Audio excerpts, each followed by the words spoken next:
What? Did you? Yes or no? It's very simple. Very simple question. Very simple answer. Yes or no? Did you?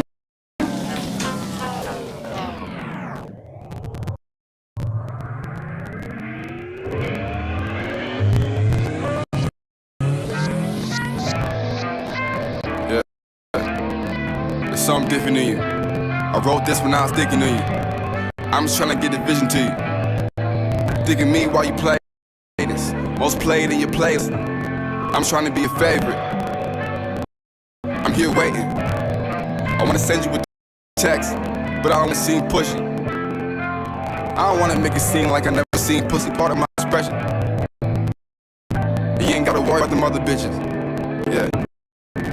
Cause deep down you know you something bigger. You Annie Hall, then I'm out be singing. If we ever had a problem, I wouldn't ask matter with you. I wanna be the one who matters to you. I wanna be the one who's married to you. So instead of the club, start up a club. Yeah. We can relax like girls in white dresses or prejudice, whatever you're into, you know what I'm saying? I'm down. I don't wanna be the reason for your broken heart. Let's go together, never grow apart. I'm being vocal. We were distant, she was local. What you mean I wasn't there when you needed me? That crystal ball is right in front of you. It's clear to see. Come talk to me, I'll be Jodeci. I just wanted you to say yes, like you flow poetry. Baby, how we argue and fuck, always. Argue for a week, then have make up sex all day. Every time I call you, you ain't picking up your phone. Seems like you just only need me at the times you feel alone, bitch.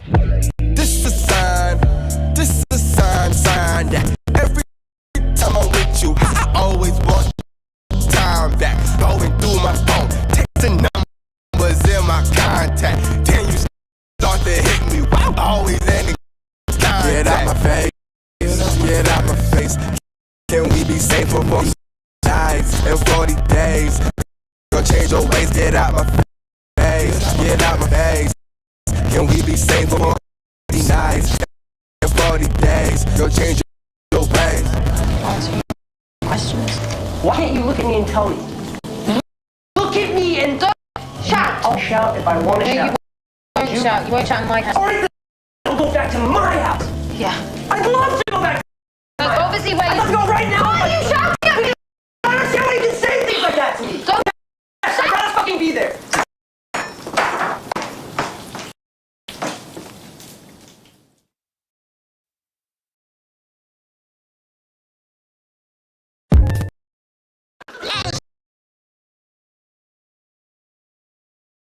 DJ Kuda right back at the helm of today's show. Good to see everybody here in the building. It's Player Talk Radio. We are here, man. Had a great weekend.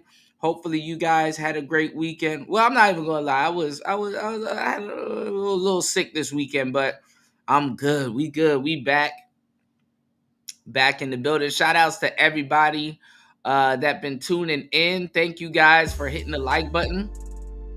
Please hit the like button and definitely support the show, man. This Player Talk Radio, man. Act like you know. You dig what I'm saying? Hit the Cash App, hit the PayPal.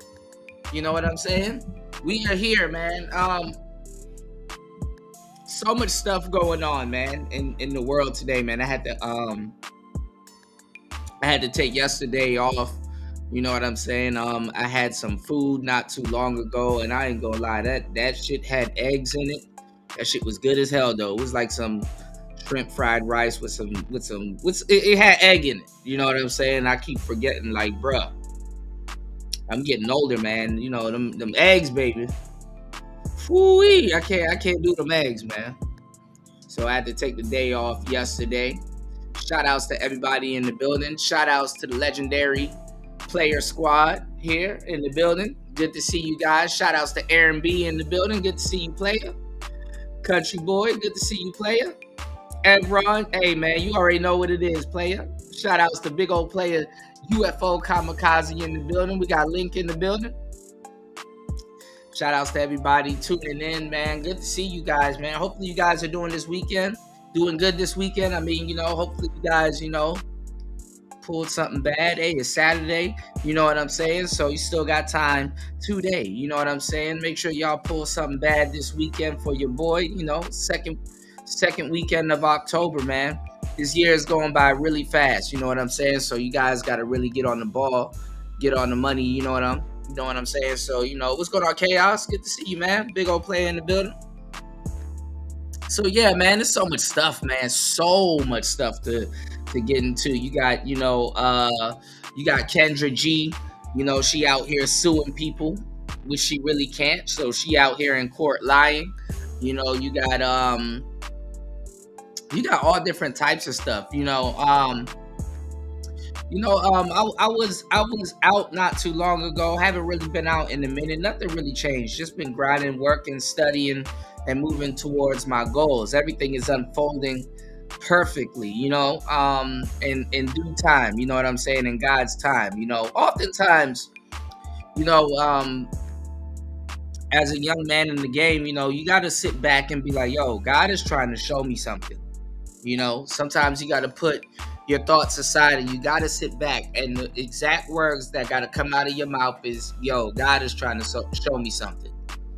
So you got to sit back and observe. You understand what I'm saying? Dudes be so wrapped up that certain things don't go well with, they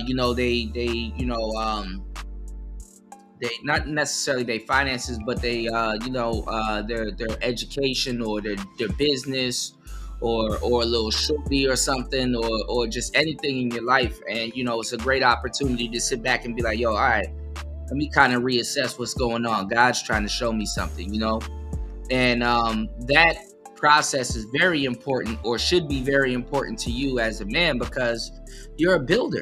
You know what I'm saying? You're a builder. You build things, and sometimes you destroy things to rebuild things, and it's not necessarily you destroy things.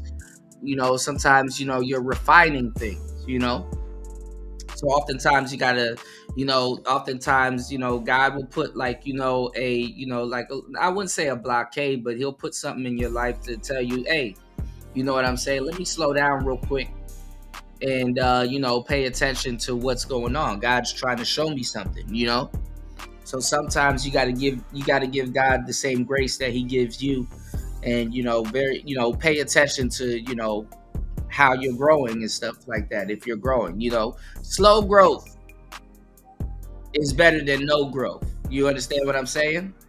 And it gives you opportunities to, check out what you're doing, and, come through better than ever.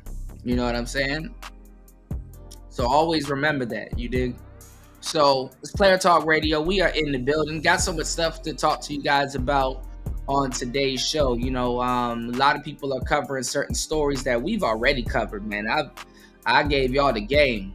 As always, I'm always giving y'all the game, keeping y'all up to date and keeping your mind sharp. You can listen to other podcasts and stuff like that, but you don't really walk away with no real mental chewing gum. You don't really walk away with no real, no real, nothing to put on your brain. You need to listen to people that's gonna give you the information, or give you some information that you can apply to what you have today. A lot of content creators are talking about one specific thing, where over here, we broad stroke. We broad stroke, give y'all the game in chunks, and you gotta break it down and really make something of it.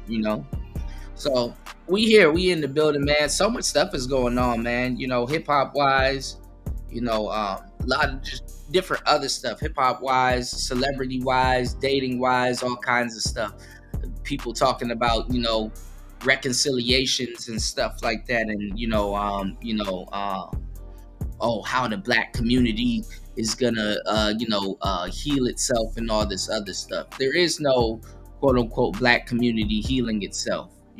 What you got to understand is that you're a brother and you understand what's going on, and you got to move accordingly. Fuck what the black community finna do. The black community been doing backflips for a long time before you were even born. You understand what I'm saying? So If you out here listening to these shows or you in the dating market and stuff like that, man, stop listening to these fucking hoes talking about some goddamn, I never had a bank account. You told me I couldn't. Like, it's like, man, shut the fuck up, please. Please. Please. And hopefully you guys ain't trying to negotiate with no hoes for no fucking sandwich. You know how to make your own damn sandwich the way you like it. And guess what? You enjoy doing it. You know, that if somebody come into your life and they don't know what the fuck they doing, out of here. You know, you can work a 9 to 5, but you need to be the CEO of your life, what you want. You know, oftentimes these people, you know, they tell you that the dating game is about women and looks, money, status, and height and all this other stupid shit. No, it's not. It's not about none of that shit. Especially not for a player of your caliber. You understand what I'm saying? It's about you. You know? If you're going to have beautiful women in your life, what is she doing for you? A man wakes up once he starts to be selfish. And you got to be real selfish with your life, your time, and what you do and stuff like that. That's what's going to attract a lot of women to you, because guess what? Women are selfish by nature. There's nothing wrong with that. But if she can see a little bit of herself in you, she connects with you. She can understand that. Like, dang, you know, he cares about himself. How can she care about you when you don't care about you? You know?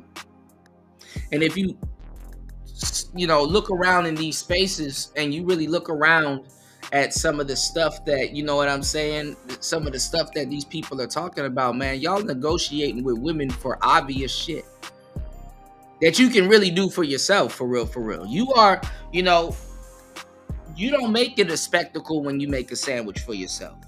You don't make it a spectacle. If it's a spectacle for anybody, it's a spectacle for you. It's called a self-accolade. Yo, W me, nigga. This sandwich is bomb as fuck. I'm finna make another one.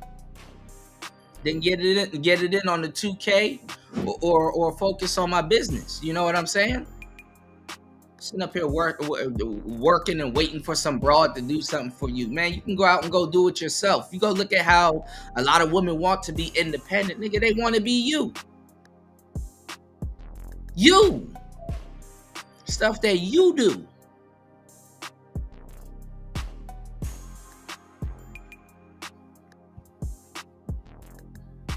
You know, a lot of times they come into your life and don't even help you make no damn bread anyway. Give me 1 second.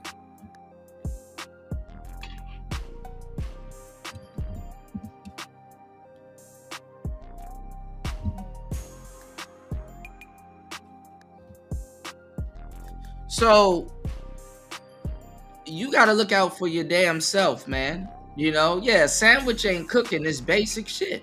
Absolutely. That's basic shit.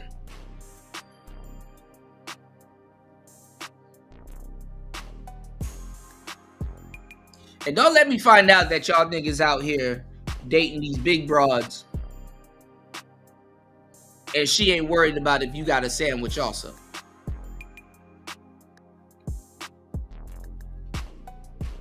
Y'all niggas be dating 400-pound Beyonces and they're not even worried about if you ate today. You know what I'm saying? What did you do today? Hey, you know, are you feeling good? How are you? And stuff like that. A lot of women be waiting for you to hit them up and shit like that. Nah, let her text you. Yo, what did you eat today? You know, I know you're a busy man, but if you got something going on, you know, in your free time, you know, let's catch up. Oh no, nothing. I'm not trying to, I want to be your piece. You know, a lot of women, you go look at some of these dating shows and stuff like that, and they ask women, what do they bring to the table? A woman can really circumvent that question and say peace. They don't even know what to say to have you intrigued. Peace. I bring good cooking, good love, peace, and make sure everything good.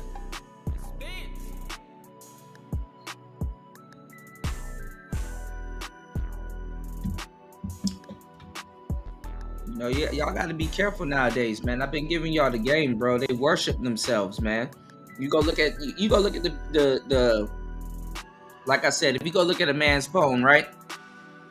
and you go look at his homepage picture, it's probably a picture of a car, a synthesizer, or a motorcycle or something like that, or maybe a picture of his kids or him and his kids and stuff like that. You go look at a woman's background or profile picture, it's her.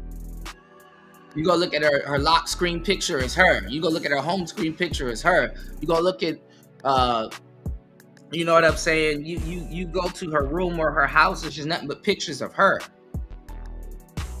You know, sometimes you got to cut that shit off. You know what I'm saying? And think about somebody other than yourself. And men, we think about everybody other than ourselves because we think about what we can contribute to the world. Now we have other men that were greater.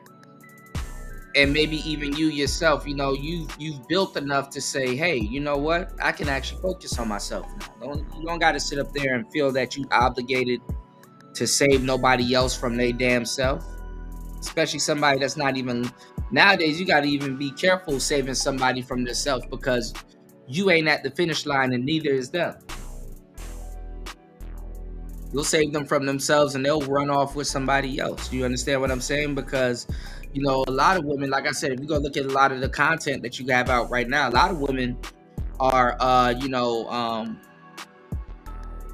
they're looking for a sucker with money, somebody that's dumb and frivolous. You know, I was looking at a video not too long ago of the rapper Sweetie or Saweetie or whatever you want to call her. You know, she from LA, and she had a girlfriend that was like, you know, because you got brothers that don't got no game and don't got it figured out and stuff like that. She had a friend that she was working with, and her friend was a procurer. You know what I'm saying? She was basically doing stuff that men will get fucking arrested for.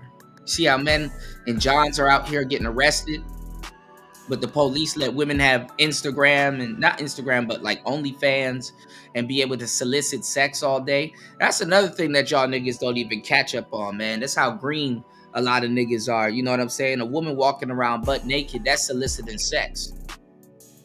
That's soliciting sex.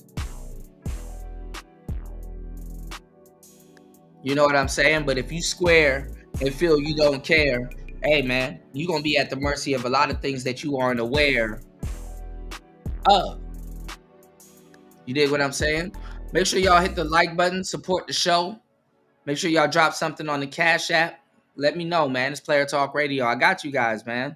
Make sure you definitely look out for the cookout too. Look out for your boy. You dig what I'm saying? Support the show. Let's try to get at least 2 supporters. You know, 58 minutes into the madness. I'm gonna give you the game, you know, as I always do. You know, that's soliciting sex, man. And the shit that's going on right now in the game, and you got these dudes in the space telling y'all to be fucking tricks and shit like that. The shit is entrapment. Because a woman can run around and solicit sex all day. So the rapper Sweetie, she had a friend that was sitting up there because these goofballs with money. You know, imagine that you come into some bread, or you're an athlete and stuff like that, and you're kind of trying to get acquainted with your new surroundings and stuff like that. You got friends that got money. You got people around you that got paper and stuff like that. And, you know, you're trying to really etch your spot, secure your spot in the new lifestyle that you're living and stuff like that. And you got a lady friend that ain't trying to, you know, you ain't got to be on no player shit and really like start linking up with her friends, because you don't know how to, you know, navigate your dating pool and shit like that. But you got attractive lady friends that got other attractive lady friends, and basically she know you a trick ass nigga, and she like, you know, solicit her other lady friends to you, and they supposed to get their cut and give her a cut, you know, for making the connection. Basically a procurer. I remember talking to some of these dudes that sit up here and talk about bitches all fucking day, and they trying to, you know, figure the shit out and trying to you know, talk to y'all about hoes, something that they don't know. They don't even know what a player is. And, you know, they trying to, you know, talk to y'all about certain shit. And I'm like, man, that person's not a player, they're a procurer. You know what I'm saying? They're a procurer. And they don't know what a procurer is. They got to Google it.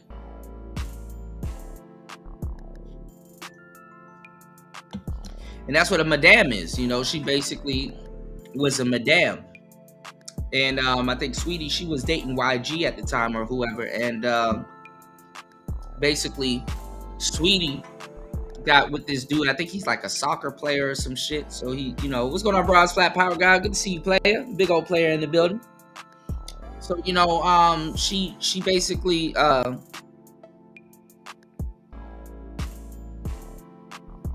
with the soccer player or whatever.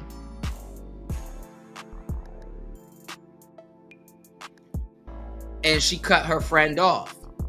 You know what I'm saying? She cut her friend off. She did the, you know, she ran off on the procure. She ran off on the. Now imagine you got a friend like that that'll put you on to some bread, and you run off on them.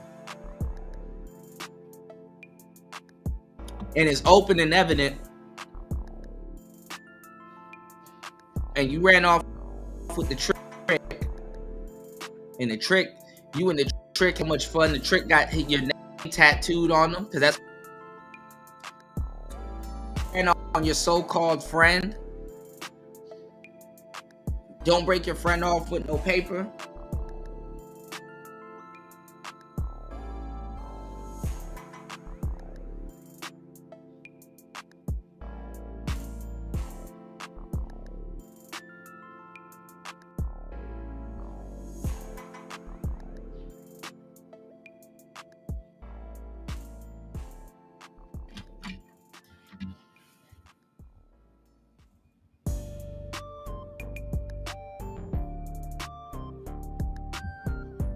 Hold on, guys.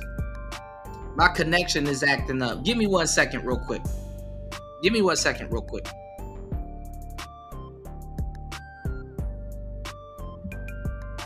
Give me 1 second.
All right, hold on.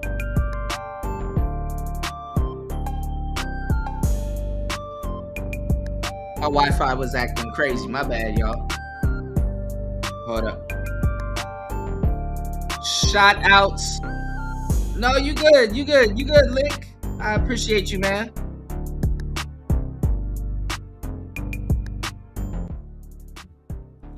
Yeah, my bad. My Wi-Fi was acting crazy, man. Let me know if you guys can hear me. Nah, it didn't mess up the connection.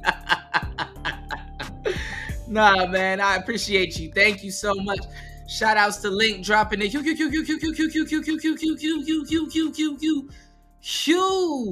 $7 on the Cash App. I appreciate you, man.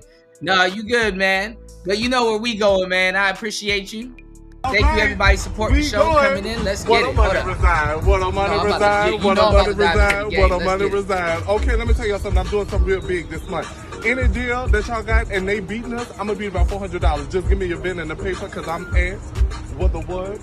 What a money reside. What a money reside. What a money reside. What a money reside. Okay, I told y'all before. Y'all know what I do. I give all these good deals and everything else. Y'all better ask about me because I do all that cash. And that's on who? Mary had a little lamb. Okay. Okay. Okay.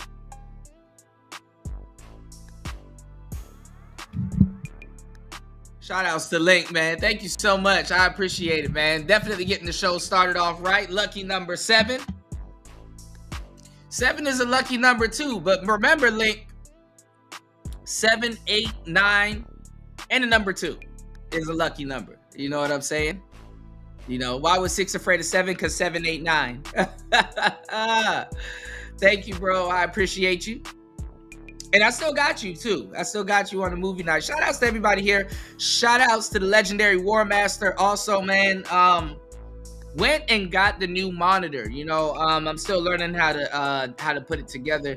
I got to reconfigure all my settings. I tried to, figure that out yesterday, but didn't want to bog myself down. So, definitely got a new monitor, and I'm going to have that set up by the end of today's show, when I get off air, because it's a Chinese monitor called Sculptor. It's pretty interesting, All right.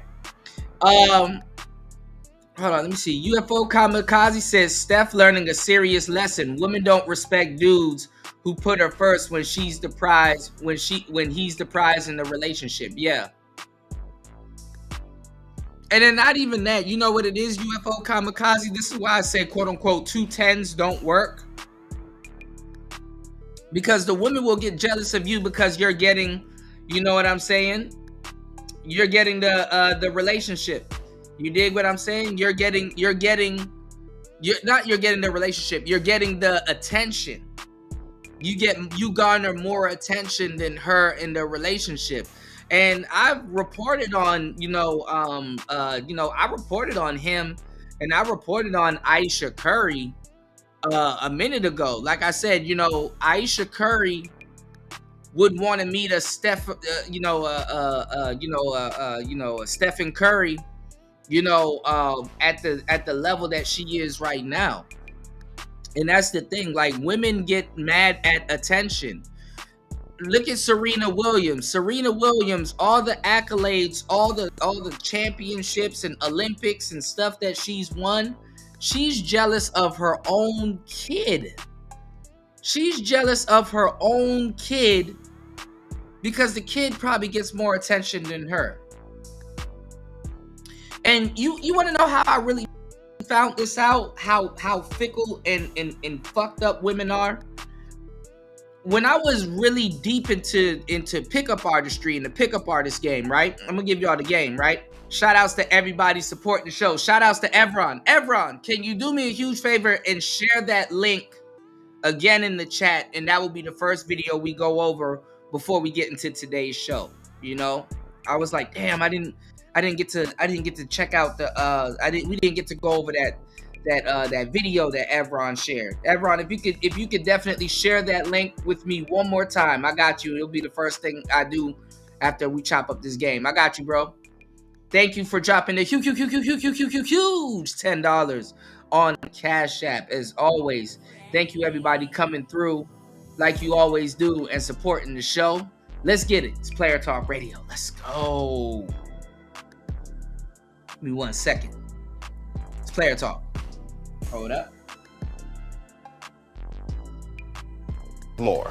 Wendy? Thanks, Chuck. We're standing here in front of the Olympic Liquor Store in Queens, where scores of African Americans have been lined up for hours. We spoke to a few of them earlier.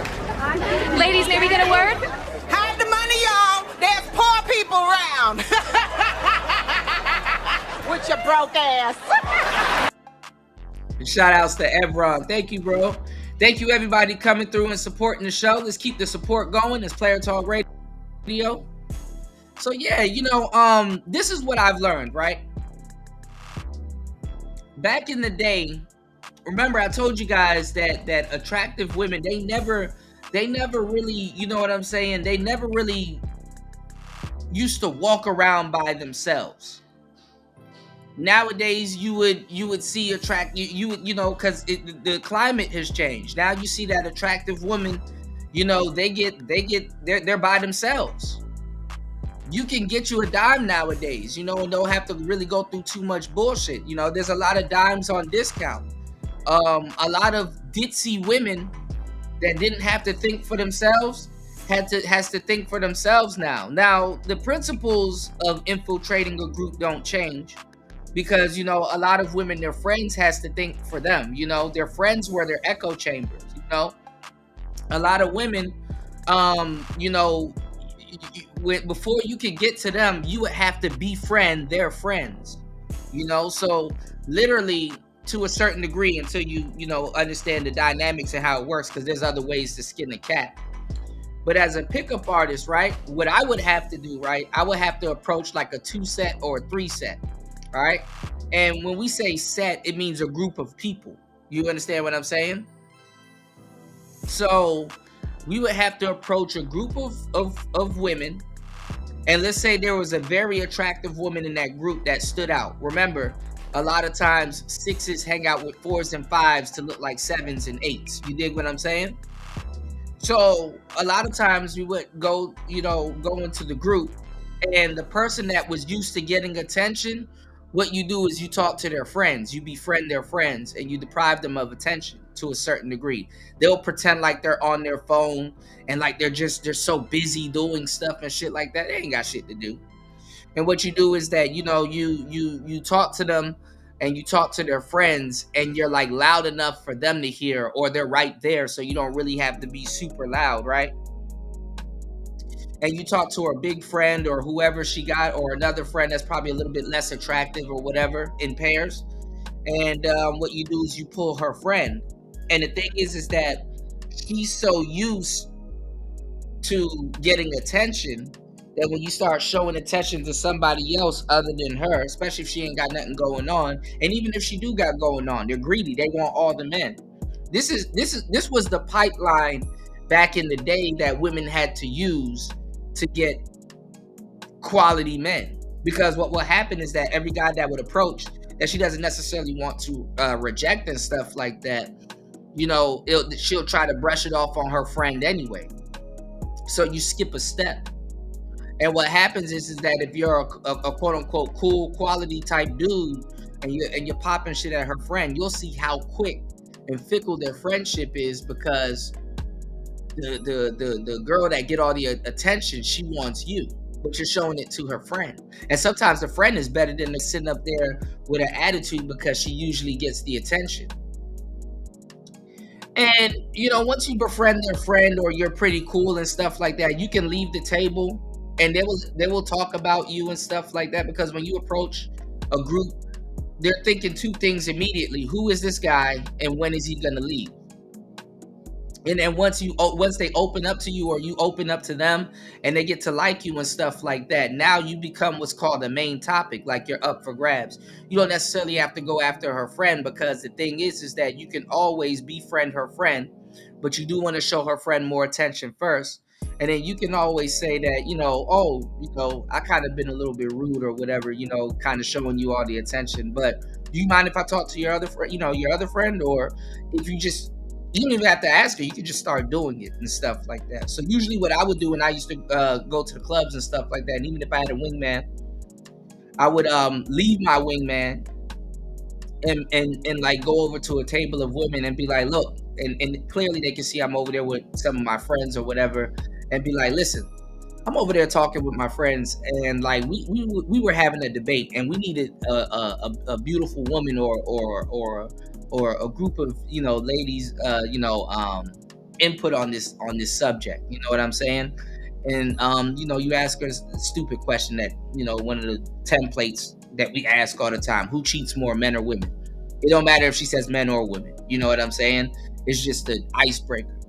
You know, so she'll be like, oh, well, I think men cheat more. Or, oh, well, you'll get I think women cheat more. or whoop-de-whoop and stuff like that. And you'd be like, oh, so you're a cheater or something, or you can, just play around with them and stuff like that. Now they're not thinking about who's this guy, when is he gonna leave and stuff like that. So when you say, yo, I got to get back over there to my friends, but I wanted to ask you guys a quick question.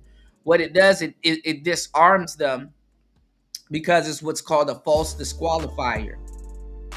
And this is stuff that happens in interactions and stuff like that, and you can use this all the time. You can always reopen women. You can always leave your group of friends, go to the bar, grab a drink, and then rejoin the women that you already talked to and stuff like that, and work on it when you eject. But the false disqualifier is saying that you're not going to be around them for a long time. You know what I'm saying? So it I wouldn't say it buys you time, but it kind of, like, oh, that guy's cool and blah, blah, blah, you can rejoin the group and be like,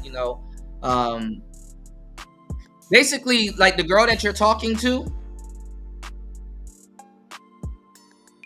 take her friend's opinion more serious and kind of wave off the pretty girl's opinion, if she wants to join in. And sometimes the pretty girl will be so quick to join in because, remember, she's used to all the attention. And, because you'll be surprised, like, women will be friends with girlfriends that stole their boyfriend before and all this other stuff and little nuanced things like that, Like I said, you're the apex male, a lot of those women, they've dated each other before. They've been with each other before, And it's crazy to see that, yo, this girl took your boyfriend. Why are y'all still friends? What's going on, Brownie Ellie? Good to see you, love. What you doing up late? Good to see you. Brownie Ellie will tell you, you got a lot of beautiful sisters that will, that will tell you some of the stuff that goes on in their friend group, because other than other girlfriends and stuff like that they probably don't trust neither, there's really nobody really sitting around talking about this stuff, Women will be friends with other women that tried to take their man or took their man, And a lot of times, if that girl is like the quote unquote, leader of the, especially if you get around like women, because we used to do this thing called the best friends test. Like, a lot of times you'll ask a woman a question, and she'll look at her friend for validation and stuff like that, Okay, Brownie getting that smoking in before she get that weed sleep. And Brownie, you gotta head over to hempforfitness.com. Head over to hempforfitness.com. Wink, wink, nudge, nudge. There's a lot of great stuff over there for you. You know what I'm saying? Shout outs to Brownie Ellie in the building. It's the link pinned to the top. Shout outs to Evron. All right, I got you, bro. Shout outs to Evron. We're gonna get into the game first. You dig? Shout outs to my brother Evron. Shout outs to everybody here. Please hit the like button. Support the show. You dig? I got you guys. Brownie said, me and my friend used to pass men to each other. Absolutely. Absolutely. And y'all will ask her, look, fellas, see, I know, you know what I'm saying? And this is what players know, women do pass their certain men around in their friends group, and they will have a discussion with you about you and stuff like that. And her friend will ask you a question, and she will ask you a question too. And they will inquire with each other if both of y'all asked the same question and what was your answer. Where he tell you he worked? Oh, he said he worked at FedEx and blah, blah, blah overnight. Oh, okay, so that nigga's a liar because he told me that he works at UPS. You know what I'm saying? And whatnot. So this is the stuff that dudes in these spaces don't know about. This is the stuff that dudes in these spaces don't talk about, because guess what? They ain't got enough game to talk about this. You know what I'm saying? And they sitting up here worried about deals certain men are getting. They don't even think men get deals. They're like, oh man, I can't believe Cardi B is you know, fucking around with you know, Stephon Diggs and letting him cheat and do all this other stuff, while she get mad at Offset because she had a different deal with Stephon Diggs. You know, you get what you negotiate. You dig what I'm saying? So a lot of these dudes, they're in these spaces confused. You know, they're super confused. You know, super confused.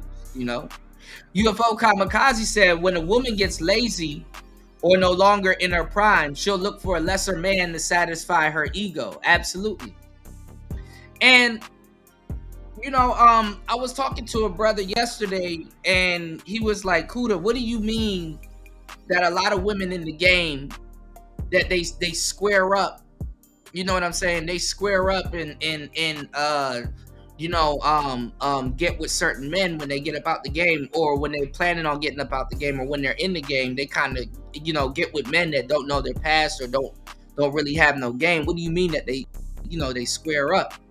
And I'm like, you know, after a while, she tired of dealing with dudes in her space,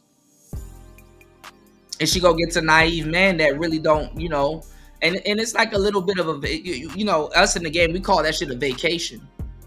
You know what I'm saying? Because what's in her blood is in her blood. What she gonna do, she gonna do, and it don't really involve you. You understand what I'm saying? So she square up with you for a little bit and stuff like that. You know, like Megan Thee Stallion. And you know, what's his name? What's that John B looking nigga name? What's his name?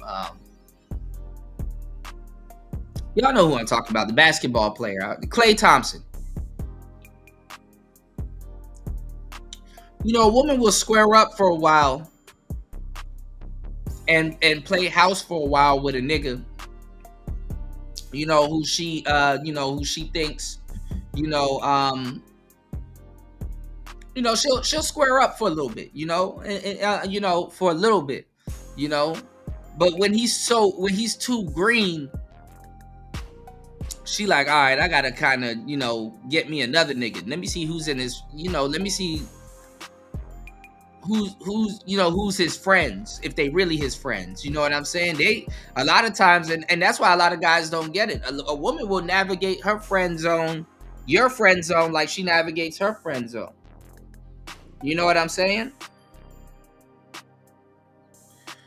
But the thing is that, you know, if you're a square guy, and a lot of you guys, that's why I'm asking you guys in the poll, who's really your muse of femininity? You know, as a young kid, I grew up loving Sade. You know, I had the biggest crush on Sade. You know, that's why I played Sade in the beginning, you know. So it's like, okay, I know what the hell a real woman is, you know. I'm not finna be fooled for a long time. But to a certain degree, depending on who's soaking up this game and how you play in this game, if you see yourself more square, but you like women in a certain industry or in certain spaces and stuff like that, if you chose the sexy red type, well, you better know the game. You understand what I'm saying? You better know the game, because once a woman feels that, like, yo, you know, you green or you a square, she gets irritated with your existence. You're gonna be asking questions, and it's like, bro, you don't know that. You know? And that's the thing about, you know, perception. That's the thing about dating, is that we project, and when we project things onto people, you understand what I'm saying? You're assuming this guy knows what he's talking about. You're assuming this person is hip to certain things. You assume certain things. You know, and what's also assumed is your value. You know, your value is assumed. Do you understand what I'm saying? And when your value is assumed, you know, a woman gives you more credit than a lot of the guys that she meets, because she meets a bunch of different guys and stuff like that. So a lot of times when she comes across you, I'm not gonna lie, one of your biggest strengths in the dating game is that you are a stranger. You understand what I'm saying? But what a lot of guys in the game don't realize is that John B. What a lot of guys in the game don't realize is that, you know, a woman getting with you as a square, she's, you know, that was in the game, depending on, you know, if she was official or not. Most of them ain't official. She not doing you no favors. You understand what I'm saying? Like, people would look at Klay Thompson and be like, yo, damn, you and Megan Thee Stallion? That's what's up. And see, it's a fucked up thing, because he got friends, he got, you know, guy friends, hopefully. You know, because sometimes you guys take a break on some of y'all guy friends, and you let this woman become, like, you know, the center of your attention and stuff like that. And once you realize that she plays that role with you, she kind of gets back into mode. You know, a lot of those women, that go back to their ways. It don't matter if they in the game or not, or they're squaring up with you. But on the square side of the game, if you got some paper and stuff like that, you know, and you get to me before she gets to me, asking for some game, because I can tell each and every person from each walk of life how to really navigate the game. The first thing I'm gonna let you know is that she's not doing you no favors. You know, she has everything to gain by dealing with you. And it's the same thing with Sweetie and that trick that she finessed her friend out of. She double-crossed her friend looking for a trick, got a trick, and then cut her friend off. And what would have went to her friend or whatever, she rode off in the sunset with you. Sweetie not doing that soccer player no favors, but he's a John. So that's another thing I want you guys to know. You know, when certain women are getting with you and stuff like that, if they've been in the game or been passed around by a couple of rappers or broken up a couple of groups and stuff like that, when she get with you, she not doing you no favors. She not doing you no damn favors.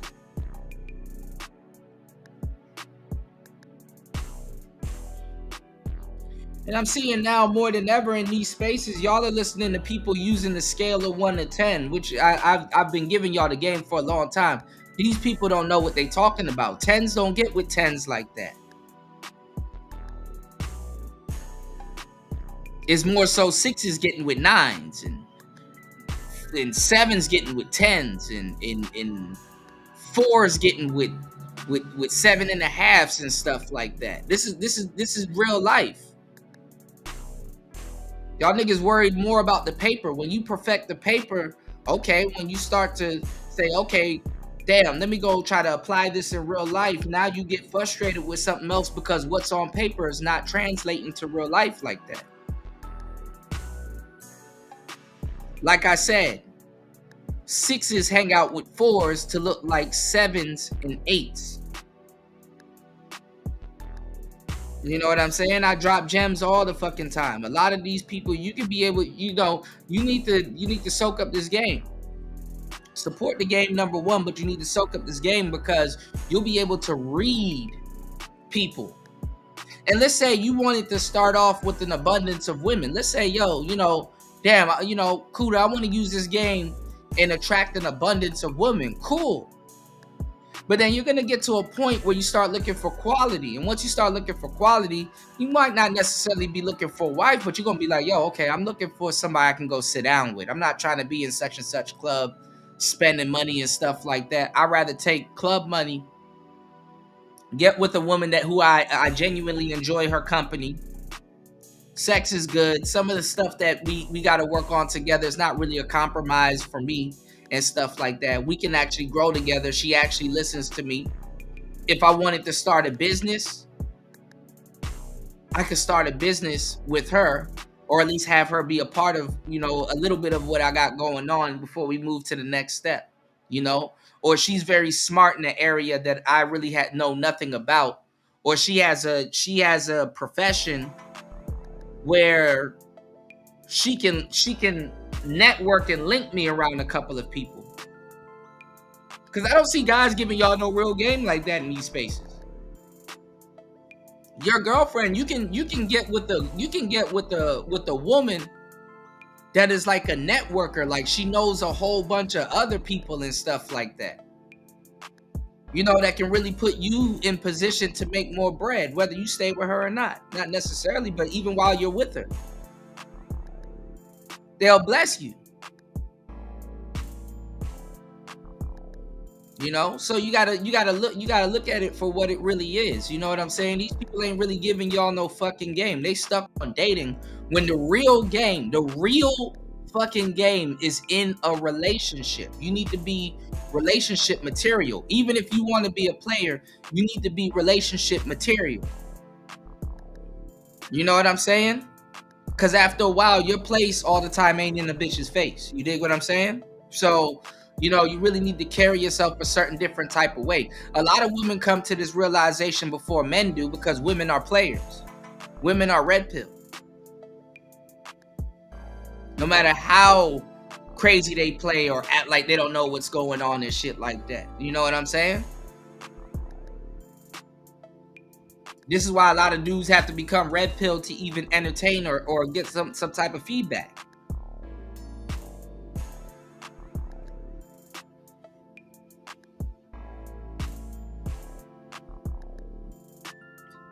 And we rocking heavy on today's show. I'm dropping gems. No sticks, no stems, you know?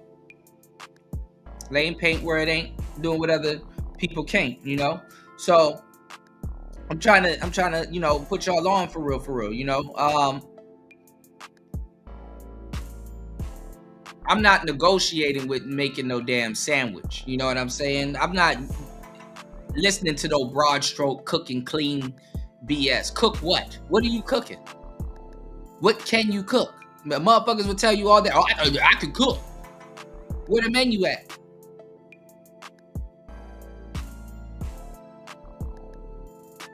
Clean what? What do you know how to clean? What you gonna clean and you gonna detail a nigga car?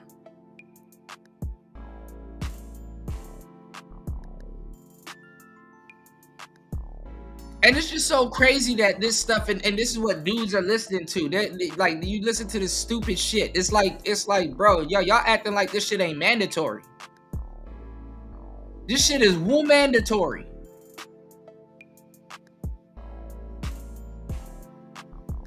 I can cook. Don't you eat? I can clean. Don't you wear clothes and produce dishes after you eat?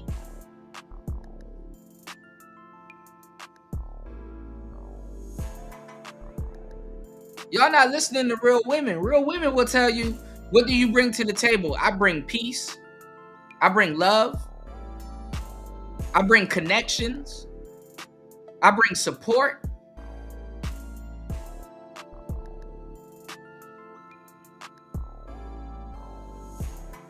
I bring a personality. You're going to want to be around me all day.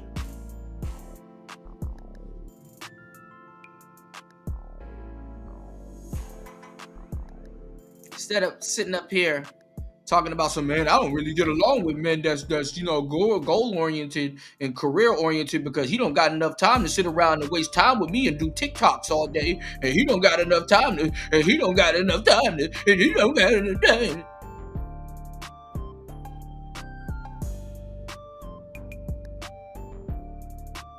Then sitting up there listening to them lying to you and shit like that. All of them, if you let them talk, they got some rich nigga in the cut. It's like, bitch, well, why you ain't with him? Shit, introduce me to him. I got a service he can use. Fuck is you talking about?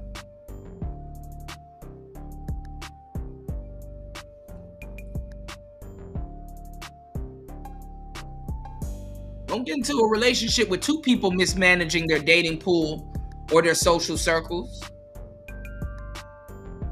Think about it.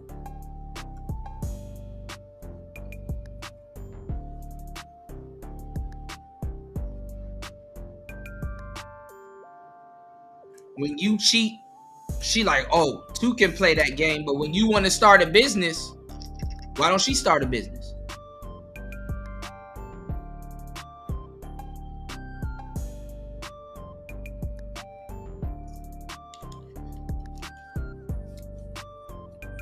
She's spending time with she and you spending time, and she don't know what you want or how to accommodate you or how she can be of service to you. How can I help you? What do you need?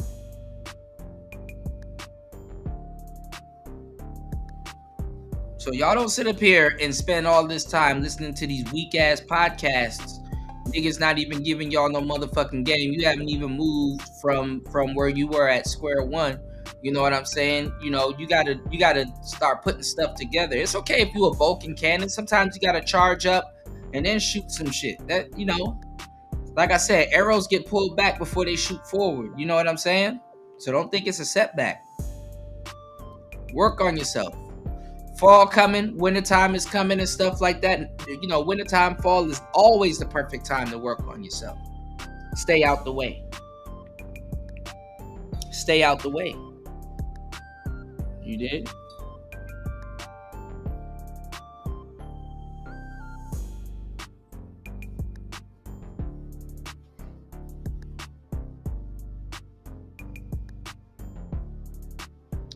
Then you got marriages. You know, you sit around and you look at certain marriages and stuff like that. You look at Aisha Curry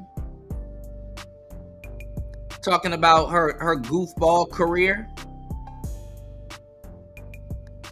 I bet you right now, if you take Steph Curry away and you put a producer in front of her and you say, you know what? We got a role for you on Monday. Meet me at such and such studios. We need you to go over this script and we need you to play this character. I bet you she don't know how to act at all. She being herself right now and don't know how to fucking act. So how's she gonna sit up here and tell you that she was gonna have more of a successful career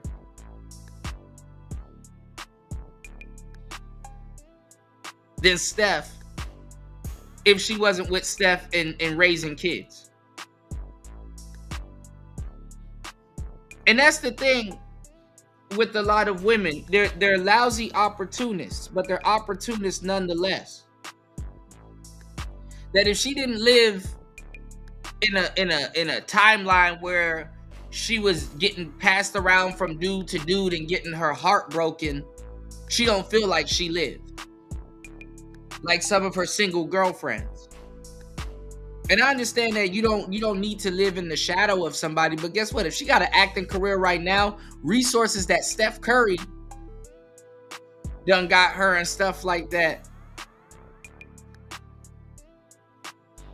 she would be using them now to further her acting career. Because it's a better base than when she started. And it's a different thing too, because like, for example, on the last show, we was talking about the comedian Monique. And one thing you really don't see too much nowadays, because it's a little bit different if that's your boyfriend versus, okay, this is your husband.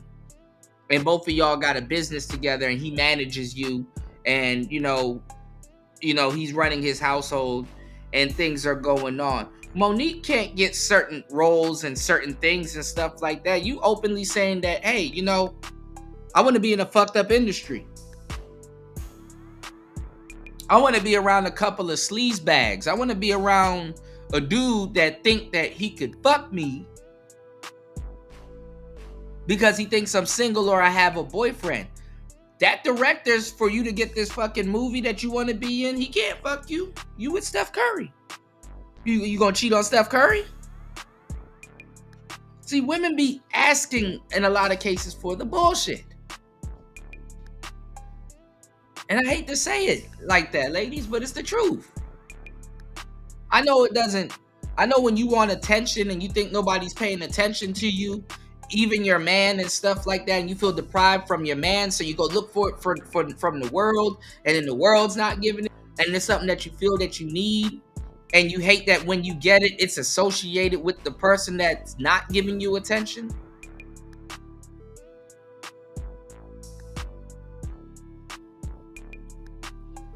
You got yourself in a conundrum.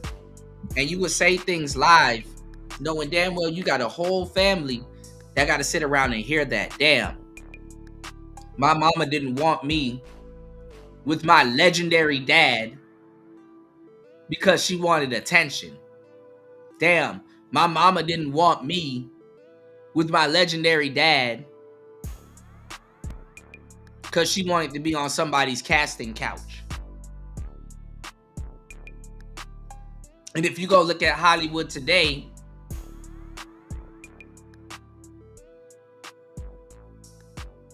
a lot of those gorgeous female actresses, they're not really doing nothing.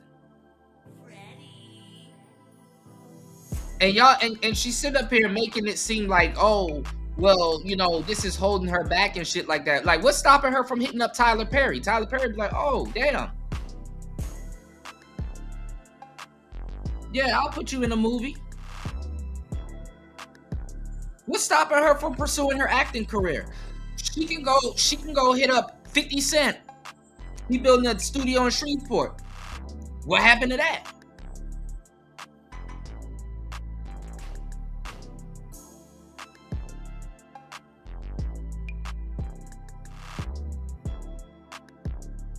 So don't let these people sit up here and think, oh man, you know, man, Steph Curry, man, he's holding her back. No, I would rather bank on the basketball man's career, even though that's still a fragile thing, you know, because you can always twist your ankle and all kinds of shit, and you know, and you know, or hurt yourself, and then your career is done. You can fall and hit the back of your head, and then your shit is over with. But I would bank more on Steph Curry than a goofy ass acting career.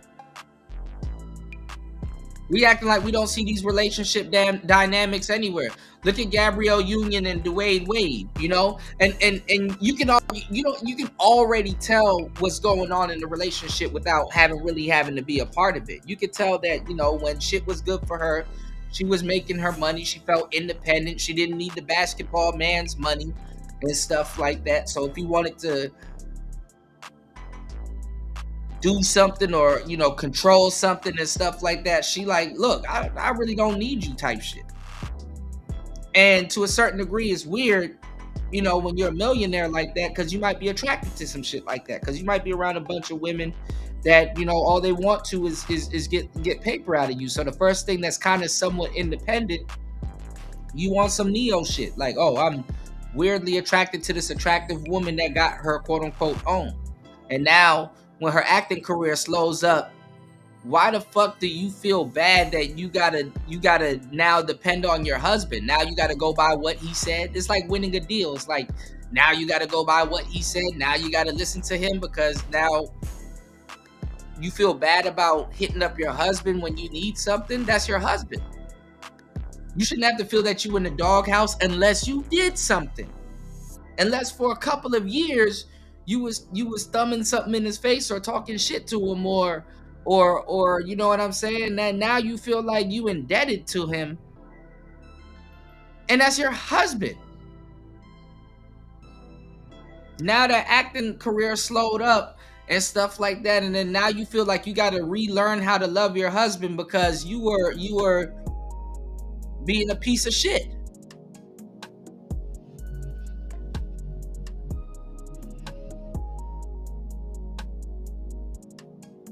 And you know, those Hollywood relationships, like, see, at the bottom, and this is another thing when y'all are listening to a lot of these goofy YouTubers that just be taking talking points and don't really know what the fuck they talking about.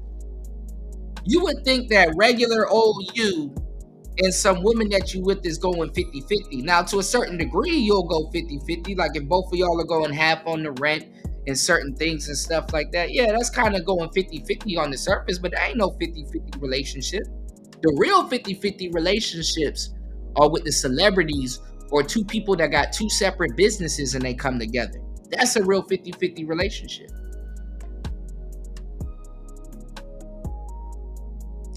Like, say if you get with a woman that's like a model and she's doing good and she's traveling, and let's say you got a remote print on demand, you know, clothing store or something like that, and your brand is doing well and stuff like that. You got your own business, not necessarily a job, and she got her own thing that she's going on and it's not necessarily a job. Or let's just say you both got 2 9-to-5s and y'all come together. Yeah, y'all are going 50-50 in theory, monthly, but y'all not really going 50-50 because if there's a breakup, Y'all just split. You understand what I'm saying? Y'all just split. And you may have to cover something, or you may have to cover another side and stuff like that. Really, if you're going 50-50, you should be saving up, should in case, you know, some shit, it should in case you have to split. But the type of relationships that we get into nowadays, right?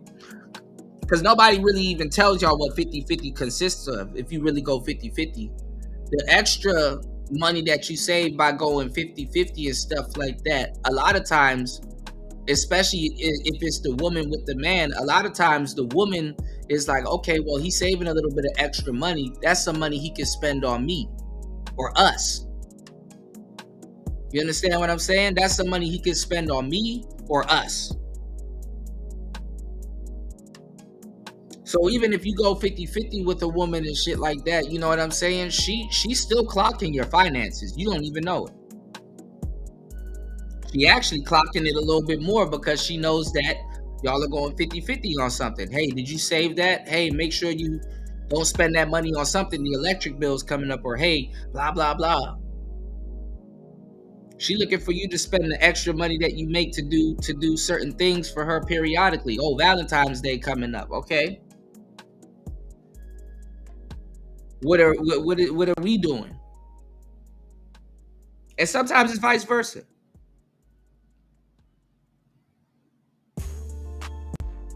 But y'all not really going 50-50. A person that's going 50-50 is somebody that got something to lose, a business, you know, or this, that, and the third. You know what I'm saying? There's a lot of different things that go into it. Celebrities go 50-50, to tell you the truth. Not regular working people to a certain degree, unless, you know what I'm saying, you got ventures and stuff like that and your money is tied up. You know what I'm saying? Or if y'all start a business together. Y'all not really going 50-50. Y'all are just playing house, fucking, and getting the bills out the way monthly. Don't let these YouTubers tell you, man, you know what I'm saying? She gonna, you know, she gonna take everything. Nah.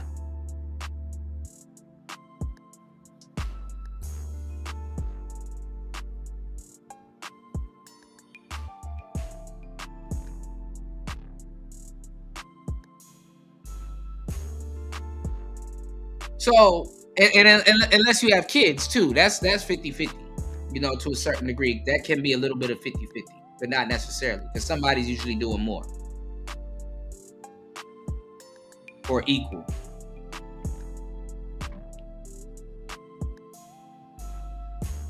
But after a while, like I said, you got to get things really in perspective, you know what I'm saying? And you got to see things for what it really is, you know? A lot of these people, they see technology and they see people doing things and oh, this person's getting, you know, frivolous attention and stuff like that, and here I am. These girls don't even respect me. They look at me as Steph Curry's wife, not my own thing. And it's like, you're not going out of your way to build your own thing. Aisha Curry, I don't know, didn't she have a show where she was like, you know, cooking and shit? Like get your Martha Stewart on, bitch. Like, go get some Aisha Curry grills to sell. George Foreman up out the game. Go sell some Aisha Curry grills and make sure they don't explode in people's houses.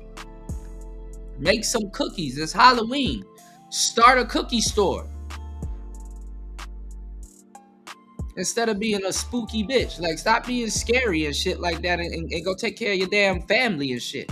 And it just shows you how quick a woman will sacrifice her family for perceived attention. Women buy into potential more than they buy into you know, absolute outcome.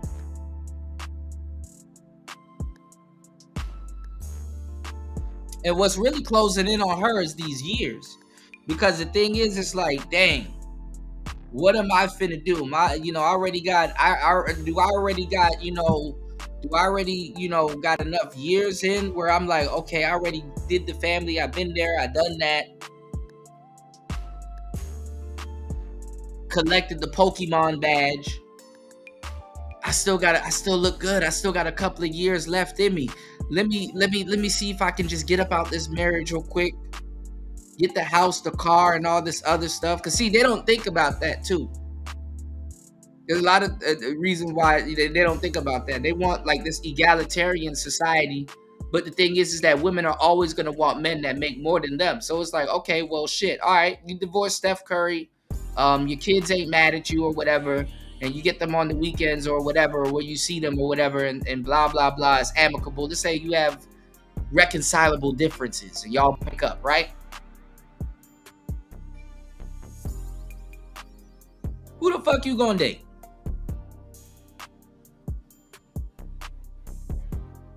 Because it's the same thing I would tell you dudes. Like, why are you niggas leaving love to go look for love?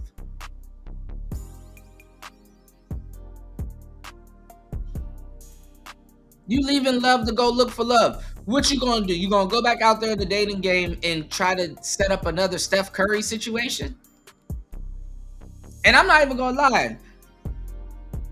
I'm so black belt with this shit. I'm a 5th degree black belt. I'm so black belt with this shit. I'm gonna tell you the truth. I'm gonna tell you the truth from a player, from me to you. I'm gonna tell you some real shit. There's another basketball player that she likes. That's in the league. That's around Steph Curry that she's probably been around or saw at one of the games that she's attracted to.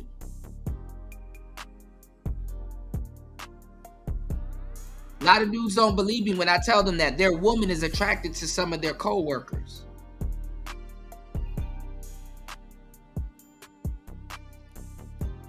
She don't care how much points you put up. She don't care if you're the MVP. She only care about what she care about.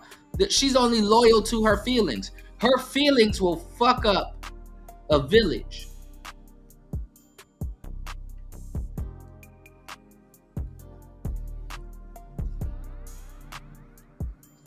You gotta start having these talks with your woman when she starts suggesting certain things. Nah, I'm okay. Why not? Because you subject to do this, that, and the third when your feelings come into play, and I'm good. You know what I'm saying? I'm good. You know what I'm saying? I'm not telling you that you ain't a human being, but you will ruin something because of your feelings. And have it as a casual conversation. You don't gotta sit up there and handle her with kid gloves and stuff like that. It's like, no, I'm good. You know, I'm not mad at you. That's just what you do. You ruin shit because of your emotions and stuff like that. You're loyal to your emotions, and taking on something like that, I'm not doing that. Now, what happens if she gets mad at you? Or she thinks that you're being insensible, or she thinks that you're wrong? Guess what? She will go pursue that with another man. And eventually she'll see that you were right once her emotions kick in. That's something you can bet on. And it don't even matter if she knows that you was right. Because the thing is guess what? Now she looking at that man sideways because they don't even want to take accountability for their own damn emotions when their emotions fuck shit up. She gonna look at that man and be like, damn, you ain't really the man for me because you would let me let my emotions. She'll try to play third person to her emotions. Because that's a lot of women are third person to their emotions. They're subject to it. No matter how much she loves you or the next man, she will say, damn, you would let me let my emotions go fuck some shit up. And as the quote unquote leader, you are supposed to step in before it even gets to this point.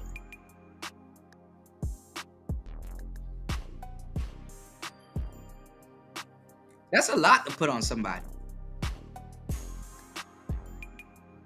Are you sure you want to be in a relationship?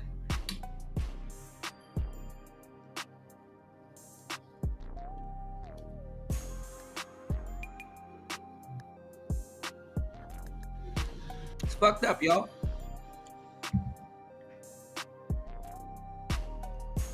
But anyway, shout outs to Evron. Evron shared a video with me. Let me see. I'm not sure what it is, from Machismo TV. We're gonna get into it, man. We got a lot of game to chop up. Where did you say to start on the last show, Evron? Didn't you say to start at like 50? We're gonna start like 4 minutes into it. Hold on. 3 minutes into it. We got a lot of stuff to talk about. Like I said, a lot of people going at Kendra G. A lot of people, we got some hip hop news. Pooh Shiesty is free. That nigga look like he about to go back to jail in 3 months. See what's good. See if we gonna have a Shiesty winner.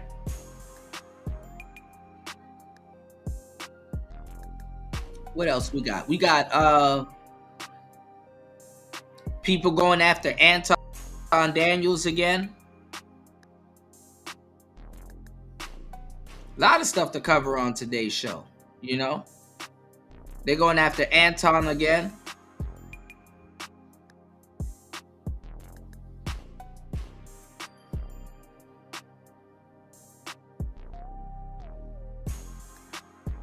Officer Tatum. And we also got a little bit of politics that we're going to get into. You know, Trump made a couple of announcements and stuff, and we got Kamala. You know, I think on the last show was showing y'all something where Obsidian was saying that, oh, you know, Kamala actually gave us credit and stuff like that. I guess the Manosphere is taking credit for something again.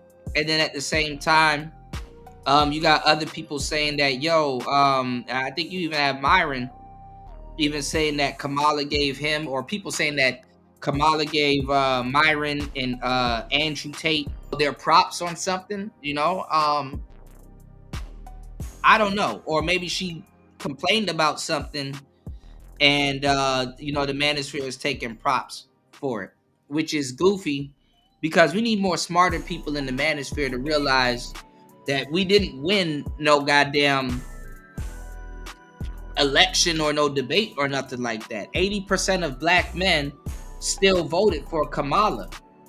And a lot of those black men were in these spaces. This is why I said that, the Manosphere shouldn't be really talking about politics unless it's on a paid platform. It shouldn't be openly talking about politics in certain spaces because a lot of the brothers here, they're Democrats. Like, y'all sit up there and listen to MOT and a lot of other people around here talk crazy about, quote unquote, Keisha, and then turned around and told y'all to go vote for Keisha. And nobody called them out on that. Like, nobody said, hey, what? Then you had the confused FBA pro-blacks in certain places talking about they not like us. And they were really confused because Tariq Nasheed was saying, I lied to y'all the last election. Vote for Trump, please. We already fucked up by voting for Biden, just trying to get him up out of office. And y'all seen how that went.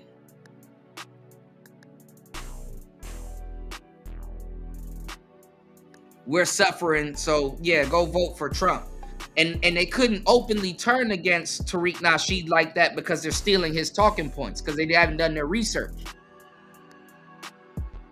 You know, they couldn't still flex his talking points fast enough. So they had to throw Dr. Umar under the bus to make it seem like Tariq wasn't telling y'all to go vote for Trump also. That's how goofy this shit has gotten. And the thing is that black men came through for black women. 80% is a lot. Why were black men y'all still haven't reconciled that? Why were black men getting shamed when 80% of them voted for Kamala? Why are we still hearing about this?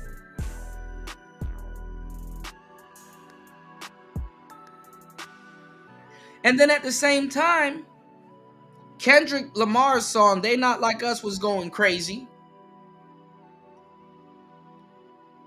And guess what? Candace Owens and a whole bunch of other people was pointing out, hey, Kamala ain't FBA. She not like y'all neither. Some niggas took the bait, some niggas didn't.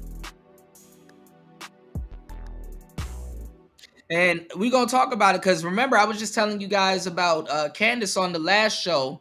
Now Candace Owens, after the show that I just did, now Candace Owens came out and said that her life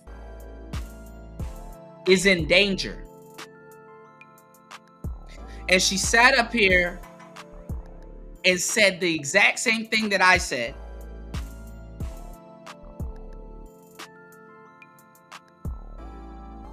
And she also threw in that Kanye West was right. Something that I've said also. Kanye West was right. About the people higher up that wants you up out of here. They're going after academics right now. They're going after Candace Owens right now. There's really nothing they can really do to Candace Owens because she's married. She's a woman. She's with a white man. She's conservative, allegedly. So there's a lot of things that they gotta really find something to really pin on Kamala. Not Kamala, but Candace Owens for it to stick. They gotta look at all her financial statements. They gotta look at all this other stuff and things like that. And I said, man, look at that. Ain't it crazy how when you're married and certain things in your life is in order, how it can save you from even quote unquote the higher ups to a certain degree?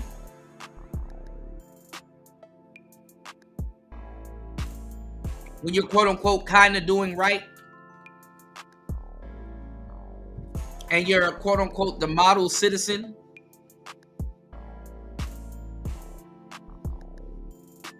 but when you work your way into a rut, you know, like certain things, like you're cool with Charlie Kirk.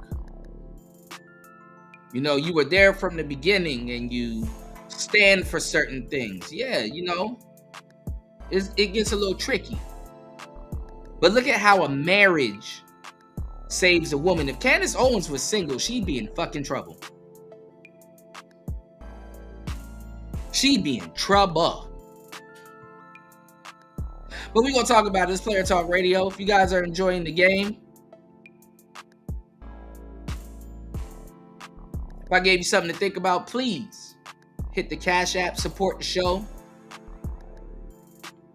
It's going to get deep. It's Player Talk. Let's get it. You are officially now a suspect. You can't be glowing more than your financial status. Look your problem.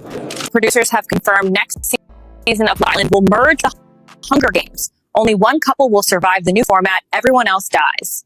Senator Buck Nutley has unveiled his Big Girthy Bill, a new proposal meant to rival the Big Beautiful Bill. But does All right, shout outs to Evron for dropping this video. He wanted me to go over it, so I got you. It looked like all of this stuff is AI, so this is satire meant to be funny. really matter? Well, President Trump announcing two new luxury visa programs, a gold card and a platinum card. The gold card will cost $1 million for individuals and $2 million for companies. It will allow foreign nationals to get U.S. residency, quote, in record time. And the $2 million corporate card is transferable from one employee to another. Now, the platinum card is going to cost $5 million and will allow foreign nationals to spend 270 days in the U.S. without paying taxes on their overseas income. Now, currently, of course, we all know that U.S. citizens and residents have to pay taxes on their U.S. and their foreign income. Foreigners who are here for more than 183 days during a 3-year period that uses a special IRS formula, they too are currently subject to tax on overseas income. All right, hold on. Let me speed this up. It includes pre-built panels, mounting brackets, and sting-proof finish. Begin with breaking news out of Massachusetts, where residents are reeling from what scientists are calling a comet impact. Officials are asking everyone to stay indoors and to wear N95 masks in case of cum aerolization. President Trump kicking off another busy week at the White House. It has been yet another eventful week in Washington. The activity level is off the charts. The president dialed in. He is executing his agenda at a lightning fast pace. Here's something we rarely see in American politics. President Trump is actually keeping his campaign promises, and he's doing them as quickly as possible. This administration is moving at political light speed, and they're just getting started. We're going to have one shot at this, and no other president's going to do what I'm doing. Goodbye. We love you. We will be back in some form. Have a good life. We will see you soon. Thank you. Thank you very much. Former President Donald Trump will be running for president again in 2024. Got the stamina and the will to do this again. He's come under such tremendous... Everything is on the line in this election. Busy day in the campaign world. Up in Butler today, former president. Yeah, you shared a video, Evron, and I'm not sure if this was the same video from last time. Where is he talking about the manosphere direction real quick? Hold on. This is a couple of I guess he throws the commercials on and stuff when he starts, but let's go. Let's see. Of the shit that she never worked for. Next up, rock star Roger Bang-Her has already impregnated 3 women on his Fuckfest tour. But first, a word from our sponsor. WHR, would y'all let me fly the plane to Iran? I thought B2 was my apartment number. Oh my God, did I just start the war? Introducing ChatEBT, the newest AI software limited only to 13% of people. ChatEBT isn't just another basic AI myth. It's built for real-life situations. Let's showcase an example of a man. Goodness, what in the AI niggatry is this? Asking for food recommendations. I'm starving, gang. Let's open ChatEBT. What should I eat tonight?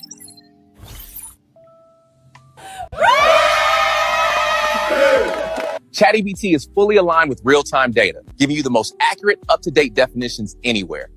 Define child support. Unless you ask it to define child support. But ChatGPT isn't just about words or recommendations now. It helps with your everyday tasks and repairs, giving you the best solutions in real time. Here's an example. Dude, this thing is so annoying, man. ChatGPT, how do I fix this? You don't, Nick. Thank you all for your time today. We're excited for you to experience the future with ChatGPT. We'll see you soon.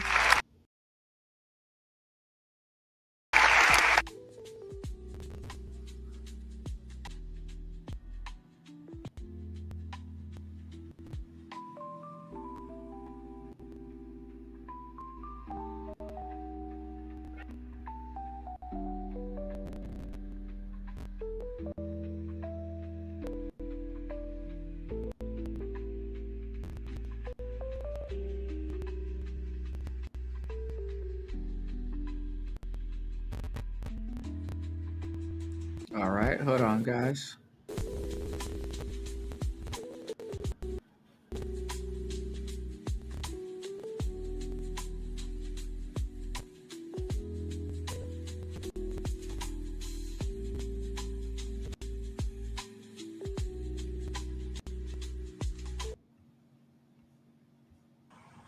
Well, Nicole, more of those protests are expected later tonight, but now Antifa has been designated as a domestic terrorist organization. So it'll be interesting to see how large those demonstrations are later tonight. President Trump calling... All right, good. They have officially been designated as a domestic terrorist organization.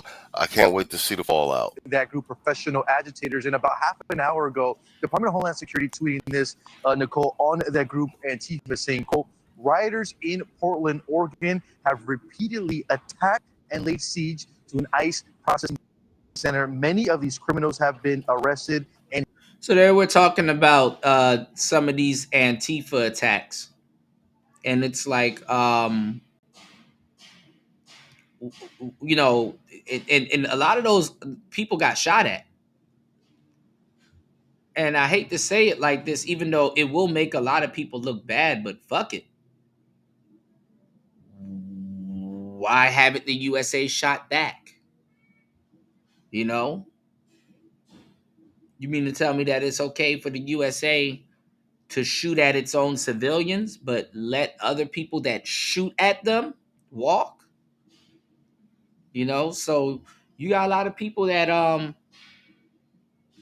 that get down on a lot of those guards and stuff out there and stuff, and be shooting at them and shit like that, and they don't even they don't even shoot at them back. So hey, hit with federal charges. Rose City Antifa. And the crazy thing is that I'm gonna give y'all the game because nobody tells y'all about this. And I get it. It's like a save face thing because, you know, you don't want it to be a spectacle where it's like, oh, well, America's shooting at people that's trying to get into the country and shit like that. They're going to leave out the illegal part, or people not going to really pay attention to the illegal part. But it's like, you know, this same thing happened. This same thing happened with black people in the 60s and 70s and stuff like that. You know, when they saw them sicking dogs on Americans and stuff like that. Because, see, a lot of black people don't understand how the world views black people.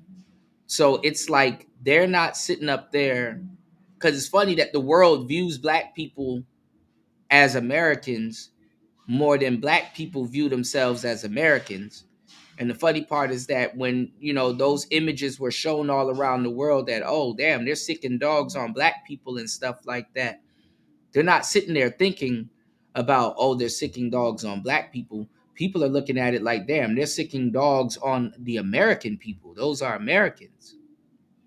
You know, this is why I tell brothers to travel, because when you travel, you'll see that you're viewed as American, not black. You know, certain concepts only really exist within the confines of the United States. You know, and it didn't look good for the tourism and stuff like that. You know, America makes its money off of tourism also, and foreigners. You know, so it really wasn't a good look. So when one asks this question like, damn, well, why aren't we fighting back? Or damn, why don't we stop this? Or damn, they're just gonna let this happen. And it's like, yeah, they're gonna let a bunch of people shoot at each other that's not from the United States, because guess what? They're not trying to look bad to other countries that they want to come here and spend money and do commerce and stuff like that. Illegal or illegal. Legal or illegal. But let's go. Recently designated domestic terrorist organization illegally doxed ICE officers. They published their home address online in public flyers. Individuals associated with Antifa also sent death threats to DHS. And I called it the ICE age. And niggas up there sending death threats and bombing ICE and all kinds of shit. And it's like, bruh, y'all shoot the shit out of an American. Well, you know, all day, black people, they'll shoot you till you catch on fire.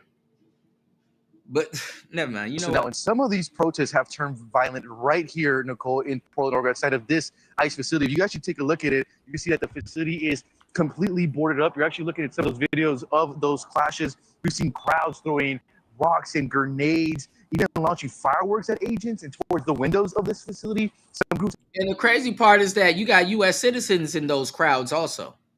Have even attempted to set a fire while agents were still inside the building. Now, me and the group of elected leaders and community leaders behind me, we are in the central city of Portland, Oregon, and it is a beautiful day. And we are very happy to be here speaking with you today. In my conversations directly with President Trump and Secretary Noem, I have been abundantly clear with them that Portland and the state of Oregon. Oh, this is a Portland state. Tia Kodak, this is the governor, Democrat. Just look at this visual. This makes absolute sense. Raging liberal feminist. Good thing the troops are being sent. You could tell by the haircut. And people are like, oh my God, how did you know I was a feminist? Your haircut. Your septum piercing. Like never mind. Believe in the rule of law and we can manage our own local public safety needs. There is no insurrection, there is no threat to national security, and there is no need for military troops in our major city. That is complete BS. Stop the cap. Stop the cap right now. Stop the cap. Stop the cap. That is complete BS. Military service members should be dedicated to real emergencies. The members of the Oregon National Guard, their mission is to stand up and protect Oregonians. They will do that every day, but they are not needed in the city. They are not needed here. Wait. So we got to talk about President Trump doing something that I think that we should have did a long time ago, which is to have the federal government now start to go after the Antifa domestic terrorists who continuously commit acts of violence and chaos against ICE agents. And that's exactly. And shout Black conservative. So this is the thing about this too, and we talked about it, right? Some of these cities need a couple of resets. That's how I look at it. It's like a city reset. There should be a couple of waves of resets in certain cities. You know, it's like, okay, we're resetting the city. There's a reset. When your phone acting up, what you do? You reset it. TV acting up, instead of slapping the side of it, what you do? You reset it. You know, so it's a reset. Perspective. That's George Foreman. The link to this video is in the description box. What he's doing in Portland, which seems to be ground zero for domestic terrorist activity, that the Democrats, the leadership there, they seem like they're okay with, right? They're totally fine. They're totally okay with allowing this type of terrorist activity in a major city and not doing anything about it. How is it out there tonight in terms of the noise? Well, Liz, we actually saw about 30 people when we rolled by earlier this evening, and things are pretty quiet for the most part, other than the occasional honking and yelling like what you just described. But a lot of neighbors are used to something a lot different. A lot of flashbangs, pepper balls being sprayed from ICE agents onto protesters, and then fireworks being thrown at the ICE agents. So while it looks a little bit different tonight, some neighbors say they're fed up with everything going on. For the last 70 days or so, we've documented scenes much like this facility on McAdam Avenue. It's completely like a war zone. Tear gas deployed, fireworks thrown, flashbangs ringing out. One resident sued the city to force cops to enforce the laws, and this was uncovered during discovery. One officer telling another on the police radio, quote, "If it were not ICE, we could assist directly." This is a full-on abdication of police duty, 4-block radius that impacts some of the most vulnerable Oregonians that we have. Now they've said, we're just going to let violent rioters do this for 80 straight nights, and we don't care. And here's the crazy part about this, right? The crazy part. And you see how she snuck it in, right? Rioters. Okay. These left-wing domestic terrorists so deranged. They hate ICE so much that anything associated with ICE, okay, ICE vehicle, ICE paraphernalia, ICE property, they are seeking to destroy it. Okay, there's a lot of speculation about why is it that Ice Cube, who's a rapper, why was his tour bus bombed in Portland? Well, because they only saw the words ICE on it. Maybe because it had the word ICE on the bus. But there you go.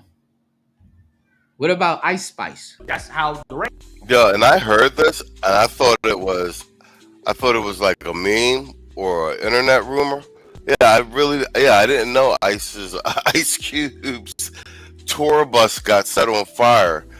Had the word ice because on it has ice on it. His name's Ice Cube. But that's not an internet rumor. There's actually a statement released by Ice Cube's management team.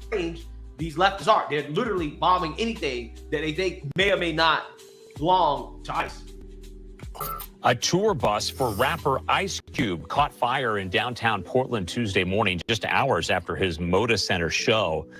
Fire crews responded to Southwest Oak and Broadway, where they say that The bus had caught fire. They quickly put it out and cleared the smoke. No injuries were reported. Ice Cube's team says the crew is safe. The performer did share this statement saying, quote, "I'm not taking this incident as a personal attack. A coward like that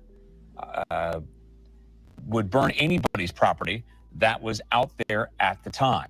Meantime, investigators are reviewing surveillance footage and working to find out what exactly started the fire.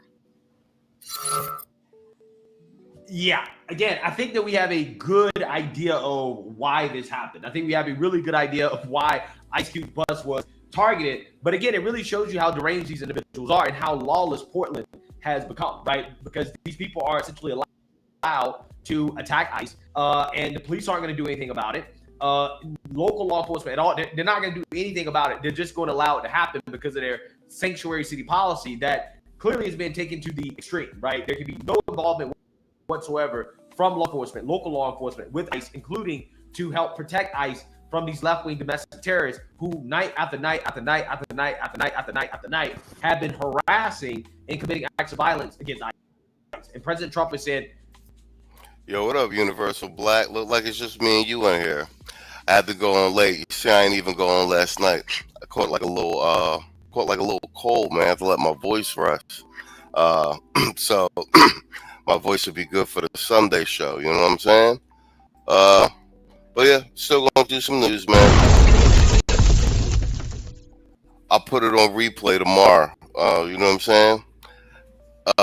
Yeah, but it looks like it's just me and you up in here. I wanted to do I went on at 12 something tonight. Let's do a late night joint, man. I actually missed not doing it last night. I didn't got so used to doing it every night. enough is enough. Okay, we're calling in federal troops. We're sending federal troops to protect ICE in Portland. Okay, and this is long overdue. And of course, Democrats are boo-hoo-whining and crying about this, but it has to happen, right? I mean, at this point, if Democrats are not going to establish law and order in Portland, then the federal government has to come in and do it because this is out of control. So without further ado, let's go ahead and get into it. Follow our breaking news just a short time ago. President Trump announcing on Truth Social that he is sending troops to Portland, Oregon to protect ICE facilities. Now, Portland is... Oh, word?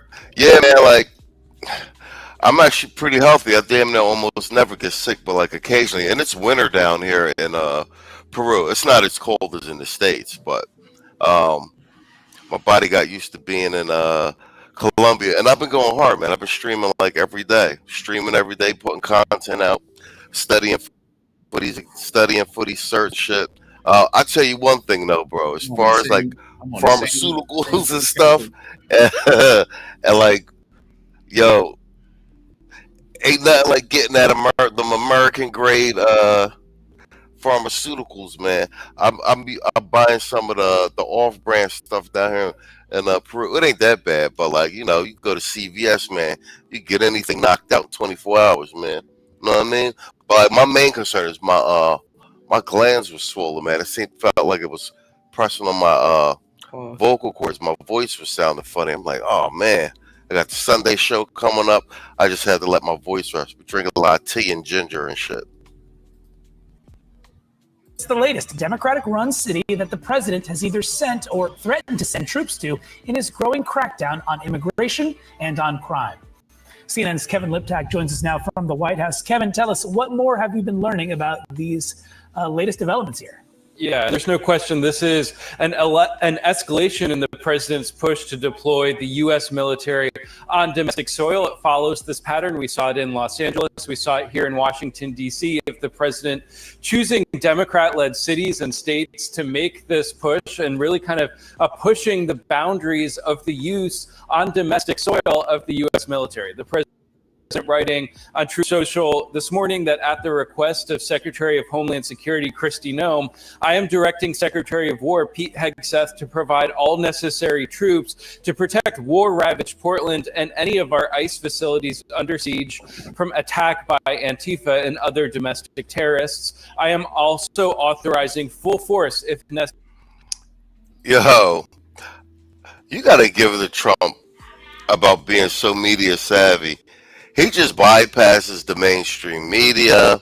He bypasses her. He basically just makes these announcements on social media, his own social media platform, by the way, and then on Twitter. And then, like, the media just has to react to it. Someone actually noted the other day that, when he made that statement to in general on social media, on Truth Social and on Twitter, that the DOJ was moving too slow with these indictments and such. And then he listed the people that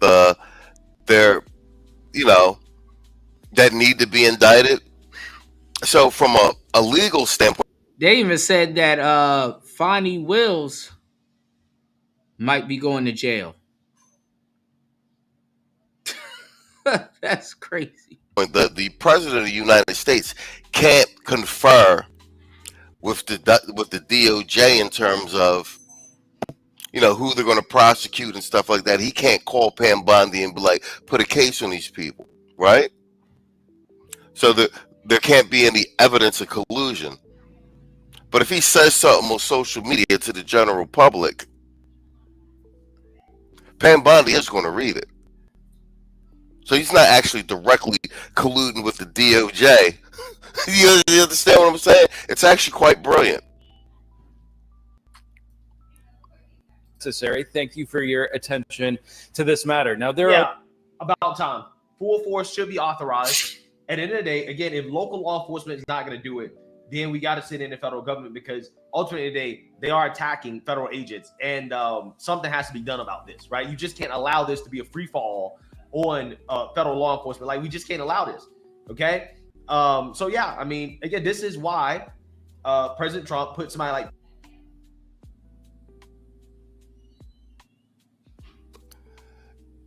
Exactly. Boss move. Tony Soprano. Yeah, it's smart. George just made a point. I'll say this.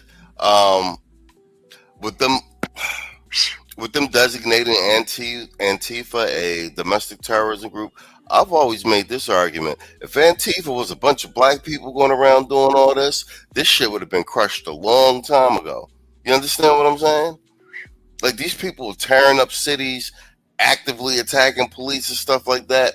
Do you know what I'm saying? If Antifa was an all-black group, they've been wiped out already. So yeah, declare them domestic terrorism and get to work. Pete Hegseth in charge. People are like, oh, Pete is so unqualified. It's like, no. Pete is more than qualified, right? He's more than qualified, because Pete is actually willing to do what other secretaries of war probably would not be willing to do.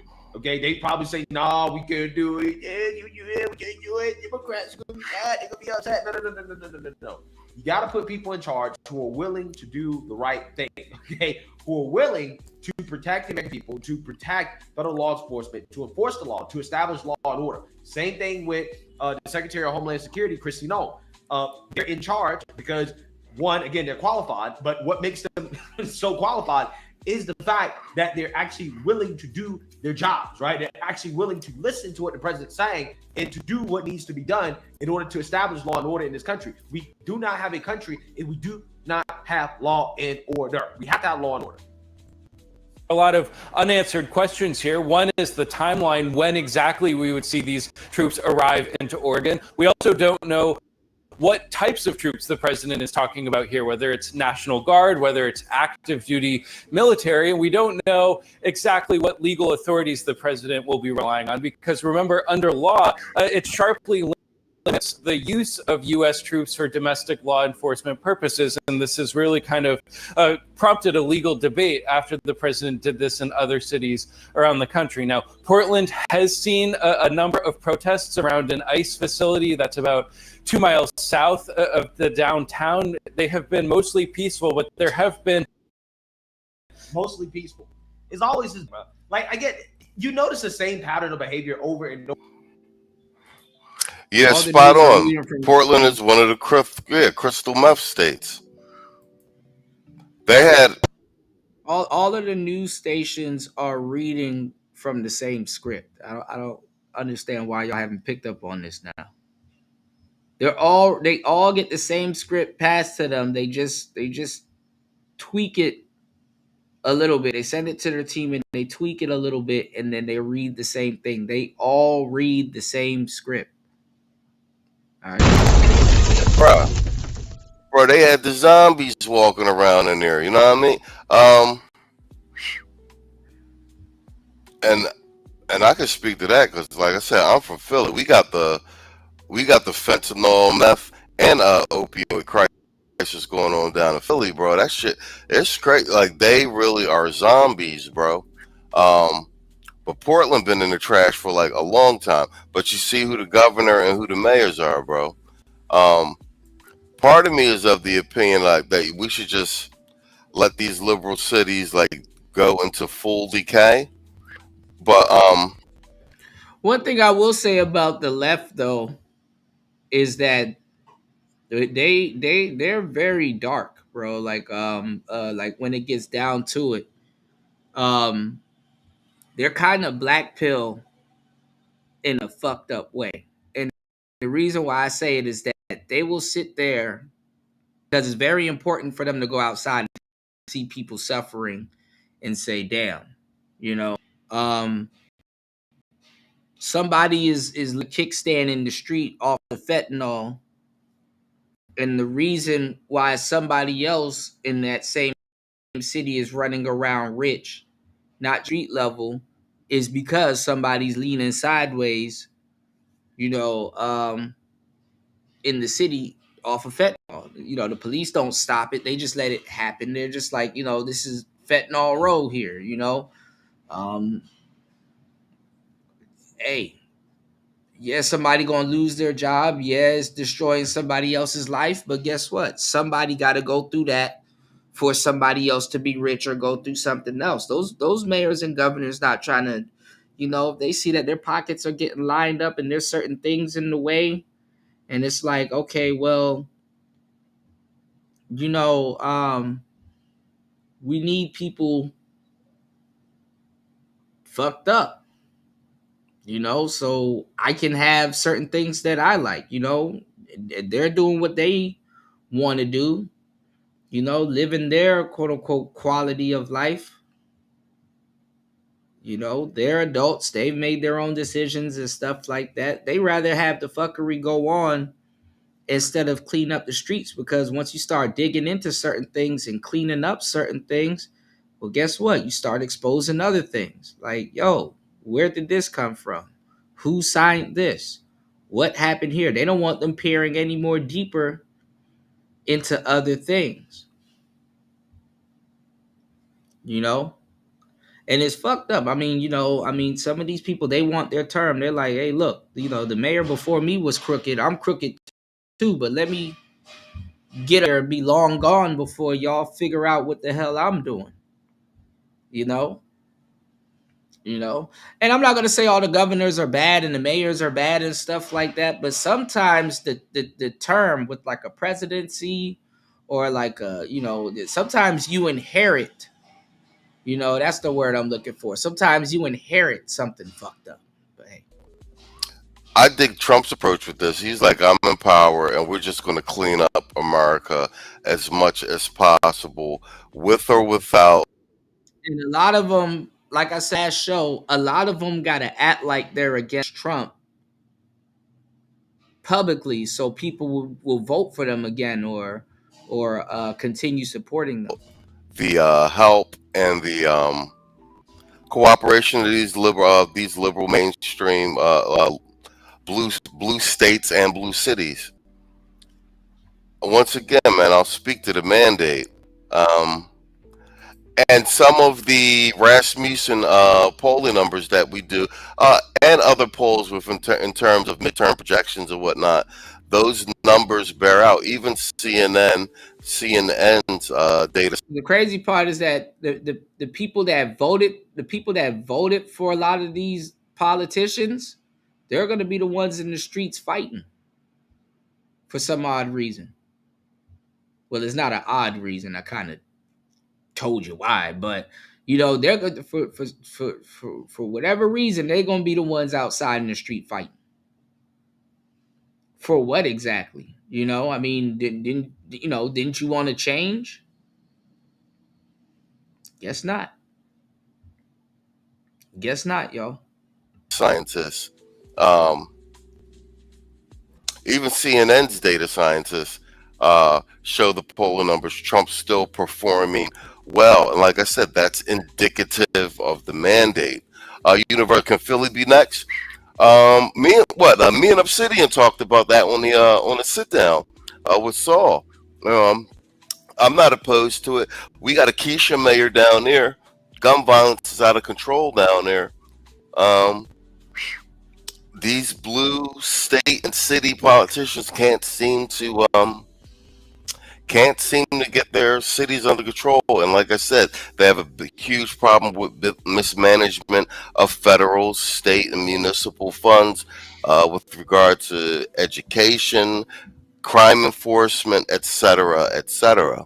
Um, if there's a massive uptake in gun violence or whatnot with Philadelphia, um, like I said, we wouldn't be opposed to it. And like I said, Pennsylvania in and of itself just flipped red this last presidential cycle, and it tends to be trending red. All right, let's see what happened with Kamala. Even O'Shea did something. So let's see what happened with Kamala, Andrew Tate, and Myron. Let's go. Politics in a weird space right now.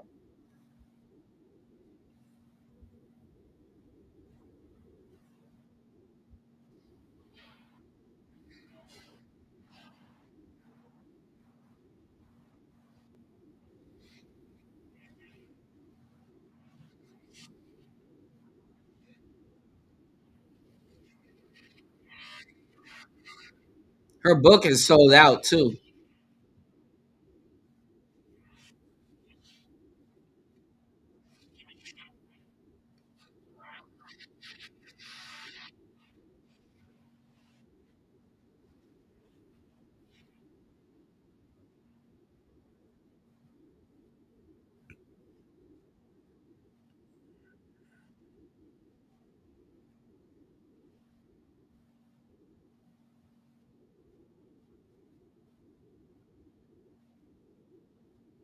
Damn, she dropped them in the book.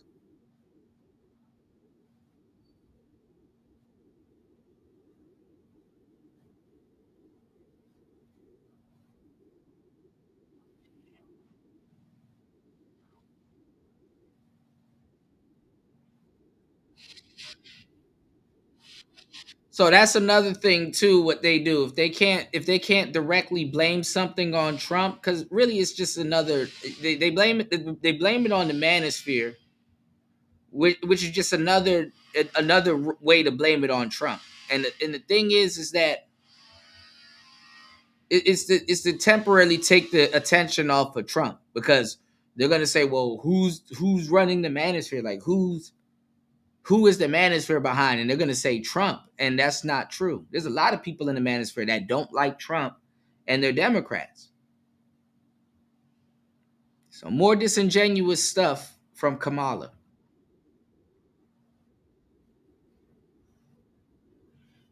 80% of black men voted for Kamala.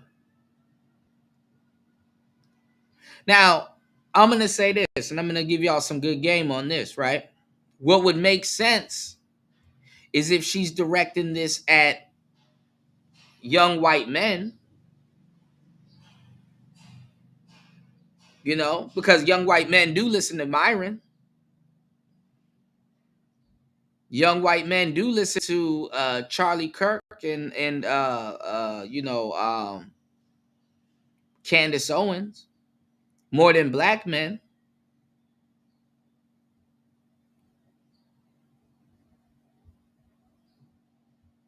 But that wasn't necessarily Kamala's base.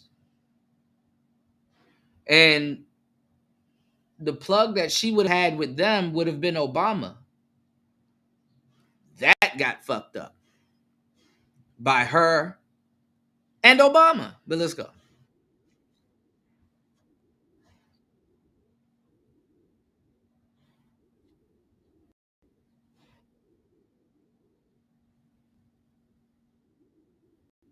That's bullshit.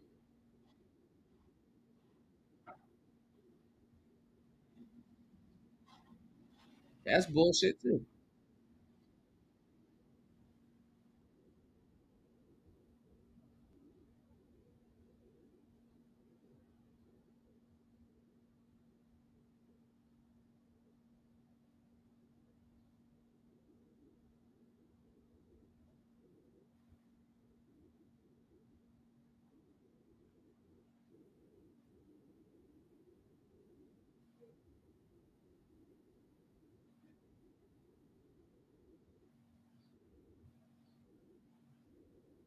America, but this is the thing. America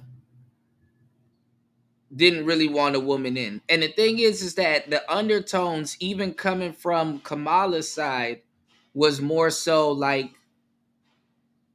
okay, we might vote for you, but what are you going to do to convince us to stay? That's really what it was.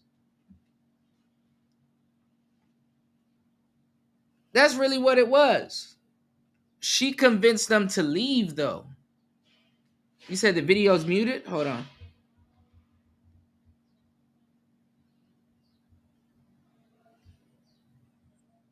Give me 1 second. What the hell? Hold on. Y'all can't hear this? What's good, everybody? Hold on. Ish. Let me see.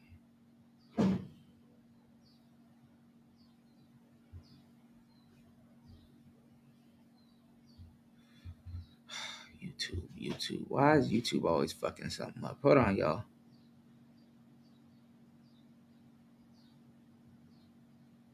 What's good, everybody? Hold on. Ish.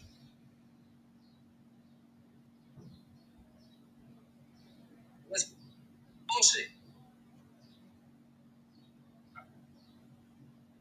Okay, y'all can't hear the video. Give me 1 second. I'm gonna go out and come back in. Please, y'all hit the like button. Support the show. Hold on. Give me 1 second.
All right.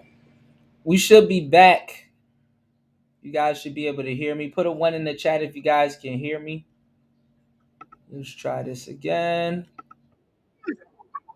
It's your boy, O'Shea Duke Jackson, back at it again with another episode of the Celebrity Junk. As you guys know, Kamala Harris is on this book tour, and the book tour is like 107 days or something. I'm not sure about what it is. People have been going there causing all kind of hell, all kind of problems, but she said something that was pretty interesting in one of the books, page 176 of 310. Pundits speak about the bro vote, the frat boy flank. I don't think of them in those reductive terms. Instead, I think about these young voters coming of age during COVID, unnaturally isolated, their lives lonely when they should have been at their most social. At the very moment their world should have been widening, it had contracted. For some, the voices that filled the void belong to Andrew Tate, Myron Gaines, and others who grab attention with get rich or fitness content, then deliver arguments that feminism is damaging to masculinity and women need to know their place. Polling revealed that many of these young voters didn't feel they knew me, and contrary to some predictions, they did not vote primarily on reproductive rights or Gaza or climate change. They voted on their perceived economic interests. Now, this is where she's lying and bullshitting, because feminism is not damaging to masculinity. It's damaging the femininity. And it's damaging the families, and it's damaging to a lot of other things.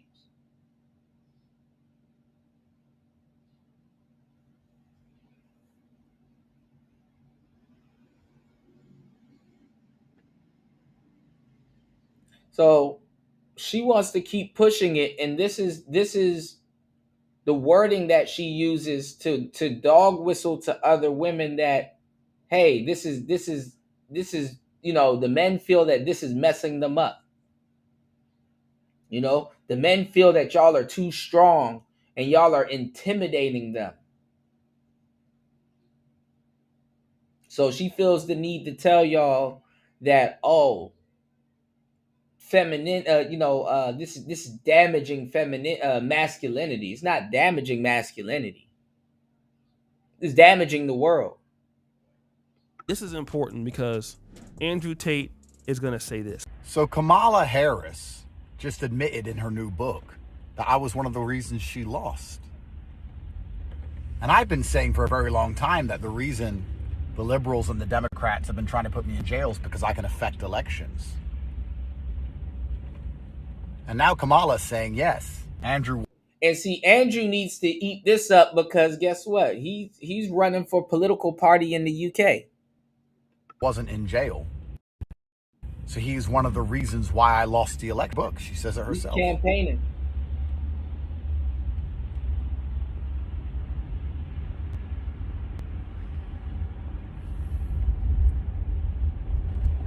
Gotcha. Then Myron is going to say this. I was telling y'all to get out there and vote. I was telling you guys, vote for Trump, bro.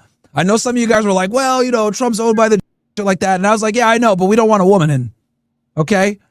And look, even though Trump has done some, we got to admit, censorship chilled out. We're not getting annoyed as much with the leftist shit. So, yo, that's crazy, bro. That's crazy. So what Kamala Harris didn't say is that Myron and Andrew Tate and those guys cost her their election. They want to believe that, but it's just simply not true. Nobody went to the poll saying that, oh, Myron, don't vote for Donald Trump, or Andrew Tate says, don't vote for Donald Trump. Nobody thinks about that as much as you want to give yourself credit for. She said what she felt that it was. They voted on their perceived economic interests. Now, let me just tell you this.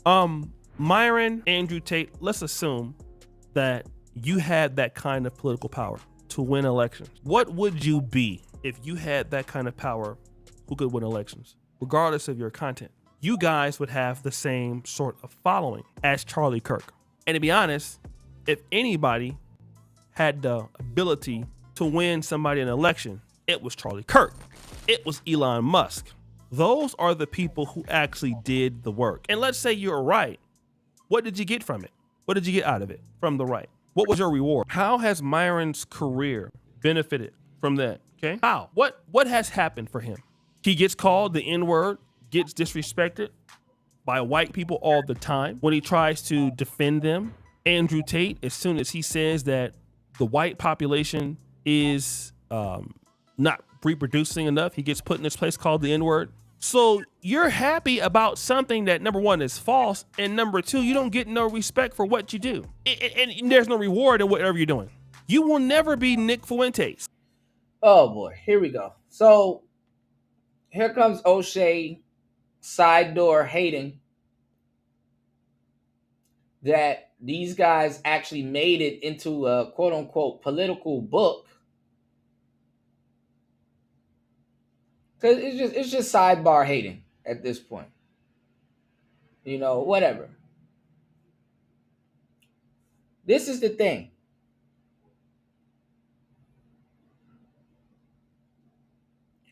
Charlie Kirk, he's not. He doesn't have the power also, but he has the influence to make people. He had the influence to make people take a second look at certain things, and he himself wasn't going to, he himself wasn't going to run for no damn president, but he would have got behind Vance. So he would have made sure Vance won, or Vance had the base and the footing, you know what I'm saying, to get in office right after Trump. That's what Charlie Kirk was gonna do. And it's not saying that he has influence or political power or anything. He just aligned himself with Vance, and I wouldn't say necessarily guarantee a win for Vance, but guarantee that Vance will have a base.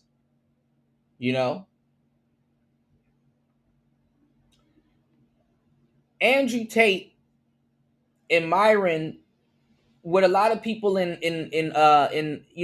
politics and in Congress, they just the reason why they got to stop a lot of things that's going on in these spaces is because they believe that those guys have the influence individually to make to influence people's young men's decision and stuff like that, urban America and stuff like that, because a lot of manosphere rhetoric has made its way into urban America, urban dictionary and stuff like that. A lot of the Pearls and the Fuentes and stuff like that, a lot of what they got going on are online movements. Andrew Tate can't speak at a college and he'll have the same numbers as Charlie Kirk. Nick Fuentes can't speak at a college. He'll have the same numbers as Charlie Kirk. That's why it was actually ironic but somewhat funny comparison with Charlie Kirk and Martin Luther King, because it's like Charlie Kirk can bring out the numbers. Charlie Kirk can bring out the numbers.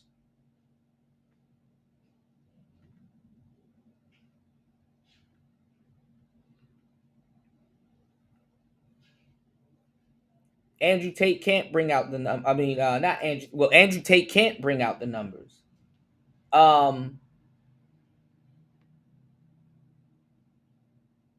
Nick Fuentes can't bring out the numbers. And then, secondly, no matter how much people agree with Andrew Tate or Nick Fuentes, they can't openly and publicly support him. Whereas a Charlie Kirk fan, they can openly and publicly support him. Hey, I'm a Christian. I believe in that. Let me support him. You don't necessarily have to wear a MAGA hat at Charlie Kirk's rallies and stuff like that. What's going on, Zap? But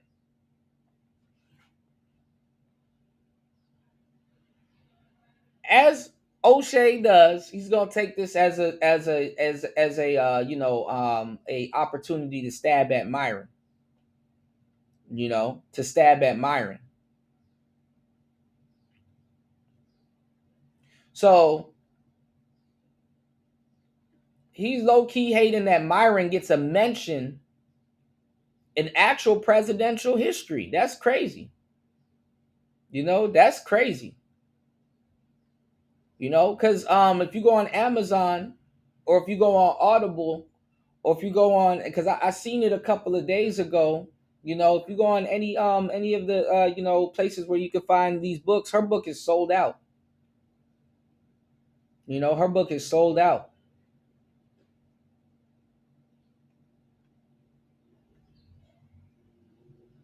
So, not even Tate.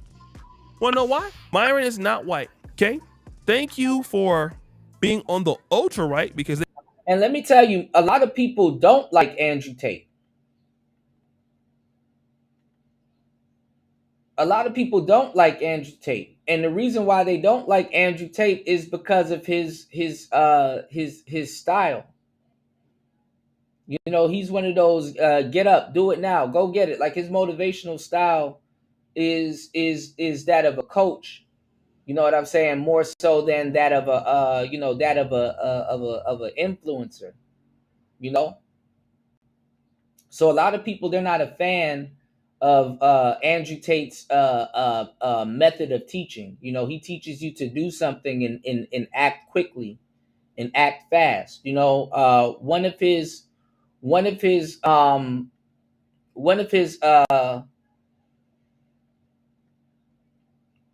sayings in his book, right? One of his sayings in his book is, act fast, act quickly, get it done quickly. You know, the faster you act on it, the quicker, your success will come. You know, if you guys want me to share all 7 hours of his Hustlers University all over again, I have it in my Discord where you guys can pick that up for free.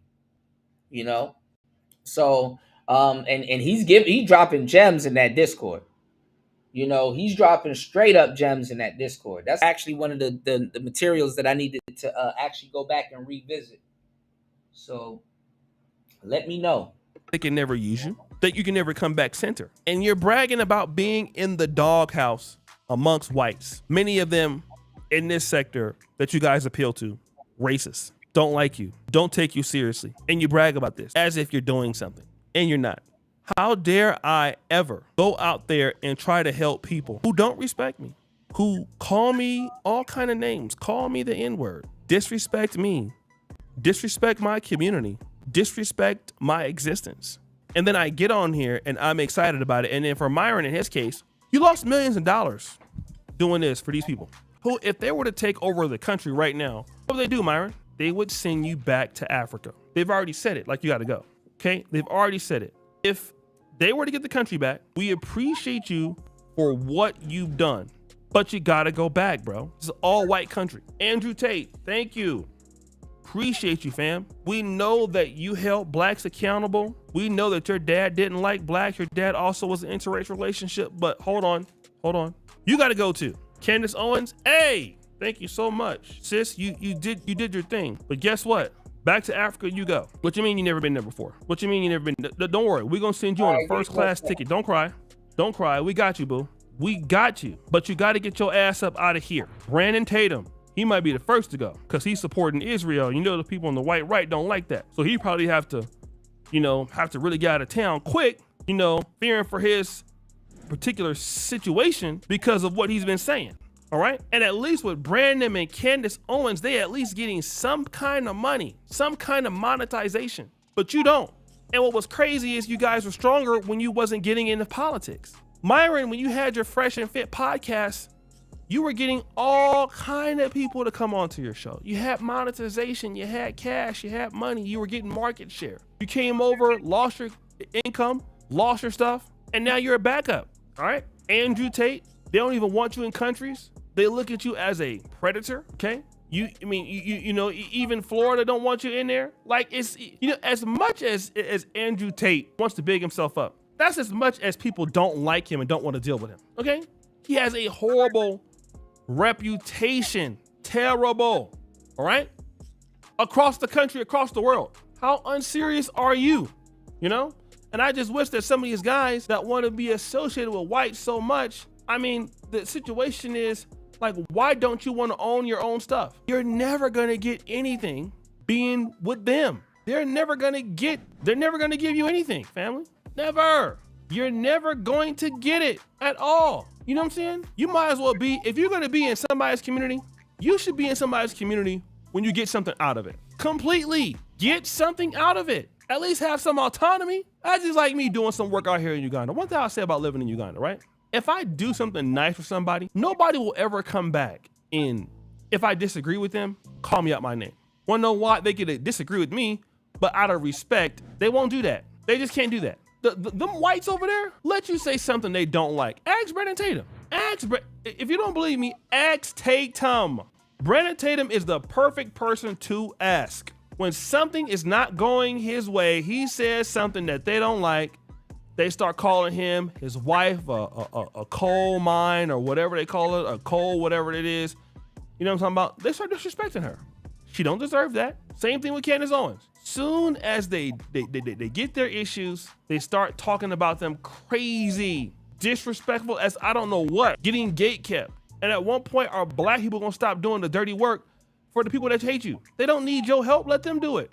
Now, if you guys were on YouTube when O'Shea first got to the manosphere, he was doing the same thing. So he probably might be the perfect person to tell. A lot of people don't remember that. When O'Shea first got to the manosphere,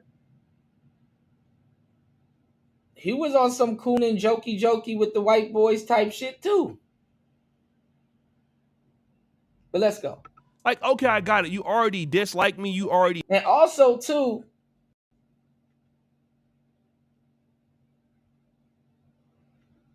he threw the black manosphere under the bus for Pearl at one point.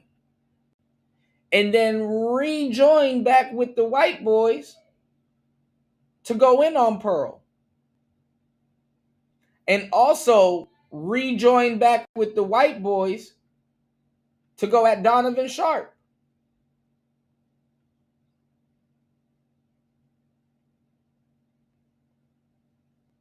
These are all facts. And the only reason why he's beefing with Myron like this was because Myron took Donovan Sharp's side. Donovan Sharp was going at it. This is why you got to stay out of other people's beefs in these spaces.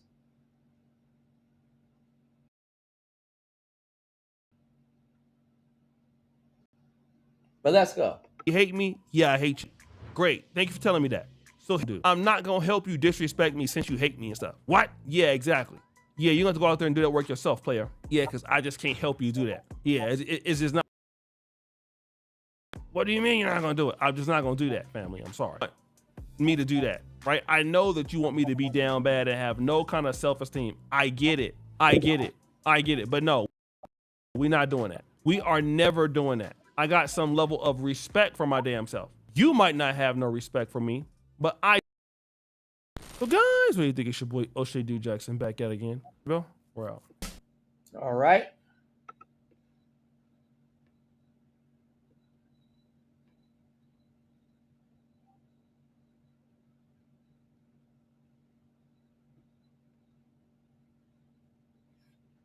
Give me 1 second.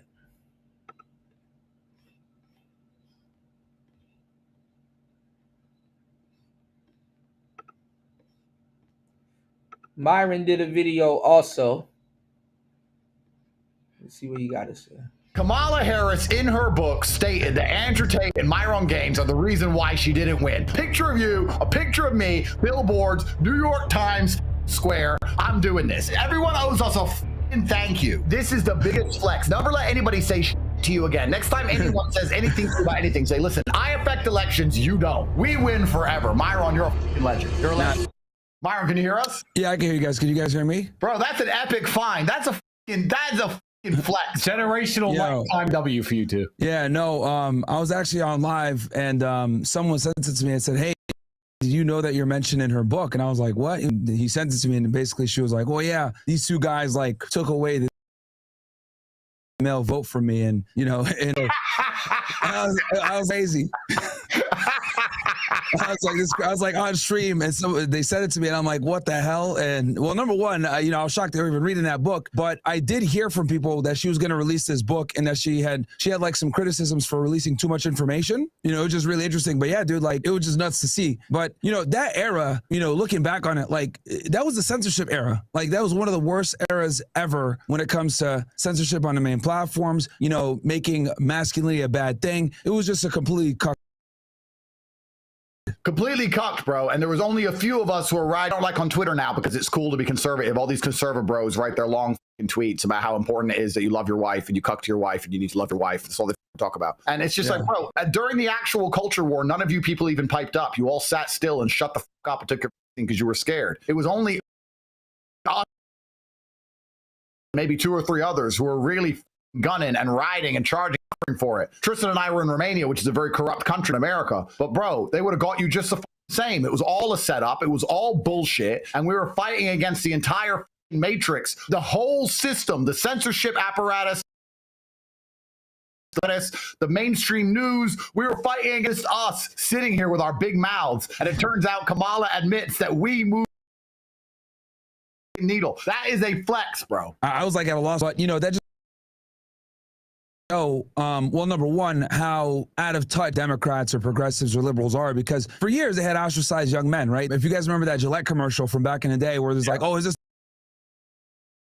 I can get? And Terry Crews, that big cuck, he's over there talking about all this other bullshit. Like, these guys don't understand that this type of content exploded in popularity because men have been ostracized from society for so long. Like, women have been able to be incompetent, rude, not respect authority for literally years. And then finally, guys like us came out and said, yeah, bitches are stupid. They're like, you probably should have listened to them, right? They don't know what they're doing. They don't know what they're talking about. It's like, yeah, but it's like, it took us saying women are for people to say, you know what? You're right. Women are right? You're saying they can't drive. And people are like, wait, every time I got hit by a car, it was a female driver. These guys are right. So all we did was connect the dots to things that people already knew. And we were able to help these guys, like, step up. Now, thankfully, I would argue like young men nowadays are more based on like, I'm a millennial. I know you guys are millennials too. Like our generation, it was cool to be a leftist or whatever. At least these young guys now, right? They're figuring out like, no, being on the left is Yeah, our generation was super. So they are based. So where do you think the world's going? What's going to come next? We won this big victory, and I felt like we won, and in some ways we've won, but we're still kind of stuck in the mud. Do you know what I mean? Yeah, well, it's evident that we're still kind of recovering from the censorship, right? Like I'm still demonetized on YouTube, still banned on certain platforms. You guys are still dealing with this bullshit case, and it's amazing how month after month, like you guys get your money back, then you guys get your cars back, then you guys, this case gets dropped, or this girl, says, oh, you know what, I don't want to pursue this anymore. And like people still have the balls to sit there and say, oh yeah, these guys are totally guilty. It's like, dude, they would have been in jail by now if that's the case. I never would have left. Well, not only are we not guilty, we're actually more innocent than 99% of men on the planet. If we smoked. But this is the thing. And the courts play this same game with a lot of people. The arrest and these are the charges and blah blah blah, that gets plastered everywhere. But when the Tate brothers win, or in reality the courts we gotta be fair. He didn't do this, or we can't prove this, or this didn't go that way, or that didn't go this way. Quietly, which is just as fucked up, they start them their money back. They start to give them their cars back. They start to release certain things, and it's like so openly. You know what I'm saying? Y'all will do all of this. Y'all will lie to people. Y'all will, fuck up our money, fuck up this, fuck up that. Then when it's time to give the shit back, now you're quiet. There's no billboard for that. They don't blast that part. And then, they're okay with people running with this narrative because the damage that they want it to be done gets done. And that's the same thing that happens with women when they falsely accuse men of doing certain things. So, like I said, you got to follow politics, you got to follow the courts, and you got to follow women because they do the same thing. Just the only fucked up part is that the courts, to a certain degree, and they don't necessarily have to, but they have to be fair. Because they would be breaking, depending on how they go about it, they would be breaking the law in front of everyone. And then, that will cause problems in and of itself. So to a degree, they have to be somewhat fair. Women don't have to be fair. You know, there's nobody sitting there holding them accountable for anything. You know, but the courts will somewhat be fair, but then leave it to the media to do the rest of the job, which is you know, slandering your character. You know, and then also too, it's not even just that. It's to create a system to slow you down or whatever you got going on. They get in the middle of your plans because the accusations alone can bar you from doing certain things. You know, so you have to be based on people trying to go off facts. You know, this is if Andrew Tate does run for politics, this is going to keep getting brought up. The case is going to get brought up, but him winning the case is not going to get brought up. You know, he still has to, you know, he's still guilty until proven innocent. And he got proven innocent, but in the court of public opinion, he's still guilty. Because yes, the court case probably is somewhat cleaned up. And it's not cleaned up again. I guarantee you Andrew Tate will get dragged back into court for something else. You know? And the courts will break the laws that they feel that they want to enforce and not enforce. That's, you know, the people that enforce the laws break the biggest laws ever. Because Andrew Tate was on, I think he was on Piers Morgan, and he was talking about, okay, they got all these lawsuits against him, but they won't tell him who, you know, because they know the person that's, you know, and it's a couple of women. They know that the people that, you know, they know he knows them. So, you know, they want the process to get further with, you know, without disclosing the women's names and stuff like that, because he could probably easily debunk it in its early stages. So they got to drag it along, you know. So they're playing dirty and breaking the law in the process. And the irony of it is, like I've been telling you guys the whole time, if somebody's bad, you don't have to go out of your way to prove that they're bad. It should stand by itself, you know.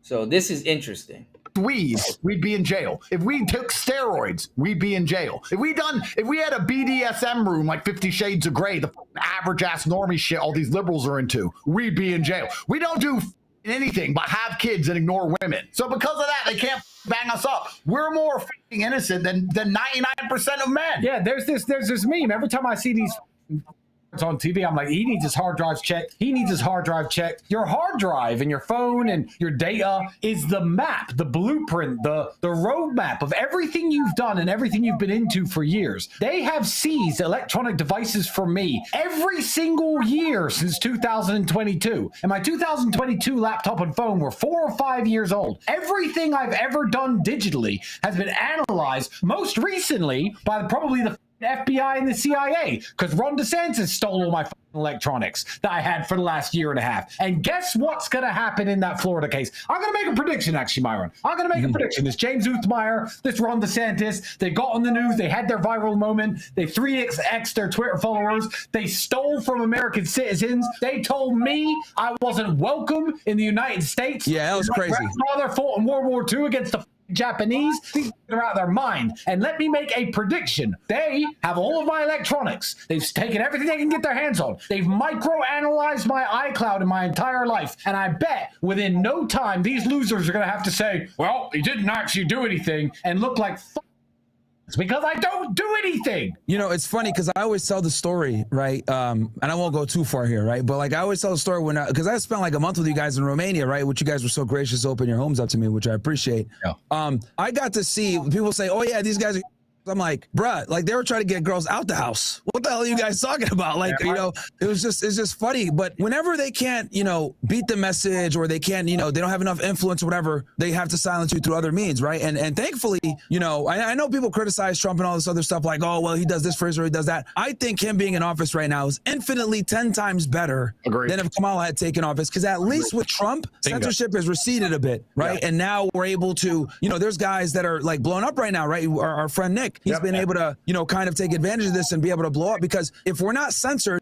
it's very obvious that we're going to win. Because let's be honest, who gives a fuck about these on the left like Hassan and Kyle Klinsky and all these other losers? Like, these guys are not dudes that guys look at and be like, I want to be like them. No, they're like, these dudes are and soft. They want to be strong. They want to be able to get girls. They want to be able to have fast cars, make money, be competent, etc., and be able to speak their mind. And unfortunately, the reason why young men don't want to be a part of the left is because, number one, the left has ostracized them. Then when you look at the role models on the left, these aren't men you really want to aspire to be like, right? These guys just aren't cool. And yeah, like a lot of people criticize Trump for a lot of his policies. There's no politician in the world who would aspire to 100% of everything I agree with unless I ran for office myself. That's not how politics works. However, when you have a candidate, it doesn't matter who it was. If you have a candidate who says, you know what, the First Amendment is going to be respected. Freedom of speech, the Constitution, that's the bedrock of America. That is one of my initial issues. I'm going to make sure everyone can talk freely. That, despite anything else that candidate might say or do, opens up the ability for us to discuss other ideas. The ideas the candidate might not like, but we can shift the Overton window further. It may only shift a foot or two with his win. However, with the complete freedom of speech and the right to discuss ideas openly, every single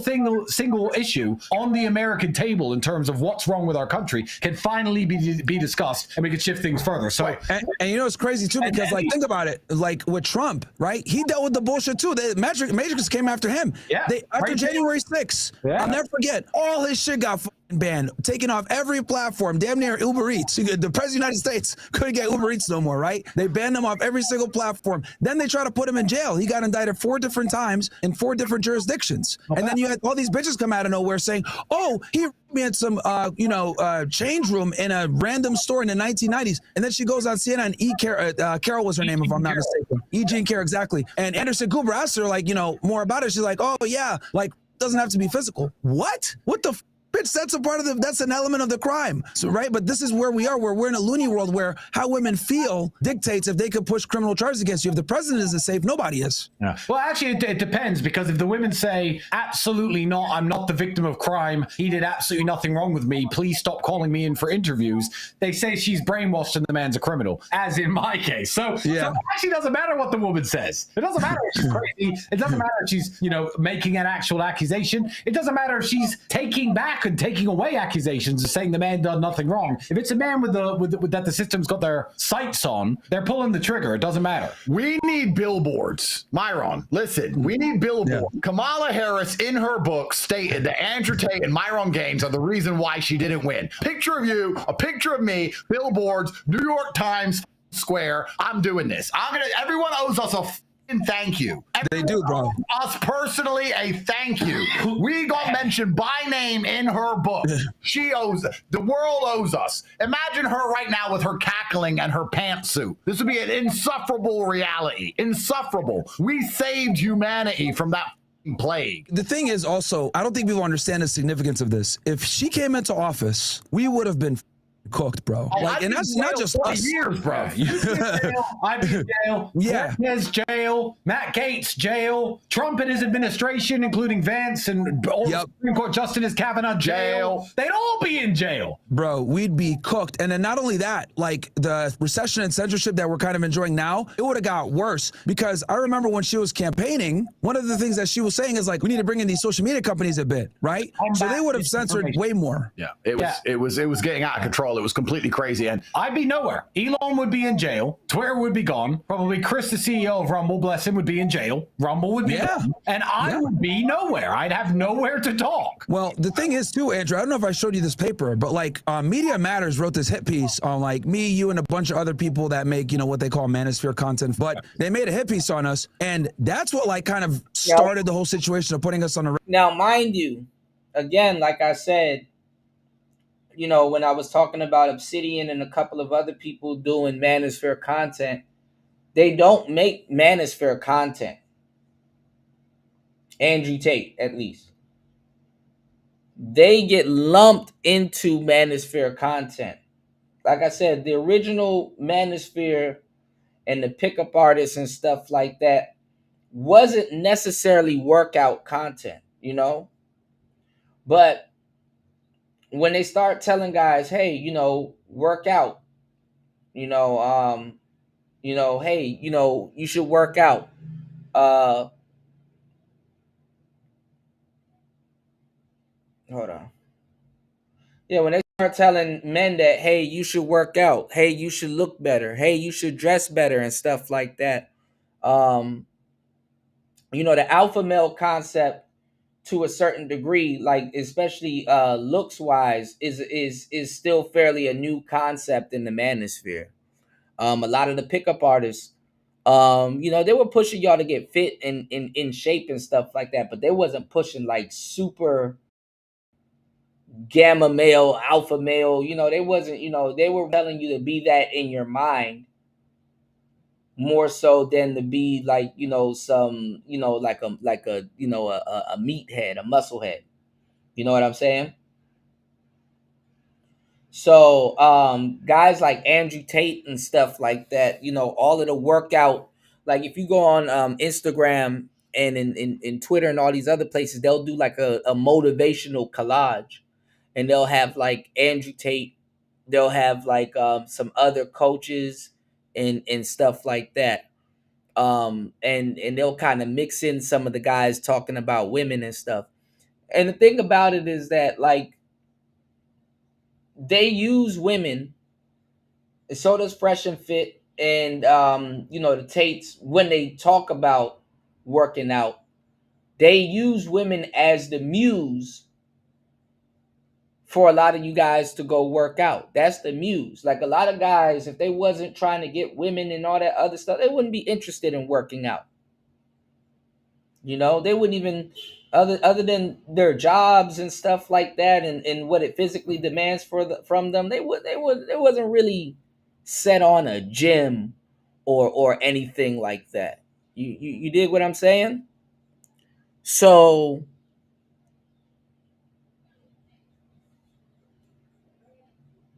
a woman, if you're gonna really goose over them and whatever, you know, it is a good, it can be a good, you know, incentive for you to go work out. You know, if you believe that there's some beautiful women at the end of the tunnel, and listen, there might be, you know, but the game is mental. You know, it's really a mental game. You know, of the mind more so than it's you know, workout thing. But anyway, also too, a lot of people aren't fans of Andrew Tate's workout style. You know, you kind of got to be a go getter. You got to be like a get up and go get it. Like his personality doesn't suit every single guy that wants you to handle them with kid gloves. Sadly, guys in the manosphere want you to handle them with kid gloves. You know, so you got a lot of guys in the space that don't even like them, and they're quote unquote red pill. So they're not red pill. Social media lumped a lot of guys that aren't red pill into the red pill sectors and stuff like that. I'm telling you, if you hear or say somebody's red pilled on the internet, 8 times out of 10, no, they're not. You know, they might be affiliated with it, but no, they're not. In the real spaces, you had Steph is Cold. Steph is Cold used to motivate people to work out and then sneak in the dating stuff also. C Boogie used to do that. You know, and they're manosphere adjacent, but they're not necessarily manosphere, you know. So Andrew Tate is manosphere adjacent, but not necessarily manosphere. He doesn't talk about the red pill and all this other stuff, but he will go on the podcasts and things of that sort. All right. If you're enjoying the show, because we've been live for 3 hours and 24 minutes, please consider supporting the show at $PTV888. That's $PTV888. Hit the like button and support the show. Hit the PayPal. Hit the Cash App. Please support good content.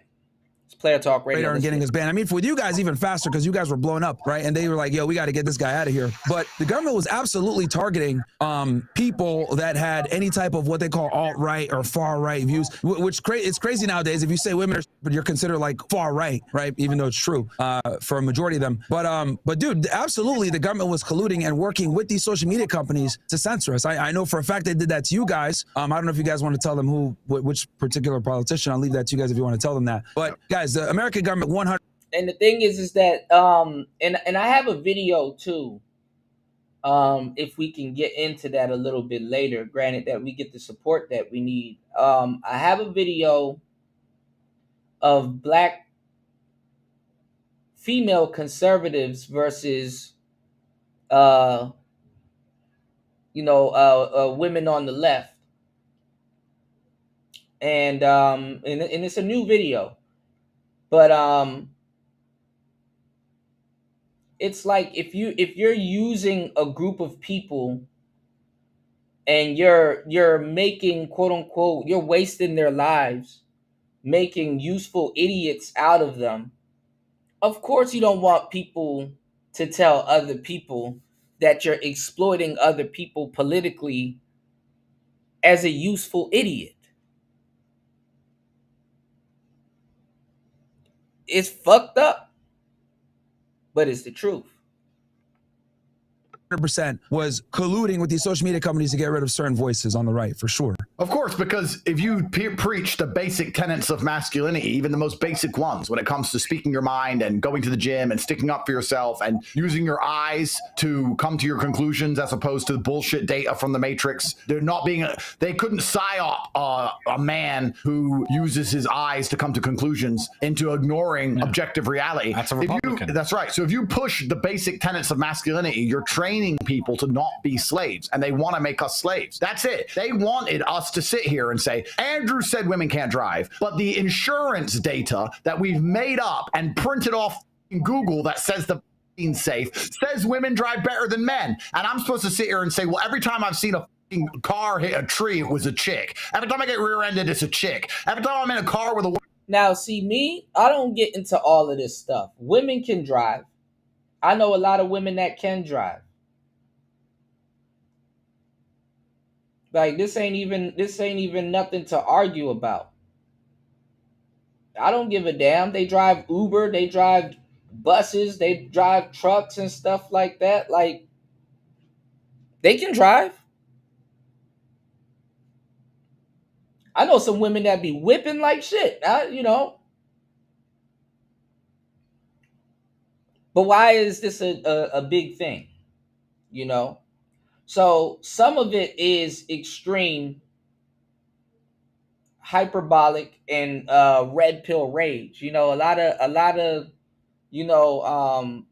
the brothers that are frustrated with women and have never, and I would say never, had certain cooperation from women, will come to some of these conclusions.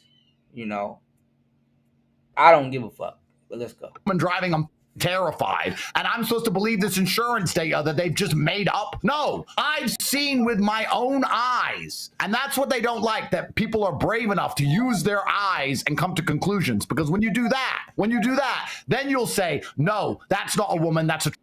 No, it ain't real, no one's falling over, everything's actually fine. No, you rigged that election, no one votes for that crap. Now you're not a slave anymore. They have to convince you to ignore your eyes and repeat what you are told so they can enslave you. So it's so crazy that us saying, come to basic conclusions based on your own life experience, go to the gym, stick up for yourself, and say what you think was seen so revolutionary. It was seen as so dangerous they had to get rid. And the sad part is that if you kind of do what he's telling you to do, technically you live off grid. Not physically, but mentally you will be living off grid. Rid of us. Does that not show that their plans for humanity are absolutely heinous? Yeah. That you're considered a revolutionary for telling people to think for themselves. Oh, I'll take it a step further. So when Trump was campaigning, him and JD Vance would often say on the campaign trail back in 2024, we're the party of common sense. And the fact that they campaigned on saying we have common sense tells you that common sense isn't common anymore, which is the whole problem in the first place. 99 genders, these weirdos serving in the military, not passing fitness standards, saying with pronouns, all this other bullshit. Like, it took the Trump administration to come in to say, we're going to restore common sense, make English the official language. It took an executive order to do that. Yeah. Pete Hegseth had to assemble all the generals, bring them to Quantico to have a talk like, look, we're going to go back to what we used to be. That's why they renamed it the Department of War, because we haven't won a war since World War II, and that was the last name when we won. So they had to come in under the premise of common sense to get votes. But the fact that they're even able to, campaign on common sense is ludicrous to me. But that just goes to show you how off the deep end we've gotten as a nation. Well, I hope we can save it, bro, because we're still stuck in the mud a bit. But you know what we need? I need to get over there. We need to do a fresh and fit old school. We absolutely do, man. Bro, we need to Dude, every day I get a message saying, yo, when's Andrew going to come back with some girls? Which is going to come back with some girls? Come on, man, blah, blah. Every day I get asked that, man. And obviously, me and you talk behind the scenes, so we know what it is. But yeah, man, whenever you guys want, you guys are always welcome to Miami. And I think we're going to break the internet if we bring one of those back. Bro, this is so legendary. I'm gonna get the billboard sorted out. This is the biggest flex. Never let anybody say shit to you again. Next time anyone says anything to you about anything, say, listen, I affect elections. I affect elections. You don't. That's what I say from now on. If any bitch nags when the judge tells me I have to go to jail, my last line to anybody is, I affect the American presidential election. You don't. I do. We win forever. Myron, you're a legend. You're a legend. Or two, bro. I mean, it's just it's crazy because the fact that she named us by name, and this book is new, like it came out recently. That should tell you that and that was a big blunder on her end, and the Democrat Party in general. But the fact that she mentioned us by name definitely makes shows holy crap, like these guys took. Well, I will say this, because Kamala and a lot of women that's in like they notoriously don't write their own books. They don't write their own books.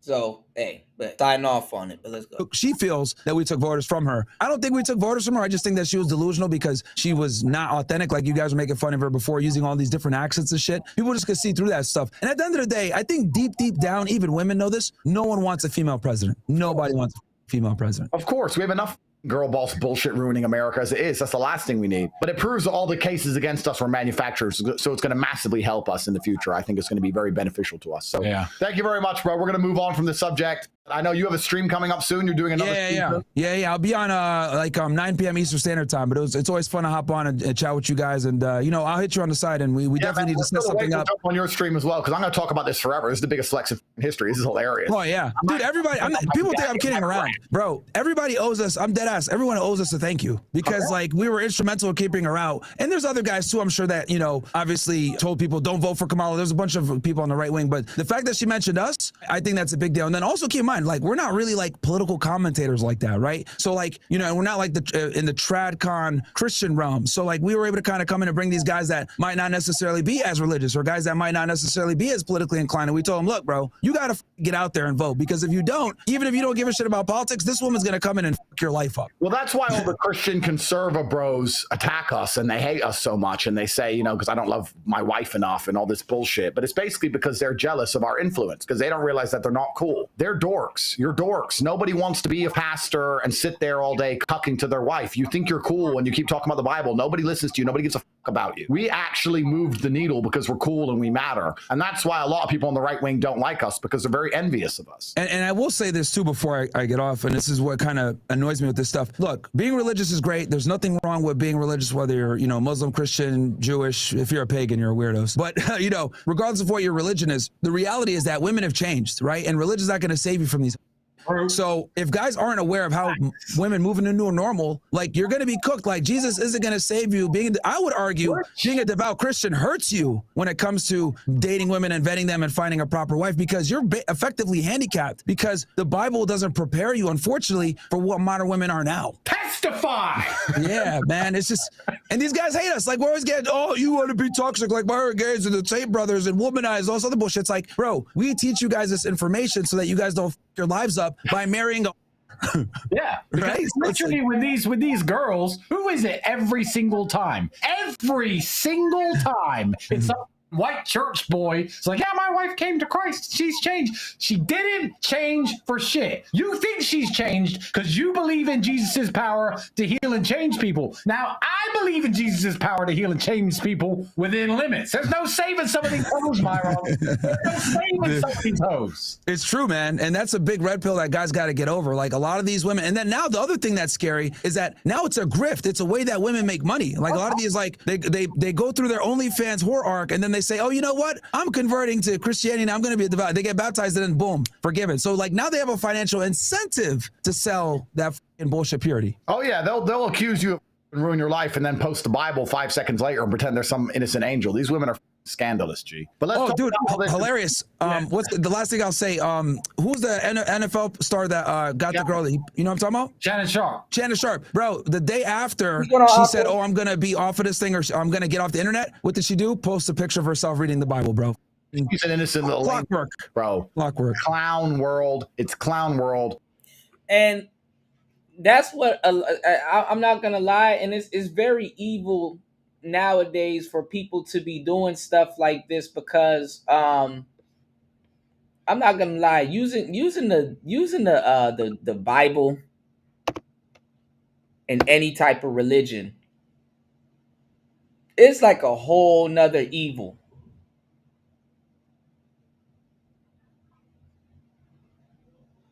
It's like a whole nother evil. You know, it's like a whole nother side of evil that that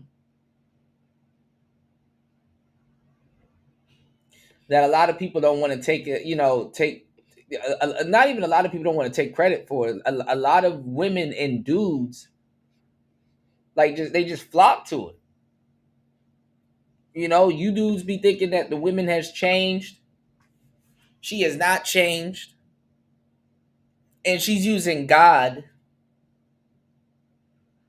as like a not even a conduit. She's still, this shit is, I don't even think God would bring you around somebody like that. Give me 1 second. Please hit the like button if you guys are enjoying the show. Please hit the Cash App.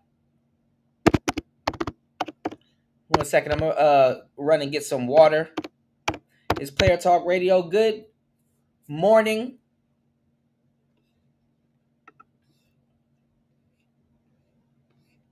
To everybody here, it's Player Talk Radio. Give me 1 second.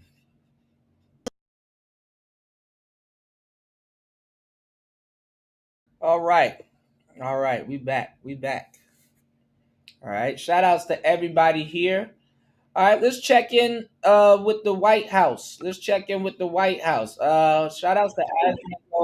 There's sort of all big announcements, actually. Sounds like my stream title. It's wonderful to be in the Oval Office. I think you probably like it the best. You like it the best for press conferences? Look at all the gold. But today I'm excited to announce another historic achievement in our quest to lower drug prices for all Americans. Good. Prices have come way down. We've gotten prices way down for groceries, for oil especially. Today we broke $60 a barrel. We think the oil is going to be under $2 a gallon very soon. That's about 70% lower than what it was just a year ago. So that's a big thing. And when the oil comes down, everything comes down. It's pretty beautiful to watch. Wow. AstraZeneca, the largest pharmaceutical manufacturer in the United Kingdom, is committing to offer Americans major discounts on their vast catalog of prescription drugs, one of the great companies, by the way, and a most favored nation's pricing clause. So most favored nation is you're going to pay whatever the lowest price anywhere in the world is. That's what you're going to be paying. Now, what you don't see is they never say, hey, we're gonna up the quality of the American diet. You know, we're gonna make sure, this is something that y'all don't even hear about. We're gonna make sure the food is not filled with GMOs and stuff like that. We're gonna stop what's actually making people sick. When have you ever heard that? Some of these people wouldn't be on drugs if they weren't sick, you know, or having a messed up diet. A lot of, hey, in the States, people are just eating anything, you know. But then again, if Trump was the type to, then niggas would get mad at him for that, you know. Whereas in Japan and in other countries and stuff like that, they eat clean, you know. There's, I mean, obviously there's fat people everywhere, but and it's not about people being fat. It's not about being a glutton and stuff like that. But if you go see a lot of the in the medical field, what's really fucking up a lot of people is their diet. You know, especially in the black community, high blood pressure is crazy. It's crazy. So the pharmaceutical industry is an industry, and it opens up. See, the thing is that, like, even the evil shit that go on in the world, you can't. It's like what I said with, like, the mayor thing and the president thing and the city council things.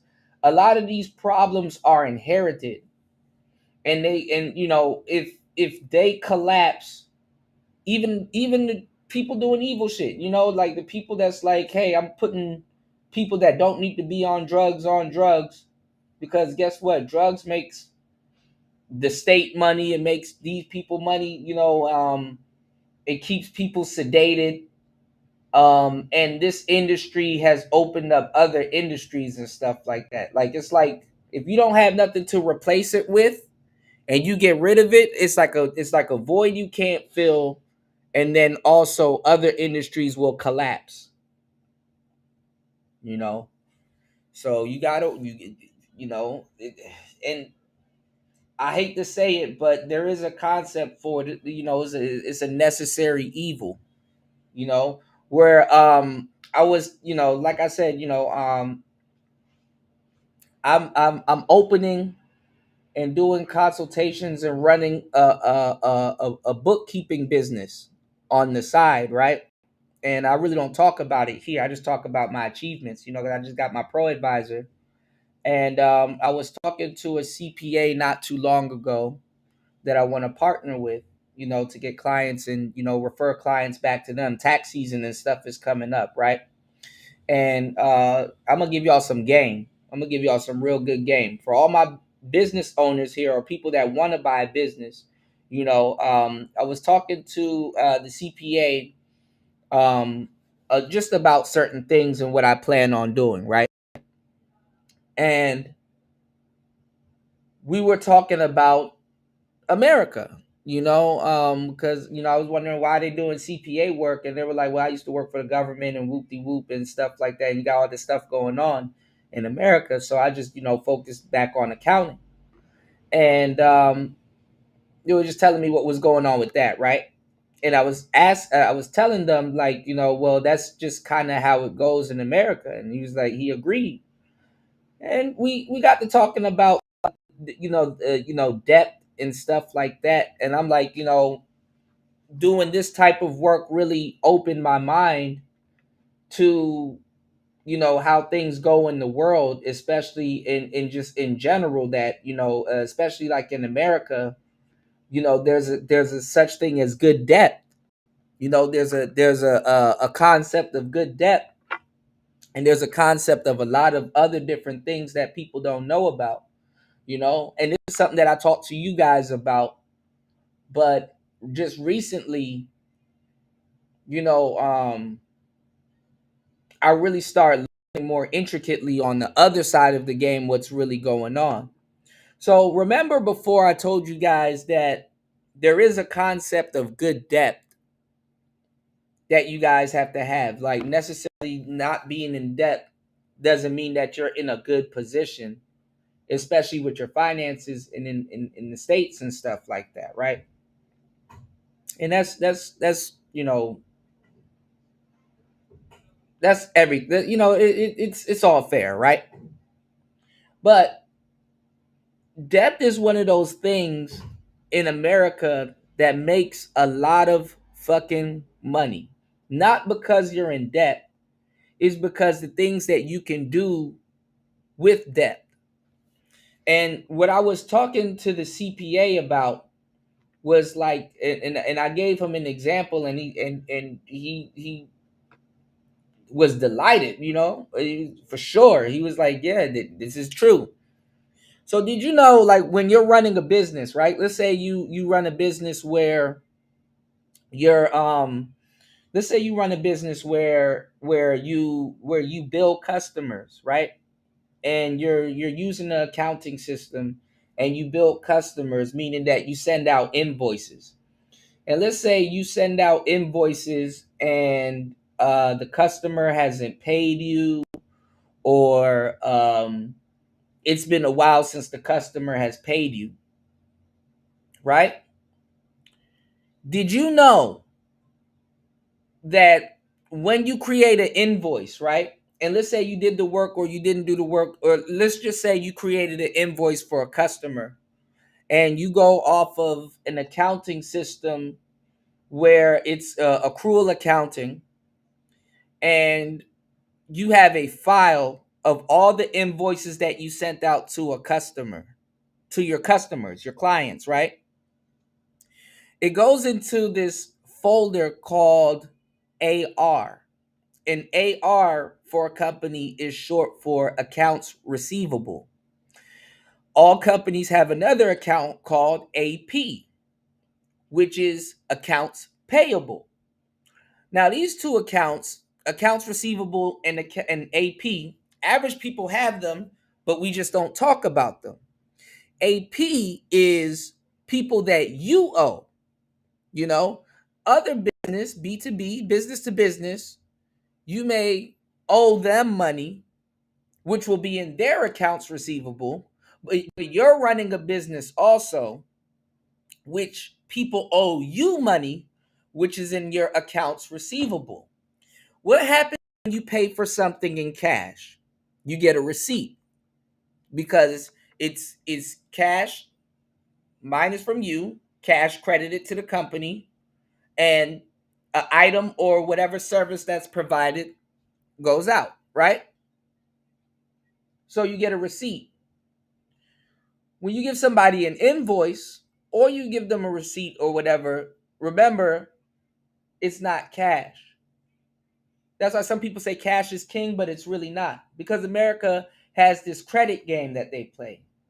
So I may sell you something, but it may not come out your account until Monday or Wednesday,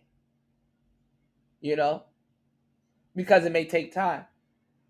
So anyway, you have your accounts payable and you have your accounts receivable. Did you know, as a business, if you need cash in a pinch, all of your invoices that's in your accounts receivable, you can sell your accounts receivable. Your accounts receivable actually becomes an asset to your business, because you can sell that promised money to you to another company. Another company will buy that promised money and pursue the payment and will pay you out for your accounts receivable. You have businesses that go around to other businesses and buy their accounts receivables.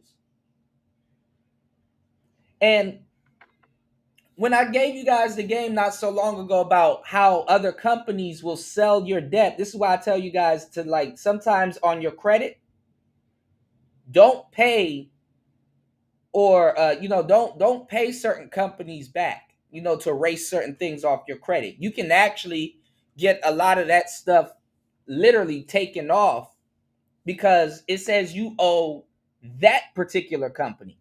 That particular company is coming up on your credit report, but you've owed them for a minute. So I'm telling you, it depends on how long you owe them. They probably already sold your account to somebody else, but their name is on your credit. You can get that shit taken off and you don't owe them anymore because another business is going after collection for that payment for you. See, if they sold that, their accounts receivable, if your name was in any of their invoice that you owe them, once they sold, your debt has been paid. They sold it. Because what they do is that when they sell their accounts receivable, they get paid for it and it becomes liquidity for their business. So your debt's paid. You don't owe them no more. They might have you on file that you didn't pay them, but you don't owe them no more. See? And this is the game that's played on the back end that not even people, but business owners don't even know. And Andrew and a couple of other guys, there was a guy that was debating, I think, and one of them was Andrew, says that you really don't know how America works until you really own or run or see the inner workings of businesses. A lot of people are complaining nowadays that jobs and businesses are closing down, but in reality, when businesses and jobs and stuff close down, this is the basis of a recession, or not even a depression. But when one business go down, more businesses get created. And and seeing how people run their business and what they do and how certain things are conducted, it'll make your head spin. This is why a lot of people just stay away from it. So when you start seeing these numbers and stuff, and oh, what is America doing, and the price of this is going up and the price of this is going down, and oh, this pharmaceutical company is making a lot of money selling certain things, and blah blah blah. It's all a machine. It's all a machine, and they're all interconnected. So certain things that are bad or fucked up, you got to work with them. Certain companies, if you get rid of them, if you don't have anything else to replace them with, you got to work with them. It's not like hey, I just get in and just, hey, stop this and stop that. Then all kinds of other industries will fall. And it goes back to a universal law, y'all. Look at yin yang. Sometimes you end up doing so bad, you end up doing good. And sometimes your good intentions end up doing bad.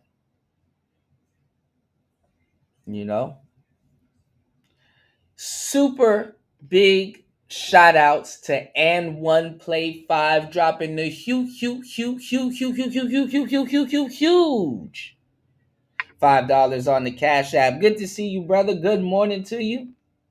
Hope all is well.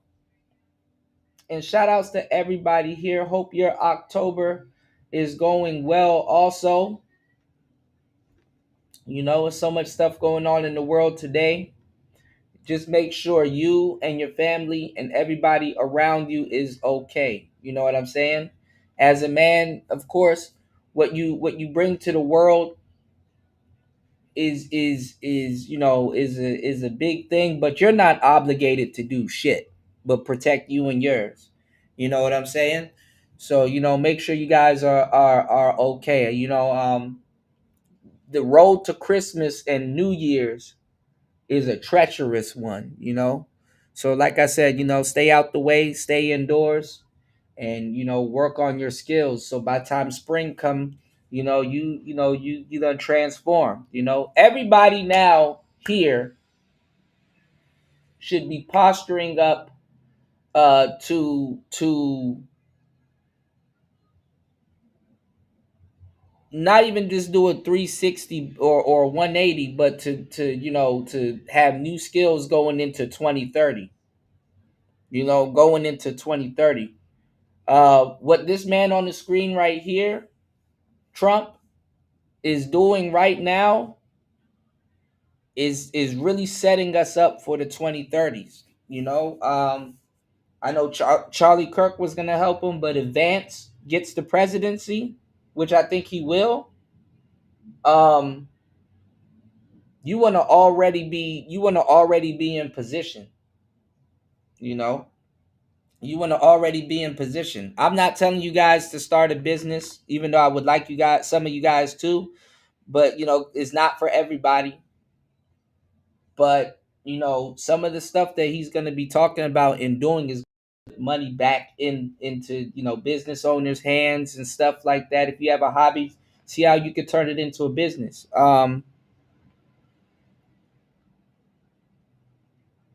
Stock market about to be going crazy.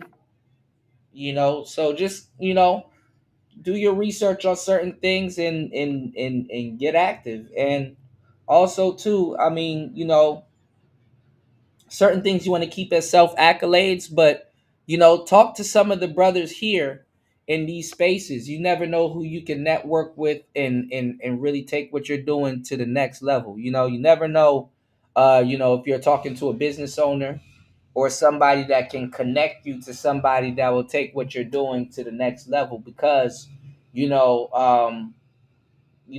moving in different times now. And I'm just gonna say it like this: sometimes you got to find a bigger rock to hide under. You got to find a bigger rock to hide under. Or not necessarily hide under, but you know what I mean.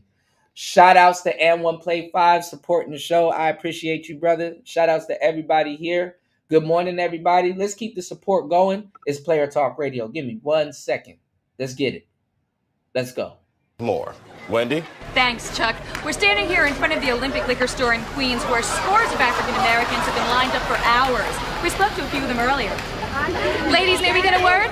Hide the money, y'all. There's poor people around. With your broke ass.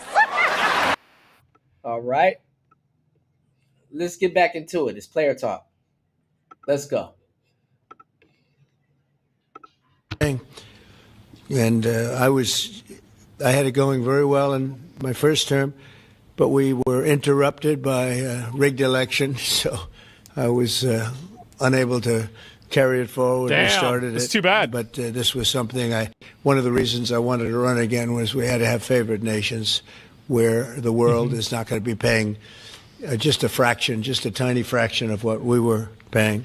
Yeah, I want to fair. thank CEO Pascal Sorio, a very highly respected, one of the most respected men in business and certainly in the industry, for joining us Prescription today, as drugs well as are crazy Secretary Howard expensive. Lutnick, It's Secretary Robert disgusting. F. Kennedy Jr., CMS Administrator Mehmet Oz. But see, this is the thing. You guys got to be careful not to get hooked on prescription drugs, because they make you dependent.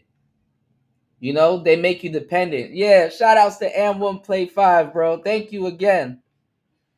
Yeah, they make you super dependent. Those prescription drugs makes you so dependent that you feel that you cannot be yourself without them.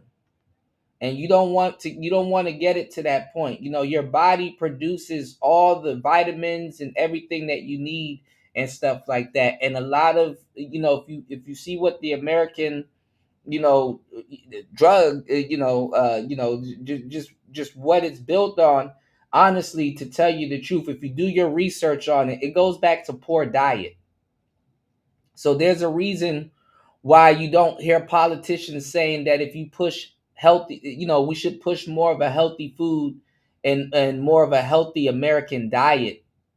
They should push more of a healthy American diet instead of pushing drugs. You make more money off of the drugs than you do with food. And what does the drug say on the labels? Take with food. But in reality, a lot of the foods that are available in America it's what's making you have to take the drugs anyway. A lot of the depressants. Some of you guys are not depressed because of your circumstances or situation. Some of you guys are depressed is because you eat other animals that were, that were unsubscribed from life a certain way. It does something to the the meat. Pause. Um and I've seen this, I used to work at a grocery store, right? At a point in my life, right? And not even just going to the grocery store. If you just go to the grocery store, have you ever kind of been on a tight budget, right? And you go to the meat department, pause, and you see the pork chops, and sometimes it'd be a big slice of pork chop. You see them pork chops are cheap as hell compared to like the salmon, compared to like the steaks and stuff that they have there. Now, why are the pork chops cheap as hell? Number one, it's swine. Number two, they're easier to cook, but this is what you're putting in your body. You know what I'm saying? This is what you're putting in your body. You know, and as black people also too, we got to be focused on other different things. The quote unquote African American diet, is crazy as hell on black men. You know what I'm saying? It's crazy as hell on black men. That high blood pressure and stuff like that. A lot of the foods that you eat are genetically modified. Bananas are supposed to have seeds. The bananas in the West, they don't have seeds. You know what I'm saying? The bananas in the West, they don't have seeds. You know? They don't have seeds. Lemons, they're genetically modified. Vegetables, carrots are supposed to help you with your eyesight. Certain things, y'all go look up some of this stuff. Shahrazad Ali used to talk about it, and I used to talk about it during the pandemic until they start censoring channels like mine and other people and stuff like that. Which is why I appreciate you guys supporting the channel, because I always will give you guys the game. I will never steer you wrong. But one of the things that we used to talk about is the medicine cabinet. And it's very rude to go to somebody's house and look in their medicine cabinet. You know what I'm saying? In their quote unquote bathroom. But there's a term called the medicine cabinet, and people say, "What's in your medicine cabinet?" Which is your refrigerator, because that will determine if you're gonna put some medicine in your damn medicine cabinet. You understand what I'm saying? Thanksgiving is coming up. You're gonna start to see exactly what I'm talking about. When it comes down to the American diet and the medicine cabinet and stuff like that. The foods that you put in your body, it'll determine your mood. It'll determine your health and stuff like that. And as you get older, your body starts to get more sensitive because they've been exposed to these foods longer. Your blood pressure and shit start going up and down. You got to watch the sugar that you're eating. Are you and there's fruits and vegetables for everything, but you got to make sure those vegetables are real. This is why when y'all are sitting around and y'all are talking and debating with these goofy ass broads on the fucking internet, it's like I cook and I clean. Girl, what do you cook? You know?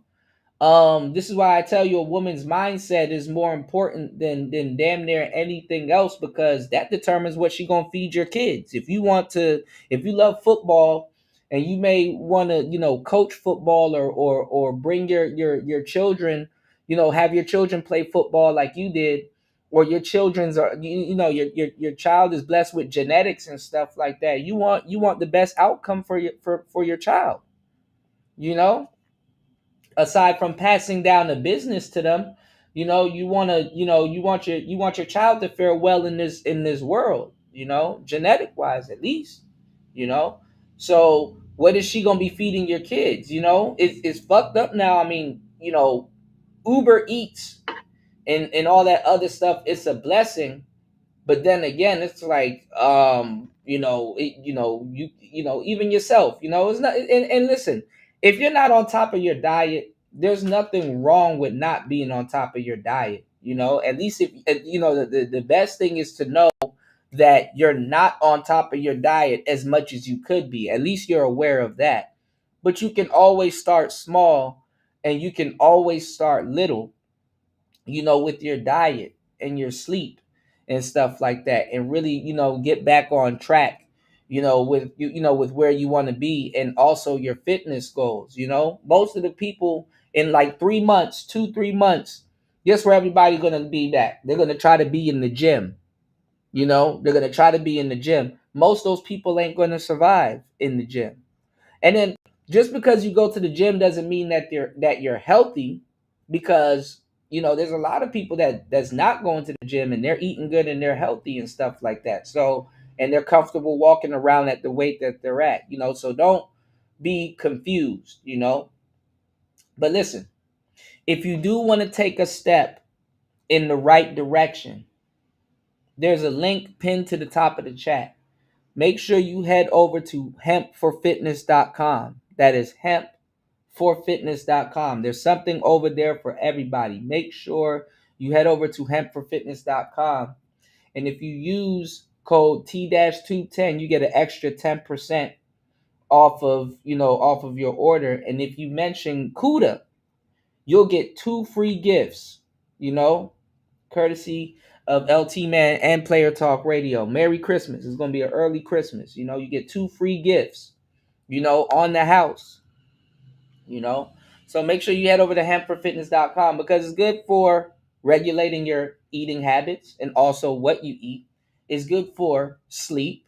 It's good for energy. And it's also good for if you're in the gym and working out, You want everything to be organic. And sadly, the American diet is not organic. It's not organic. A lot of that stuff is genetically modified. Think about it, right? You got Popeyes, KFC. Even if you go to a mall and you look at an eatery, damn near all them niggas sell chicken. All of them sell chicken. How much chicken, like what rate are chickens actually giving birth? Like, and I hate to say it, because I really hate doing this too.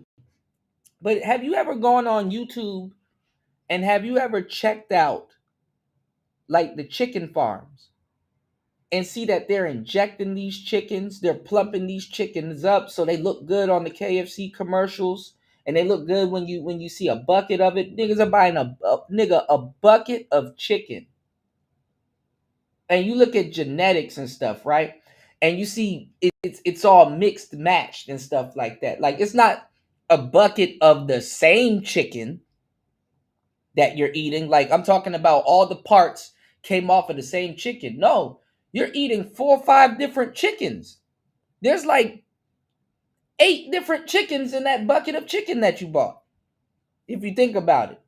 If you go to a buffet, people are eating beef. They're eating eggs. They're eating chicken. They're eating fish. They're eating all kinds of stuff on the same plate. Now, these things are good for a diet or certain things, or a balance, with your fitness goals. If you're trying to build muscle and stuff like that, I get it. But what I'm saying is that, all of that stuff that you're eating, remember, your body has to filter all of that stuff out. And it's amazing what the body does with the amount of tax that we put on our bodies and stuff like that. And this is something that men have to think about, even women also, but men definitely has to think about, because we always come to a speed bump or the thought of our mortality quicker than a lot of women. You know, our mortality and stuff that we, is something that we think about on a day-to-day basis. So it's just something for you to think about. Pharmaceutical drugs. We talked about it during the pandemic. Shout outs to OG. I have a video if you guys want to watch it when we go off air. I might go find it and share it. Me fasting in OG, and a lot of people from the chat, that are still here, which I appreciate you guys. We were talking about this stuff during the pandemic, and now it's a little bit safe to talk about it, and we have to risk getting kicked off of YouTube just to give you guys, information to save you from what was going on out here in the world. And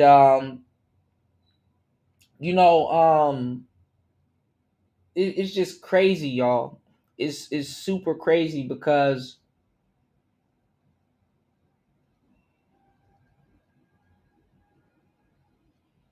it was a quote that was said in that video that was so true.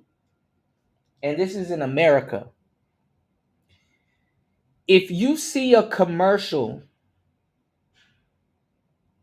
for like certain fruits and stuff like that, I think the only positive commercial I've seen was for a fruit called pomegranate. A lot of people don't know what a pomegranate is, but if you see a commercial for something, I think OG or Fasting said this. If you see a commercial for something healthy for you in America, it's not healthy. And I said, damn, that's true. Because if you think about it, right? Look at it like the Orkin man, or like a Terminator or an exterminator, somebody that's supposed to come to your house and get rid of bugs. But guess what? If he gets rid of all the bugs, if he does his job good, he would be out of a job. It's like an itch that got scratched. If he does his job good, he would be out of a job. So if he puts poison down or bombs your house with poison to get all of those, insects out of your house, the insects away. But you know what happens with that poison that he puts down and all those traps and the spraying and stuff around the house? Do you know what happens? That poison over time becomes food and attracts more bugs to your house. So guess what? He has to come back to your house and spray again. Routinely. Because if he did his job good, he'll be out of a job. If the medical industry does their job well, they would be out of a job. So this is why they keep people dependent on certain things to keep you coming back. Go look at the site, bro. And then they tell you on these commercials. That's the funny part. They'll have some goofy pill that you can take for depression, and then it'll be like side effects, suicidal thoughts, blah blah blah, and this, that, and the third, and liver problem and kidney damage. And it's like, damn, hey bro, you just better off with the depression, my guy. Because how depressed you gonna be if you got suicidal thoughts, liver problems, and all this other stuff? It's drugs. It's drugs. And you gotta look at it like this. Like, when you do certain drugs, right? When they leave your system to a certain degree, they take a part of what your body naturally produces with it. They take a part of what your body naturally produces with it. So you're going to feel that void. And if your brain can't keep producing these chemicals fast enough, or you can't, eat or maintain a diet that can keep, your brain functioning, or some of the things that you like fast enough, man, you're screwed. And this is how dependency starts. But this is not talked about, So you got to be very careful with prescription drugs and stuff like that because it's not good for you. It's not good for you, okay? What's going on, new? Again, shout outs to Am1 Play 5 doubling up. Thank you, bro. I appreciate you. Shout outs to Am1 Play 5 doubling up on the Cash App, dropping another $5. Thank you again. Hold on, let's go. More. Wendy? Thanks, Chuck. We're standing here in front of the Olympic Liquor Store in Queens where scores of African Americans have been lined up for hours. We spoke to a few of them earlier. Ladies, may we get a word? Hide the money, y'all. There's poor people around. With your broke ass. Shout outs to N1 Play 5, bro. I appreciate you. Thank you, bro. And congratulations. Wink, wink, nudge, nudge. I got you, bro. Yeah, congratulations, man. That's what's up, man. And I'm glad, man. Getting to it. Getting to it. You know? Getting to it. You know? You know? And I wish everybody here will prosper, you know? I wish everybody here will prosper. That is awesome. Congratulations too, by the way. You know, Lord knows you deserve it. You know. You know, everybody working hard. News says they will damage your kidneys. Absolutely. Absolutely. It's like if you look at the side effects, it's like, man, you might as well keep, keep what you got. And then this is the thing too. Then the doctors they win whammy on you because guess what? Then they charge first they'll give you the medication that will, and I don't even know if I should call it medication, but that will destroy your kidneys. Then you got to double back and get another dose of another medication that's supposed to help the kidneys that you're destroying. Like the doctors, if they want to, if you want, listen,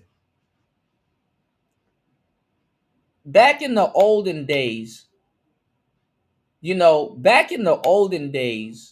people say that, oh, it's barbaric and oh, it's we live in the most prescribed. This is why I push hemp for fitness so heavy because all of their stuff is organic. You understand what I'm saying? And listen, everything is in moderation because even organic stuff, I'll be wrong to tell you, or organic is organic is the best way to go, but too much of anything will harm you. You understand what I'm saying? And this is what I want to tell you guys. It's like,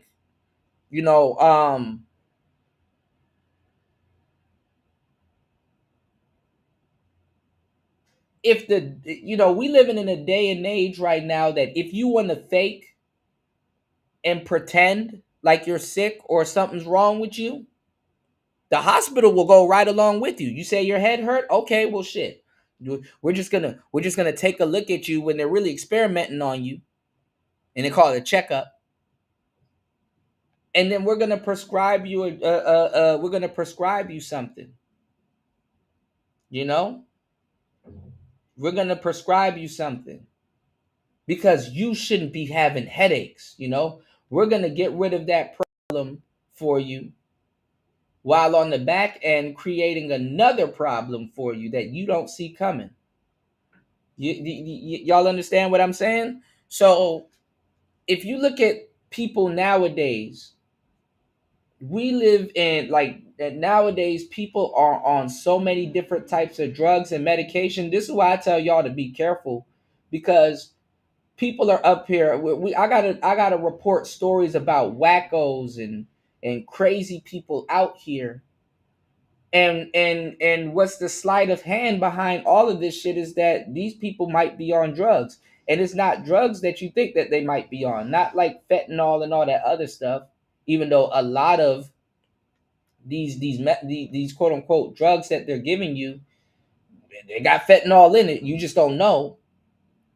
But people are on something nowadays, and you don't know what people are on. Why did this girl lash out on me on a date?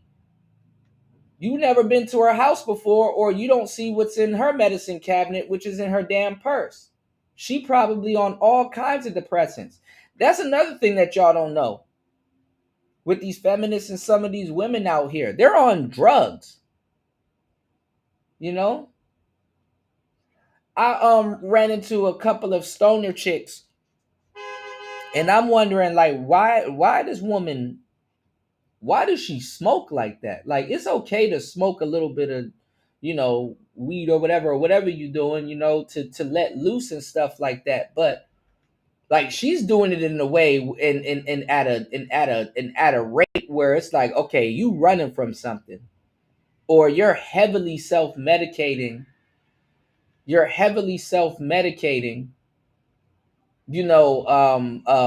Because of something. It's obvious. And it's like, oh, well, if she stops smoking weed, you know what I'm saying? She's having to take about 5, 6, 7 pills a day just for depression. And what does that mean? Depression. It's the same thing why people take drugs to feel good or to get them out of a headspace. Sometimes you got to think of heaven and hell as mine more so than a place.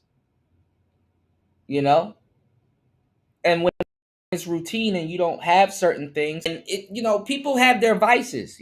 Some people may like to smoke, some people may like coffee. Some people it might be sugar. Some people it might be eating. Different strokes for different folks. But it's an industry. And if you want to play stupid, a doctor will prescribe you a big Tupperware worth of pills and stuff like that, because they make money. And they make money. They make money, and they like, yo, they'll have a nurse come in the room right along with you, and she experimenting with you too. And I'm gonna tell you the truth, you can lie and tell them that you've been taking those pills, and they'll go right along with it and stuff like that. But that shit will damage your kidneys. That shit, a lot of the medicines that they prescribe to you guys, it will fuck you up. It will fuck you up. And people got lives to live. You might be on the way to work, you might be doing all kinds of stuff, and some of those depressant pills, bro, you can't take that shit on the way to work. Some of the side effects, and how depressed are you going to be now that you develop like a kidney problem or an ulcer or a spot or something? It gets scarier when you get older, and it's also the tax that you put on your body over the years.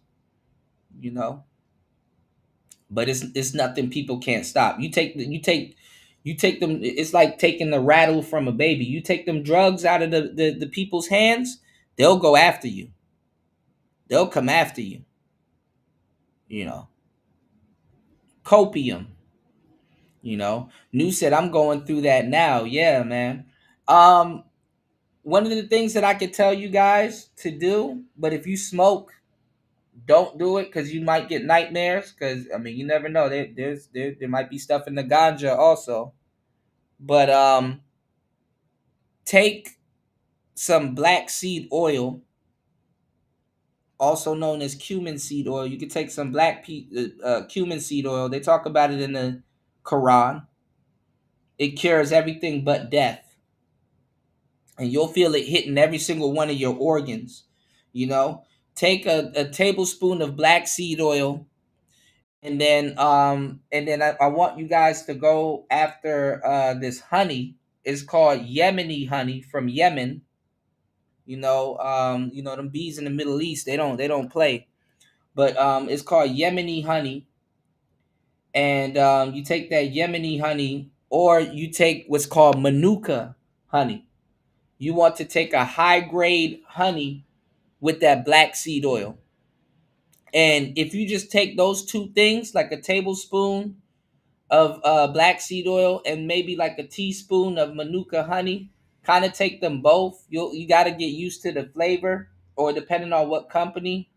I forgot the other company, but I know the company for the black seed oil that I know is called Perfect Press, and they're a little bit more pricey. And I think the other company's like it's Star something. I forgot the name of it, but you get more black seed oil for the price. You know what I'm saying? And you won't be replacing it as much. But take black seed oil; it's really good for you, and you can apply it topically. And you can and when you feel it, like if you have it on your fingers and stuff like that, and you feel like how thick it is. Pause. You're gonna start to see what it's doing to your body actually, and this helps you with your eating because it helps your digestive system. You're gonna start feeling it hitting every single organ because your body's gonna be able to process food faster. You know, when I was telling you guys earlier about the pork chops and stuff like that, if you guys caught my drift, um, you got pieces of food in your body like backed up from last week.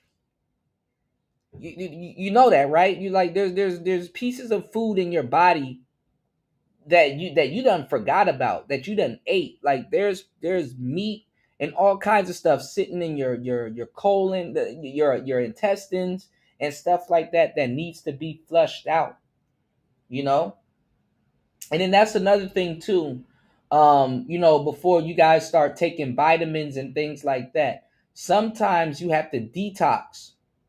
You have to detox before you introduce yourself to a new diet and certain things like that, because like I said, you have things in your body that's been in your body for a while that you have to get out. Some of y'all may have a damn tapeworm in your body and you don't even realize it and stuff like that. So you got to be a little bit more careful, especially in the West and just anywhere, with your diet and stuff like that, because you know, hey, it gets crazy. Take care of yourself today so you can take care so your body can take care of you tomorrow. You know, New said, when I was in the hospital, my doctors never even heard of some of the natural shit I said I was taking for my high blood pressure. Um, I said I know because you went to school for Western medicine. Exactly. Shout outs to Party in the building. Good to see you, player. Good morning, man. Glad to see you here. Good to see you. You said, my wife has a coworker that calls off every week, 2 days under the guise of mental health. Yeah, yeah, it's a real thing. New said black seed oil, pumpkin seed oil. Yep, yep, yep. And also, what's the other one that gets confused with black seed oil? Oregano oil. All different types of oils are good for different things. Even coconut, coconut oil. You said pumpkin seed oil, garlic, especially. Yeah, garlic is a good one also. It just makes your breath stink. You said don't get the fake manuka honey. It's gonna run you about 300. Absolutely, absolutely. And honey is good too because it's nourishing. And for the most part, honey doesn't spoil, and honey is more like an ointment. And it's the same thing with like the black seed oil. The black seed oil is like an ointment also. You know what I'm saying? It is good for your skin. So you can apply it topically and you can take it internally. It cures everything but death. Um, if you know anybody in your family or anybody like a friend or whoever, even an enemy, you know, if they're suffering from stage 1 cancer or stage 2 cancer, black seed oil every day, a tablespoon of black seed oil and manuka honey will cure their cancer. It will cure their cancer. All right. I'm only going to say it a couple of times because I can't say it too much because of YouTube. You know, you can do your research on it. It will cure your cancer. All right. And if you guys, if this information is helping you guys out, please support the show. If you want more information about it, just hit me up on the back end. I'll point you in the right direction. But but if it's after stage 2 cancer, like if you're going into the early stage, maybe if you're in the early stages of 3, but if it's after stage 2 cancer, it can't help you. It can't help you. But stage 1 and stage 2, tell them to switch over to black seed oil and manuka honey, and trust me. And also too, before you guys start, taking some of this stuff, drink a lot of water. If your skin is fucked up, drink water.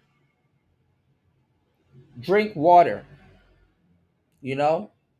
Water, you'll be surprised what water can do for you. Shout outs to Chris G in the place to be. Good to see you, brother. All right.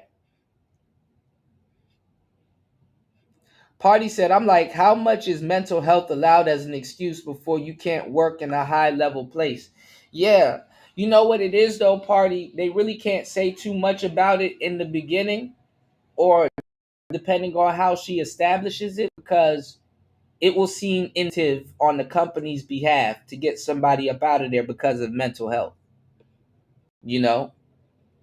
When simply people just need to recharge. If you're in a stressful work environment, why are you taking pills when you simply just need to recharge? You understand what I'm saying? It's something that's natural that your body does, and if you don't know how to navigate it or deal with it, the doctors will give you pills to go to sleep and all kinds of stuff, when in reality it's like, no, I need to take accountability and take into accordance that I'm working in a stressful environment, and I just simply need to recharge. Sometimes, y'all, and a lot of times, if you don't pay attention, it's your job that's making you sick. Sometimes your body, it's the work environment. Your body doesn't respond well to the work environment. Like, your job and your workspace at work is just as important as your peace that you should have in your household.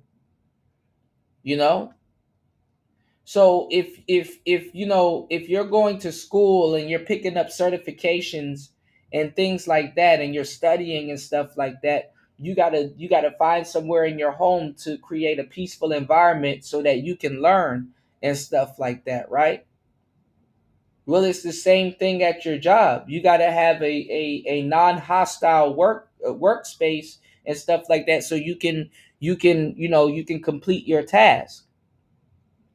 So a lot of times, like I said, it's like your job, it's your boss, it's the workspace, it's your coworkers, it's your lunch, what you eat at work. Are you sitting down all day? You know what I'm saying? Sometimes you got to get up and stretch. There's other things, that you have to pay attention to. And a lot of times we don't, you're too busy working. You like, when do you have time to really sit down and read a book and figure out, it's my workspace? This is why a lot of people too, I was talking about this with one of the Japanese students that I teach, and because there was an article, and he was like trying to tell me, that it's a real big thing in Japan, since the pandemic. And I was telling him what was going on in America. Like, a lot of people don't want to go back to their their jobs and stuff. And he was asking why. And I'm like, because their workplace, and I tell him this is the same thing that's going on in Japan. Their workplace is toxic. Your workplace, in a lot of cases, a lot of y'all don't realize your workplace is toxic as fuck. And a lot of people that may like their job and what they do, they were more efficient at home. You know, their productivity probably will drop like crazy now that they got to go back to work. You know what I'm saying? What work entails for them. Some of you guys got a manager you can't stand and coworkers you can't stand. You're being micromanaged. You know, you're being micromanaged all day. You got to duck certain people. You know, the motherfuckers, coworkers thinking that they're the boss and shit, and trying to offload their work onto you and all kinds of other shit. Like, man, there's a lot of shit that can go on in the workplace that'll make your workplace toxic. You know, so yeah, businesses will do certain things to try to save face and stuff like that. What's going on, Bobby? Good to see you, player. Welcome to the show. Good morning. Bobby said, I'm trying to live healthy, but I can't stop eating that sugar, Cuda. I'm addicted. You can, but you have to get it from somewhere else. Like I said, make sure it's not like, first you got to make sure it's not like sugar that you're putting in your coffee or in your or in your cereal or whatever. Try to make sure it's not like actual bagged sugar. And what you need to do is replace that sugar with natural sugar. Replace that sugar with natural sugar. Certain fruits have natural sugar that will curb your cravings.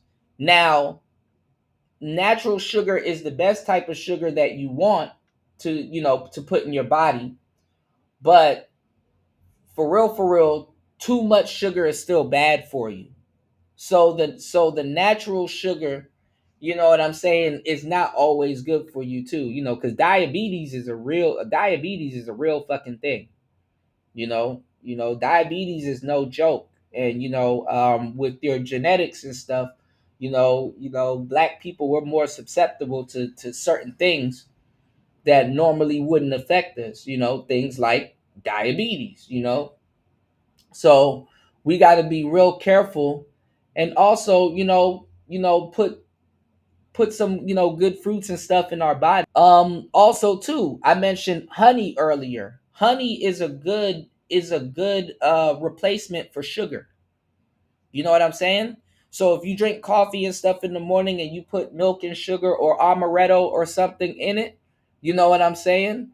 Honey is a good alternative to sugar.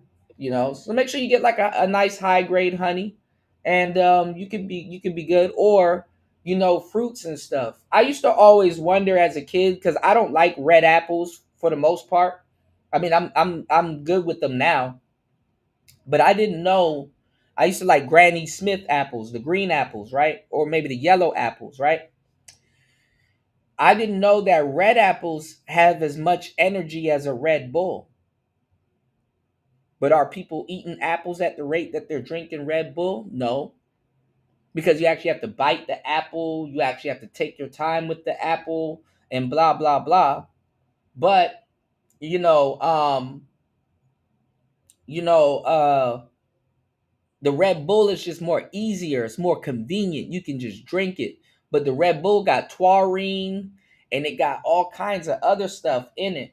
And the skin from the red apple, and just I forgot exactly what it's called, but it gives you energy. And the apples they used to give us were like New York apples. They're called New York apples and stuff. And it's the same thing. Like I said, I sold beer and wine for more than 10 years. And what keeps people, other than not the tannings, but what keeps people living longer is the skin from the red grapes. You know what I'm saying? It's the skin. A lot of you'll when I went fruitarian, I realized also that a lot of these fruits that we eat, um the skin is just as important than the actual fruit. The skin is just as important as the actual fruit. Like kiwi, the skin is important. Hell, even watermelon, the skin is important. Bananas, Did you know, and I know this is gonna sound weird, but did you know after you eat a banana, that skin, you can rub that back and forth on your teeth and it'll whiten your teeth? It'll clean and whiten your teeth. You know? What's this new? I gotta check the links you guys put in the chat. I gotta open up another window and check on the links. What's going on, D? Shout outs to D in the building. Good to see you, bro. Good morning. Shout outs to Dollar Washer in the building. Good to see you, bro. Yeah, your co-workers. Yeah. Yeah, your co-workers, man. Yeah, it's toxic and hostile and stuff like that. And sometimes too it's the mental, it's how you mentally perceive and think of of your coworkers and stuff like that. You know? So how you mentally perceive your coworkers and stuff, how you perceive them, and just hold on, guys.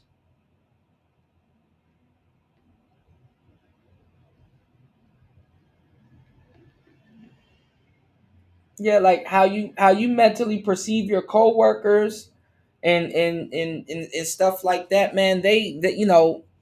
Your mind is gonna make you feel a certain type of way when you're around certain people and stuff like that, and that's what creates a toxic environment. You know, Dollar Washer said, "I don't like working around anybody." So you're right, yeah. And then that's another thing too. You got a lot of people that are natural introverts, and to a certain degree, they've been working at a place for so long. They're forced to be extroverted, and they forget that. They're forced to be extroverted. Shout outs to everybody here. If you're enjoying the information, please hit the like button and support the show at dollar symbol PTV 888. That's dollar symbol PTV 888. You can also support the show via PayPal. If you guys are enjoying the show and if you guys are soaking up this information, great information and stuff. You may have came here for one thing and left with another. You know, okay.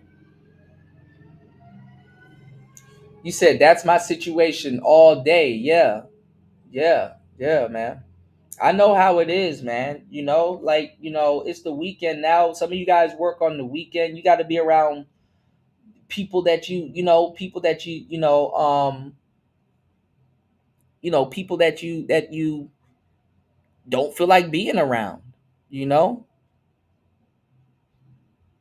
and you're not bugging and you're not tripping. Because certain things, like when you're not in tune with your body, a doctor and a bunch of other people will convince you. If you're not in tune with your body, a doctor and a bunch of other people will convince you that there's something wrong with you when there's nothing wrong with you. It's your body trying to tell you, like, look, I really don't like this. I really don't like this environment. This ain't for me. You know, this ain't for me. And honestly, once you find out that you were feeling that type of way, and you know damn well your situation ain't gonna change, like damn well, hey man, I'm not gonna be able to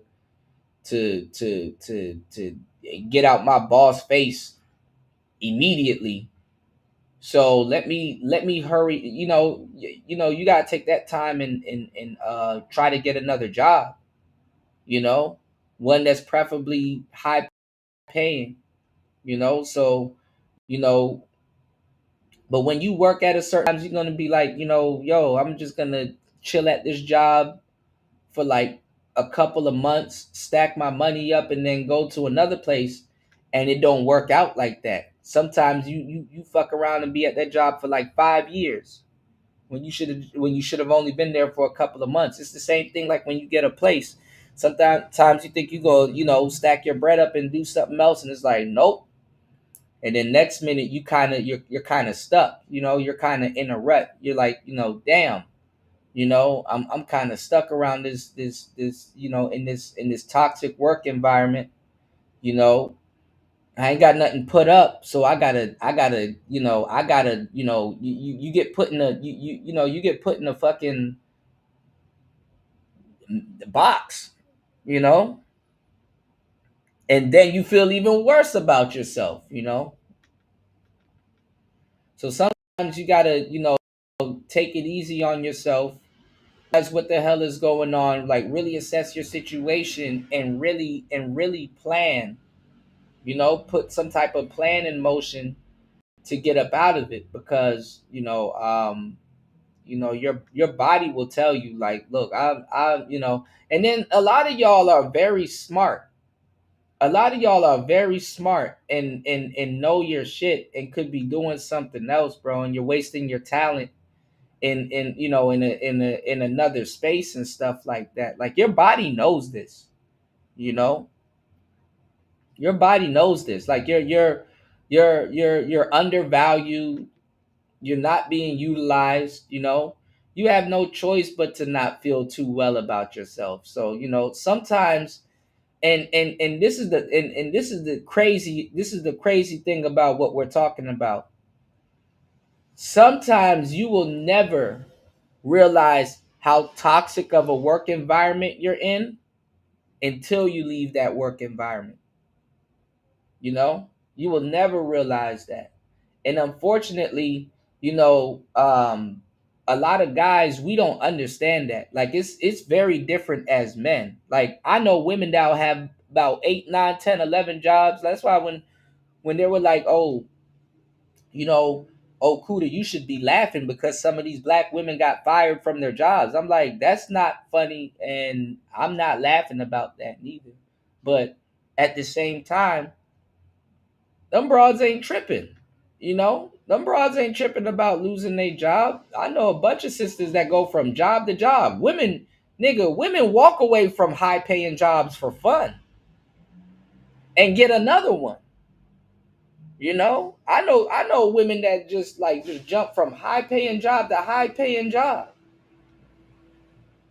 Like it's nothing. When a man loses his job, I really be like, okay, damn, player, hey, bro, you got to come up with a plan. When a nigga abruptly loses his job, ring the alarms, you know? And honestly, since I've gotten bitten by the entrepreneur bug, in my mid to late 20s and stuff like that, I started to realize, and in my early 30s, I started to realize that a job ain't nothing but a stepping stone. If you ain't at it, I mean, you can relax a little bit, because they work your ass off. But if you ain't at a job learning how to do another job, oh my God, or financing a little small business or something on the side, oh my goodness. Especially if it doesn't have no stability. If you have some stability, then cool. But you said I just recently started to eat grape tomatoes. Yeah, those are good, but you gotta be careful too with the fruits because a lot of the fruits are GMO also. So even though it's a stretch, even though I eat them, get the grapes with the seeds in them. Get the grapes with the seeds in them, but also too, like I said, other than what's important with the fruits and stuff like that, and even vegetables, the skin is important too. The seeds be important. Like for example, like let's say Bobby wants to kind of detox, but he still wants to, get like sugar and stuff in his system.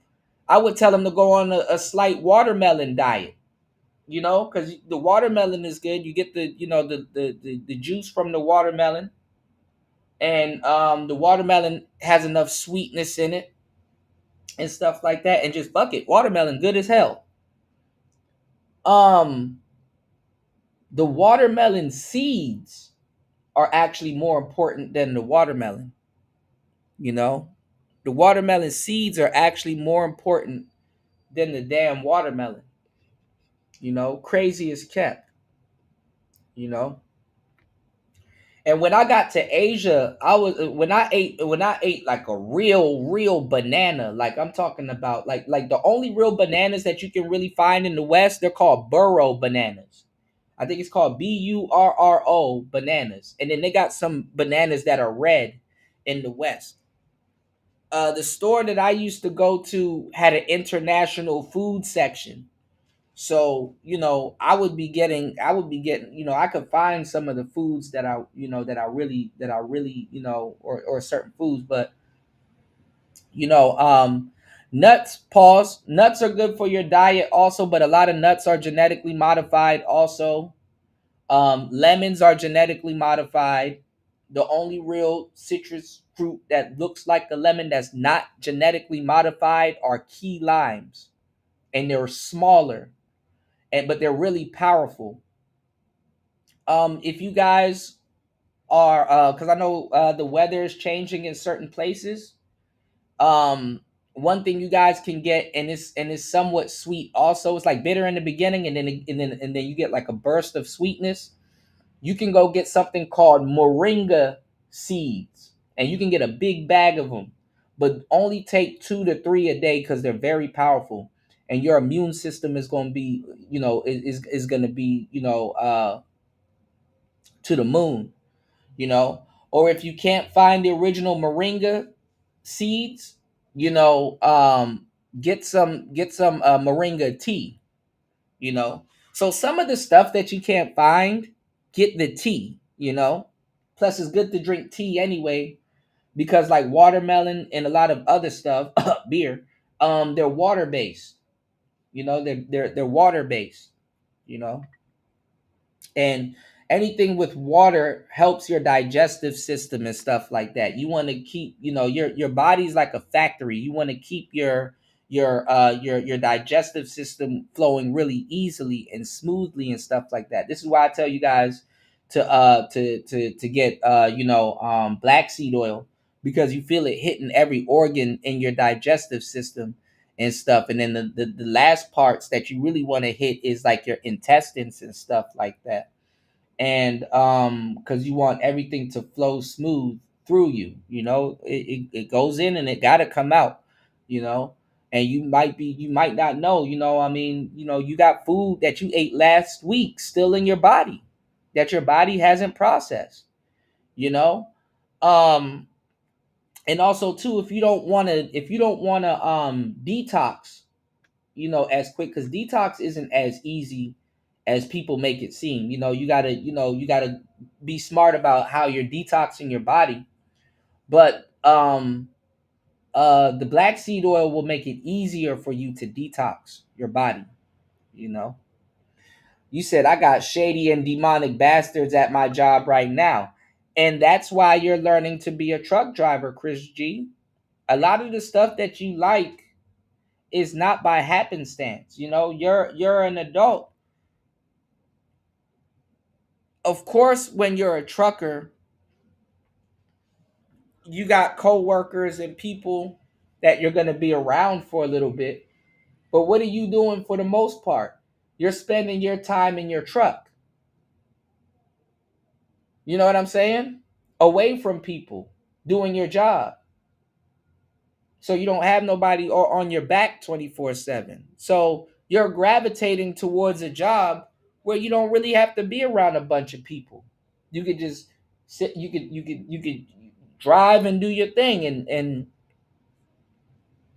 get paid to do it, you know? Yeah, gotta watch that fake fruit called banana. Yeah.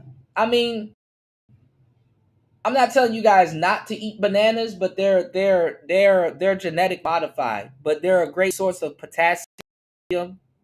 And if I'm not mistaken, fiber, because you also want to eat fiber too, so yeah, go to Chipotle, go get some of them beans, and go get you some of them, go get you some fiber, or go eat some Wheaties and stuff like that. Wheaties is good for fiber.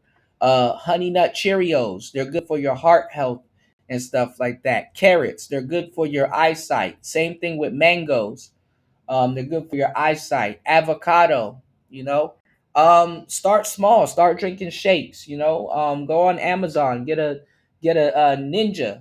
Get one of those little mini blenders and stuff like that, and start making shakes and stuff. You said these Shakita bananas are ain't whitening America's teeth. That's funny as hell. No, they're absolutely not. You know. Yeah, you can't escape it, D. You said that's why I feel like it's a privilege to be a union electrician. If I don't like this job, site, or contractor, I can just drag up or I can just pack my shit and travel. Yeah, and you'll forever get hired. So yeah, to a certain degree, get certifications and get certain, things that will make you desired, and just keep going up. Just learn shit for the sake of learning shit, Because to tell you the truth, half the shit that you learn, you ain't gonna be using it anyway. You know, half the shit that you learn, you ain't gonna be using it anyway. I mean, the only thing that can really teach you is the experience for the job. Obviously you don't want to not know what you're doing, but like I said, half the shit you're not gonna use it. You only gonna use like a fraction of half the shit you learn. You know, and I mean, there's really nothing wrong with that, but I mean, that's just kind of how the world works. Shout outs to Dougie in the building. Yes, yeah, raisins are good. Like I said, they're grapes, and raisins are full of grape skins. It's the skin of the grape more so, you know. And they're good for boosting testosterone and fiber. Beets are good too. Beets are good too. Yeah, chickpeas also.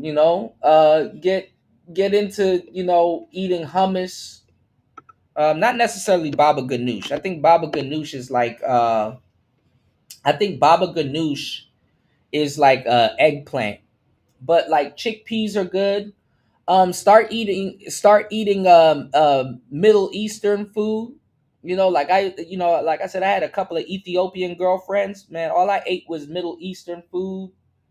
Not even Middle Eastern, because Ethiopia is not Middle Eastern, but like the cuisine is kind of Middle Eastern inspired. Some of the stuff, like the injera, was made with a certain bread that Ethiopians use called teff, and their vegetables that they use are like chickpeas and some other stuff. And like I said, start eating foods from like Middle East, like quinoa, couscous, hummus, and just certain like foods, because like their foods, they use what they use in their food is something called turmeric.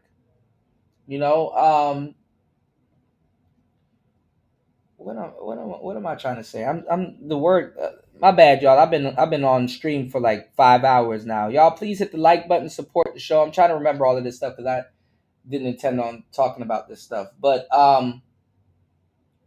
in turmeric, which is like their seasoning and stuff like that.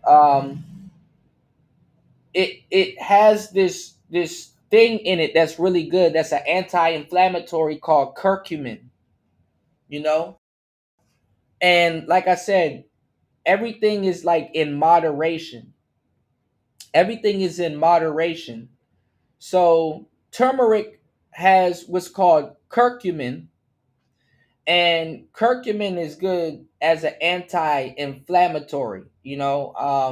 So if you have like a ulcer or a cut or internal bleeding and certain things like that, it helps heal it. Or like a sore or something like that. It's really good, and it's very healthy for you, especially in the doses that you get it. You know what I'm saying? Uh in the food, you know. But just if you got beige carpet, just watch your carpet, because that shit will fuck your carpet up if you spill some of that shit on your carpet, you know. Party said that's how my job was. Middle management would skim off the top of the money dedicated to my department, and it got found out by the check writers, that's when everybody realized who did what. Yeah, yeah, yeah, yeah. If you hire a bookkeeper, they will, especially a good bookkeeper, they will find that out. But sometimes they include the bookkeeper in the staff. So you know what they do, party, which is fucked up. Those are bonuses that's supposed to go to y'all. They take those bonuses and give y'all a little bullshit pizza party and shit. You know, they be, you know, the pizza be from fucking uh Little Caesars and shit. They be giving y'all cardboard pizza.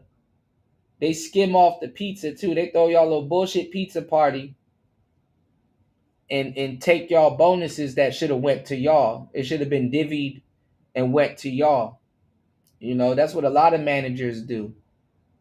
They used to do that at a couple of the jobs that I was at. And you know, you got to befriend somebody in HR and they'll tell you like, "Damn, how y'all getting all this paid time off? How y'all taking all these vacations and shit like that?" And they, you know, people steal from the workers, man. You know, and stuff. That's why when Elon Musk was doing that, you know, was finding out all of that shit, it's like, damn, you know. But it's generations in, you know. So a lot of the people that he could get money back for and stuff like that, they probably long gone, fired, not working there anymore. You know. Shout outs to Bronze Flat Power God in the building. Y'all, please hit the like button, support the show. Dropping some good game on you guys this morning. Please hit the Cash App, hit the PayPal. Party says, work was valuable and whatnot. That's when I just went to get my certifications because it seems like regular folk don't even check writers wanted check don't even check writers wanted. It seemed regular folks not even check writers wanted you to beg. I don't beg. Yeah, yeah. No, for sure, bro. I mean, but that's the thing, you know, and it's honestly, it's a part of the job. Like it's a part of your job's allure to keep you distracted so that you're staying with them. You know what I'm saying? This is why they be calling y'all and shit. Like, have you noticed when you go get a job, they're so nice. Oh, when can you work? Oh, do you need time off? Oh, and then after a while, when they start doing the schedules, then they start telling you when you should work. Then they start telling you when your day off is. Hey, your next day off is such and such. It's like, no. Then you got to start negotiating when you need off and stuff like that. And they try to make it seem like it's a burden on them and shit like that. That veil, the wipes off their face quick as hell. You know? So,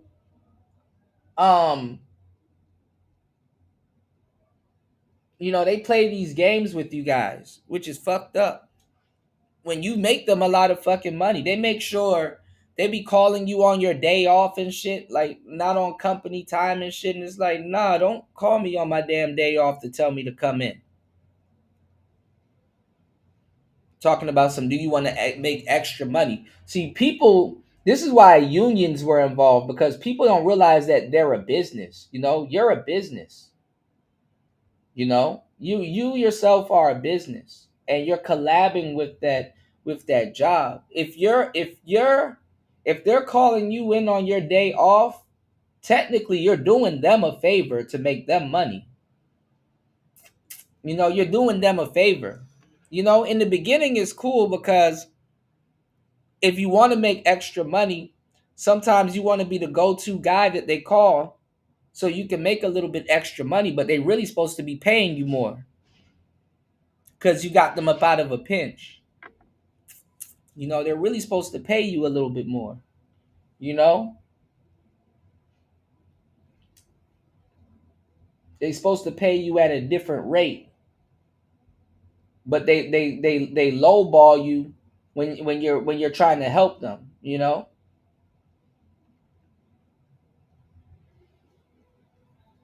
know, fair exchange, no robbery. Bad enough they're already taking your time and stuff like that, you know? You said I have moringa powder and ashwagandha powder with black maca root for men. That's a powerful combination right there, new. That's a very powerful combination right there. Just be careful with the moringa because moringa is pretty powerful. It's pretty powerful, and it might not mesh too well with other compounds. So just be careful with the moringa. The moringa is the one you got to kind of be careful with. You know, yeah, you can just roast garbanzo beans. Yeah, beans are actually really good. They're actually very good. You know, so when you guys do your research on a lot of different cultures and stuff like that, when you guys do your research on different like cultures and stuff, just check out their cuisine. Their cuisine. Almost every culture got a very healthy cuisine, but America, you gotta, you gotta, there's nothing wrong with Western. Well, there's a lot wrong with Western food, but you gotta take a break. You gotta take a break. And your body will tell you too, because your body's gonna start to feel more sluggish. You're not having energy and stuff like that. And like I said, the food is genetically modified. So you got to not run your body through the ringer. Sometimes, you got to give your body a break, you know, and check your colon, especially as a man. Check your goddamn colon. A clean colon keeps you rolling. Check your colon. Your colon, you know,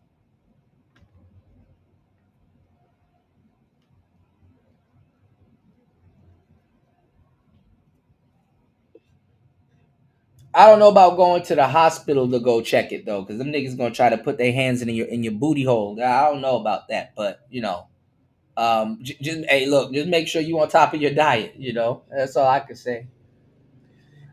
Shout outs to Party. You said, but they ain't trying to reimburse you those sick hours at the end of the year neither. Yeah, that's what I was gonna say. I was like, if they're gonna call you in on your day off, negotiate something with them. Okay, I get an extra sick day, or I get to be off this week of the month.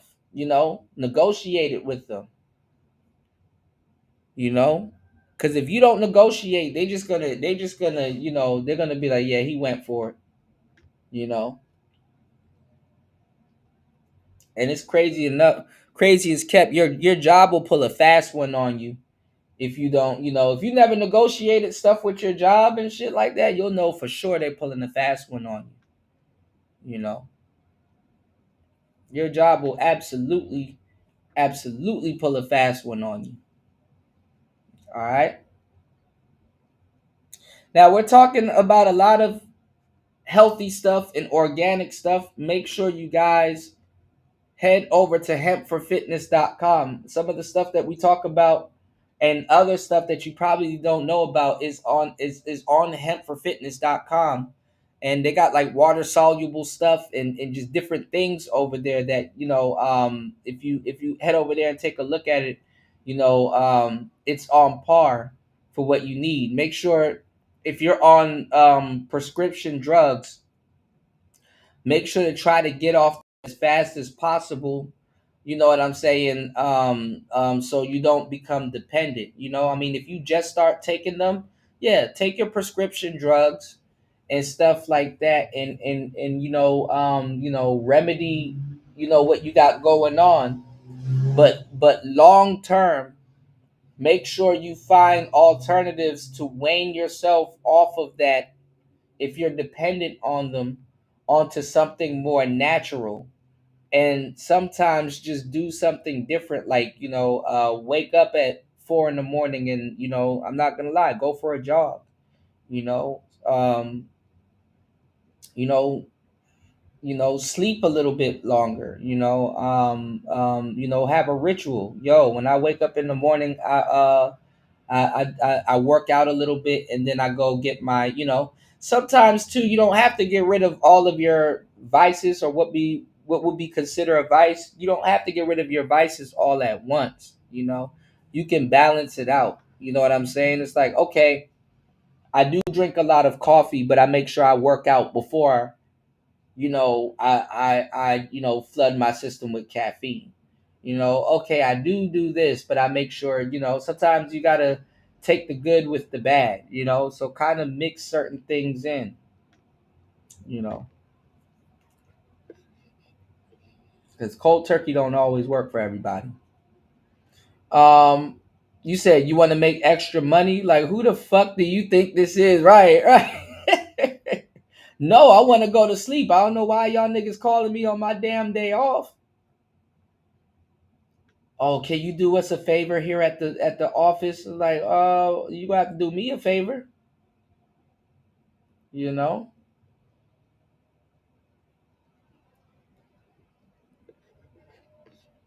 You said I realized that when I found out what old men, aka boomers, value.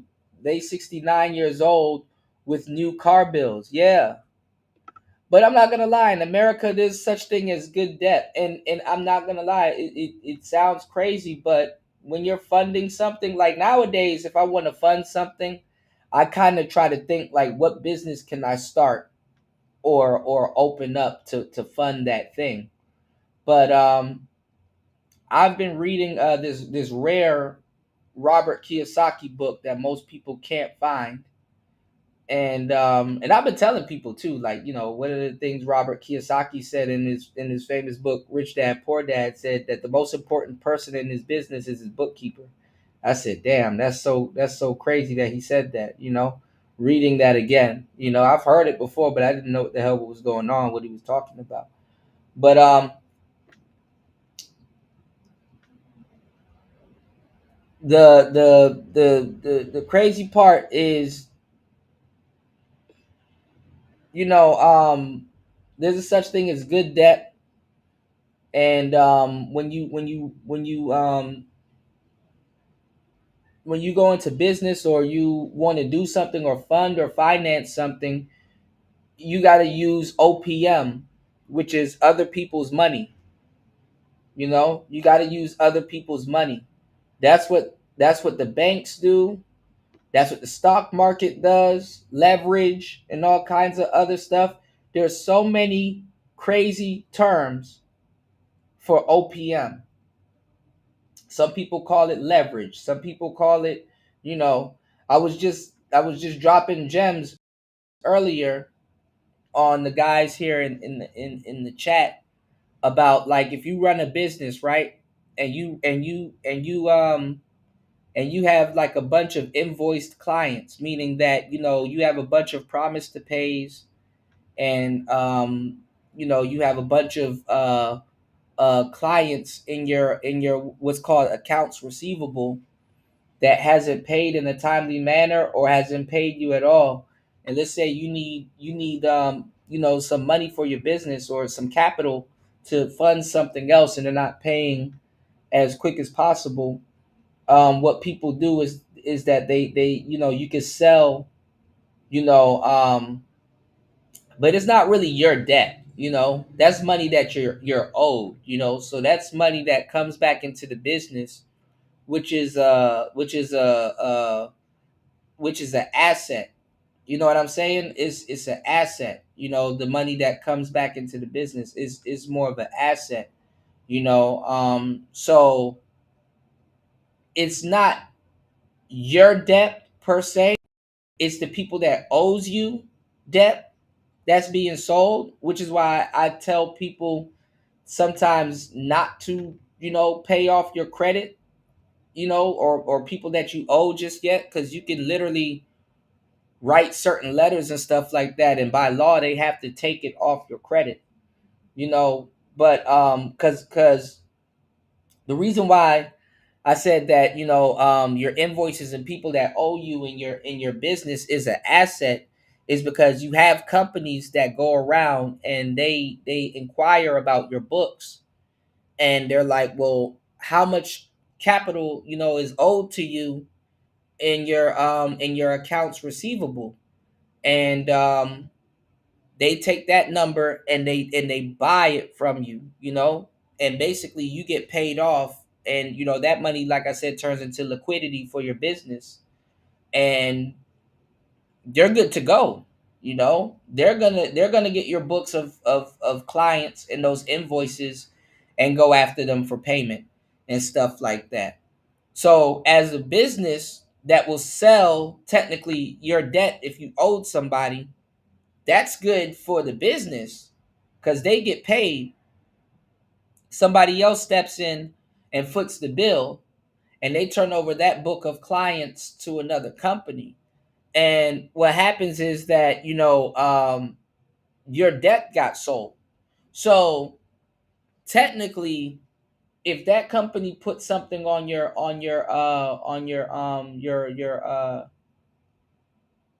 credit, you can get that shit up off your credit with the quickness because you don't owe that company anymore. That your debt has been settled with that company.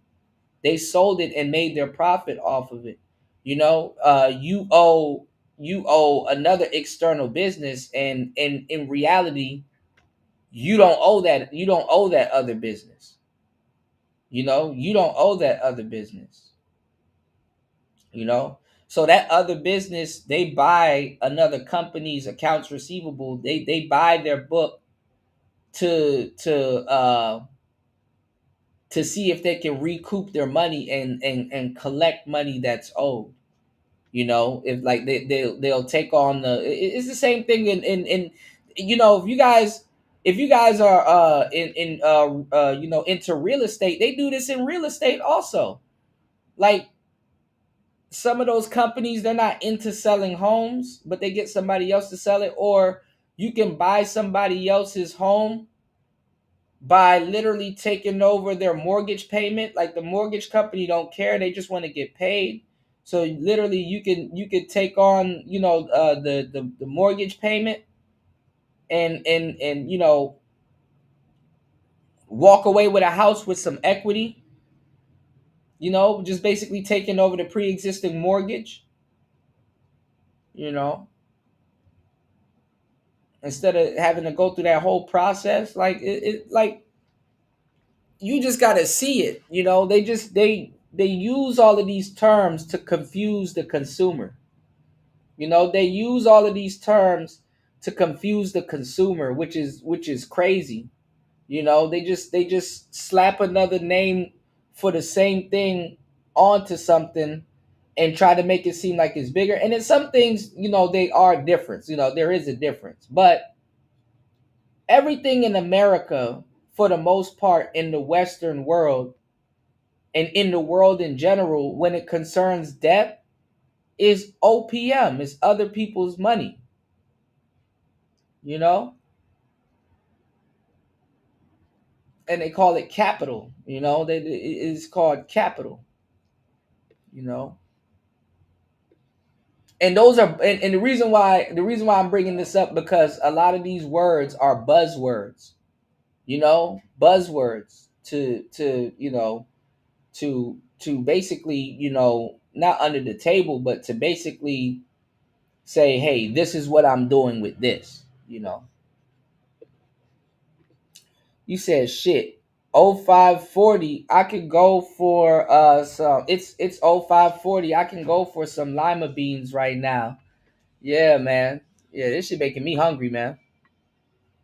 You said they play the relationship with you different when they realize your relationship with debt. Damn, that's a bar right there, bro. For sure. Yeah, they play the relationship. Yeah, like and that's what those businesses love to do. They love people that will go into debt. You know, they love people that will crash out. They love people that will go into debt. They don't when you don't go into a reasonable amount of debt. When you don't go into a reasonable amount of debt, they lose money. You know, they lose money. All of that stuff, like, listen, have you noticed, like, with credit cards and shit like that, they don't give you payment plans, or, I mean, yeah, they'll lend you more money, but they'll lend you more money under the guise of, okay, what's your price? when they're lending you money, I'm not even gonna hold you. If you pay attention, they lend you money with the mindset of how much is it going to take for you to go into debt? You know? Okay, I see you can handle 1,000 pretty good, but let's see if you can handle 3,000.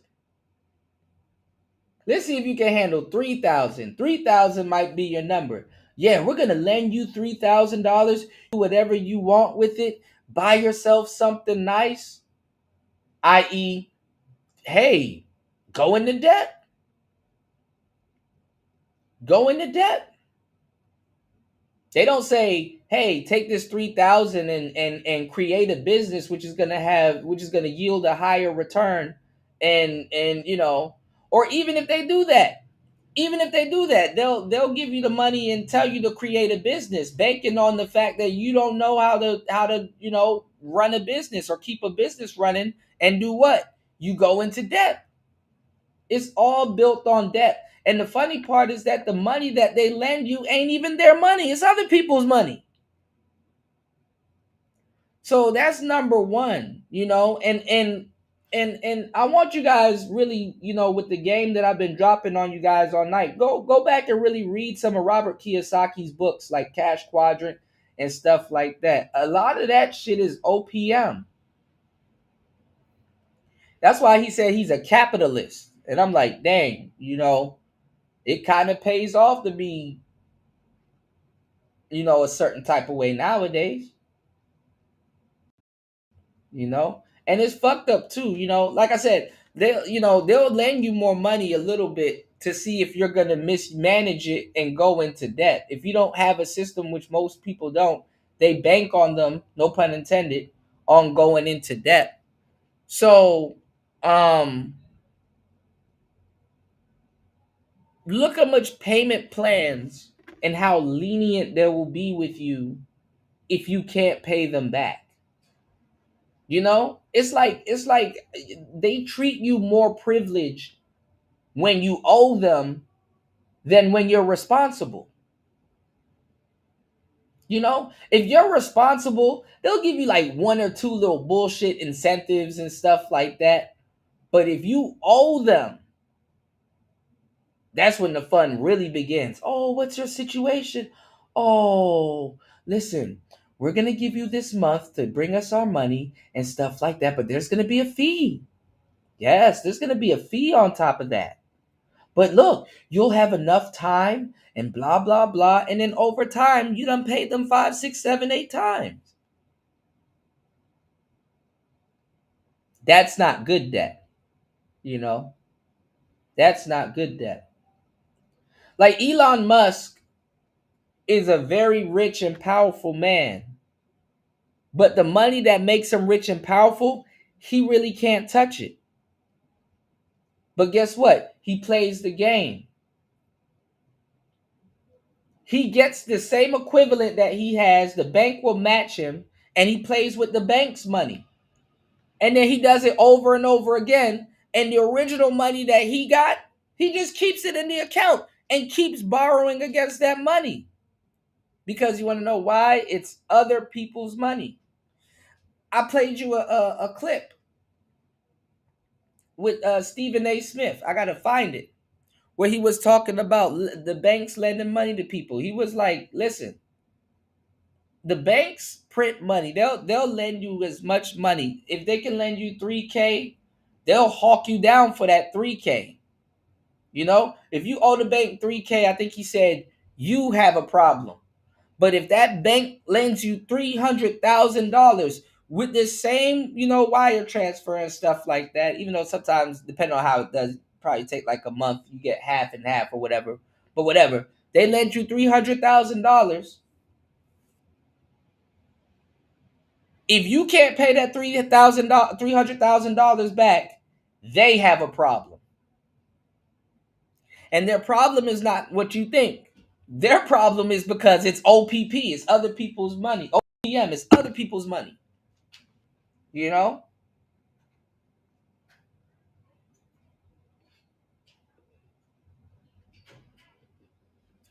get a full panel, find out your blood type. Yeah. So yeah, so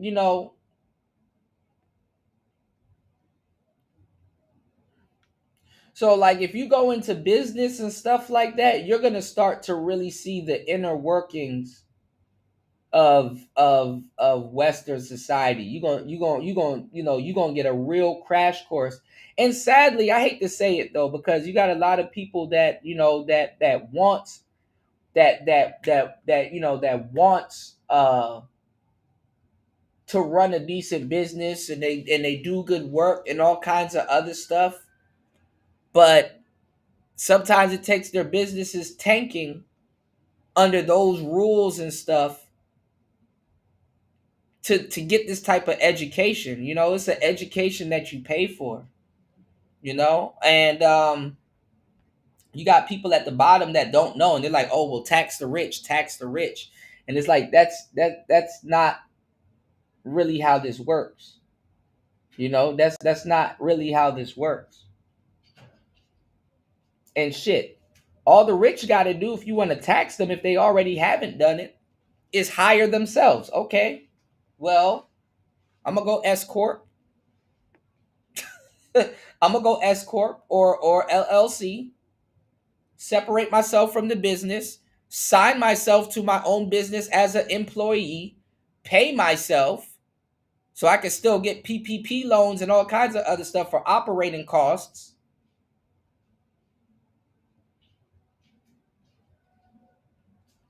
And every single thing I own, even my personal vehicle and all that other stuff, I switch all of that shit over to my business bank account. So it goes under a different EIN.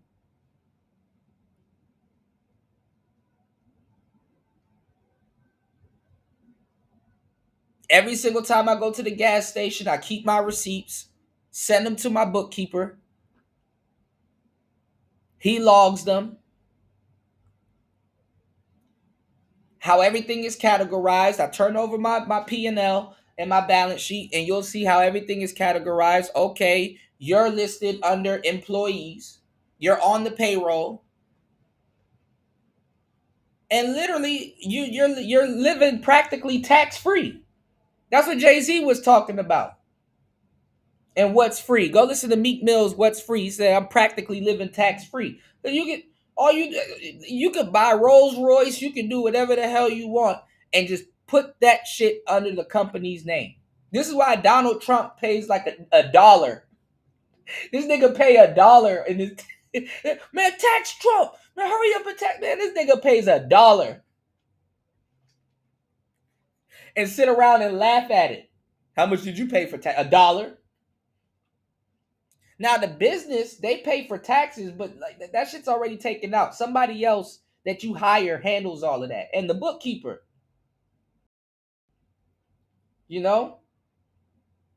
That shit. Just relearning all of this shit over and over again it blows my damn mind. Because some of this stuff I know, but I just didn't really, I didn't really think about it. It wasn't my job to really think about it on a day-to-day basis and stuff like that. But learning bookkeeping and just really the intricacies of bookkeeping and because I told way before I started learning bookkeeping, I was telling y'all that, hey, don't sit up there and take what the IRS tells you and pay that shit off of your fucking credit. Because half the time, if you owe them niggas for more than 6 months, them niggas routinely work with companies and they sell you, and you don't owe that company no more. That company needs to take that shit off your credit report because it says that you owe them and they got paid. You owe some other company and that company is not on your credit. So guess what? That shit need to fall off your credit. That's why eventually even the credit bureaus is like, all right, like 4 or 5 years, 2-3 years. They kind of caught on to what's going on. That shit fall off your credit. Your credit score may be higher than what it is right now because you got a lot of bullshit inquiries on your credit. What's going on, Gail? Good to see you. Good morning. Good morning to you. Good morning. Shout outs to everybody here. Please hit the like button, support the show. I give y'all some good gems. I mean, if you were stressed out or feel bad about something, man, fuck that shit. You found out today on Player Talk Radio, it's 8:02 p.m. where I'm at, but 9:02 a.m. on the East Coast, 8:02 a.m. in Chicago. Some of the things that you probably, been stressed out about, man, don't worry about that shit. Just kind of look into it. They bank on you not looking into shit because guess what? You pass around free money that normally wouldn't be circulating, you know? Party said that's what the run it up crowd don't understand, especially if you're just starting. The money you make ain't your money per se. Yeah. So here's some other things that I've realized also too over the last several years, right? Um, you can run up your credit and be very rich. You can crash out your credit and start over and be very rich. There is a method to doing that also. Um and you can live good for several years, and then by the time that shit falls off your credit, you can do it again. You got people that's doing that. When you have a business, they say the third check is your paycheck. So when you have a business and revenue comes in, it's like a stock, like that needs to go right back into the business, so it's like the money that it's like you spend your capital, build up the business start making money, then that goes back into the business. You pay the business first, and then whatever is left over from the business making money, that's your paycheck. That's your paycheck. So you're three spots removed. You putting money, time, and effort into the business. The revenue from the business goes back into the business until it has a system where it can sustain itself. And then after that, that's your paycheck. You said, like, what hurts more? If you want to build a bike with the latest, greatest tech because you're a nerd and whatnot, and that don't get off the ground, but was funded by private investors. Yeah, that's why, like anytime you see something happens, they do like an Indiegogo page or a Kickstarter, and they do crowdfunding. What's another word for crowdfunding? OPM.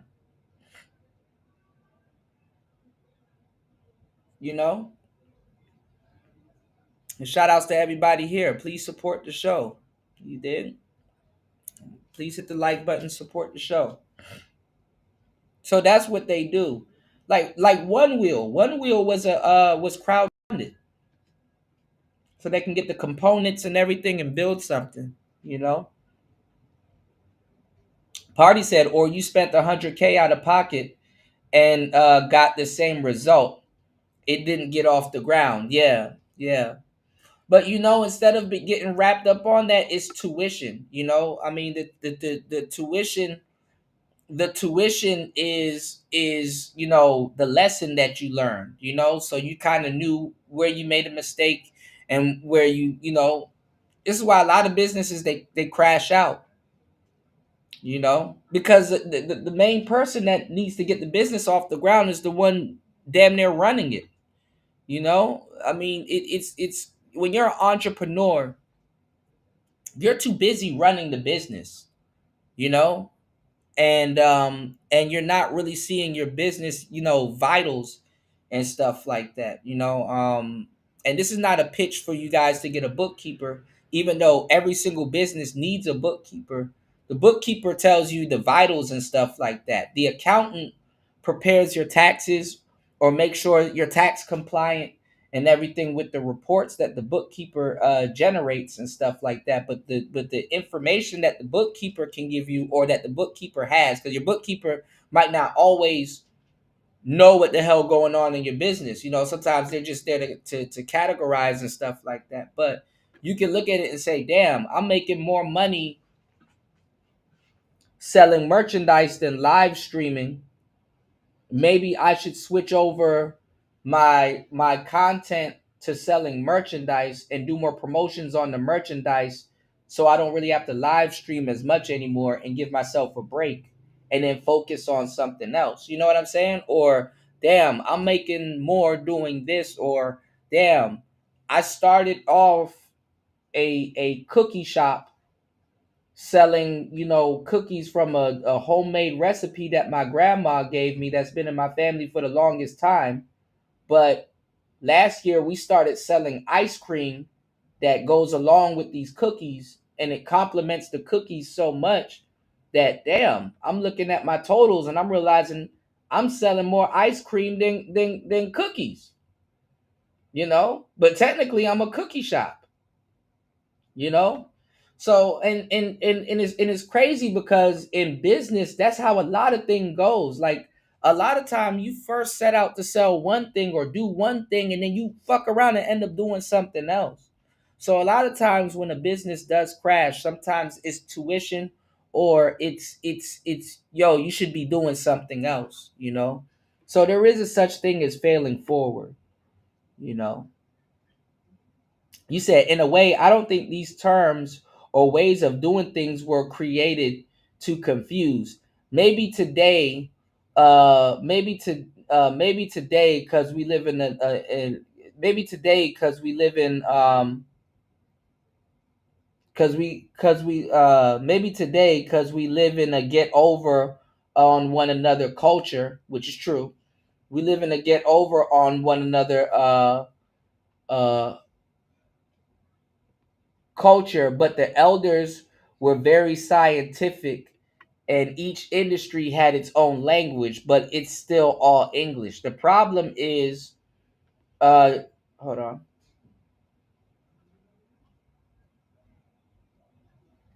hold on, guys.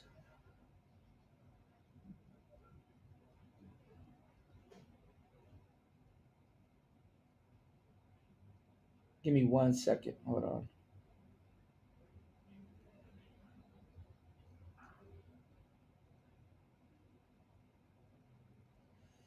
Hold on.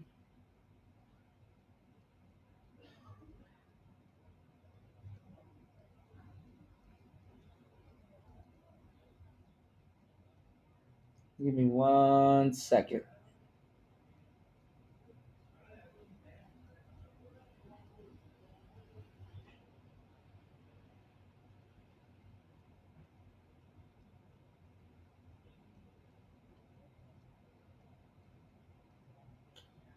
Hold on.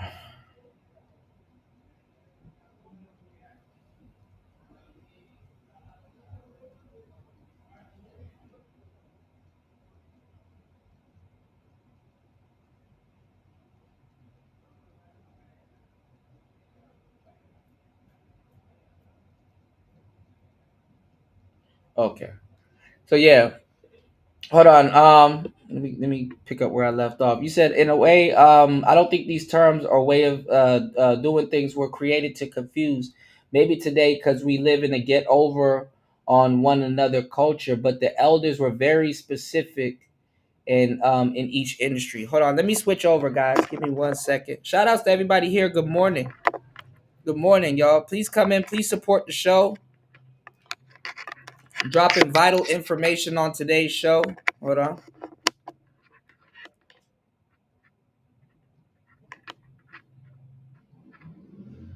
All right, hold up. I had to switch over. All right. Shout outs to everybody here. Hold on. All right. I had to switch over. Yeah, it is trade language. Yeah. Yeah, it is trade language. So what it is, right? Because it's backwards. It's backwards. And they do use words to confuse people, party. You're not wrong. Technically, you're right. But it to the consumer, it's absolutely backwards because to the consumer it's absolutely backwards because we think debt is bad, and it's spelled debit, you know, when debit is receive and credit is given. So a lot of people in how we talk, like, you know what I'm saying? If somebody says, I'm gonna give you your credit, you know, that they're crediting. I mean, obviously they're giving you, you know, they're giving you something, you know, but debit is received, you know, it's backwards in accounting. Like debit is received and credit is given, you know. And that was one of the things that they're like, yeah, you got to kind of unlearn that, because the average person thinks that is backwards, you know.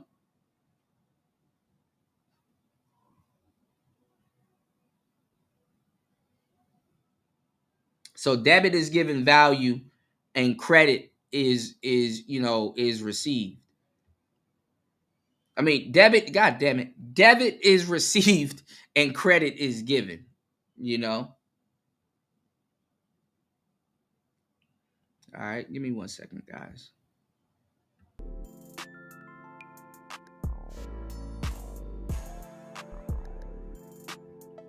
All right.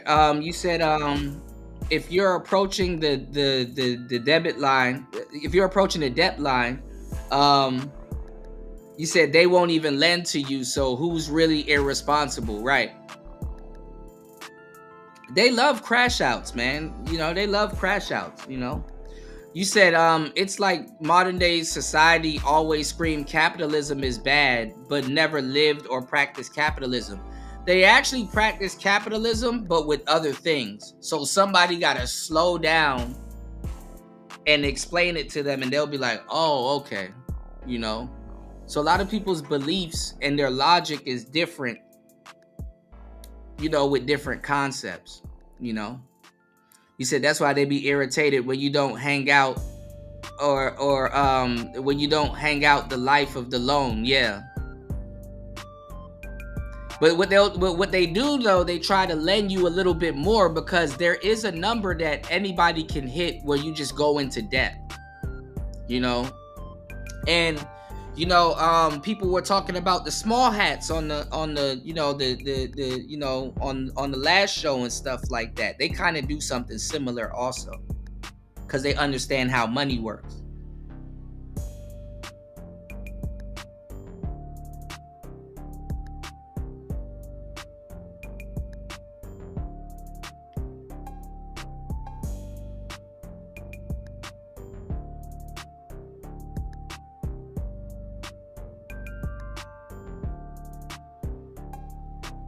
So yeah, you know, and that's the golden rule of accounting. You know what I'm saying? If you debit an account, it's receiving, and when you credit an account, it's giving, you know. And it's like backwards, you know, it's backwards. You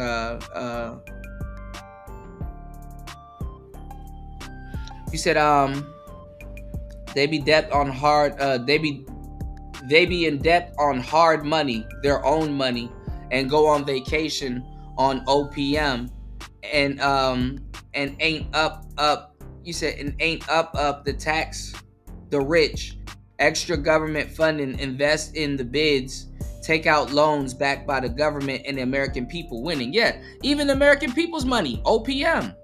Everything is OPM.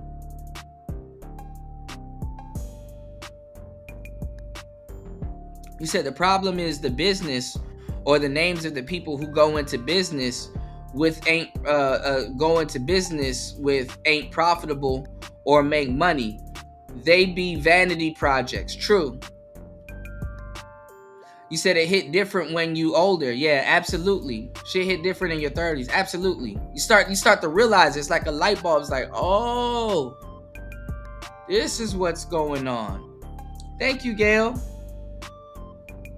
Thank you so much. And this is what the rich, you know, tell their kids, you know. Gail, I emailed you back. You know, I was listening to what, you know, I was listening to that thing, you know. Wink, wink, nudge, nudge. Shorty up there lying her ass off. She want to be Candace Owens so bad. Shorty up there lying her ass. I get death threats and they coming after me and Rhoda.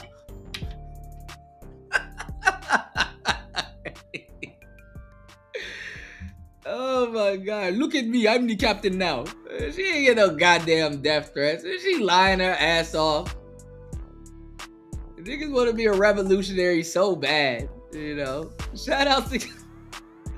I was laughing. Shout outs to Gail at night. You know.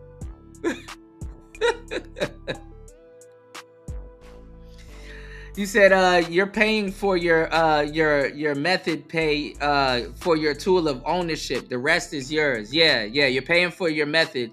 Yeah. Pay for your tool of ownership. The rest is yours. Yeah. You said I need a sample fund. All right. Let me catch up.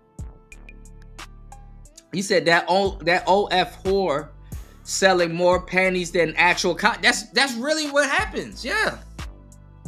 Like a woman would like a woman will say, okay, I'm gonna sell feet pics and a little bit of ass on the side. And then she look at her numbers, if she look at her numbers, because most people don't. You know? Yeah, I responded back. I didn't let me see. I looked at my response too, because I was like, damn, it might have sent it from another one. Yeah, I responded back to it.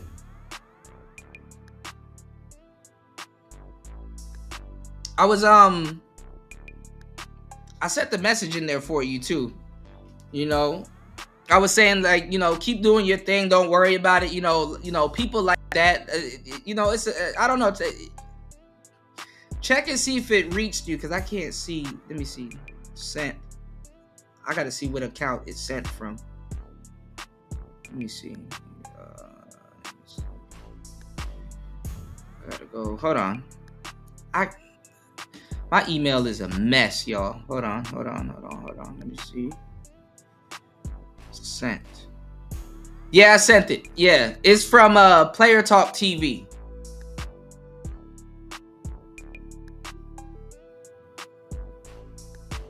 Hold on. Oh no, hold on. No, that's not it. Actually, no. No, it's not from Player Talk TV. Hold on. That was another email from earlier. Hold on. See, now I'm about to be confused, y'all.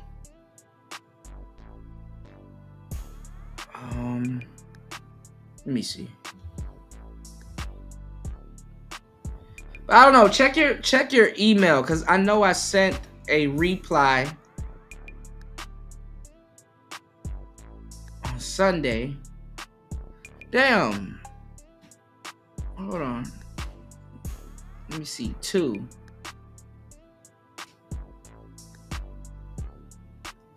Damn, I don't know if it's sent. I basically sent you an email back, right? I sent you an email back, and I was like, you know, going into detail into what she said. And basically I was saying, you know, keep your head up. Don't worry about her. You know, people like that usually sort themselves out.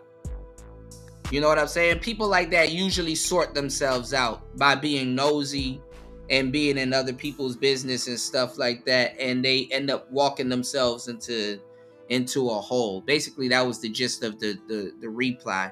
But I was like laughing about how she was lying and saying that she was like getting death threats and all kinds of other stuff. And she was like she was just trying so hard. I was talking about how she was just trying so hard to put herself at the center of what was going on. Like, she's more important than Rhoda, you know, like she's jumping in front of like basically I was saying, like, people like that jump in front of bullets that ain't even meant for them, you know what I'm saying? So it's like, you know, I basically was saying, you know, just, you know, don't even, you know, just sit back, grab some popcorn and just watch, you know, that's kind of basically the gist of what I was saying, you know, but you do journalism, so if you want to record it, hey, you know. But, you know, people like that usually sort themselves out. You know what I'm saying? You know, fortunately or unfortunately, you know, because they don't mind their business. You know, so. You know. You said, yeah, so the girls on OnlyFans, they start off like selling ass in pictures and content and shit like that. And then they start realizing, you know, when they take a shower, like some weirdo hits them up and they take a shower and they get a jar, a Madison jar or whatever, and capture some of their bath water. and start selling them shits on Etsy. And then now it's like I don't even sell photos and ass anymore. I just fucking sell bath water. That shit is real. You know, the bath water starts selling like hotcakes. Like that shit is real, you know? And then, you know, she has to refocus, allocate the funds from her business and refocus on a good mailing company and how to mail fragile, parcels. You know? You know? I mean, listen, y'all will, and listen, let me tell y'all something. Y'all would think like, yo, who the fuck would do that? That's your problem right there. Because a lot of dudes would do that. Like, imagine if Lori Harvey starts selling her bath water, but what she starts doing is saying, take this bath water and heat it up and make tea out of it. Some disgusting fuck will do that, right? Some disgusting fuck will do that, but guess what? It's usually those dudes that niche down and stuff like that. They are high-paying clients. Like, let me tell y'all something. Most of these YouTubers that think they're SBEing and think that they're trying to talk women out of doing OnlyFans and all that shit don't know. You want to know when black women really start talking shit if they're doing OnlyFans? When they get a white John. It happens to all of them. Same thing that happens to strippers. It happens to all of them. They usually get a white John that they do some weird shit with. They can use all their toys with them. They can peg him and do all kinds of other stuff. And he's going to pay them handsomely for doing some weird fucking shit. That's what they do. And then that's when they really start, coming back and trying to flex on everybody. It's like, oh, you secured you a high paying white John that you do weird shit with.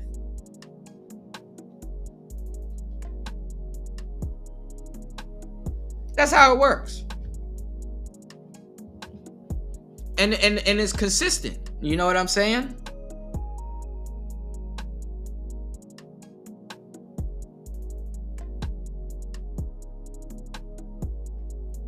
And it's the same thing like that used to happen back in the slavery days. You know what I'm saying? They like to have gutter sex with black women or black people because gay black dudes do the same thing.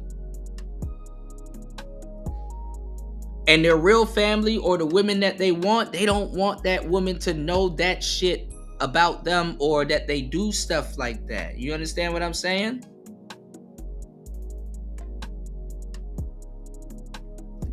I gotta, there's all kinds of scams and stuff going on nowadays. I got a clip of a dude. I forgot he was on that show that was it 59 South or whatever. He was on that show with DC Young Fly and the other dude, right? And he was like, when I got to Atlanta, this was the first time I find out that that them Nigerians be out there scamming. He was like, I was at the gas station and this Nigerian dude paid for his gas with a hotel card. And he was like, damn, Holiday Inn be offering gas? He was like, no. He said, no. Shh. No. Don't do this. Don't tell. No.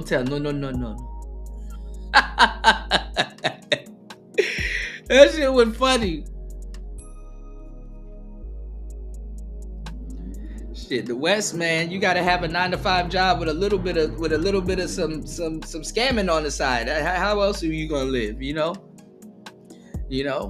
Party said the consumer think you're speaking their language, English, which is why you go to school or college. The language model is probably worth the value of tuition if you came in on that type of time. That's true. I would say that. Yeah, it's tuition. No matter how you look at it, it's tuition.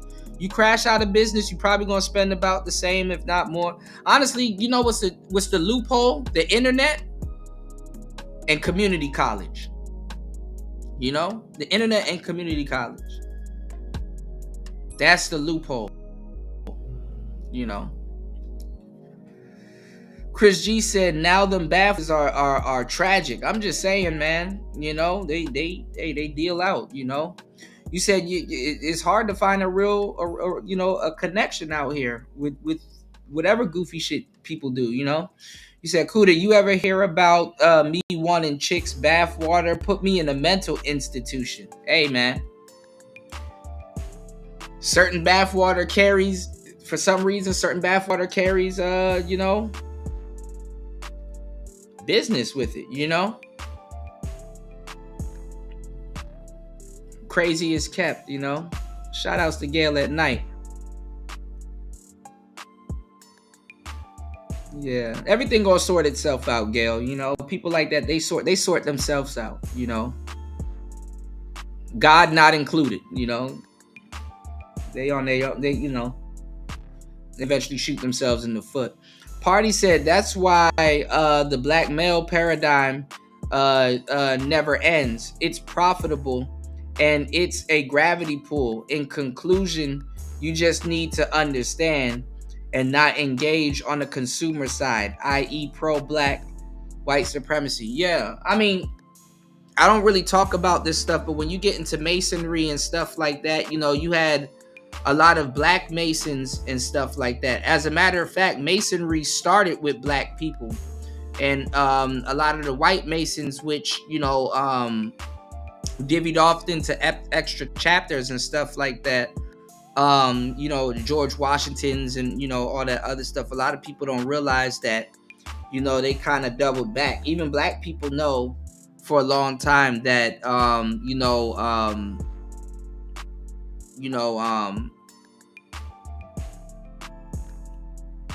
you can make a lot of money off of fools, and certain people believe in certain things, so it's going to be an endless supply of money. And honestly, aside from business, who are you? You're not Batman. Like, who are you if you get in the way of something that was inevitable to happen? So you capitalize off of it and stuff like that. This is why a lot of black masons make a lot of money off of black people anyway. And it seems heartless and stuff like that, but when you get into one of them lodges and they sit you down and tell you, like, bro, this is how it's meant to be. You got to see it like this. You got to see what's actually going on. You're not wrong for trying to save stuff and things like that, but you can't save everybody. And once you realize that, then you can do some business and stuff like that, man. Them black masons don't give a fuck up, man. Listen.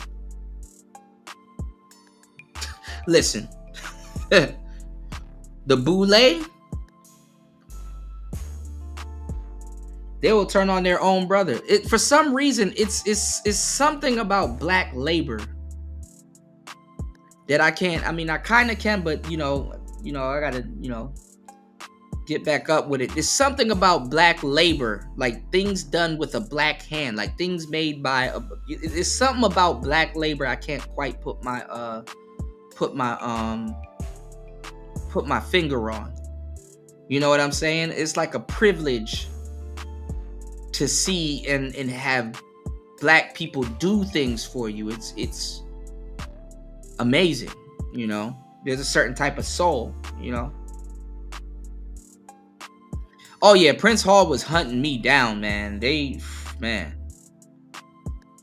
Prince Hall was hunting me down. I'm like, bro, I'm good. I'm not trying to get behind no lodge and be on some King Solomon 25 gins type shit. I'm good. And I'm cool with a couple of Shriners. Shriners love the motorcycles. They got the hard hats and they smoke cigars. I'm cool with some Shriners, You said the only game in town is the chessboard. Everything else is add-ons and distractions. You said why is foreign business so heavy these days? You said why is foreign business so heavy these days, and why they're trying to change the colors and of the chess pieces. I mean, it's all commerce, It's all commerce. Look at Cameron. Cameron was just on the Breakfast Club and he was talking about pink horsepower. You know what I'm saying? And he was talking about like other people try to sell it, and he had to go to Africa and like meet up with the guy. And he was like, the other people that was trying to sell pink horsepower, they water it down where his is more potent. And you get you're getting the authentic thing and stuff like that, you know, and blase. It's like, see, your own brother hand you some dust. You know, shout outs to Party, shout outs to Killer. It's like, you know, it's the game. It's a trade game, you know. You know, of course people would like to sell things for cheaper and you know, turn over a higher profit. But, you know, it's like, to a certain degree, it's like a balance. It's like, fair exchange, no robbery. Either you're going to do good business, high quality products, or, and this is the thing about business, which is weird. A lot of the low quality products, people are okay with that.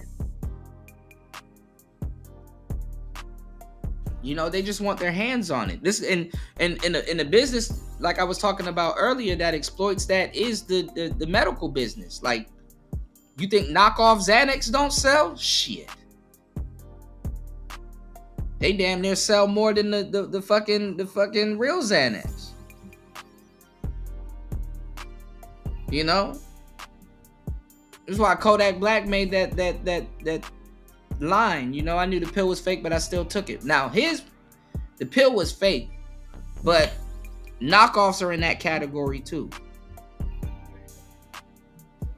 You know.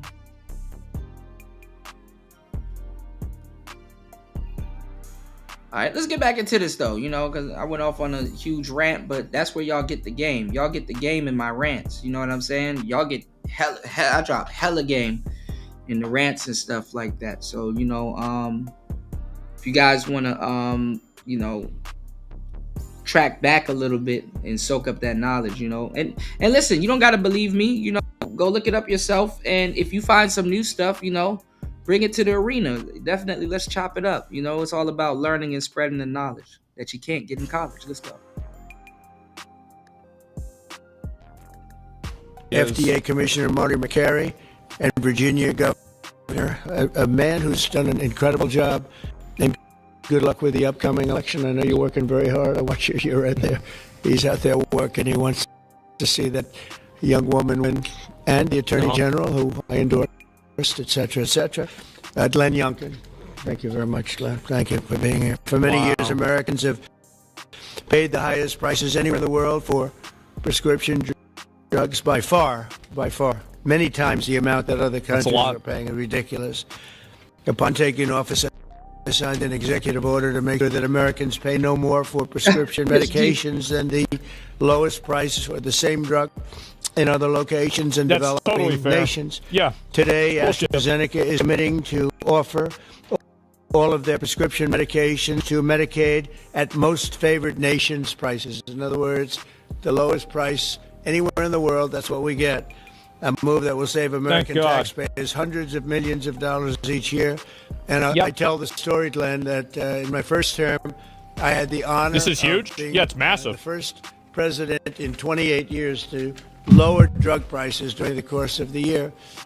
And we actually did, and I was so proud of myself. We called the news conference. I announced I was so proud of myself. I believe you. 1%. 1/8 of 1%. Now drug prices are going to be going down 100%, 400%, 600%, 1,000% in some cases. But for 1/8 of a cent, Bobby, think of that. I was so proud because for 28 years nobody had done it, and now 1,000%. I think back to that.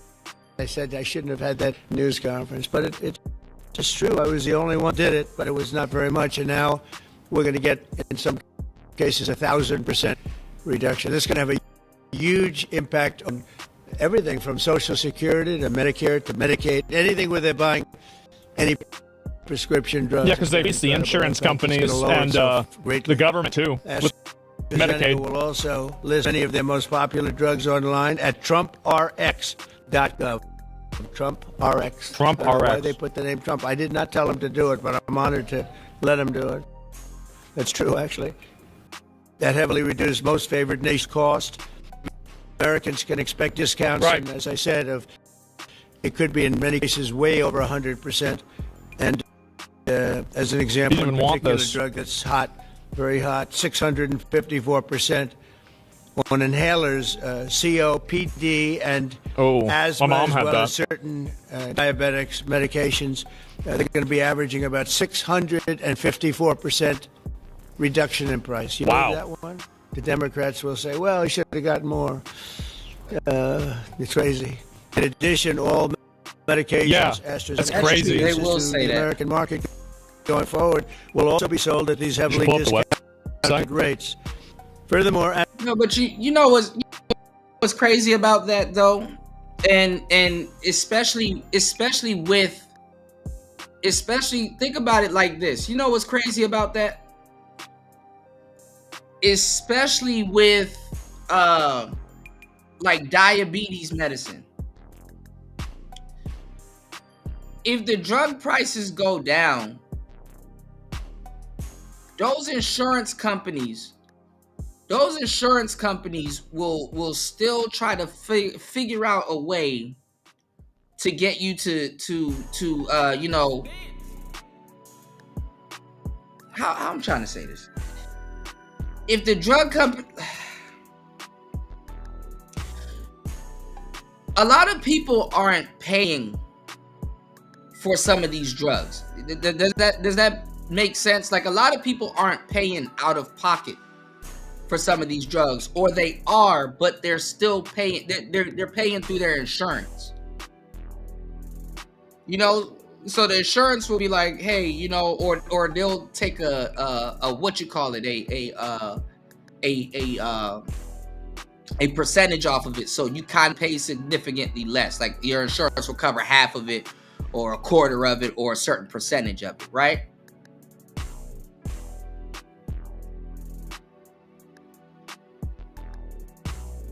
Sometimes it ain't even the deal that people have with the actual, like I don't know how to explain this. People are still going to be trapped because they're paying their insurance. It's like, does that make sense? It's like, it's not necessarily the prescription or the medicine that they're getting. Yeah, that lowered. So maybe you might pay a little bit less out of pocket or not pay for it at all. But, like, you know, whatever policy they have with their insurance, they got to honor that. So some people still might not feel it. I don't know how to explain it. I definitely don't know how to explain it. It's going to be hard for me to explain it. But shout outs, as always, to Party. Party, I actually definitely want to do a show with you, because I want to, if you give me the green light, I want to play some of your music here on Player Talk Radio, you know, and hopefully one day you can come up and you know, and show us what you're doing with that NPC thing, you know, that NPC thing, you did. Shout outs to Party dropping the huge 30 on the PayPal. Oh shit. Here we go. Here goes my Wi-Fi. Shout outs to Party dropping the huge 30 on the PayPal. I appreciate you, bro. PayPal turned over $27.11. I appreciate you. Thank you so much. Cause when you guys support through PayPal, it definitely takes a percentage and sends it to the less fortunate. You know what I'm saying? So thank you, everybody, and thank you, Party, for definitely supporting a great cause on both sides of the game. I appreciate you, bro, as always. And listen, man, you drop so much gems in the chat. It's ridiculous. And y'all, when y'all hear me use the term Glacier Man, it's from Party, okay? All right. Shout outs to Party. Thank you again, my brother. Party said it's just like, that's how you know something ain't work, because circumcision isn't free.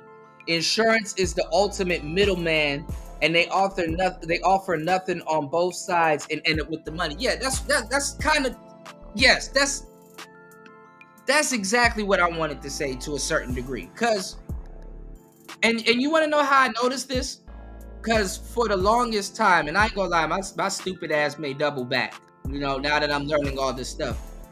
My mother sells insurance, and she sells insurance. but like damn near my whole life. My mother is a woman of many hats, you know, very beautiful, amazing woman, you know.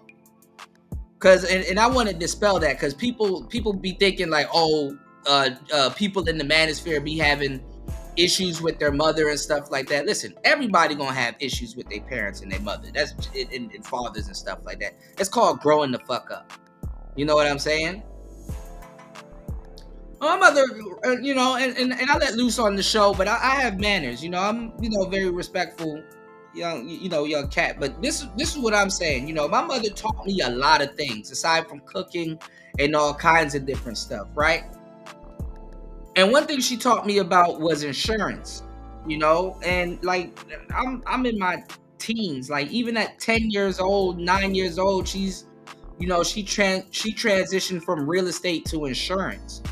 And she was building up her book of prospects and stuff like that. Like she sold life insurance, you know. She could have easily got an office and everything and sell auto insurance. Auto insurance is kind of like bookkeeping because anybody that has a car needs auto insurance and stuff like that, you know. So growing up, I was hearing about term and liability and all kinds of other stuff, even though I didn't know what the hell she was talking about till I reached like my mid-teens and stuff like that. And she really explained to me that, you know, everybody is born with an expiration date. And she said it's really hard. She used to go door to door. I used to help her. I used to hand out her business cards and everything. And she was, and you know, she's a real entrepreneur. And she was telling me about insurance. She was like, you know, insurance is one of those things that people can't buy, touch, see, or smell. You know, you're literally selling them, you know, not necessarily a peace of mind, but you're selling them, you know, you're talking to them about things that they don't want to talk about. Nobody wants to talk about when they will expire. You know, nobody wants to talk about when they will expire. You know, but you know it's going to happen. Like the most horrific death is promised to a damn baby. You know what I'm saying? You know? You never know how you're gonna go. Like nobody looks at somebody's baby picture and be like, damn, car accident. Damn, shot. Damn, stabbed. You know? So she was talking to me about, you know, insurance and cash value and all different kinds of other stuff. And she was teaching me the game. And one thing me and her had to talk about, and we laughed about it, is that to a certain degree, insurance is a scam. And man, me and her had one of the biggest laughs because she was like, it's true. Some of it is a scam, you know. Because she went out of her way to sell decent and really good policies and stuff like that, and stuff, right? And it's funny because I was talking to her about this last month, and it's like the insurance companies are in bed with the hospitals, you know. Like that's where the real business is, between insurance and hospitals and dentists and stuff like that. Like all of that shit is passed back and forth. You know what I'm saying? It's all an inside. Like, have you noticed when you get into a car accident, your stupid ass got to be the one doing the work? Did you get the license plate number? Did you file a police report? Was the serial number on the police report? What was the color of the car? What's the VIN number? Did you get some pictures? Did you, like, bitch, I'm on a stretcher. Like, how am I supposed to know all of this shit and remember all of this shit? Then they give you drugs. So you on pain medicine trying to remember, was that an Acura or a pickup truck? Like, you sitting up there doing all the fucking work, half dead,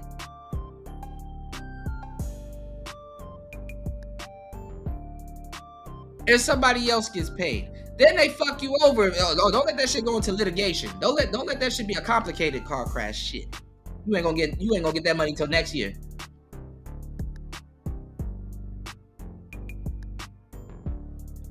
Shout outs to Party. You said a good preacher or pimp would be an excellent insurance salesman, or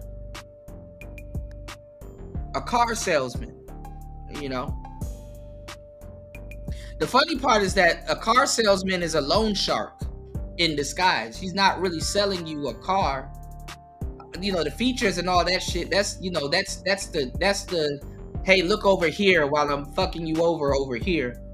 He's really selling you the loan and the depth, like we were talking about earlier, party, that you're gonna get yourself in. He's selling you the depth that you're gonna get yourself in. He's selling you the loan. That's why they don't like it when people, like, to a certain degree, if you know what you're doing, they don't like when you're trading in, and they don't like when you go there and you buy the car cash. Dealership don't make that much money. And then also too, y'all, is fall. November and now, between now and November, end of November and December, coming up to winter, is the best time to buy cars, because all of the 2026s are on their lot, and all of the older cars, they got to pay taxes on it that's on the lot. So they'll find any fucking deal to try to get you guys to fucking you know what I'm saying, get one of them cars off their hands. You know what I'm saying? So, you know, and let me tell you something too. Why a lot of how they fucked over a lot of Americans with the credit system and stuff like that. You know what we don't do, y'all? We don't barter anymore. We don't barter. Like, we don't negotiate shit. Like, if you know how to barter and negotiate shit, they look at you as a con man, a scammer, or a salesman. It's like, no, not a con man, a scammer, or a salesman. I just know how to talk or barter. And the funny part is that they're bartering with you when they're selling you stuff. That's the funny part. They're bartering with you. They start at one price and then get it down to another price, or they start at one price and then upsell you to another price and stuff like that. And when I used to sell beer and wine, right? I used to sell this this great wine called KJ, Kendall Jackson, right? And it was around like $13.99, $14.99 to $15. But the prices keep having to fluctuate, because if people say, well, I only paid $13 for that, you know, for that wine, it's like, oh, that wine's only worth $13. So they have to keep fluctuating the price, and they do 99 for a reason.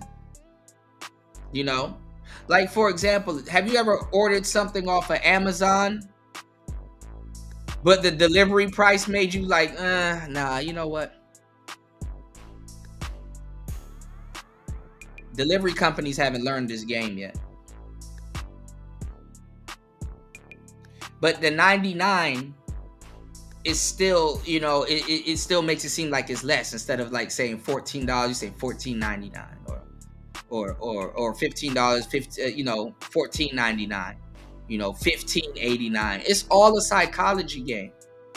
So the highest they will sell that wine for will be like $15, but then they'll be like, oh, it's on sale for $13. And people are like, oh man, I'm saving a lot of money, which you kind of are for now. But the original price of the wine was $13. You know, so they play within certain margins, you know, and it's called cost of goods. That shows up on your, you know, P&L or your balance sheet. Cost of goods, and then cost of goods sold. You know, this is how much it costs for us to get it and stock it.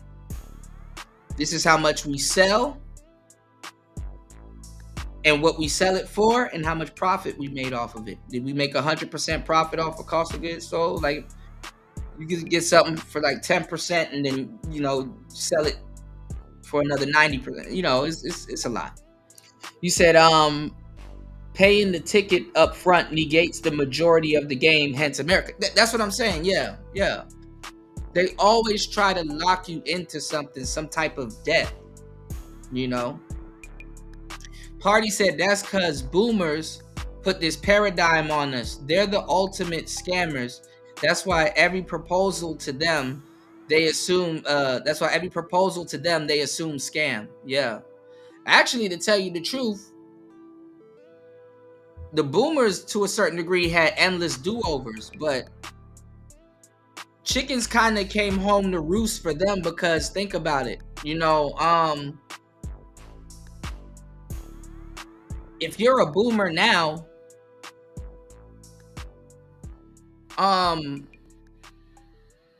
if you're a boomer now,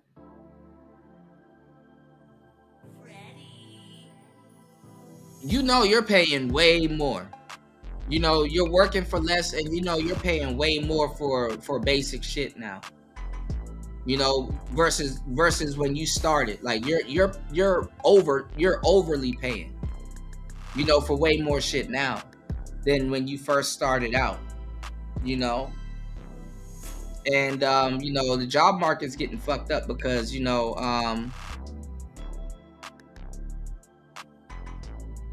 people don't honor seniority no more. They're trying to push people up out of their seniority positions and shit. So good luck with seniority, whatever the hell that means in today's work society.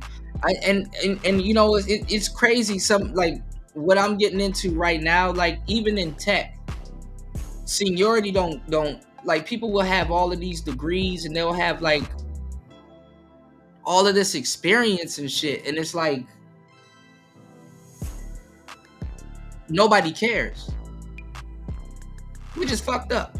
You know, nobody cares. It's like, yeah, man, I've been doing this for 27 years, and it's like nobody cares. Nobody cares.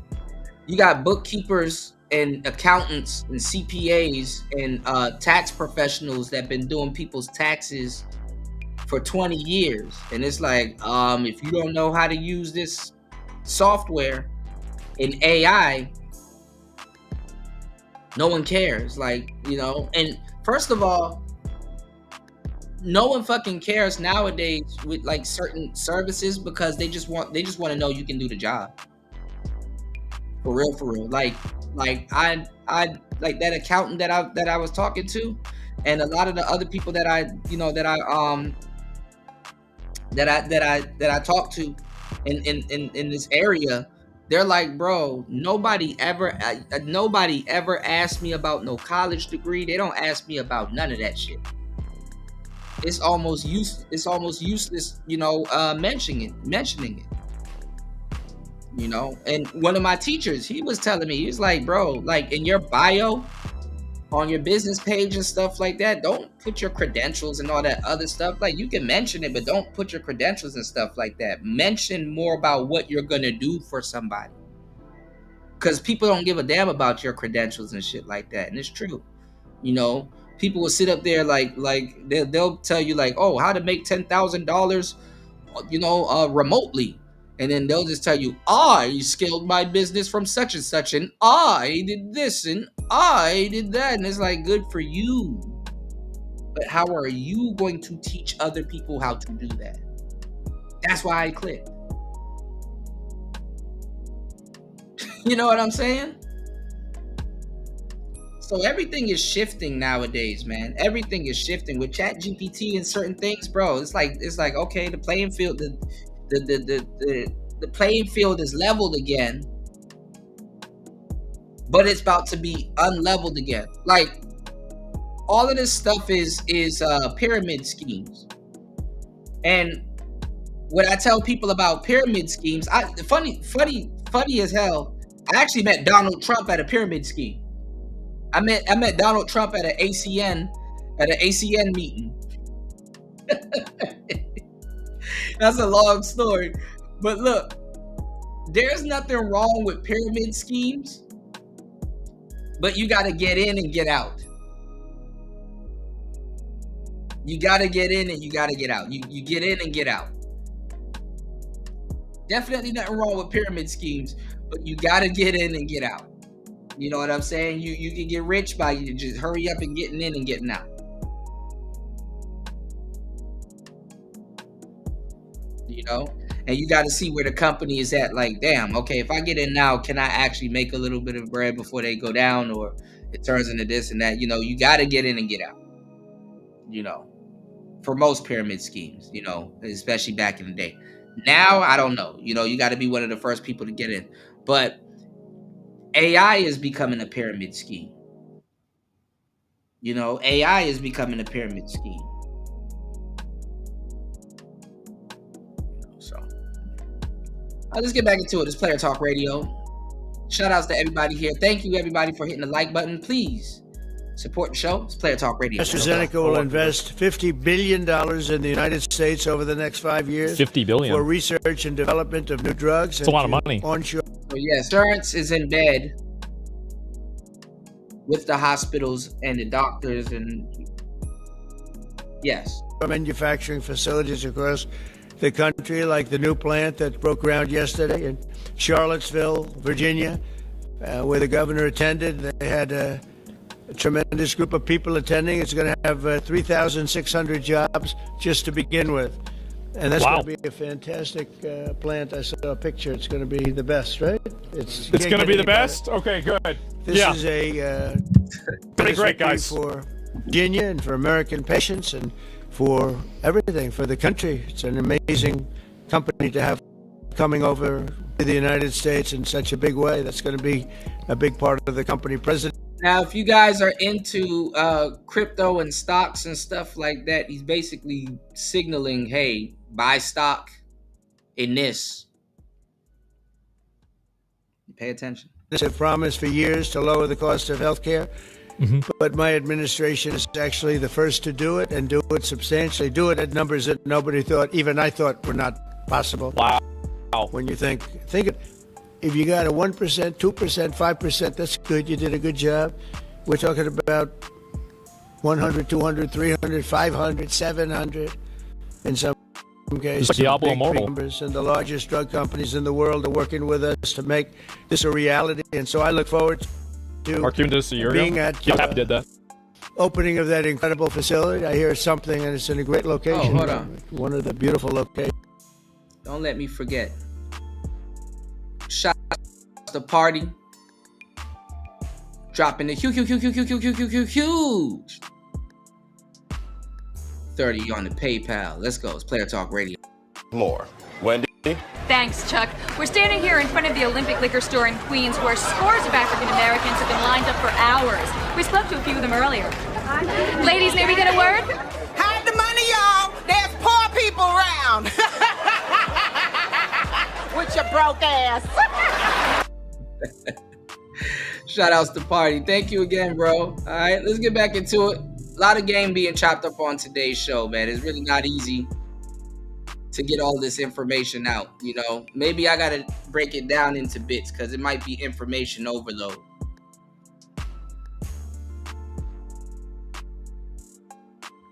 Because it really is a different language. Let's go. So I'd now like to ask Secretary Kennedy to say a few words, followed by Dr. Oz, Pascal, Governor Youngkin, and we'll take some questions afterwards. Would anybody like to have some questions? Yes? Oh, I'm shocked. Okay, we'll take them right after, okay? Bobby, please. You still getting a Trump phone? I forgot all about it. I talked about this a little post yesterday. Jinx put on X? No, I had not. His voice, but it's worth repeating because his voice be killing me, y'all. It's like, bro, get that shit out your throat. God damn. Pause. Thank you, Gail. Hold on. It shows this historical achievement that's really monumental. When I was in my confirmation process, virtually every Democratic senator showed me their preoccupation. I feel bad for him. Like it hurts to talk. With make sure that we completed, that I was going to continue to get a commitment from me to continue the IRA drug price negotiations. That the IRA required the Democrats, while the President Biden was in the first year of the I'm going to hell, y'all. IRA, to negotiate 10 drug prices down. Yeah. And then I was supposed to, my first year, negotiate 15 and 15 every year thereafter, and that was their plan. The Democrats claimed that they had a 22% reduction, and that was great. This guy's been doing a lot of work. And we actually looked at that when I came into the agency. We realized we were actually paying more for 8 of the 10 drugs. The 22% reduction was off of list price. And Medicare ended up paying more for 8 of the drugs, the equal of the 9th, and about a 2% discount on the 10th drug. Yeah, this is an That was issue. the plan, and that's what we did. It's bullshit. We are continuing the IRA negotiations, but thanks to the president's leadership, we have achieved something extraordinary here, which is a dream that he's had It's for annoying. Yeah, it 20 is. years because he's the common sense Freedom of president. Europe, yeah. He saw something 20 years ago. He learned that we were playing 3, 4, 5, sometimes 10 times yeah. for the same drug. Just like what the guy just as said. they were paying in European countries. Bullshit. Some of these drugs were manufactured in facilities in New Jersey and then sold for 1/10 the price in London or Paris that Americans were being charged Yeah, for them a year. we're subsidizing the rest He of the saw world. that this was unfair. It's Every bullshit. Democratic president, every Republican president has said that this was the gold standard. This is what we needed to do. Nobody's been able to change it. And when we came in, I have to say I was pessimistic about doing MFN. Dr. Oz was pessimistic. Staff John Brook and Chris Klump and the other people we brought in. That's obvious. But the president saw something that we didn't see, which is we had leverage. And that came through Howard and the tariffs, and we had extraordinary leverage to craft these deals. So last week we had Pfizer, which is one of the biggest American pharmaceutical companies. Today we have AstraZeneca in with Pascal Sorios, which is one of the biggest European pharmaceutical companies. Dr. Oz isn't even a doctor? And the president asked us to do 3 things. One, to MFN prices. 2, to not bankrupt these companies. He understood that America has to be the center for innovation. The drug industry needs to innovate, that it's critical for its bottom line, it's critical for the health of the American people. And he asked us also to make sure that those companies the Wizard would Boss promise to do Dr. reshore Phil? of this Yeah, industry. maybe. For national security purposes, for our economy, it's critical. These companies are making these drugs in the United States. We were able to achieve all those things, and partially with the visionary help of Pascal, where is he? Pascal Sorios, who understood that innovation and the business doesn't work if everybody is not pulling the horse, if everybody doesn't have the skin in the game.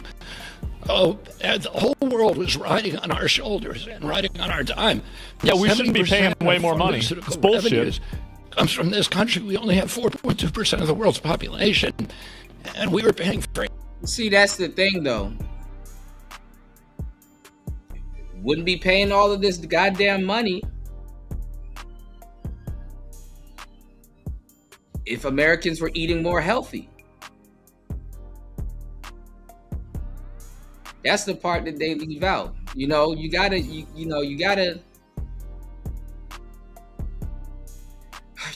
more healthy, man. You know, but it's a front for a lot of different things. You know, sadly enough, it's a front for a lot of different things because, you know,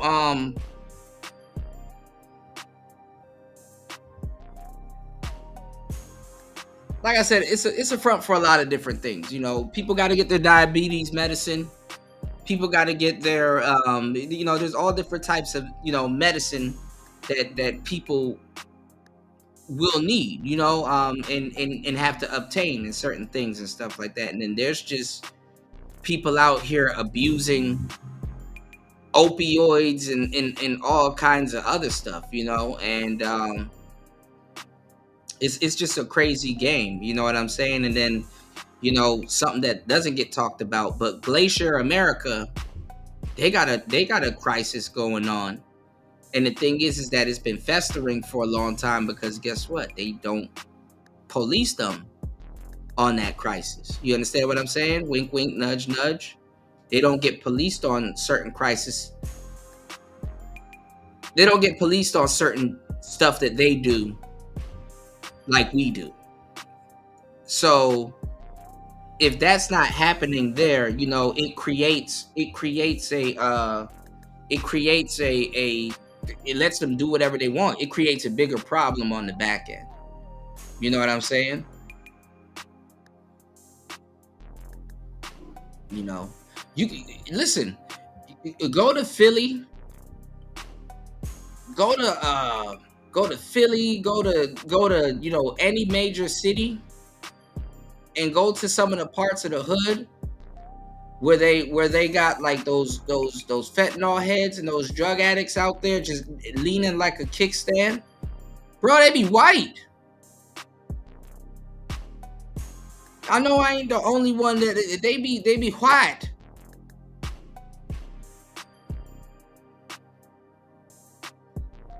And niggas be getting on the internet talking about some. I don't see white people in the hood. Yes, I do. I know where you can find a couple of them. They're just not the type of ones that you know. And I know you can find some real ones too. That's not hooked on something. But yeah, they found their way to the hood.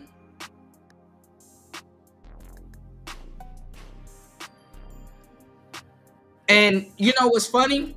When the average American or person sees that, I hate to say it, and I made this analogy so many times over the years. We think that see, America is a fair, a fair place. Like it's like a fair playing field. And it's like, no, it's not that. That's not really what it is. You know what I'm saying? Because like you like, okay, they homeless with us too. They fucked up out here with us too, or they blah blah blah with us too. No, that's not really what that is. It's really is more the cost of doing business than, you know what I'm saying, than than like a equality thing. Because people, when and it's not gonna lie, it sounds fucked up, but in the grander scheme of things, seeing Glacier people like that in that position, especially in like a hood or whatever, it makes a lot of people think, because that's just your environment. You start to think that it's like that everywhere, but like it's like, no, it's not. It's really the cost of doing business. And the terminology that I used, right, was that I used to work at this frozen yogurt place, which is basically like a frozen ice cream, like it's like a frozen yogurt place, kind of like a smoothie place, right? And let's just say we go into business and we're selling, let's say me and Party go into business and we're selling ice cream cones. Okay? The cost of doing business is, we're gonna buy tubs of ice cream and ice cream cones, but some of the tubs that we buy,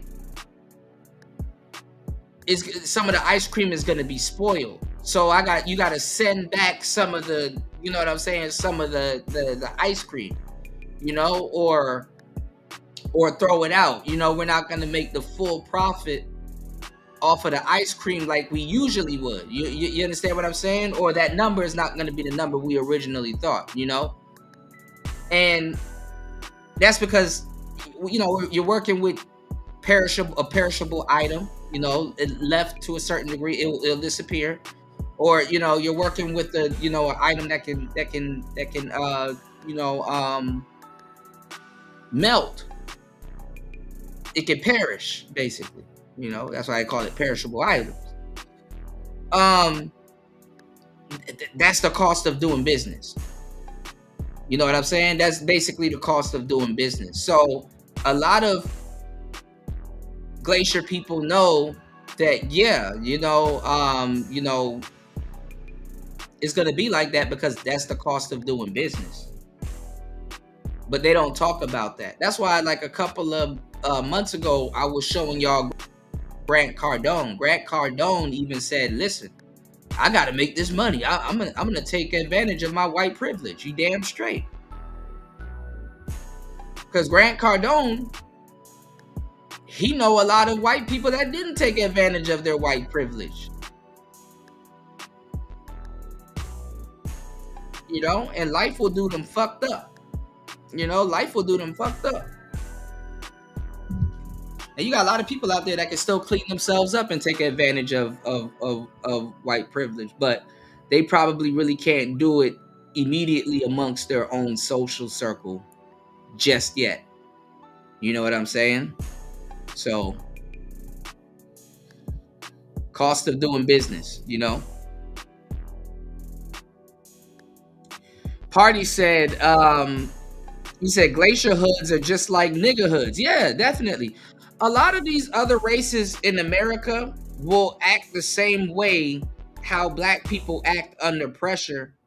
And actually, they will be more so reluctant. They'll be more so adapt to act like that because black people actually, was the poster child. So they seen how to kind of act and carry themselves. I'm not gonna lie. If you gonna, I hate to say it, it's negative how black people carry themselves. But if you want to look at a blueprint on how to somewhat survive and carry yourself, yeah, you can look at black people. But this is the thing about other races. Other races, to a certain degree, would do something about it. They wouldn't let it get to the point that it has gotten to with black people, you know? Or, in a lot of cases, it'll be even worse, you know? I'm not going to say we're the best, but to tell you the truth, black people are kind of, it's fucked up nowadays, but we're kind of better at handling it, you know? And it's crazy for me to what's going on, Lord? It's crazy for me to mention it, right, Party? It's crazy for me to mention it because guess what? A lot of brothers and sisters can't conceptualize it because we never thought about looking at other races in our position, because in a lot of cases most black people haven't even acknowledged their position like that, or they don't even know about the position that they're in. Like the position hasn't even been like niggas still like don't understand how crazy of a position that they're in. You know what I'm saying? Shout outs to the cynical one in the building. Good to see you. Good morning. Good morning. 80 or 90% of the innovation here, and the rest of the world was a free rider. And Pascal understood that's not exactly fair, and it's not a good, sustainable, long-term business model. All right, his voice is killing me, y'all. All right, let's move on to the next topic. So yeah, Trump again. You know what I'm saying? Trump. You know, now everybody in on when you think about Rosa Parks, black people are still kicking this Charlie Kirk situation, but they've almost immediately just switched over to other black people that they're trying to get clout off of. You know what I'm saying? They're not going in on the other white politicians and other glacier people that are defending Charlie Kirk. They're full time going after black people, i.e. Brandon Tatum. And if they're brave enough, even though she's not gonna say nothing back to them, but them niggas are bold as fuck to go after Candace Owens. You know, if you guys don't know, Candace Owens, if you paid attention to the last 3 shows, and even last year, I was saying, man, I'm surprised Candace Owens is still walking around here untouched. Well, what I told you guys was gonna happen started happening to her, and she had to admit that Kanye was right. That they're after her, and she's in fear of her life. But the thing is that she's in a position where they really can't do nothing to her. Like, I don't think she does drugs. Can't get her there. She's a married woman. Can't get her there. She's a woman. That protects her. Her marriage protects her. She happens to be black and with a white man. So, you got to, kind of tread lightly there.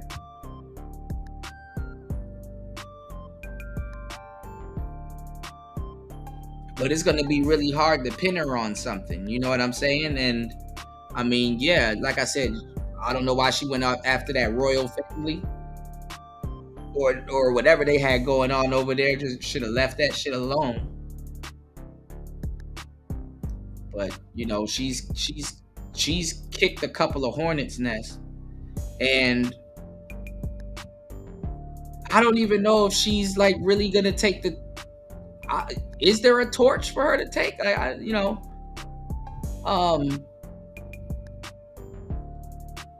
Charlie Kirk is gone, but you know, I don't know what she's gonna continue.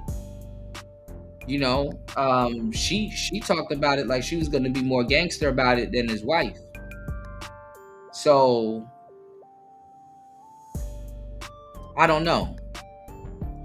And listen, some of you guys believe this, and I've been kind of seeing what's going on. I mean, you know, it's like, you'd be surprised.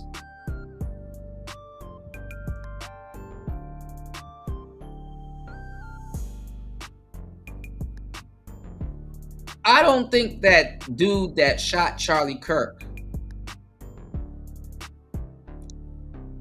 was hired or put up to it. Like, I don't believe the conspiracy theories. You know, I definitely don't believe the conspiracy theories. But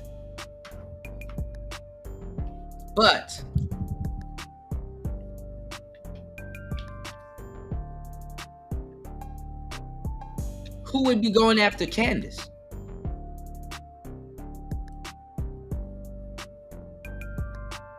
And then you got people playing dumb, like you got people in the courts trying to say, was it really him? I mean, we saw him and he changed his clothes, and then, you know, was it really him? So these Negroids that's going after other black people, by the way, because it's always going to be your own. For some fucked up reason, it's always going to be your own. All right? It's always going to be your own. It's always going to be your own brother hang you some dust. It's always going to be your own. Okay?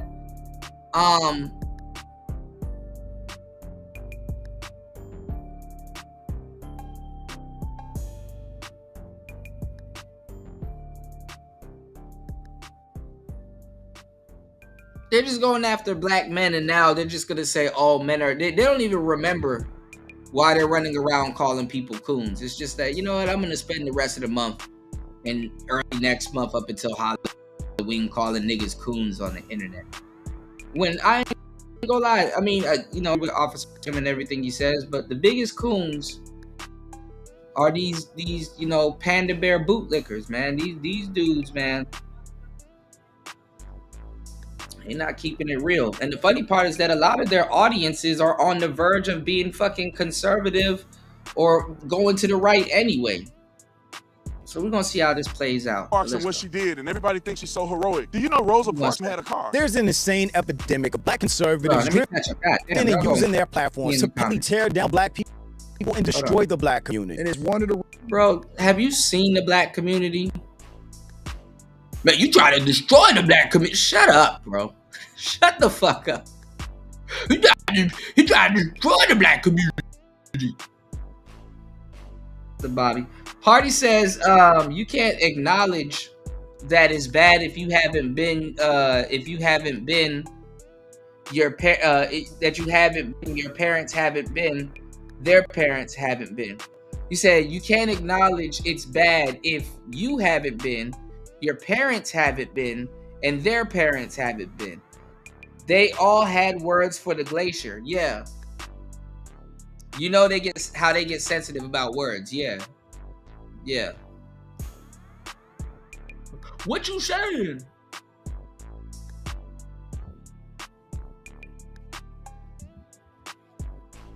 So they got this thing where they're saying Anton Daniels is destroying the black community. Officer Tatum is destroying the black community. You already know they're gonna throw in Fresh and Fit and the usual suspects. And then you got the newest added to it is Stevie Knight. I wonder if he throws him under the bus in this video, because I'm not subscribed to this dude. You said niggas mean to tell me Roland Martin ain't full, but yeah. Rolly's one of the biggest coons ever.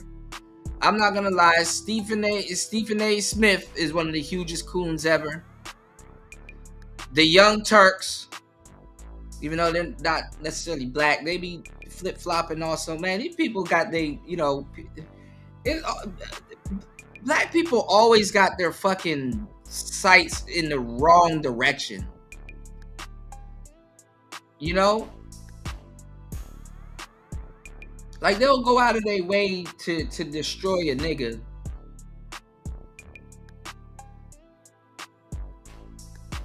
But be radio silent when somebody else inquires about it. Like, you know, these are people that don't even really understand history anyway. And they definitely don't even understand politics, you know? Show me a black version. Actually, show me a Glacier version of Sonetta that's inviting black people over to their platform to debate white people and other races of people and classes of people in the U.S. and people that have you know, a difference of political opinion.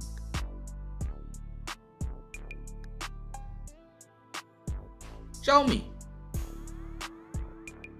Black people are terrified to debate them because a lot of them know that they haven't done their history, and it's like, I kind of really don't know what I'm talking about here. You know, show me. It would make great content. I'm surprised. You know what's funny?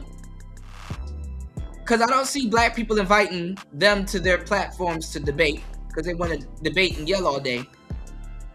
I will say this. I'll do you one better. I guarantee you a white person would have to start that before it's even happened. And actually, to tell you the truth, it actually already happened. It actually already happened. Piers Morgan be inviting Kanye, Sneeko, but see, the thing is, when the Glacier people do it, they go after the most hyperbolic nigga they can find. They go after the most hyperbolic nigga they can find. And the people that probably will do it, let me tell you who probably will do it. Brian over at the whatever podcast, he might be the one to do it.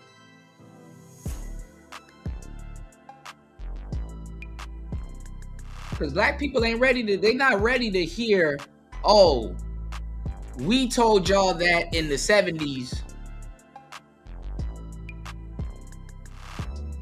so we can get this in, or we can get that in, or we can do this and we can do that. Like, a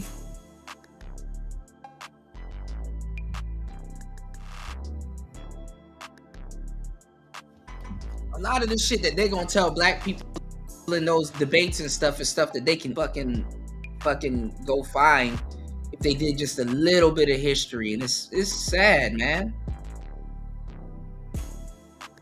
You said they on TV 9 times out of 10. Yeah, helmet. Yeah, but see, the thing is though, right, is that they know who to go get and who not to get. You know, they won't send an angry man over there, or they really won't send like, you know, they really won't send like a brother over there. You know? They won't send a brother over there, man. And then listen, it don't even matter if they send it. This is the thing too, because I've already seen enough and done enough. You know what they do? Party. They don't even send. If they send an educated brother over there, you still lose. He got to be an exceptional brother, and he usually got to be in his 50s or a little bit old enough. He usually got to be a little bit old enough to where he usually got to be old enough to where it's like, yo, we should be respecting him, just not just off of age alone, but like he's up there in age, so he would know what he's talking about type shit. Like you can't send like a brother Ben X over there or a Riza Islam. You can't send them niggas over there because guess what? No matter how right them niggas are, they're outnumbered. And that's just how people work. No matter how right they are, they're outnumbered. So they're just not gonna seem right anyway. No matter how right they are, by the way, they're outnumbered. You know what I'm saying? They did that experiment I was talking to y'all about, where they put the people in the waiting room of this hospital, and like whenever somebody got called, people got up and then sat back down. And you know, they put this new woman that wasn't in on it in the room, and when somebody got called, it stood up and then sat back down. And just and once she was sitting down looking at everybody getting up and sitting back down, you know, she was like, oh, you know, like you can kind of see on her face, she was like, you know, why are they doing that? And then eventually when the bell rang again, guess what she did? Got up and sat back down. So, you know, most people, y'all, are followers. You know, they're not, you know.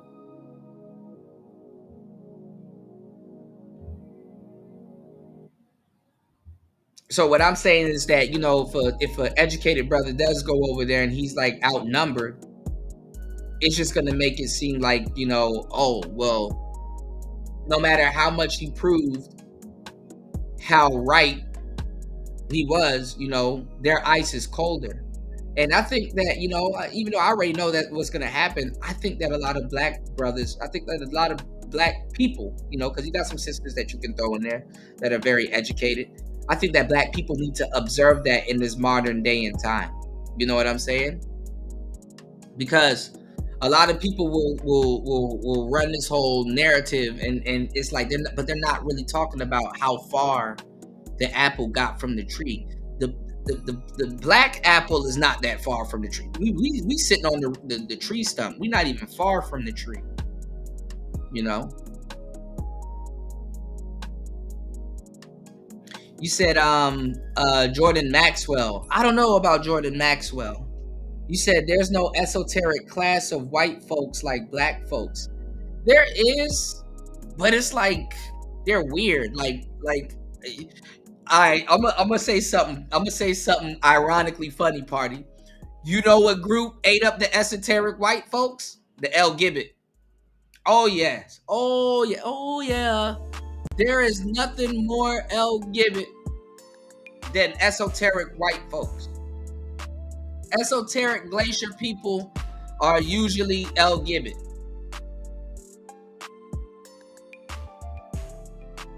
A G-Hay glacier woman stayed with some tarot cards and Ouija boards and shit.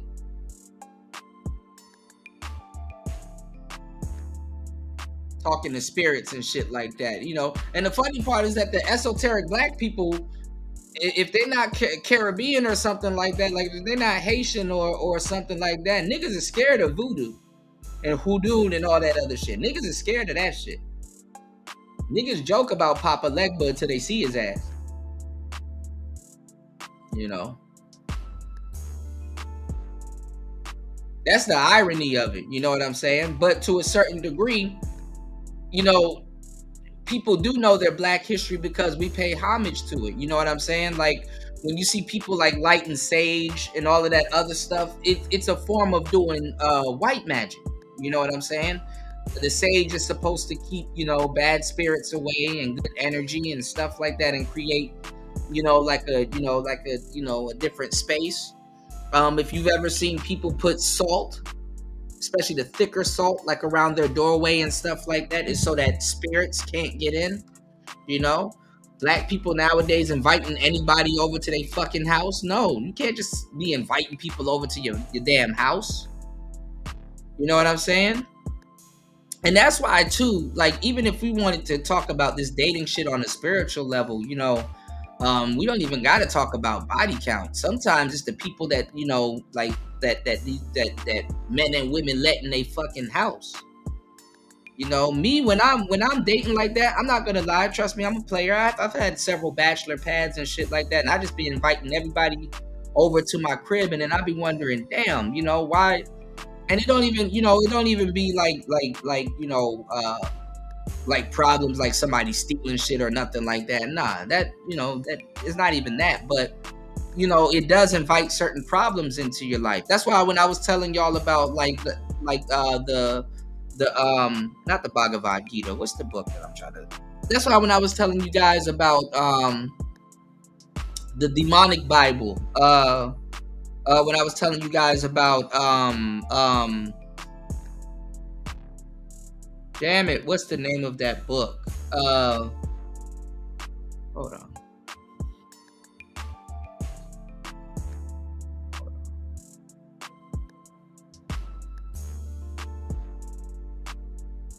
The Goetia. Hold on. What's the name of that damn Bible?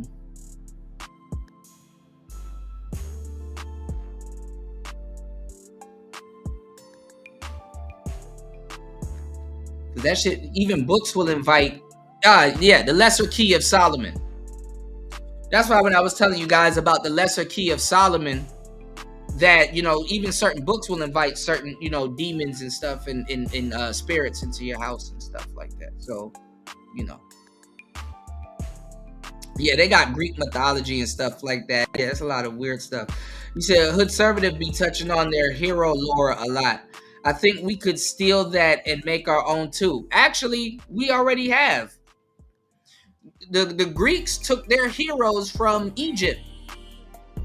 So they got a different version of Ra, Osiris, Anubis, the laws of Ma'at, and all that. They got their own version of that. We got our own. But a lot of people don't think that a lot of people don't think they're Africans or Egyptians. So they kind of rule it out, But we definitely got our own. That's where they got theirs from. Thor and all that other stuff, the god of, Hades and stuff, the god of death and stuff like that. Osiris, Osar, Osset, Set, and all these other, of course. You said, hence me telling that magical nigga, you and War Master were talking to put those tails in AI. Oh, you talk about Zab, not magical nigga. You said the irony is nigga magic is really Christianity, and we've currently been scared of that. Think about niggas' lives when they believe in Jesus. True.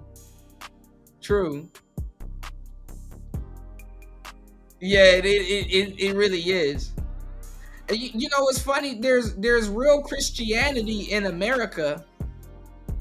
It's just that niggas choose the worst one, And let me tell y'all something. Christians are travelers. So the fact that they don't go to Africa and worship and stuff like that to a certain degree, it's mind-boggling.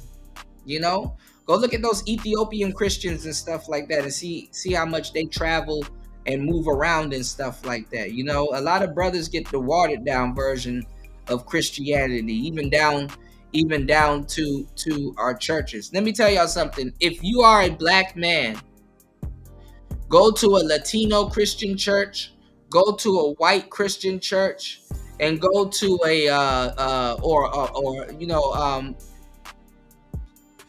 bro, just venture outside of niggatry for 1 second and you will see the difference. You'll be like, oh, okay. But then again, you start going to those churches and you start realizing how cap a lot of them are too. You know what I'm saying? You start realizing how cap a lot of them are too. And it's like, oh, damn, everybody in here fucking each other. Remember, the devil be the first one in church, y'all. Anyway, he opens the doors. Anyway, hold on, guys. You said, I really don't care for the explanations of how it got to us. What we did with it. Yeah. What have we done with it? Yeah. Also, too, the black church goes back into one of the pillars of masonry also. Just to let you know, the black church also goes back into a pillar of masonry. This is why Martin Luther King was blessed into the boule. The black church goes back to a pillar of masonry also. Keep that in mind. But let's go. It's player talk. Reasons why we need to dismantle diversity, equity, and inclusion. And I don't want to be around someone who thinks the color of their skin is some kind of defining characteristic. And the most important thing about the such thing as racism, an illusion. It's a lie that's been made up by the race hustler. When you hear about slavery for 400 years, for 400 years, that sounds like a choice. Well, never saying anything negative about conservatives. And I just think it's important that we call these people out. You know how to kill vampires. She want to put everybody on game. You want to represent the black women in that regard. This big fat black girl, but then have the white girl, the pretty white girl, the pretty mom, and she's the reason why everybody got fucked up. So me and the boys got together to compile a list of the biggest bootlicker, coconut, Uncle Tom, and call them all out at once. So that's easy. Yo, Myron is I don't think it's a question about that. But I'm Jew. Welcome to the channel. Please like and share the video. Don't forget to sub. Now, let's get into it. Super happy we're doing this together as a crew because this is content that all of us have covered. When we say coons, when we say bootleg. All right, let's see if these brothers are actually going to be chopping up some game, or let's see if they're going to be talking about the old bullshit. Because let me tell y'all something, what I find very fucked up. And this shouldn't happen when a bunch of them big old cans with that peanut butter skin. Oh, that nigga spent days thinking about her. And you know what's funny? She seemed like she's more hotter in person. I be knowing shit. But let's take a listen to these brothers, because the black men talking about these topics shouldn't sound like black women talking about these topics. You know, a lot of times, a lot of sisters be talking about these race topics and they don't really go anywhere. They don't really go anywhere. It's like just a bunch of yapping and then it's just nothing happens. So let's see if a bunch of brothers that got together to talk about, you know, this race topic, let's see if they actually chop up some real game, break some ground, and actually get anywhere. Or let's just see if it's going to be the same old bullshit and just calling black people coon and all this other stuff. Because the irony of it is that brothers that think that they're holding court and condemning other brothers, they're the biggest coons ever. To be fair, let's go. Good Uncle Tom's, Uncle Ruckus's. It's not if we can get some solutions. Not because people are conservative. It's not because people have political views. It's because they can't have those political views. Or yeah. Oh my God. Oh my God. Party. Bruh.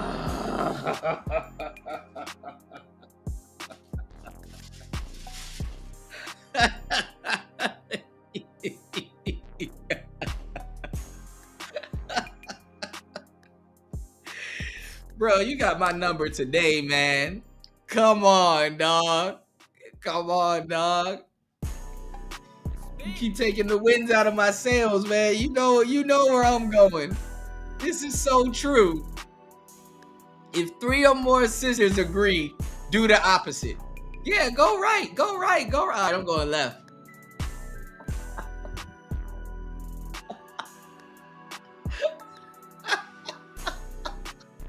Yeah, within reason, bro.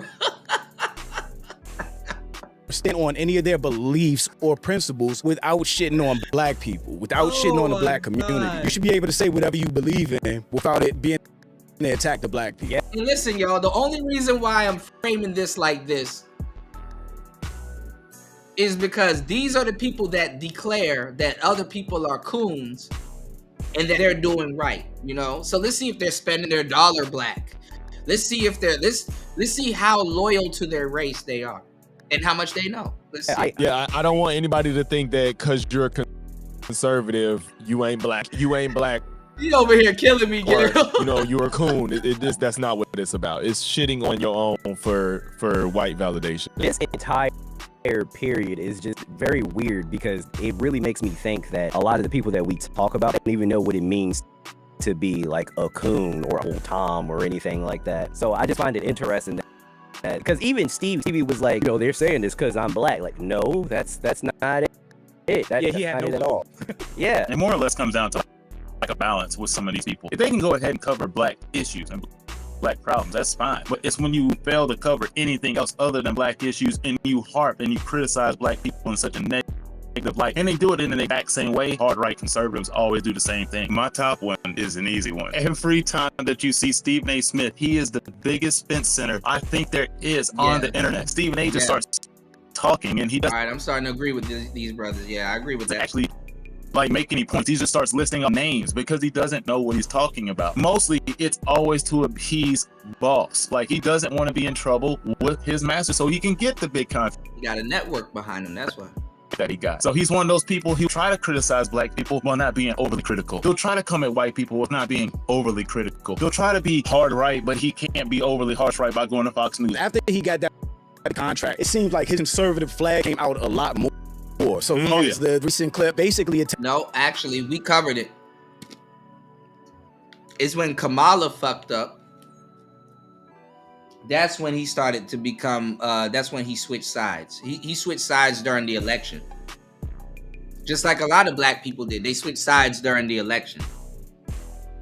And shout outs to War Master. They became rhinos. You know, Republican in name only. You know, call me one, but I'm really not. I'm, you know,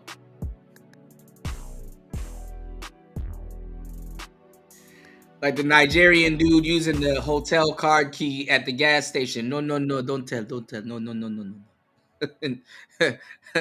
They pretend to be they pretend to be Republicans, but they're Democrats. You know.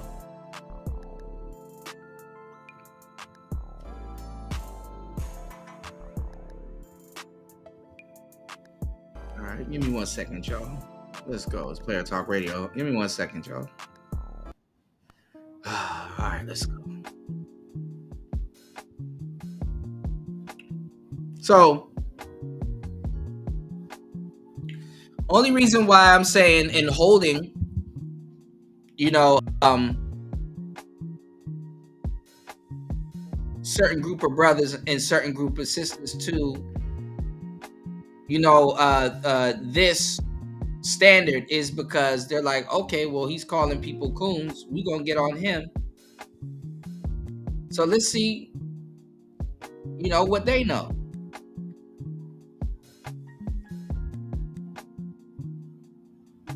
How quote unquote race loyal are you and pro black are you? You know what I'm saying? And it's not to really chastise them, it's really to say, okay, well, do you fit the mold? Like, are you not a coon? What should black people be doing in 2025? You know what I'm saying? I have the conversations, you know, okay, how are we, if we gonna restore black love? How do we go about doing that? Because these been the conversations forever, and the guys that are willing to have these conversations, they get called coons. And usually it's really that it's a bunch of brothers that get together mad because we're not kissing black women's ass. And in reality, sisters don't want black, well, they kind of do, but they don't want black men to kiss their ass. They don't respect the ones that do, because there's tons of black men that do kiss their ass, you know. But you said they're dinos cause tax the rich while I'm rich. Insane doublespeak. Yeah, and they want to be rich too. Even you got some rich Democrats that believe the same thing, but some of them got the shit set up like I was telling y'all earlier, you know. You said it's only insane because we know they don't mean that. Yeah.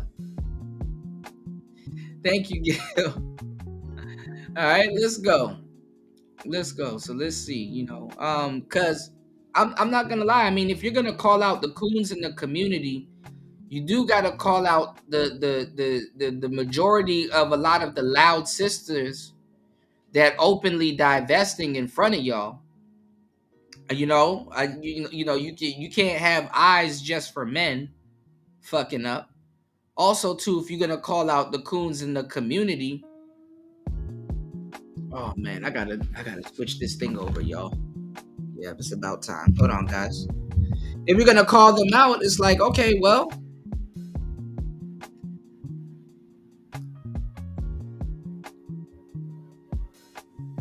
do this quick. Hold on, guys.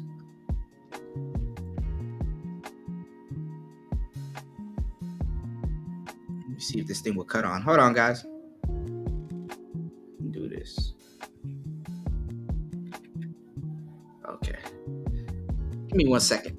So yeah, if you're gonna call them out, it's like, okay, so where were y'all the past 10 years? Where were y'all this last decade?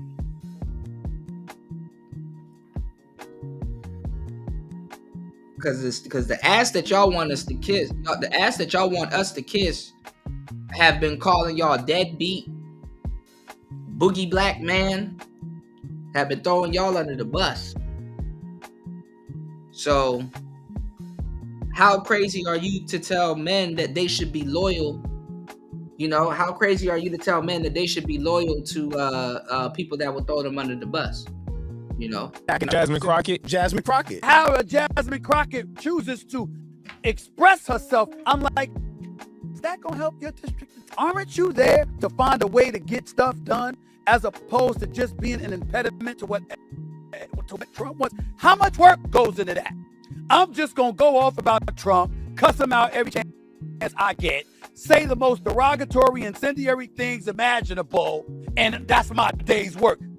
That ain't work. Clearly, it's in Jasmine Crockett for standing up for the people. Standing up for people, for being a black woman and standing up for people. She's unapologetically black, and he doesn't like that. And that's what pissed me off about it. He basically attacked everybody for standing up for Jimmy Kimmel, for standing up for free speech. Yes. Really? Yeah. Basically said, y'all knew this was going to be bad. Y'all knew Trump was coming. Y'all just need to get out of his way and play the game, figure out how to win at the end of the day. And that's the definition of selling out. With Jimmy, it's not that, oh my God, you can't say a joke. I am incredibly alarmed by what appears to be our First Amendment rights being attacked. This is what I do for a living. I don't like that.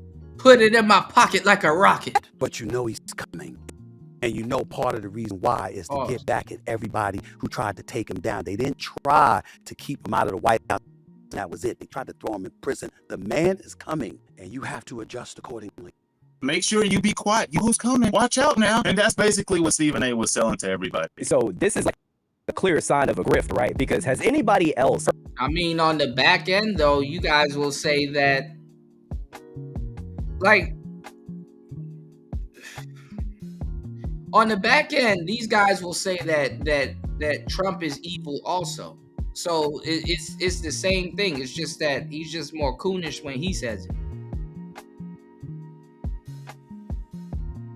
Like, I really, and I can't believe it's like really scrubbed off the internet. I really want to go back to the first election and really wanted to show y'all how Negroids was acting and stuff like that. Like, they were telling us, they literally was running around here saying, man, don't vote for Trump. I'm not trying to be back in slavery. He gonna put us back in slavery. You don't vote for Trump, he's gonna put us back in slavery. That's what they were saying. They were saying that Donald Trump was going to put you back in slavery. Remember that sister that was beating her son outside of his school because he voted for Trump? Remember she was beating him? And she was yelling at him and she scolded him for voting for Trump? That black kid? It was his first time voting. And she was yelling at him and she was like, see, now you're going to make Trump win. You know what's funny? I use that brother as a muse and as a metaphor for black men, because that's what happened. They got back on the internet and was shaming black men, and 80% of black men voted for Kamala.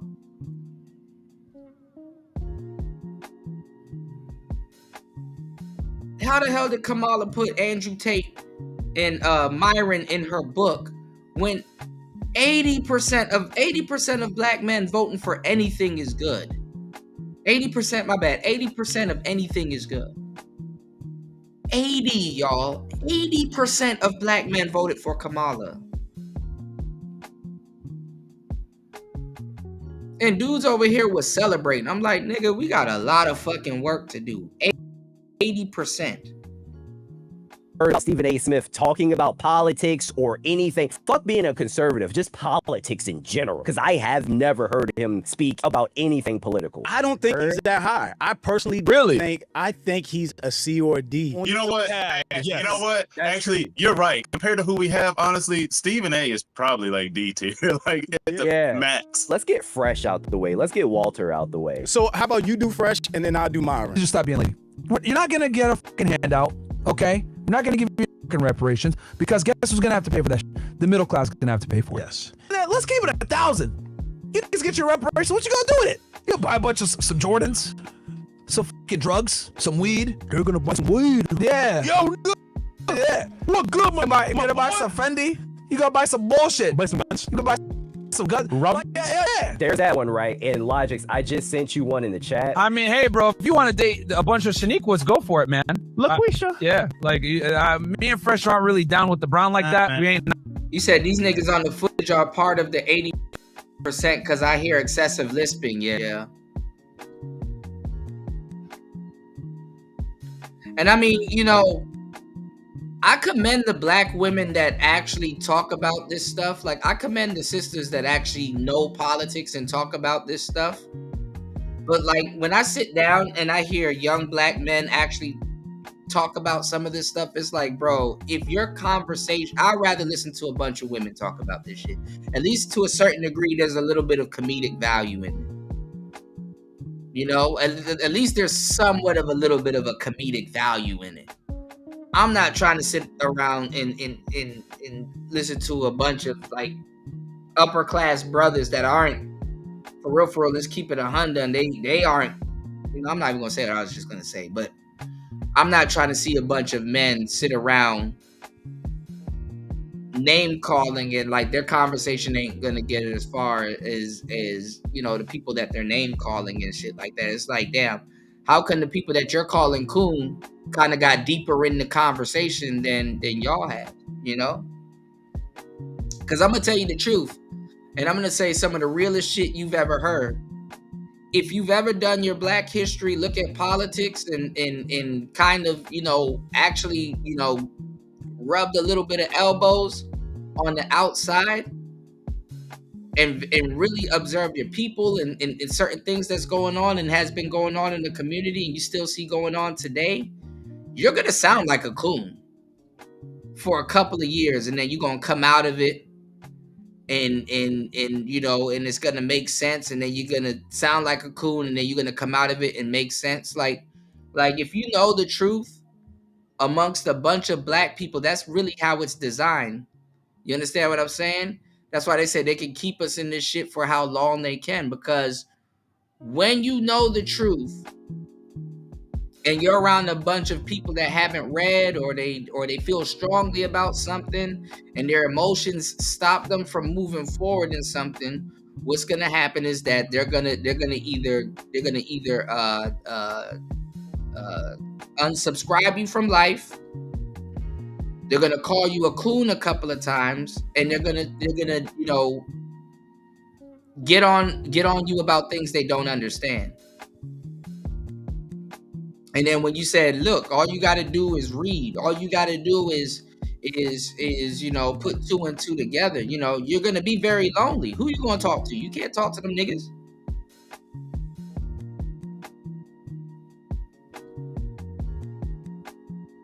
Who you gonna talk to? You can't talk to them.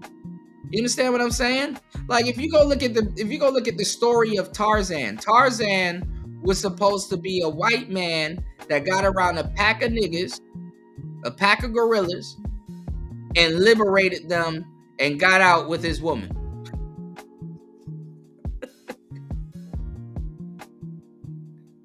Tarzan had to gain the trust of the head nigga.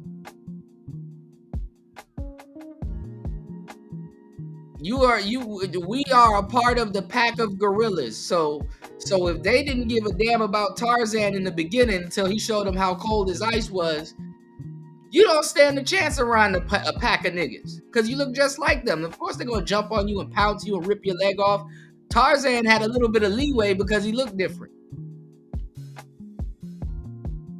and they didn't know if he was real rap or cap.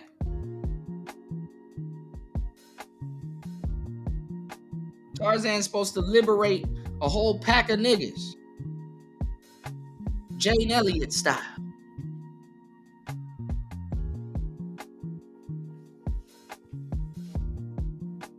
So if you know you're not if you don't pay attention, you realize you're not alone, bro. You just hey, good luck with these niggas, bro, for sure. Cause you gonna need it, you know. You absolutely gonna need luck dealing with these niggas, man. Get them to pull, like dealing with these niggas is like pulling teeth, you know. It's the same thing with your friends, you know. If you start a business, your friends will know you started a business, and they will definitely not support you. They'll go out of their way not to support you. If you start selling white t-shirts right now, your friend will not support you. Hold on, give me a second.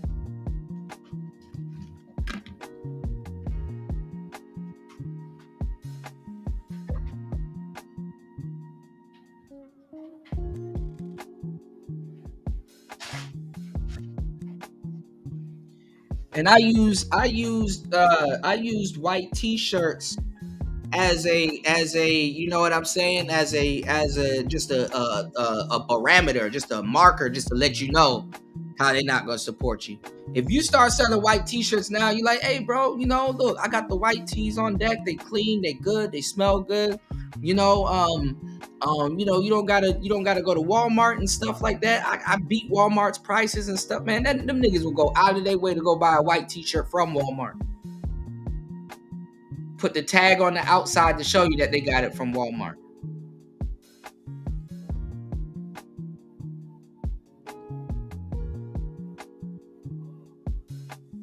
Shit crazy, man.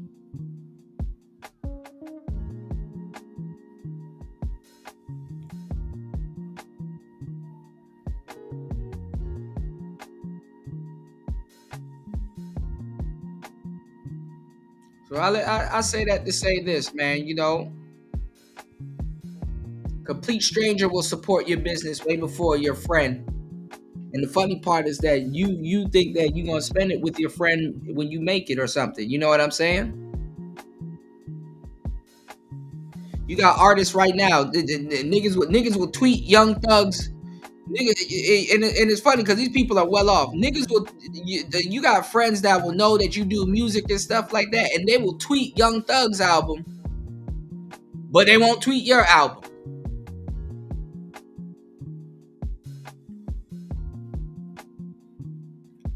You said people don't realize the electoral college votes for the president, not the regular votes. Right? They know who they're gonna work with. They just got to get people involved. They just got to get people involved. This is what stops revolts and stuff like that. This is why the king and queen system is not used in America, is to get people involved and stuff like that. Because after a while, people gonna be like, man, why are we starving? Why is all this shit going on? Who the hell in them damn castles? Why are we outside on the castle grounds starving? Then they go raid the damn castles because they feel that they're doing good in them damn castles and stuff like that. That's why a lot of those castles, if you go travel around, you see a lot of castles that got raided. If you ever look at a castle and look at a church and look at a hospital, even go look at the emojis on your phone, the castle, church, or hospital, don't it damn near look the same? Why would the castle, the church, and the hospital, and in some cases, police precincts, look the same? Built the same? Why? Those are the things that you need to make a city, a society, a town, you know? Castles are built like that to deter war.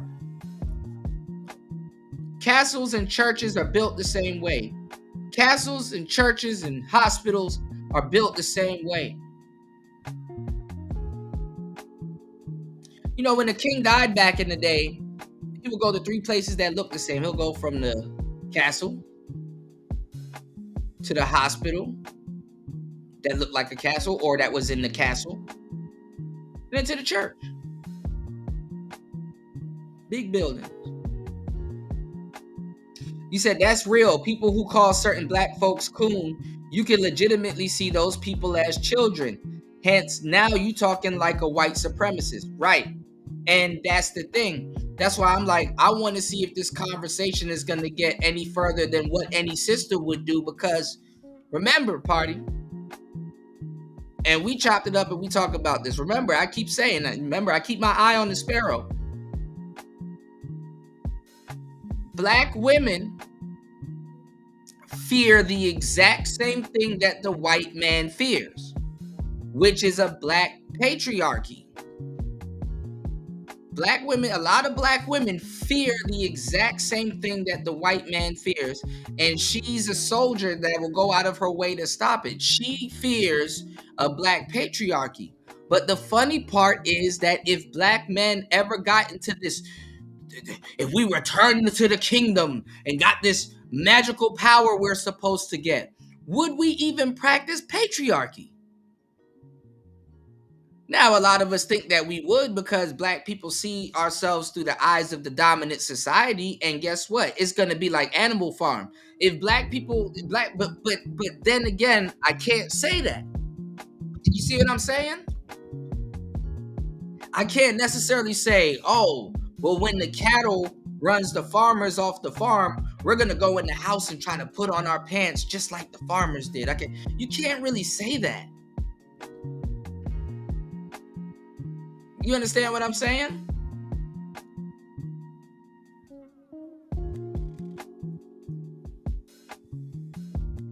And I'm going to tell you the truth. As soon as brothers get power, because we're not the majority of brothers. Some brothers think like us, but good. But, you know, it's people like me, people like you, and everybody here and stuff like that. We can only save a few. We're a niche. And that's kind of really how it works. We would be the coons of black people just the way that we're talking right now. What did he mean, patriarchy? Niggas will get mad at you for telling the truth that as soon as black men get power, they're going to hand it over to the woman. And then that's going to be the end. It's going to be the end of the black community. Then they would, if we're still alive by then, if they haven't gotten rid of us, then they would need somebody like us to step in. You know what I'm saying? Because when brothers like us die off, the knowledge goes with us, unless we instilled it into our sons and stuff like that, and they haven't been tampered with. You understand what I'm saying? These niggas cannot wait to give the power over to the woman and stuff like that. It's Adam and Eve all over again. God kicked Adam's ass out the Garden of Eden for simping. And the funny thing is that when they hand the power over to women, women are going to treat them like shit. And I can't even, I'm not even gonna lie, I can't even get mad. I can't even get mad at women for treating them like shit. A lollipop gets licked. Because at that point, if you sit down with black women at that point, it's like, what do you expect me to do? You know, or what am I supposed to do? A lollipop gets licked. What do you expect me to do?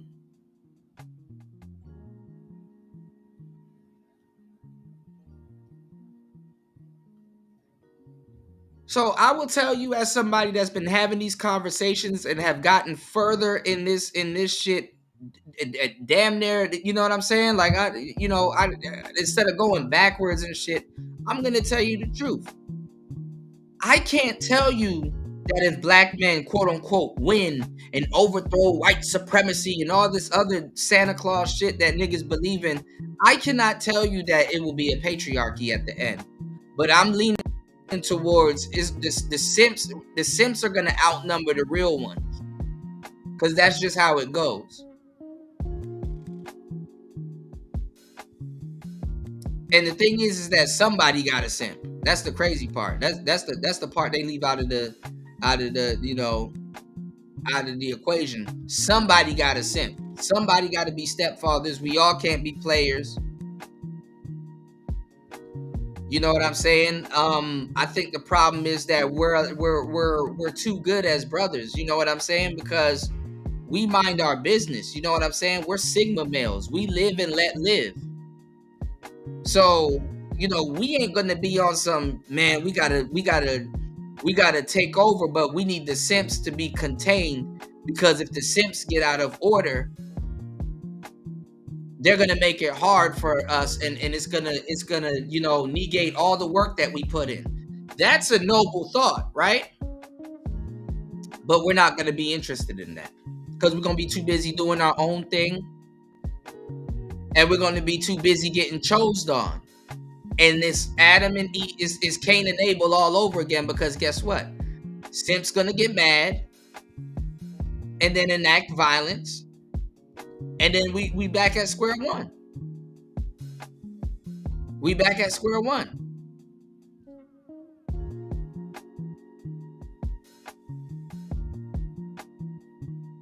Back at square one. Why she with him? I can't get her, so I'm gonna harm him.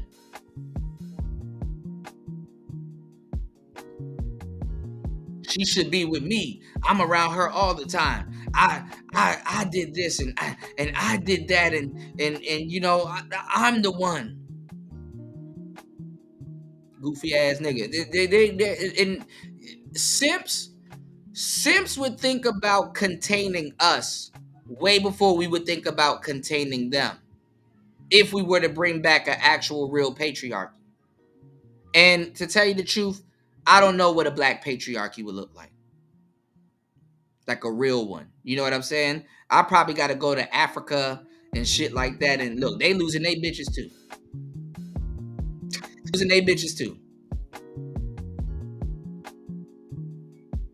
You said, i.e. generally speaking, when niggas are about repairing their credit outside of legitimately striking out at business, most cases it's unpaid bills. You said, I never understood that.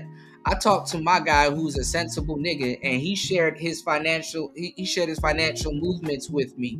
And I told him, why are you paying for that? You told me XYZ. Why don't you pay your bills, nigga? And he said, and it dawned on him. He laughed hard.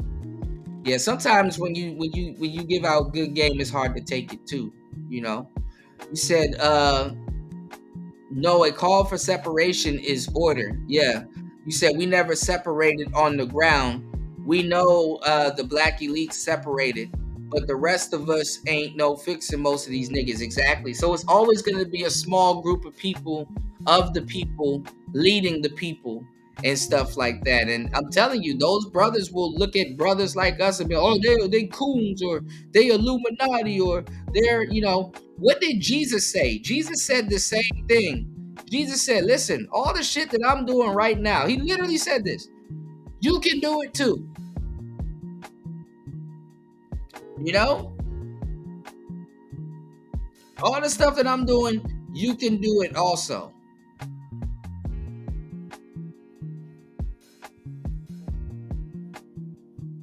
Sound like somebody didn't believe him. You dig? What's going on, Zab? Zab said you have to believe in yourself and believe in your people. I believe in some of my people, because I've seen my people. I've seen my people, bro. Belief will get you unsubscribed from life. Yeah, you'll never see the hardworking Rich Glacier unless they grew up together, right? Or they're related or some shit. And they take a photo and they get the hell on, you know?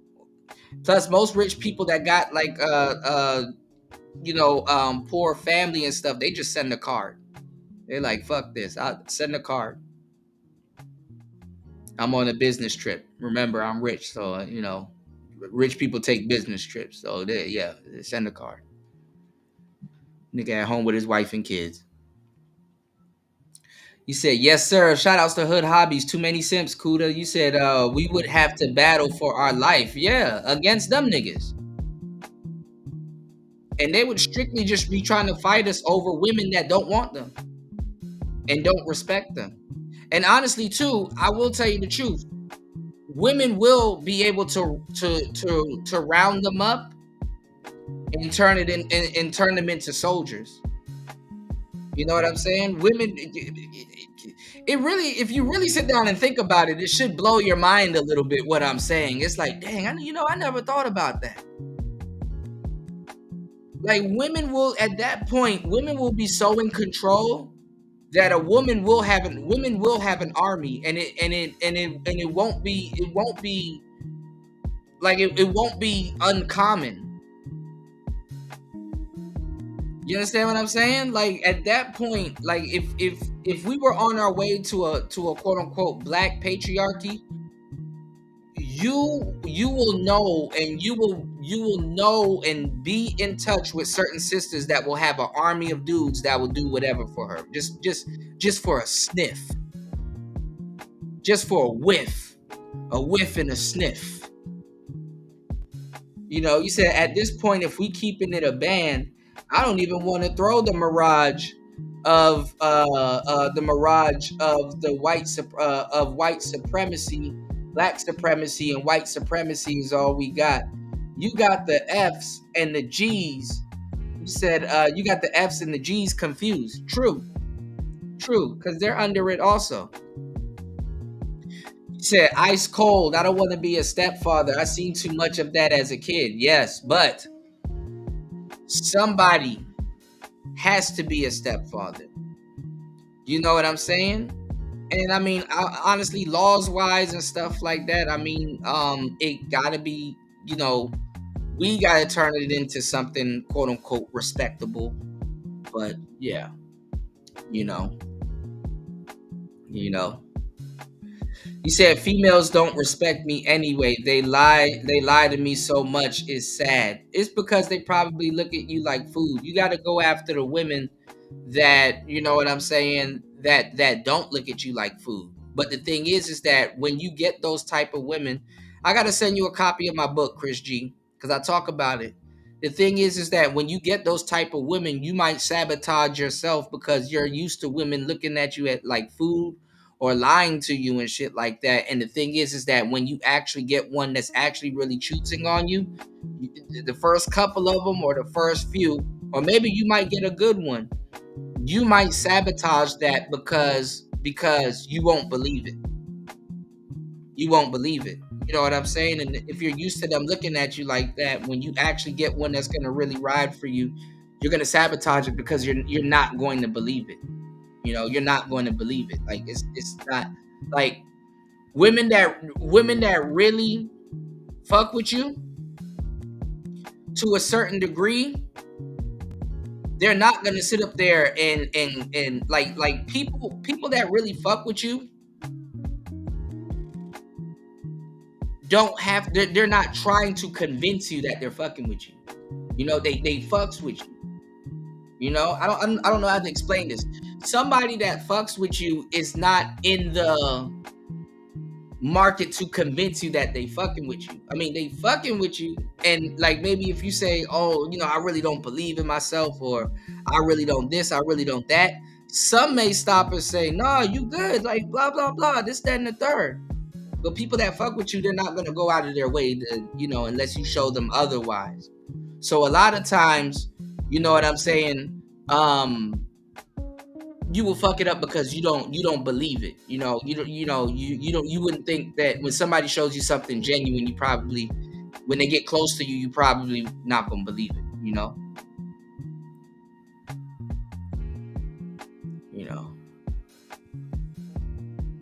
And you got a lot of people fake trying to talk about it now, like She-Ra 7 was telling her woman to say, "Oh, you need to get the men more interested in you than you're interested in them." And to a degree, I would say if you find yourself, not believing women when they get close to you, I would say you need to start off with a starter chick, like I said, and kind of be interested in her. Like at least she's like somewhat sneaky fine and kind of into the stuff that you like. And what you do is, you kind of be a little bit more interested in her, but have it reciprocal where it's like, yeah, I really like you. Now let me show you about me. And then, if she reciprocates, then, cool. Then now you got something cool. You ride off in the sunset. But I'm not talking about be interested in the woman out the gate. I'm talking about y'all got to spend time with each other and really kind of put up with each other's shit. And then, that type of shit. So that's why I say a starter chick. Because you ain't gonna believe no other woman if you know what I'm saying. It gotta be somewhat believable. Shout outs to Truth Only in the building. Good to see you. Shout outs to Truth Only, man. Good morning. You said I believe Nia Peoples can get it. What do you mean, Nia? Shout outs to Truth Only in the building. Good to see you, man. I got you, bro. Here we go. It's Player Talk Radio. Give me 1 second, because you know where we going. Hold up. Let's get it. Shout outs to Truth Only dropping the huge $5 on the cash We app. going. What a money reside. What a money reside. What a money reside. What a money reside. Okay, let me tell you something. I'm doing something real big this month. Any deal that y'all got and they beating us, I'm gonna be about $400. Just give me your bin and the paper, because I'm in. What a what? What a money reside. What a money reside. What a money reside. Okay, I told y'all before. Y'all know what I do. I give all these good deals and everything else. Y'all better ask about me, because I do all that all the time. And that's on who? Mary had a little lamb. Okay.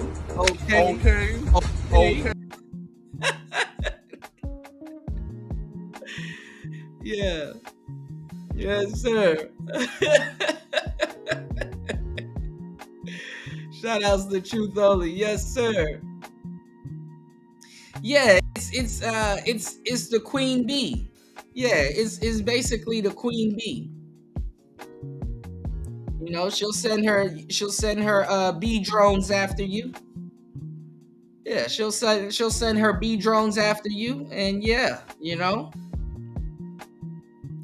You said I'll take it back. Nia Peoples hit the wall hard and took her eye out too. Are you talking about Nia Long? Oh my God, She-Ra not a 7 no more. I didn't even think about it like that. Nah, she not a 7. Nah, man. No, but you know what? This is the thing, Truth Only. This is the thing. I've been telling y'all for years, She-Ra is gamed up. She been under some instructions. She was a fast tail. She had been a fast tail hussy. You know what I'm saying? When she was out there, she had to be a little fast tail.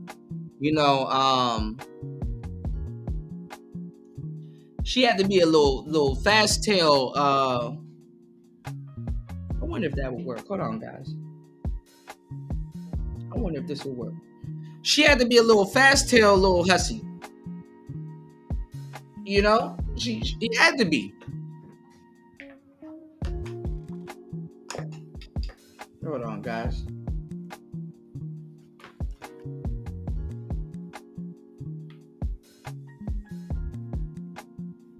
Oh, it does. Hold on, guys. Let me see. I don't know where I put this damn cord. Hold on, guys. Yeah, She-Ra had to be a little fast tail hussy, man.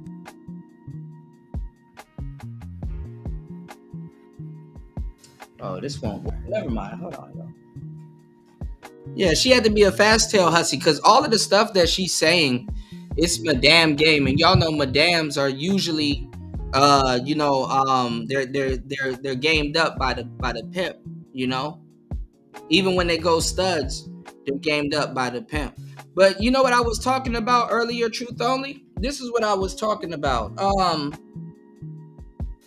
Ooh, it might work. Hold on, y'all. You know what I was talking about earlier? She from LA and she looked good, but like I don't know about the BBL, right? Saweetie. There's a rapper named Saweetie, and she's from the Bay Area. And where is my charger? Hold on, guys. Okay, why the hell is this thing missing? She's a rapper from the Bay Area, and she had a friend, right? That was a procurer. And she ended up getting with this soccer player. I forgot his name, but he was like a John. And she done fucked her friend over and ran off with the damn John. You know? What part of the game is that? She done fucked her friend over, ran off with the damn John.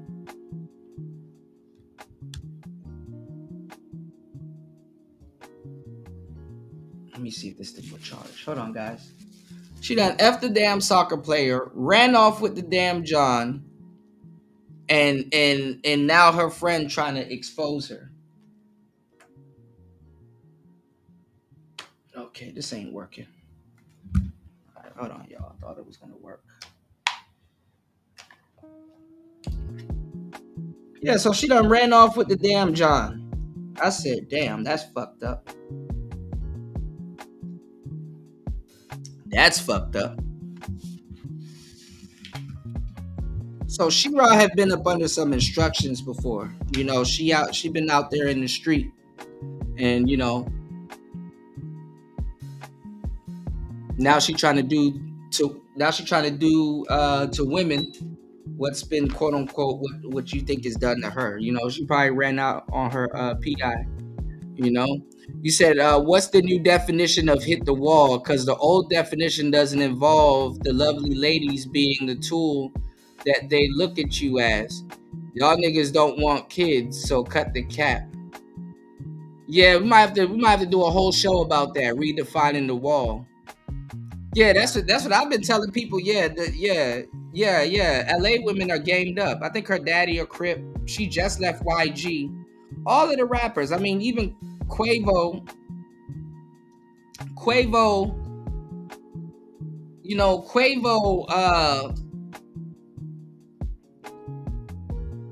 He's somewhat gamed up, but you know, YG already know what's going on. Yeah, but she would like this soccer player who had this girl as his girlfriend, which is her friend, and the girlfriend is supposed to be getting him women and bringing him women, and you know, and then the girlfriend's supposed to get a little cut, you know, off of it, you know. So whatever he tricks off on the girlfriend, you know, she's supposed to, you know, get him a little cut. But you know, what the hell does that look like, you know?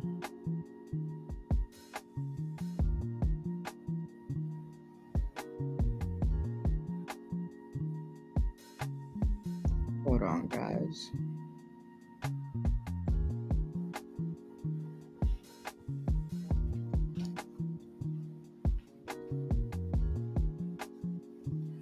You said not F up. You said not F up expected. You said that Sweetie story is an everyday nigga activity on how these people, my people, aren't disloyal. Oops, that's damn near MAGA talk. Well, no, I mean she, you know, women will screw their friends. Ask any woman that you know. They got a friend that will screw their man. They got a friend that they know that, you know, go missing every time she get a nigga. They got, you know, women will screw up a whole lifelong friendship. You know, they'll screw up lifelong friendships over ain't shit dude. That's just how it goes. You know, that's just how it goes, man. That's like rite of passage for a lot of women and shit like that, you know? You tell a young lady, hey, don't go over there. The first thing she gonna do is go over there. Over there is gonna be in her mind to the point where she, you know, over there is gonna be all on her mind. You know what I'm saying? I don't understand. Like if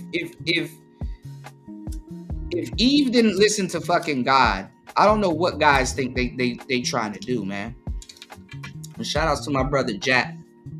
You know, if Jesus can't change these hoes, why are you trying?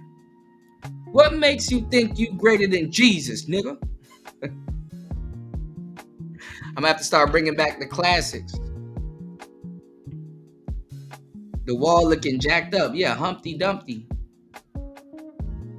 He said, just because some fools hit it don't mean you should hit the wall. That's true. That's true. And I mean, shout outs to my sisters that are aging gracefully. Like age used to be a thing, like, you know that you gracefully accept. Like, I don't know why people think it's a death sentence. Like, you gracefully accept age. Take care of yourself so you look good at an older age. Like, what's the, now you got 60-year-olds out here trying to be cute. It's like, Gertha, it's over, baby. It's over. You know, you're 60. Why is being cute at the top of you're 60? I mean, don't let me shoot down your confidence, baby. I mean, you look your age, but damn, like, you're 60. It's not wrong with being 60. Like, shit.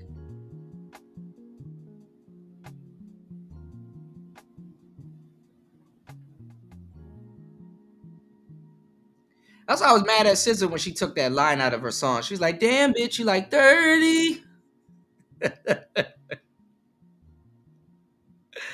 It's like, yeah, you up there. You know, it was one of my favorite songs, and I used to play it all the time.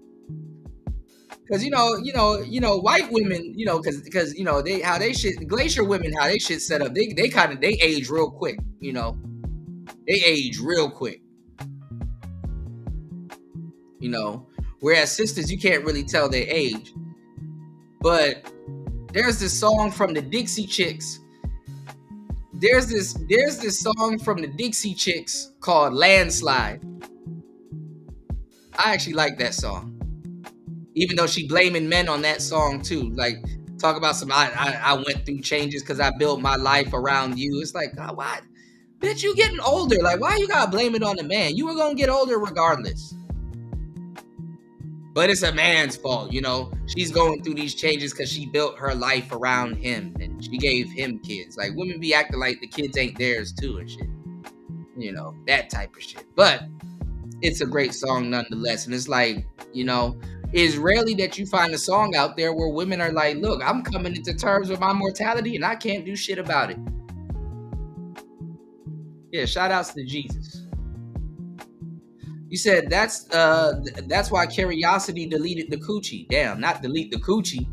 Not delete the coochie, hood hobbies. You did?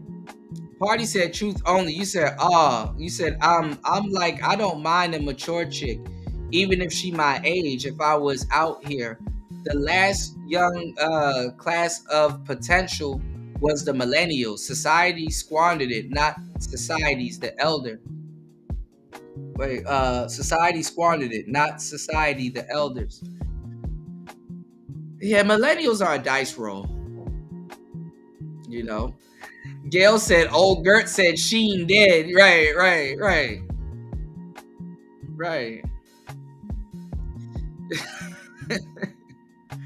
Old Gert still getting, she's still getting finessed by Wish, Tonight's my bingo night. Whether you like it or not, I'm gonna show you how. I'm gonna show you how.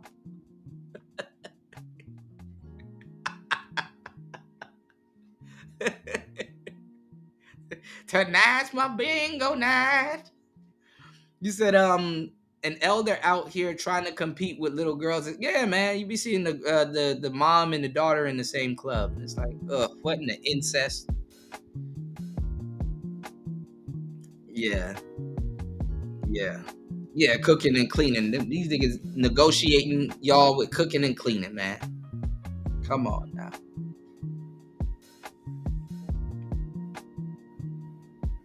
You said I hear you party. I was talking straight looks. Some age gracefully, as Kuda said. Some got jacked up with the years. Yeah. Yeah,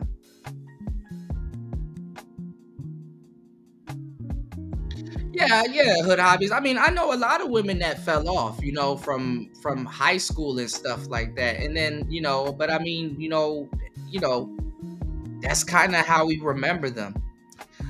I lost my friend a couple years back. Sadly he got stabbed. He got stabbed. And I was thinking about him not too long ago, and I've lost a lot of people that I'll never get to see again. And how he went was really bad. Another neighborhood caught up with him at the mall. I don't know what was happening, but it was another neighborhood. It was a little bullshit neighborhood too, like little cornball neighborhood. Like,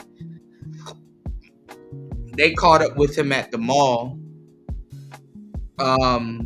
And I think this was like right before we finished high school, or like 1 year after graduation or whatever. But they caught up with him at the mall because he used to hang out in a certain area at the mall, and they stabbed him.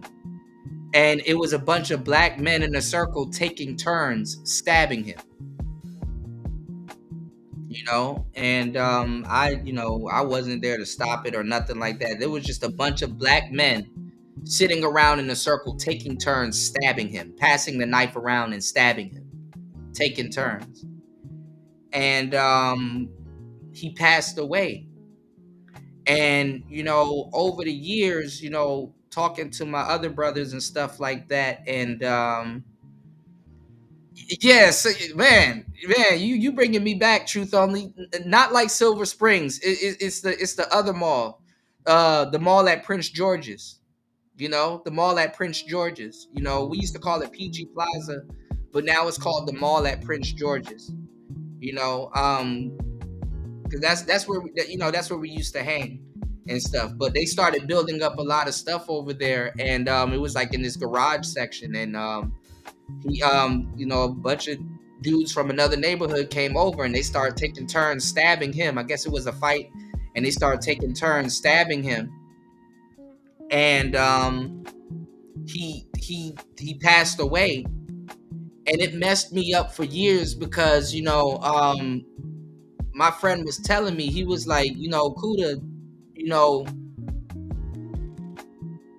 those brothers never get to age. And I'm like, what are you talking about? He was like, when you lose somebody, he was like,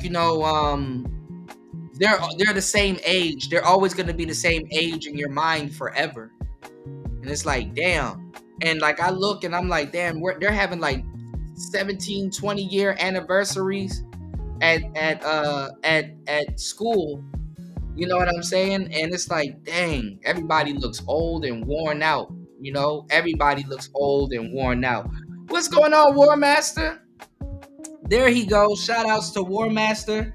I want to let you know, thank you so much, man. I went and I didn't get to shoot the video because I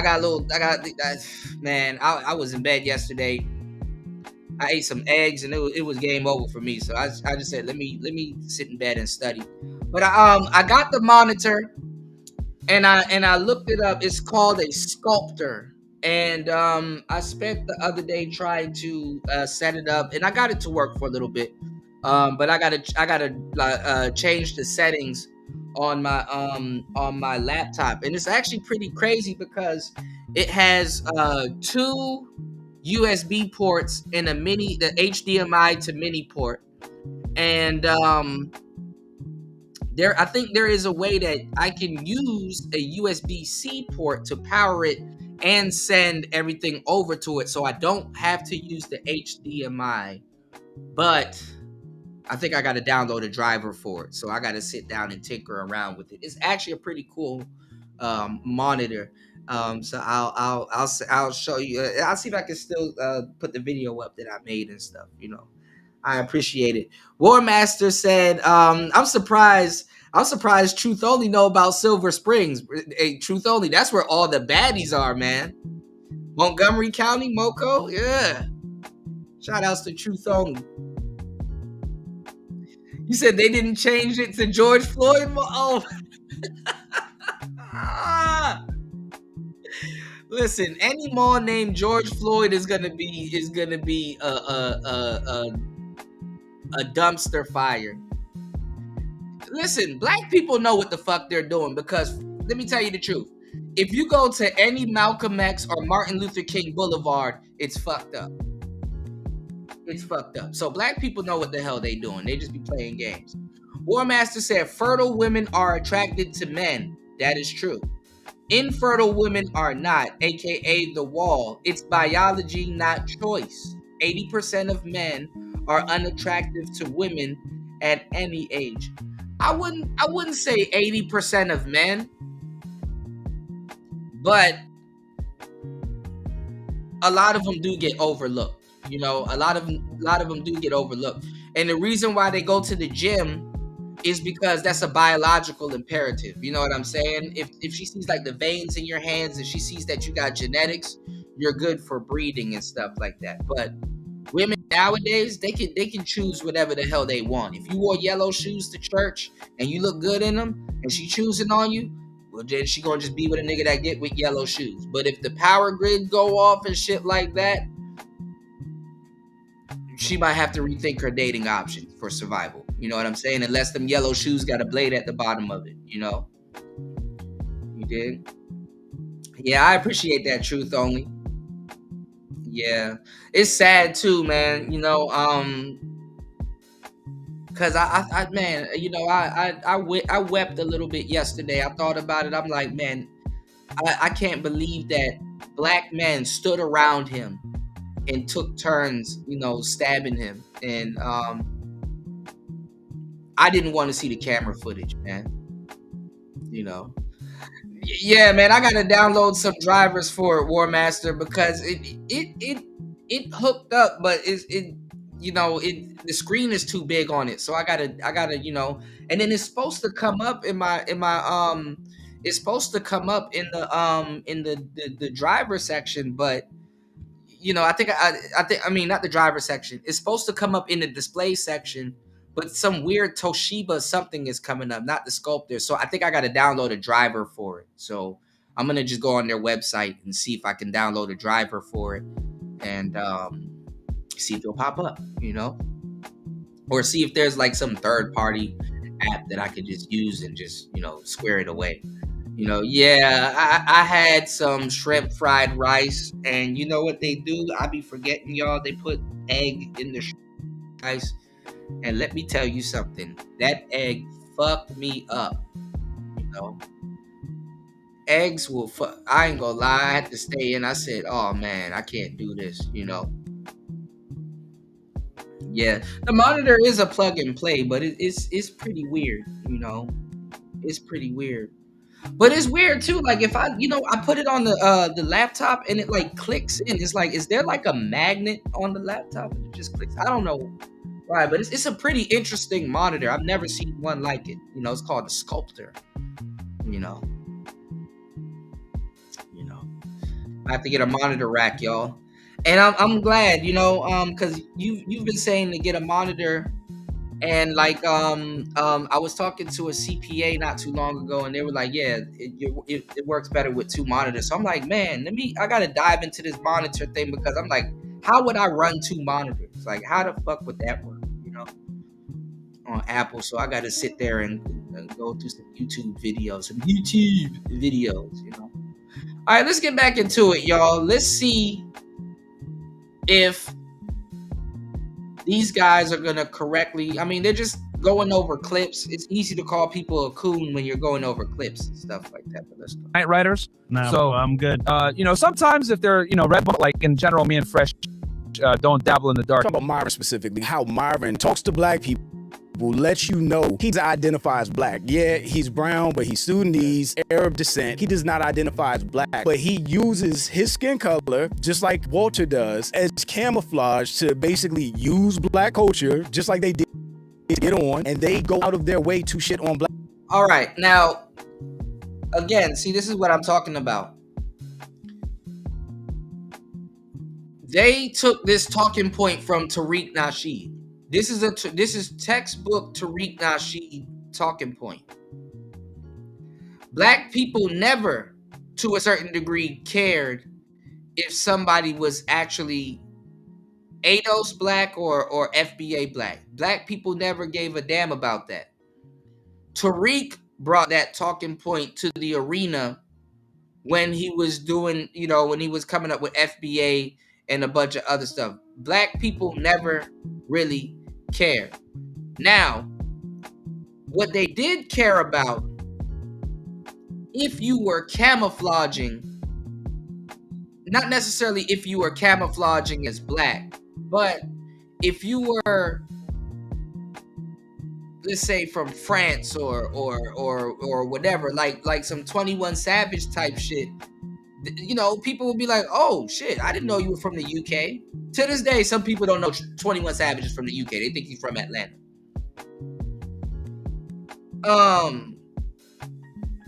Yeah, it comes as a surprise. Or you get locked up with a nigga and you hear his last name, like, nigga, you African? And y'all laugh and shit. Or if you go to a parade somewhere on the East Coast or in New York or in a city where it's like really diverse and they holding up another flag. Niggas didn't care. If you go to, and this is how wrong a lot of the shit is too, because like if you go to New York and they got Bloods and Crips and stuff in New York, right? They would say, oh, that's black on black crime, like it's African American on African American crime, when two Haitian people unsubscribed each other in a gunfight that were Crips and Bloods. They didn't care. Nigga, you got Hawaiian Crips and Bloods. You got Asian Crips and Bloods. Shout outs to Kwafi. He did a whole documentary on it. And it don't matter. You got, listen, 1090 Jake is a white blood.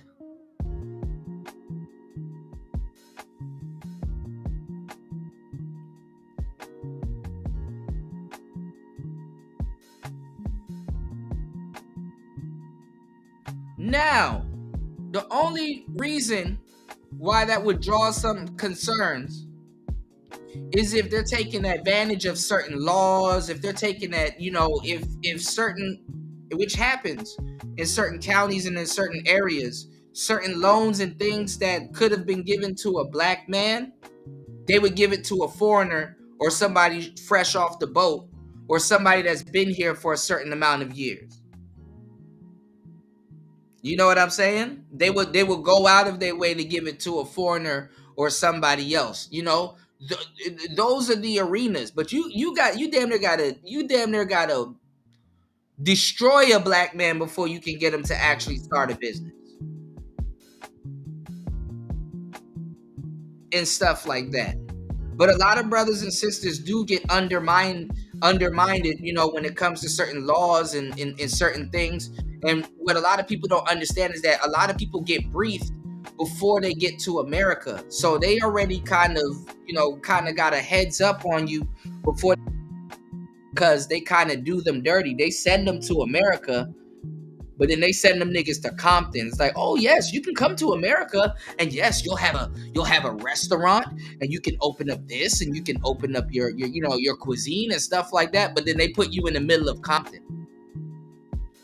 They put you somewhere where it's like burglar bars and shit like that. Whereas if an American is going to go work in Thailand or let's say Colombia or somewhere and stuff like that, they put you in a moderately nice place. You don't really have burglar bars and all that other shit. And even if you do, you still get greeted nicely. Whereas if you some random Asian dude from Vietnam and you're settling in and you just got to States and you get off the train in Harlem and shit like that, and you see niggas spitting and niggas hanging out and chilling and stuff like that, I'm not gonna say you gonna have the best experience. They might fuck with you, because that's another thing too. They make it seem like black people don't fuck with people from other cultures and shit like that, and we do. And guess what? This is why you got Japanese Bloods and Crips. So niggas ain't worried about nobody fucking cosplaying and stuff like that. You know what I'm saying? I mean, and it's obvious. Like, you can tell Myron is from the Middle East. Like, that's obvious. He couldn't even cosplay if he wanted to.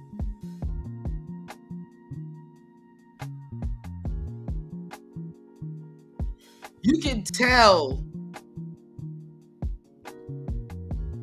Fresh ain't from the States. You can tell. And hell, I'm gonna tell you the truth. To survive in certain black neighborhoods, you better blend the fuck in. Or know somebody. You better blend in. Trust me, I am a black dude with dreadlocks. You better blend in. I know I've seen sides of it where it's like, dang. Sometimes it was a gift, sometimes it was a curse. I had niggas pull up on me thinking I'm somebody else. I'm still alive, thankfully. So in certain places, shit, you better blend in.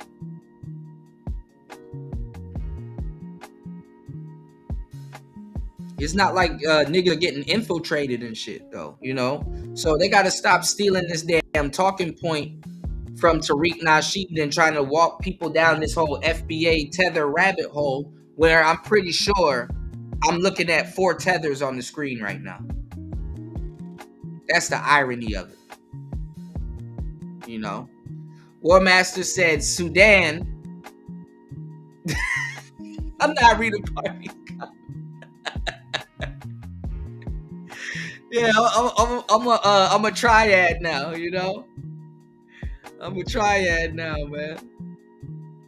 Yeah, Tanaka, he's a part of the 9 Trey Hoovers and shit, You said Sudan, land of the blacks. These new dudes, shake my damn head. That's what I'm saying, man. Truth Only says Slick Rick was from the UK and no one cared. Come on now. You already know.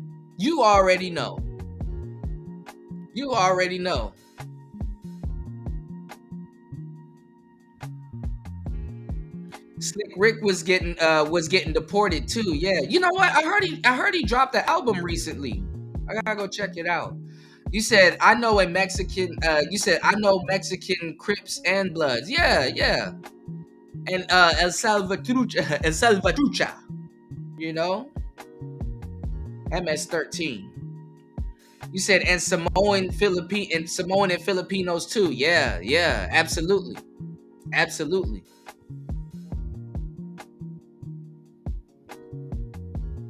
You said Moni Love is from the UK, also UK too. I believe Moni in the middle. I gotta look up Moni Love. You said I wear Ethiopia t-shirt in Silver Springs. What you know about the Ethiopians out there, man? I'm telling you, bro. The Ethiopians in Silver Spring and in Tacoma Park and in University Park and stuff like, man, listen. Bethesda and Rockville.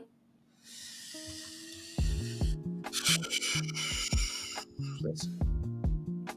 Conjo. Like, meanwhile, I've never heard Myron Myron say anything against a white person ever, even when he was getting called a saying N-word.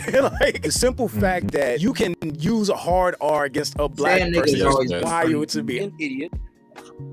You're a dumb fucking shit right now. I'm literally in the middle of a gym calling your dumb ass a fucking stupid fucking idiot. Fried chicken, watermelon with fucking salt, running around with shit like you came in here on some tough guy offer like a typical fucking black person instead of actually making concrete arguments. You're an embarrassment. You're an idiot. You said we got Black Latin Kings. That's how you know this a theater college folks discussion. And because I associate it with college, I don't mean it's good. Yeah. And I mean, you seen it too, Party. You know, being in Chicago. You know, I don't have to say much. You know, you seen it too.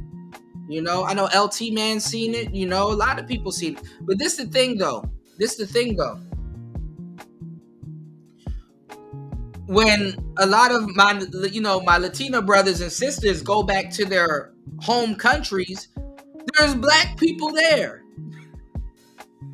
You know what I'm saying? There's black people there that look African. You know? So it's like another different culture shock. But see, the people that don't know about it are Americans.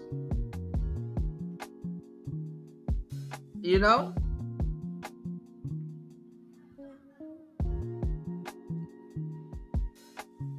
So it gets into some goofy territory after a while. You dig what I'm saying? It gets into some super goofy territory because these people are not original. They just copy Tariq Nasheed. And I know why Tariq Nasheed said that, and I know how it got turned into a talking point. And it's like, bro. And let me tell y'all something too, because the way it's phrased, this is bad when you steal talking points from somebody and don't know what the fuck you're talking about. The way it's phrased, because they're telling you that these people are cosplaying as black when they're not. Some of them are, but most of them are not. Not in the way that they're trying to tell you this. You know, that's why I know why Flex said it. But this is the thing. You got people mad because people are showing their flags and showing their colors and stuff like that. And it's like, okay, you didn't know that your homeboy that you grew up with, you heard his parents, and you know he's not Black American. Or he is Black American, but his folks ain't from here. You're mad because he's not claiming African American culture? Because that's the opposite argument. It's like you're mad because he's not cosplaying as black. You're mad because he actually shows you his country's flag. Like he actually says, "Hey, we're Haitian." He can't display his Haitian pride in America. And it's like, so what do you want him to do? You want him to pretend to be black, or do you want him to say, yo, I'm Haitian? Man, you been Haitian this whole time? Yeah. You didn't know? You don't hear me speak? You know what I'm saying? You don't hear me speak when I talk to my to my folks? Like niggas just forget, oh man, we went to public schools together. Oh man, you're Dominican? Yeah.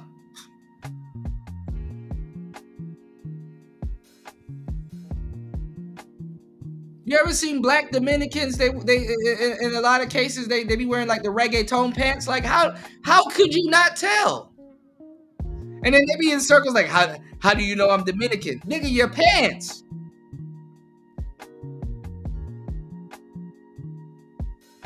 Like how can he's tricking us? He's not tricking us. He got on the reggaeton pants. He got on the Tego Calderon pants. And you're gonna he tricked us. No, he didn't.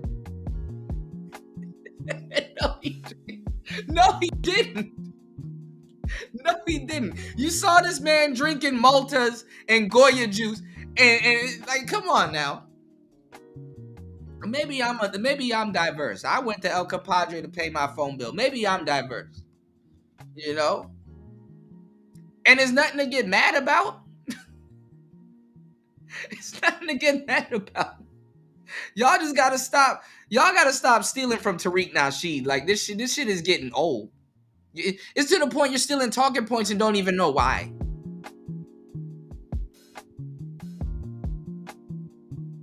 You'll run into a furry woman, and it's either she's either Indian or Mexican. And how do you know I'm Mexican?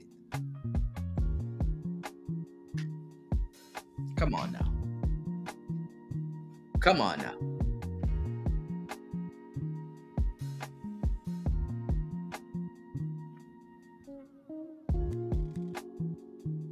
And then when you get into let me tell you what's the real, I wouldn't necessarily say melting pot, because it's still a salad bowl. Like, think about it like this. I want y'all to look at it like this. Like the hood versus the suburbs, right? The hood is supposed to be a melting pot, but it's really a salad bowl. But people are fucking each other, so it is somewhat of a melting pot with the kids, right? With a little churn, right? But suburb America is more of a melting pot, even though it is a salad bowl. You know what I'm saying? Like, you got guys like Myron that will be like into World Star. They'll go to like Trippie Redd concerts and stuff like that and stuff. And they, you know, they're in the culture, but it's like they still it's still a salad bowl. You know what I'm saying? They still kind of hang out with their frat buddies, or they hang out with, you know. So it's like a disconnect that people don't understand. You got to kind of see both worlds, you know.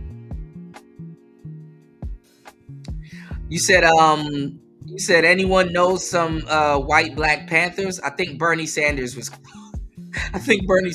close. War Master said ghetto folks do dumb-ish. The pro-wax tried to cover it up. That's true. While doing dumb-ish, you know. You said they probably are. You said not original and not from here. Yeah. You'll be looking at a bunch of tethers. So it's really, you know, and I warn people, it's like, listen, when you see a lot of people get together talking that FBA shit, the majority of them are tethers. Maybe one is actually a true FBA, but the majority of tethers, and they're trying to tell you about other tethers or coons and some fake race loyalty when they're tethers. You understand what I'm saying? So they're the sneaky tether that they're trying to act like they're trying to warn you about, you know? Yeah, you got to pass the Tariq filter, man. This is getting ridiculous. You know?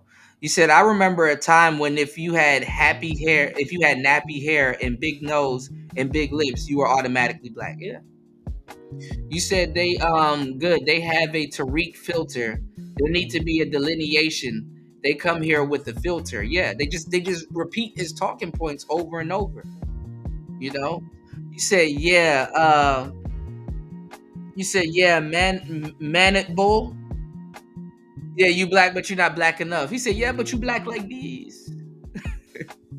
Mr. Rivera, why every time I come in here the cat sitting on the bread? You said, no, be American, forget all of that foreign stuff. Yeah, but you know what's funny though, War Master? They'll be at like a fair or at a they'll be at like a fair or at a parade and shit like that, and then they will get mad that other people are showing, you know, their they'll get mad that other people are showing their flags and stuff like that. But the thing is that the Black Americans that's out there, they're not even rocking the American flag. A couple of people got mad at Little John back in the day because he had a Confederate flag, and it's like, these niggas don't do their fucking history. He's from the South. A lot of Black people in the South, to show their American pride, they had the Confederate flag.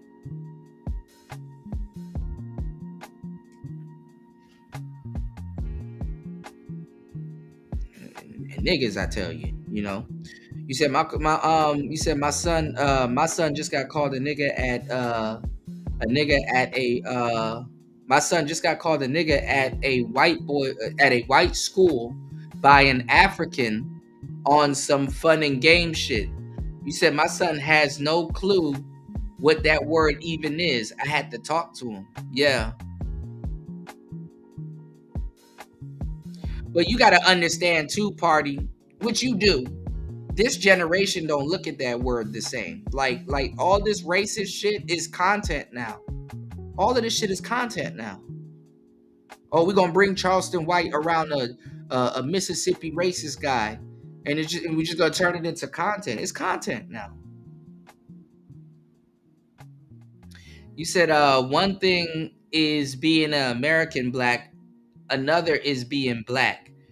This Tariq brainwashed a whole bunch of people with some rhymes and one-liners. You know, well, yeah, they make it. How they do it is that they make it. Anyhow, you're pro-black, they're gonna call you a BIE, which is a black identity extremist and stuff like that. That's the FBA, not the FBA. That's the FBI buzzword for patriotic, black people. They call you a black identity extremist and shit like that. So this is the people that Fat Joe and a lot of people were talking about and stuff like that. But they put the BIE jacket on, the black identity extremists,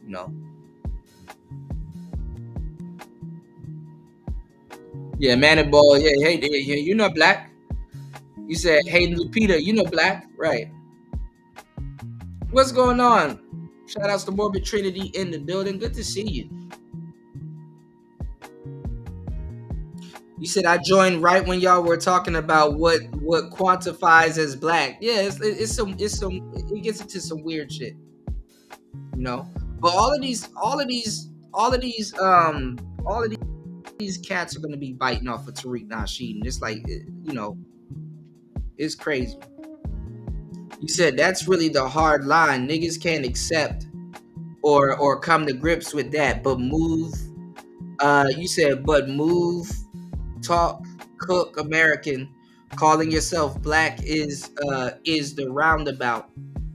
You said Kuda don't know who Manit Ball is. I think I do. That name sounds familiar.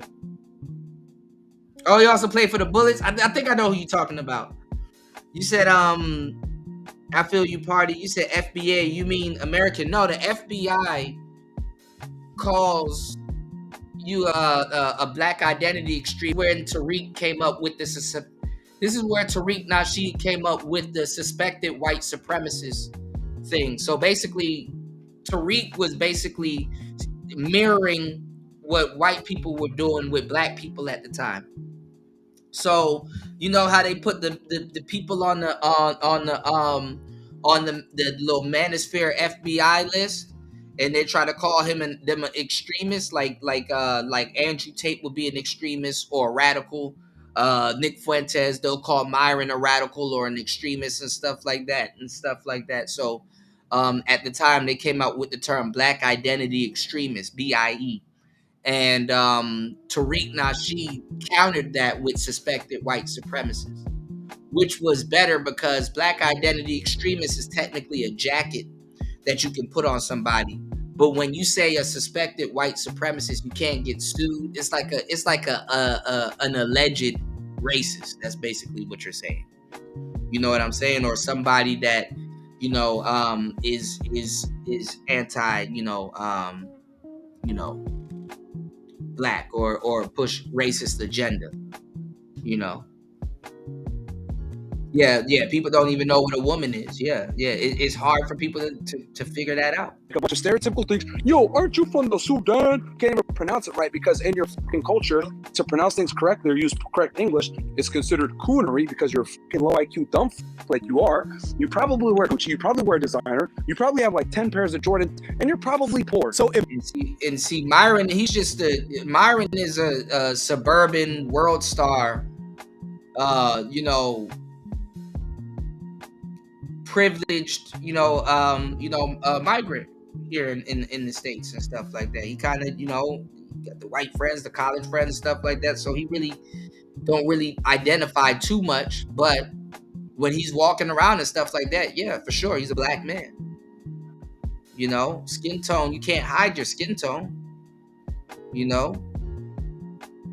Can't hide your skin tone. This is why when they were trying to say gay is the new black, it's like, no, hell no. You can hide the fact you're gay. You can't hide the fact that you're black.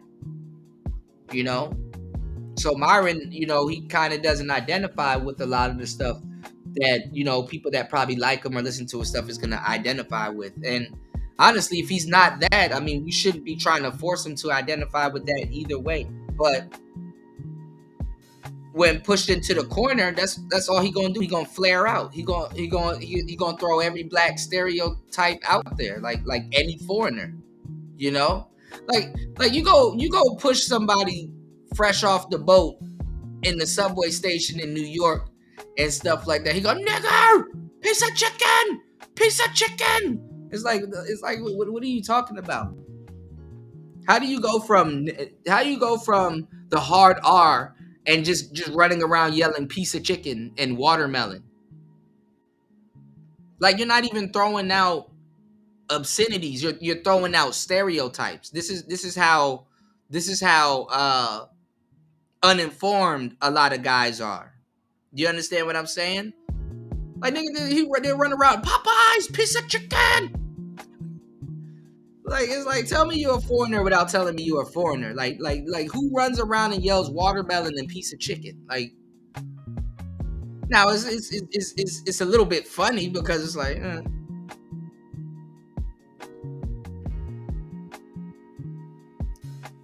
But this is why a lot of brothers got to travel, because it shows you how ignorant people are, and black people. Like, to a certain degree, there's ignorance on both sides. You know what I'm saying? And people will for sure be racist to you outside of the country, for sure, 100%. But it's a little bit different. You don't have to move with your head on the swivel and stuff like that. It's just it's a little bit different because they're ignorant, and they're ignorant, and then you're in a place where people aren't walking around with this chip on their shoulder. A lot of people are mad because they're walking around with this chip on their shoulder. Two people are walking around with this chip on their shoulder: black people and other people that kind of is aware of black people with that chip on their shoulder. So it's more ignorance. The thing is that when you go outside of the country, it's like they're not looking at you like that. They don't, even though some of them might know your history more than a lot of people that actually live in America, which is crazy as kept, because they follow hip hop and stuff like that. But the thing is, it's like, they didn't enslave you. They don't owe you. They don't owe you I'm sorry or stuff like that. Half the stuff that goes on in America, they don't know about that shit. Half the stuff that went on in America, black people don't know about that shit. But see, what we did was, if you look at other people, right, and other people's struggle, black people, other than the Bible, if some of them are Christian, black people didn't really have a book to really get them up out of some bullshit. Even though you could follow the Bible and be well off a little bit, black people didn't really have a book to get them up out of the bullshit. So when they look at the smaller hat people, they're gonna have a little bit more respect for them, because it's like, what happened to them was terrible and stuff like that. And then, believe it or not, you got them popping jokes on the smaller hat people and Zionists and all this other shit that they come up with, right? So they're not out of the woodworks anyway. But they, with media and stuff like that, they have a little bit more respect for them. They could read about Auschwitz and stuff that was going on in Poland and certain things in the funny mustache man and what he was doing and stuff like that. And it's more of a serious tone than, the bullshit education you'll get in the public school when reading about Martin Luther King or somebody like that. And then you go home and turn on Rap City and hear about niggas killing each other, and you recite some of these lyrics, and you go to a Chief Keef concert and you bang bang, and it's just funny to you. It's like satire to you, black people have turned what would have been serious history into clown shit. You go to HBCU and let's say you're a Glacier man and you really want to see Charleston White speak at this HBCU, but you're sitting up there looking at a pack of niggas trying to talk to him about snitching. So any type of sympathy people could have had for niggas and shit like that, man, that shit gets repeatedly thrown out the window by niggas. So you'll have a Myron and a bunch of other people in the inner city. There's a bunch of Myrons. If you listen, go around some Indians and some Ethiopian and some corner stores and in places where the cab drivers get together and shit like that at the stations and stuff like that. I could find you 1,000 Myrons in New York. And some of those dudes have animosity too because they've been robbed by niggas. All kinds of shit done happened to them by niggas. And they will yell piece of chicken and watermelon and all. They're yelling obscenities to get you mad. Piece of chicken, watermelon.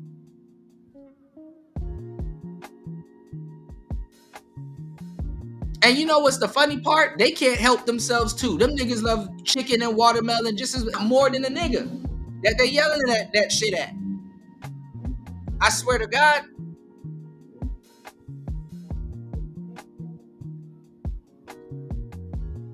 You're not out there with them yelling chicken by Rainey and samosa and some other stuff. You're not yelling that shit at them. But they'll come up to you. They'll yell chicken and watermelon and Gucci bag. Yo, you wearing Gucci right now? You wearing, they're just going off of stereotypes. And the funny part is that these are stereotypes on the internet. Yeah, they may run into the stuff because they're in Miami. All of that shit down there is like, yeah, you're gonna run into that. That's like being on Rodeo Drive and surprised that you see somebody out there with a Phantom.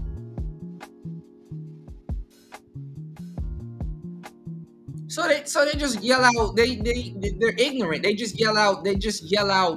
What you call it?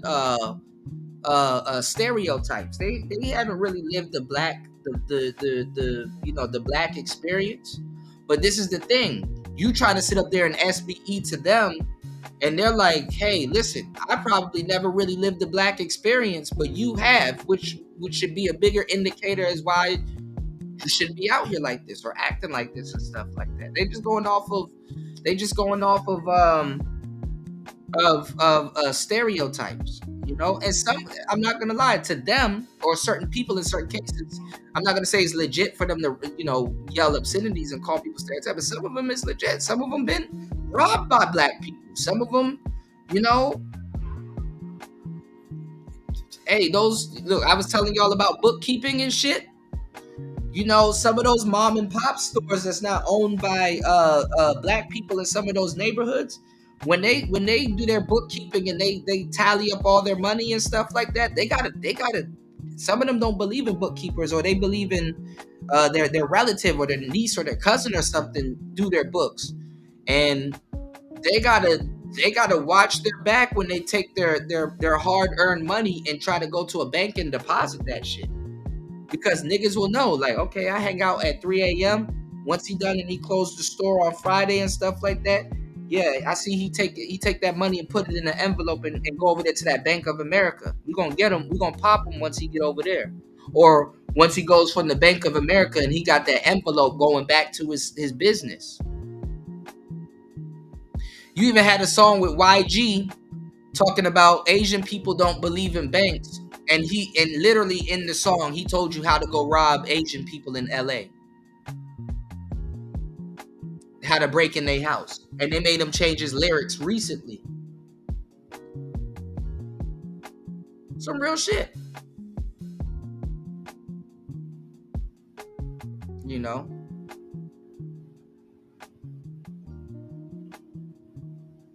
And what's crazy about probably first gen and people like Myron in the States?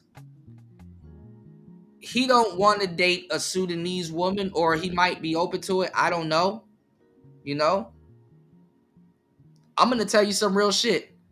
He can go to Sudan and go get a woman wearing hijab and that goes to a mosque and that cooks food, raise kids, and pray for him every day, and she's covered up and everything. But he wants to argue with bitches that work on OnlyFans, butt naked in the streets, and all this other shit. And it's like, bro, you can go to Sudan and get the, like, bro, them bitches be bad as fuck under that fucking hijab. Body and everything, and loyal and all kinds of shit. But he wants to talk to the harlots that we have over here. He wants to talk to the harlots and goofy broads that he have that we have over here. It's like, nigga, the bitch that you want is right under your fucking nose. Shit, shut the fuck up. She wear hijab. She'll go cook the food, raise the kids, and do all of this other stuff. But you want to get mad at the women here? Come on, man. I guess you want the authentic Western experience. You did? He said, to be real, Myron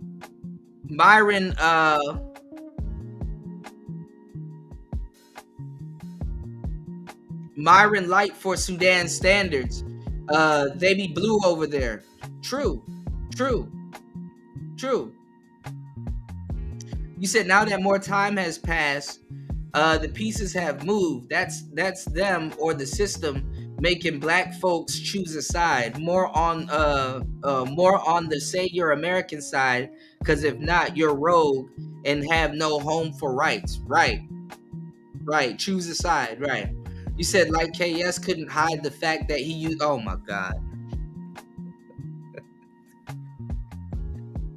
I'm not reading that truth only. Oh my God, not mouthwash. Yeah, shout outs to Colonel Sanders. Yeah, they'll yell chicken at you, like chicken, like what? Fried chicken? They'll yell chicken at you first, and then they'll realize that fried chicken. You know.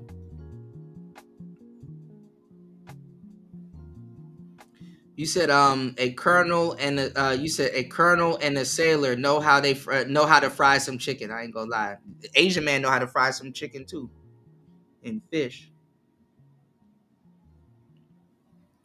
You said if you want to be real, people don't bring up Rodney King. It's been 30. Yeah, they don't.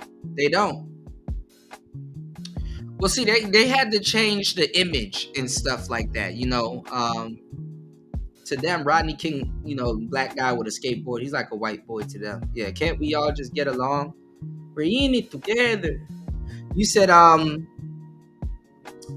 would still want to know who be wanting to hear Charleston White philosophy on life. Flavor Flav too busy. Well, no, that's the thing. They right after or during like the Charlie Kirk situation, they invited him to a college campus. And they invited him to a college campus, and they wanted to talk to him about snitching and shit like that. It's like, man, like black people can't even properly be squares. It's like, bro, you're in college, bro. Even though a lot of law breaking and crazy shit go on college campus with drugs and shit like that, like if you don't go get your fucking education and stop playing around, you're a square. Like, y'all college kids shouldn't be worried about no fucking snitching. Like, you out the street, like, But suburban people have an obsession with hood folk, and they like to stay somewhat close to it and stuff like that and stuff. But the thing is the whole thing is to get out. These people out here little Dirking themselves, still putting like you out the hood. You go. Maybe you go back. If you're not in the dorm, you might go back to the hood, and study. But, I ain't about to be on no college campus worried about somebody snitching. Yeah, real talk. What's going on, Marco? Shout outs to El Grande in the building. Good to see you, man. Look, man, we might have to bring back the third shift, man. I was told we got to bring back the third shift a little bit, man. We gotta find some co-hosts. Lord knows, Shout outs to El Grande in the building. Yes, sir. Shout outs to Marco in the building. Alumni. Party said the Myrons don't talk in the inner city. Yeah, maybe New York. Yeah. But you know, Myron will feel comfortable being on college campus talking to those kids because they're the quote unquote, with the exception of some of them, they're the quote unquote suburb kids. You know, it's like talking to your peers. You know.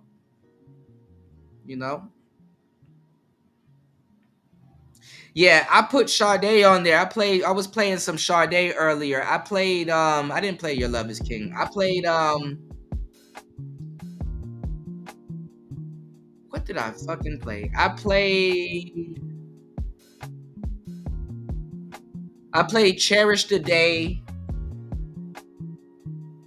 and I played No Ordinary Love. You know, I played No Ordinary Love, and I played Cherish the Day. So let's go to the poll real quick. Speaking of that, right? Thank you for reminding me that I have this poll going because, you know,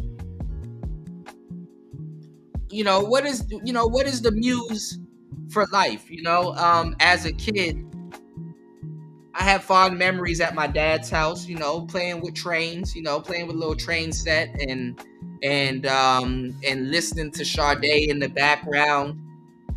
And seeing her on TV, and I'm like, oh my God, just mesmerized. You know, Sade is like a siren to me. She's like a goddamn nymph to me, but like she's like immediately you wife. You know, I'm gonna tell you the truth. A lot of men are monogamous. Truth be told, you know, it's funny. A lot of men aren't really polygamous. You know, I mean, a lot of men love women. They love all different types of women. They love to see women and stuff like that. And it's great that we're creatures that are turned on by sight. But a lot of men are actually monogamous when they're very young. And this is when you're very, you know, this is when you're like really impressionable. And you know, you're watching Batman and Spider-Man and stuff like that, and you see the hero and he's saving the girl and stuff like that, you know. And then you get to high school and you're like, damn, you know, you're like, damn, she's getting fucked, she played me, she rejected my my Valentine's Day card. This girl's a hoe for Halloween. This girl's you start to get the hang of it. You've been nice to one girl and she played you out of your butter crunch. You know, she played you out of your lollipop or your candy and shit like that, or your Pokemon cards or whatever. And then you learn at a young age, like, dang, you probably like this one girl and she done got into a car with some 35-year-old nigga that got weed and shit. And you like I'm just a kid. I'm not, you know, you still wearing Pokemon shirts. You like I'm not smoking weed and wearing designer and stuff like that. I still want to play Yu-Gi-Oh. You still trying to hold on to your youth from middle school. You know? And then you get like a mini crash course in life. You start getting jumped. You know what I'm saying? You start, you know, like, you know, certain things start happening, niggas getting robbed and shit and all kinds of stuff. And you know, you learn real quick, like, okay, I gotta grow the hell up. And it's like, okay, you know, like go look at niggas in their 20s and in their late teens that are like joyful and somewhat believe in love and oh, I can have a girlfriend and ooh, the girls are so nice and they're, oh my God. And then go look at a nigga in his 30s, like go look at a nigga at 35, like, man, fuck these bitches, bro. Man, fuck these bitches, nigga. You know, these young niggas, they oh, I'm still a virgin. I still got a twinkle in my eye, Kuda. You know, and then go look at a nigga at 30. Nigga, his eyes are cold. No pun intended with the Sade, you know, smooth operator. But nigga, his eyes are cold. He done seen enough. Really, I'm giving y'all some game. Really at 25, for real. Because if you like the girl when you was 15, holla at that same nigga at 25 and see if you think the same about that girl. Like, man, she done slept with the whole faculty. I had me a couple of other little girlfriends and shit like that. Like, I'm good, man. You know, like niggas, you know. And then by the time a nigga in his 50s or in his 40s and shit, that nigga a whole street shark. There ain't nothing you can really tell. If he wasn't outside for a little bit and dealt with certain, there ain't nothing you can really tell a nigga after a certain, age and shit. So, but believe it or not, a lot of young men do believe in love and grew up monogamous. A lot of young men grew up monogamous. But then dealing with certain women done turn you to a killer. Now you a player, and now some dudes didn't cross over as easy as they should have. Some dudes didn't cross over as much as they should. So let's look at it. Who would be your life muse of femininity? You know what I'm saying? When you look at a muse, that the beautiful woman who you would do it for. The girlfriend type's a little bit different, but some of these girls can be the girlfriend type. All right. 50% says Sade. I know that's motherfucking right. Sade, I do. And her dating life is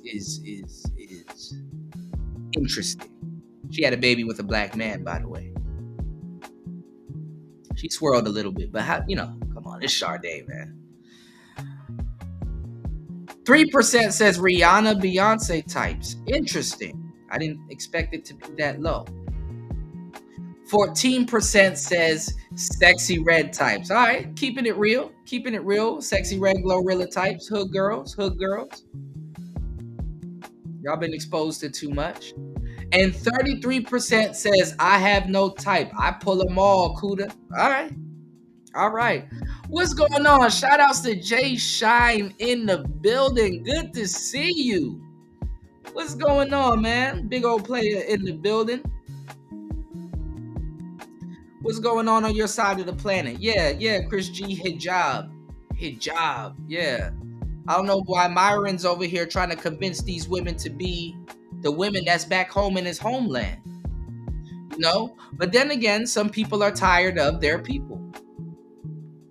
And there's something about Western women, something about them, first world women, to a certain degree. To men, women are a thing to be conquered, and not in the way that they think it is, but it's like, I want to take her to the Derby. I got the flyest woman out here. That's the thing with men, Party said, I grew my resentment when I moved to Washington State because I was told white supremacy all my life, and I supposedly, that's crazy, man. If you from the Chi and you move to Washington State, it's a little bit of culture shock, but you link up with different people out there, and you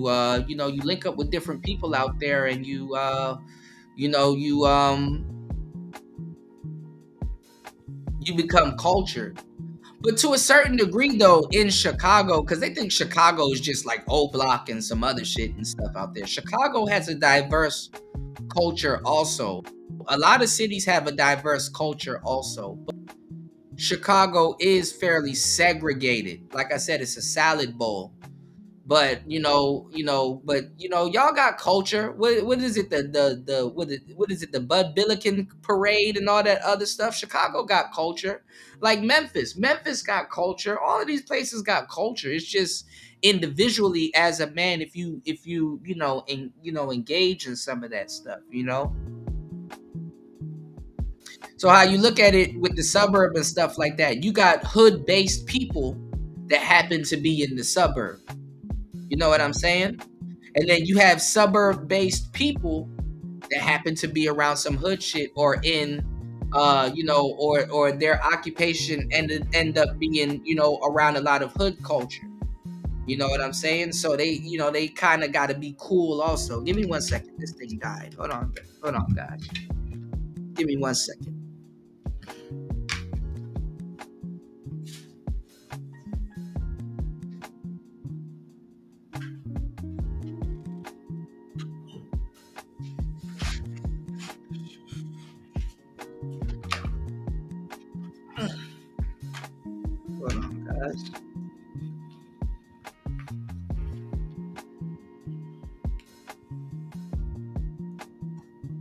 Yeah, so you got a lot of people that's around, certain things and certain cultures and stuff. So, you got people that can see through it. You know what I'm saying? Like if you go outside, man, you can see through the facade. It's like, damn, bro, you don't gotta be like that to kick it. You know. And I don't got nothing against Myron. He's just reacting to shit, but it's like it's obvious. It's like, bro, you do what anybody else in another country would do with flare out. You know what I'm saying? Like, you ever seen black people fighting in another country? It's funny as hell. I've seen black Americans fighting niggas in Thailand and fighting niggas in Asia and shit like that. I seen a black dude hit an Indian dude in the back of the head. And, they turn around and say anything. Oh, Michael Jordan! Oh, Michael Jordan! And it's like, you don't know what he's talking about. It's like, what? What? You, 50 Cent! You're 50 Cent! They just yell stereotypes and shit. Wiz Khalifa! Wiz Khalifa! Chicken!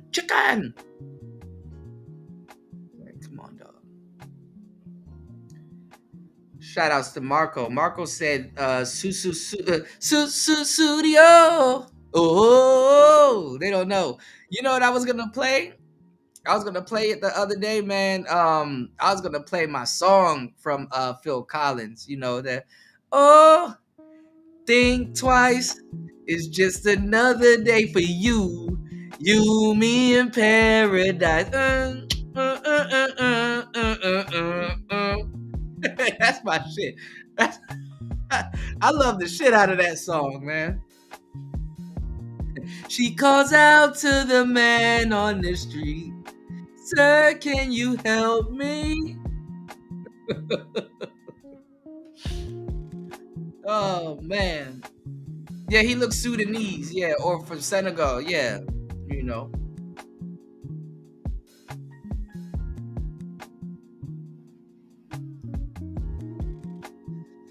You said, not a road provider. Kevin Samuel was a Hershey road provider, not a road provider, man. Come on, man. Laugh out loud. Say KS was a Honda salesman. Man, I'm trying to let her rest, man. Yeah, Sade still looks good. She's older now. She aged gracefully though, but she got the lines and stuff. Man, listen, I'll still wipe up Sade. Fuck that. I'll go somewhere and sit down. You listen, I will turn into a coon if I wipe. I can't hang around you coloreds. Nigga, if I got with Sade, bro, y'all would hate the hell out of me. He said, play Love is Stronger Than Pride. I'm about to, this whole winter, I'm just about to be on some study shit, and I'm about to go down the Sade rabbit hole. I have a painting of Sade on my wall. I might need to get ChatGPT to drum up a Sade painting for me, y'all. Yeah. Fasting was telling me that.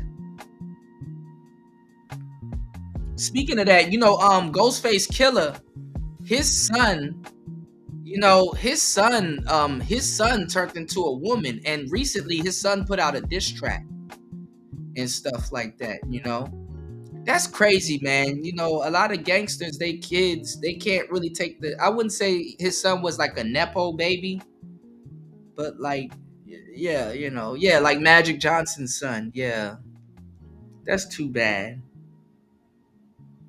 I really got to look into that. What can nepotism, like? I think it's beyond nepotism, because there's nothing wrong with being a celebrity kid or a celebrity's kid. Like, well, I ain't gonna lie, Michael Jackson's kids are a little screwed up too, but still, yeah, I'm still rocking Link, almost at the tail end. Well, at the tail end, 9 hours. We just hit 9 hours. Shout outs to everybody here. Please hit the like button and support the show. 9 hours and 6 minutes into the madness. But I will say this, man. I don't know. We might have to go down that rabbit hole. You know, I understand how nepotism can affect a kid, but like,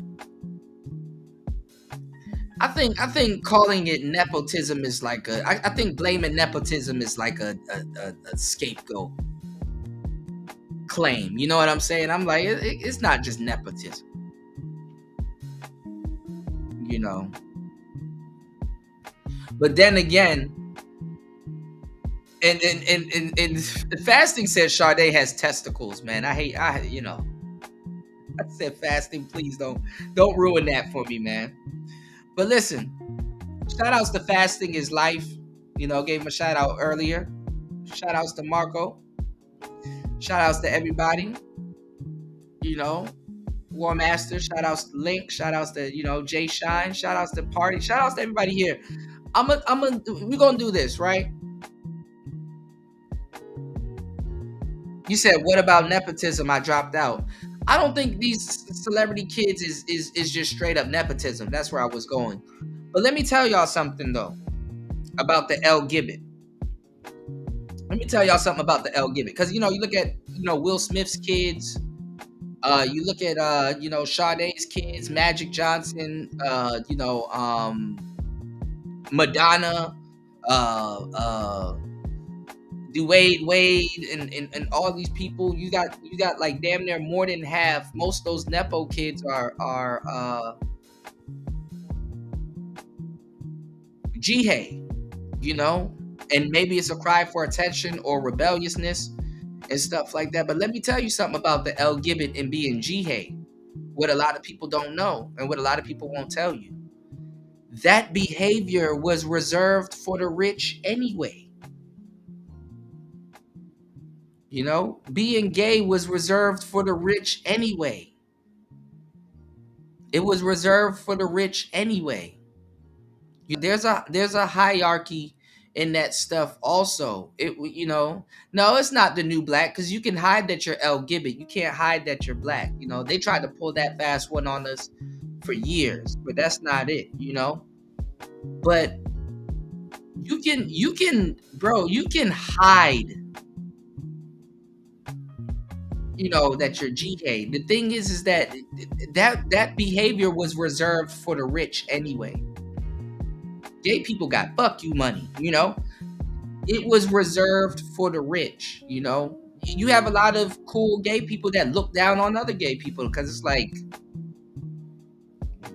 you don't belong here. You don't belong here. That behavior was reserved for the rich. And they look down on other, L Gibbet people that that want to get into it, because there's a whole lifestyle behind it. You know what I'm saying? There's a whole lifestyle behind it. This is why they get the surgeries and stuff like that. Them people was already rolling in dough. You got Jihei people that's on the track. You go to Bissonnette, you go to K Street, you go to any track and stuff like that. Man, them trannies done ran the hoes off to OnlyFans and shit. The hoes are like, it's cool. We not gonna be on the track like that because we got OnlyFans. Them trans done ran them LBs done ran the hoes off of the track.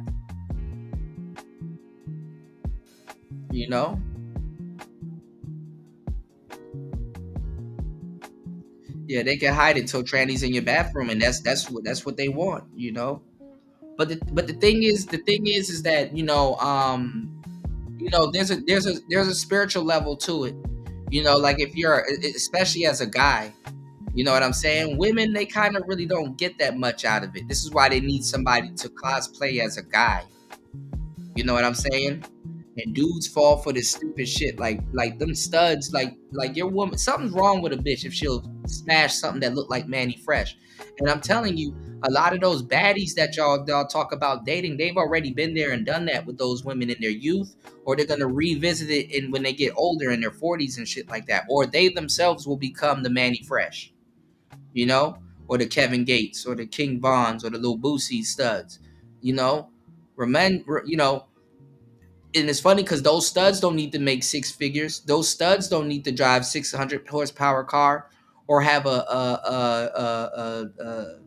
6-inch dill, you know. But and honestly, lesbians are the laziest of the gay people, which is crazy, you know. And I had a gay friend that broke this down to me, and I thought about it and I saw it. I seen it with my own eyes in DC.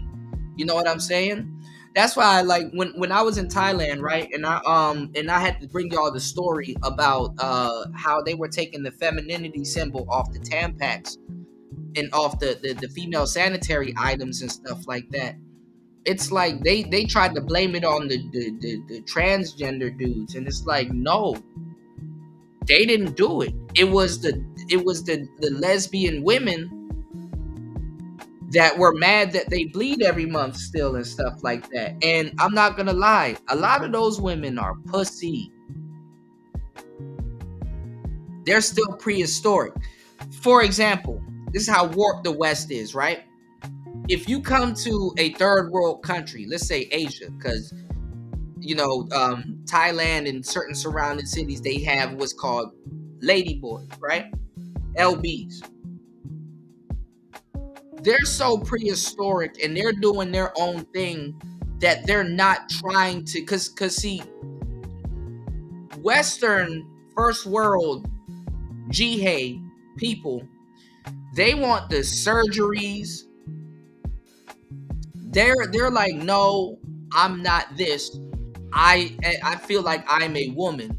And they go as far as to wanting a heterosexual man. Like they go as far as to hating on their own homies or whatever, and you know, and wanting an actual man. They want a heterosexual man because they feel that they're a woman, and they don't, you know, they've already went through the circuit. A lot of those LGBT people don't like other LGBT people because of how they act too. You understand what I'm saying? And they're more sneaky and would do stuff also. And it is crazy because they have to go after heterosexual men because that validates their sexuality to them. You understand what I'm saying? I never used to understand it. When I was a kid and I was watching Jerry Springer, I'm like, damn, she can't have a baby? What's wrong with her coochie? She can't have a baby?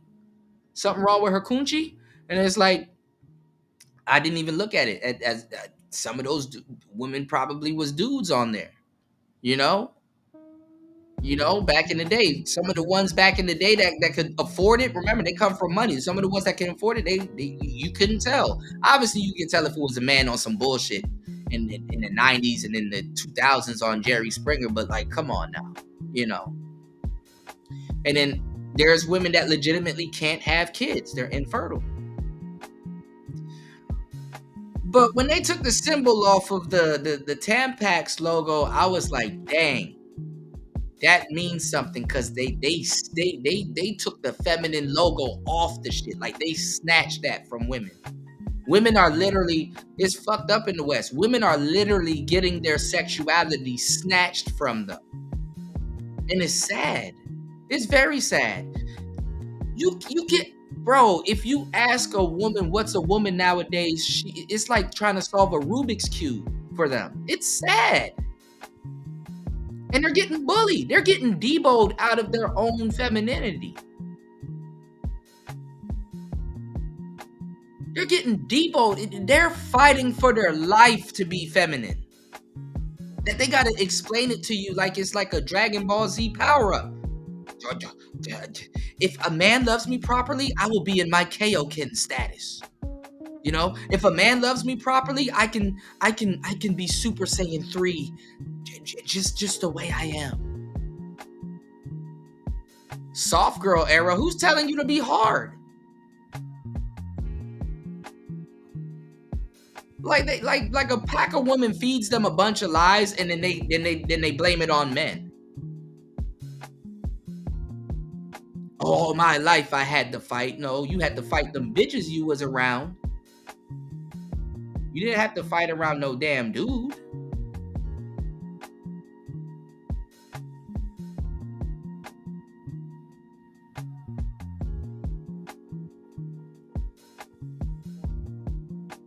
And the only people that's like going to doctor, see, like the lesbian studs, they're pussy. And I hate to say it like that, but they're pussy. They're and the reason why I brought up the lady boys is because you see when you go because it's a lot different when you hit the ground in other places, right? And even their feminism in certain places like in Kenya and all that is different when you hit the ground in these places, right? But the LBs out here in Thailand, they're not where I'm at. There's a couple of them. There's like a handful of them, but like that's rare. But in Thailand and in places and stuff like that, they're regular workers. Like you'll go to Starbucks, they're regular people. They're just different people walking around. It's not like I'm not gonna hang out with this person. No, they're regular people. They cook, they grill, they're just regular fucking people. And it makes it shows you how ignorant we are in the West, but rightfully so. Like I would say, like the LBs out here, right? They're like they will tell you, no, I am this. Like I'm still a guy. I'm this. I didn't transition or nothing. Them niggas would probably go get some boobs or some goofy shit, some weird shit. Because like if you go to Europe and if you go to Poland and like Australia and like certain places, when you look at their women don't necessarily have ass like that. It's like more of they're more chest heavy. You know what I'm saying? So when when you sit back and you observe this, and you see how things work, and it's like, oh, okay, that's their definition of a woman. That's what a woman looks like to them, Whereas in the West, hip hop music and all that other stuff, it's the full thing. Like everybody likes a nice bodied woman and stuff like that, but it's people mimicking something else. You see what I'm saying? Like what I'm about to talk to y'all about is like really deep. If you pay attention to what I'm telling y'all, right? So they try to emulate that. So they don't fully, Dr. Miami it up, right? Black women are supposed to be known for having asses and stuff like that, but they're still getting all of these BBLs, which makes no fucking sense because you're supposed to be known for that. But anyway, we're gonna get back to that, right? Keep that tab open.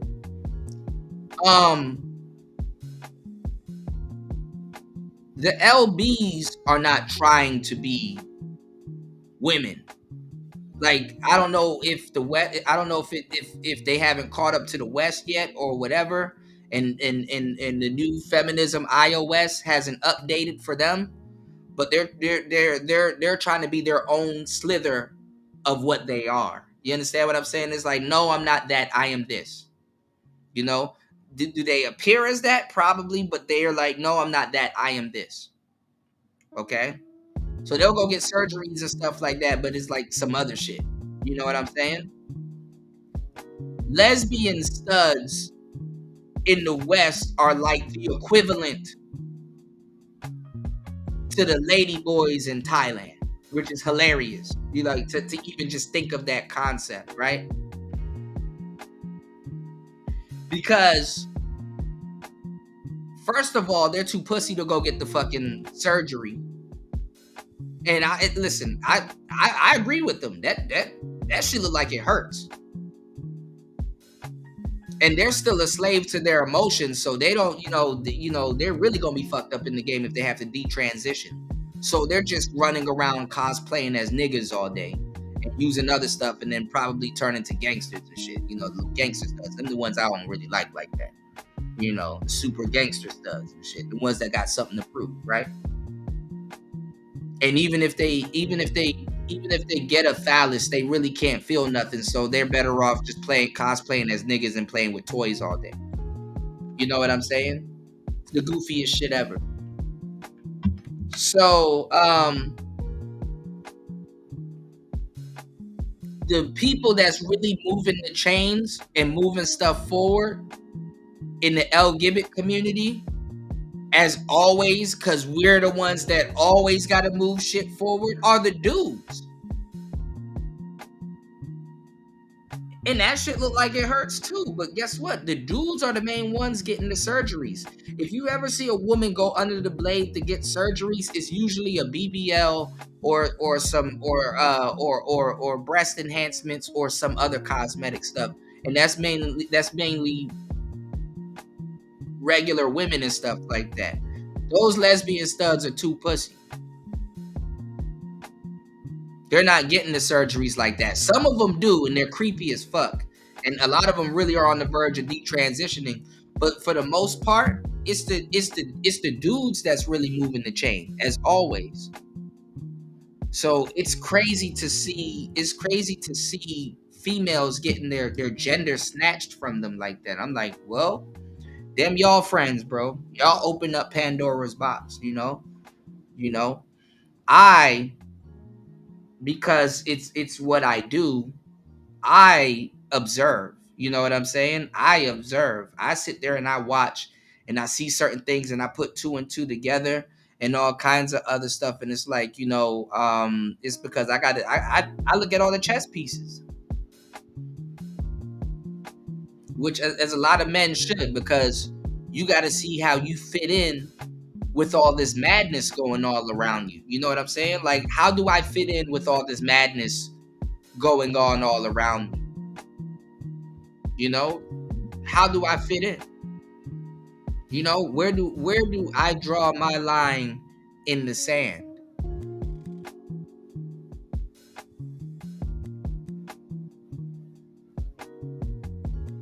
Where do I draw my line in the sand?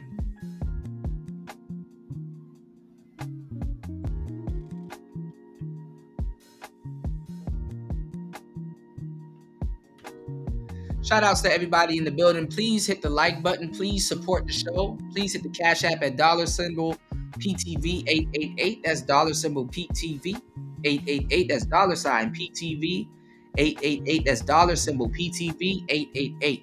And listen, I'm going to tell you, as further as we go into the future, this is the question that young men have to ask themselves, You said naming your strap pink horsepower ain't gonna stop those clots. Oh my God, party. Come on, bro. Come on, bro. You said, remember you shared that debate with the trans and biological women? Yeah. And remember that woman that was up there that had the beard and stuff like that? She looked like a truck driver. And let me tell you something about all of those women. Those women, they like quadruple dip their cookie in the fucking milk. You know what I'm saying, Link? They quadruple dip their cookie in the milk, because the thing is that it's like that. Like, women get to this state where like they are so free that they're greedy as fuck. Women are greedy as fuck. Like, you will see like a trans woman like that, right? And she looks like a whole man. She even got a surgically enhanced beard and all this other stuff. Her beard is weird. Her beard is weird. She, like, they literally will have kids. Will have a couple of baby daddies. They will literally live a whole feminine life. And then they will turn around and transition to a man and try to do that shit all over again. And it's like, bro, you're doing way too much. You're doing way too much. And you're quadruple dipping. You're quadruple dipping. Like, you live this, and this is stuff that women do. Like with the whole Aisha Curry thing, right? She got the whole and an NBA guy. She got the whole kids and marriage and stuff like that. And it still ain't enough. I keep telling y'all. I don't know everything about women. I do know a lot, though. I don't know everything about women, but one thing for sure, I know they want more. Women just want more and more and more and more and more. Nothing is ever enough for them. They just want more and more and more and more and more and more and more. Nothing is never enough. It's not enough. I need to get that sound bite. I keep saying I need to get it. They just want more and more and more. Consume, consume, consume, consume, consume, consume, consume. All they do is want more. Like, that's not for you? No.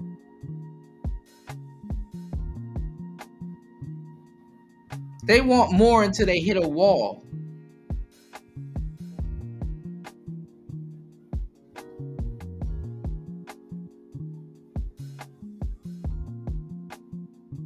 Yeah, that's really what's happening. Women are symbolically being castrated. And they don't even they advocate for it. Cause they want to be masculine and be men so fucking bad. Like, it's like, bro, y'all want to be us so fucking bad. Like, damn. That shit is annoying.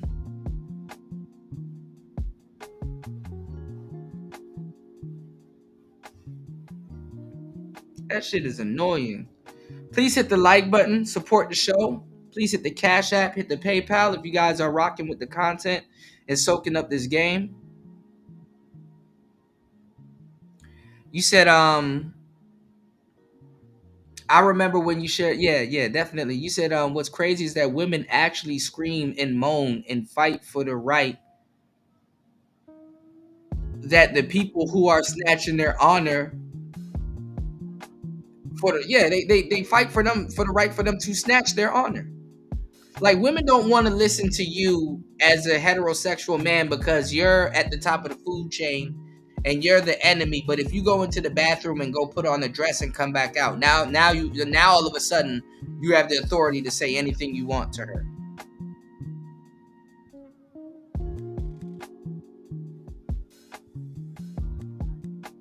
Yeah, that shit is crazy when they cut their titties off. Yeah, they be cutting their titties off and shit and be trying to go look at that girl that was stuck in China when she cut her titties off and shit like that. It's like she was walking around with no shirt on, and it's like,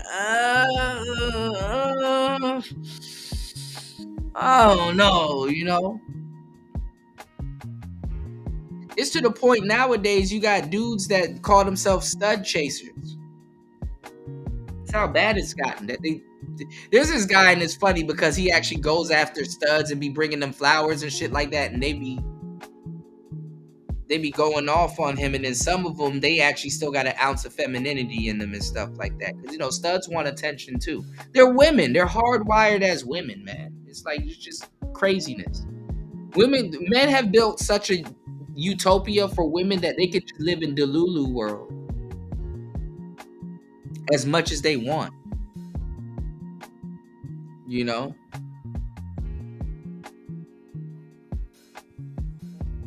He said, yeah, I hear you there. You said legally they can choose to be a triple minority in some cases. Yeah, real talk. Yeah, beard is weird.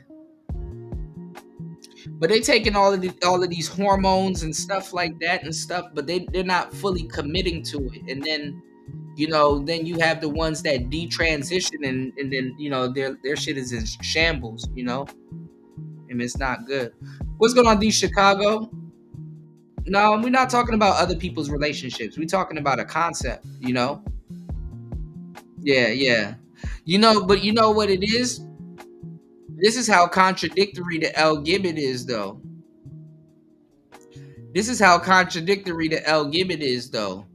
They, by their standards, they got to take bi out. They got to take bi out because bisexual is implying that there's two different sexes. You know what I'm saying? Bisexual is implying that there's two different sexes. So by their own standard, also, they got to take the B out. See how that works?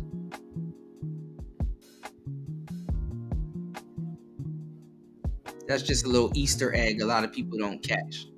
You know? But anyway. That's what the studs are. The studs are the you know, the women that are afraid to go get the damn surgery. They're really afraid of commitment and stuff like that. And when they're ready, they double back and start dating men again and getting pregnant and stuff like that. And it's so weird because, you know, it's so weird because a lot of times when they go half on the baby, they let the stud get pregnant. You know what I'm saying? Like to the femmes, like that's leadership to them. Like, oh, she's taking, you know, the lead and getting and you know and getting pregnant and stuff like that. You know, I feel sorry for the studs because they get played with. They playing with themselves and then they get played the hell with also. But women are holding them accountable, so you know they mad as hell about the dating game nowadays also, you know, and I'm glad, you know what I'm saying? Good. You know what I'm saying? Because women are getting tired of their ass also, you know. Women are like, look,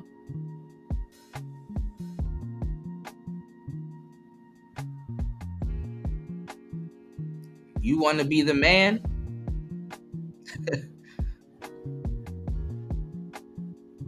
You got to have a plan to be the man.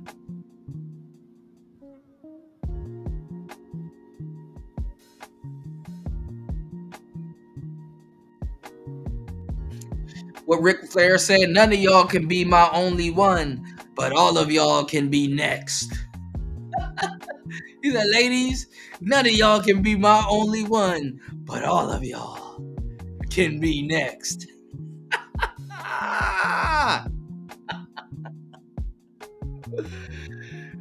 That's some gay shit, bro. I'm not having no baby with no dude. That's some gay shit, bro. You said they get thrown off when you come at them studs. Their computer systems gets messed up. Yeah, they're hardwiring, you know. You know, like when I really started dating baddies and stuff like that, man, I didn't know, you know how much studs be around and stuff like that and competing for the same women and shit like that. You know what I'm saying? I got stuck on to Trinity University, college campus, all girls schools and stuff like that. I didn't know. I'm like, dang, you know.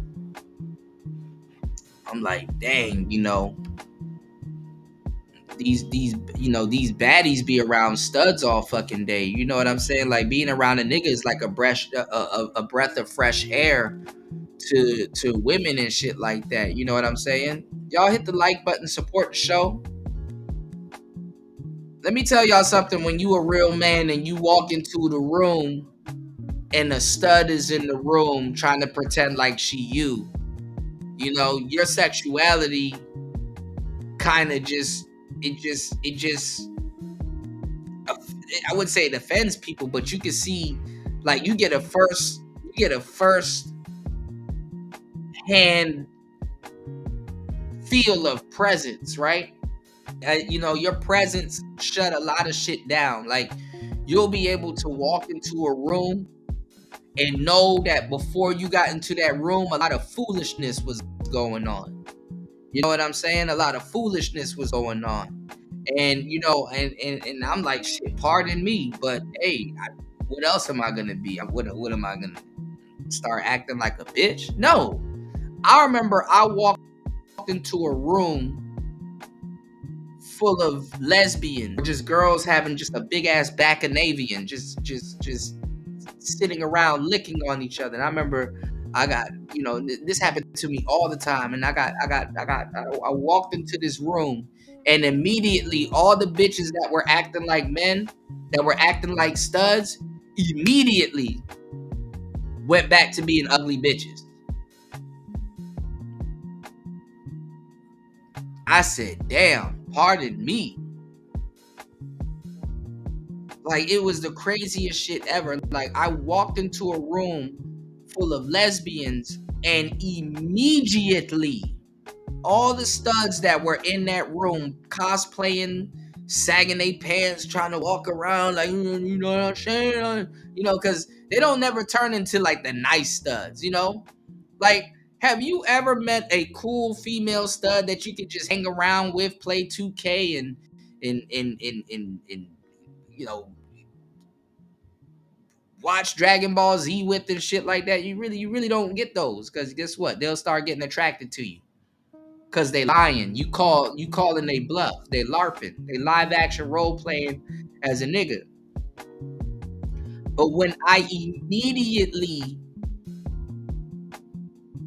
walked into the room, it's like all them bitches synced up like the Wi-Fi and shit.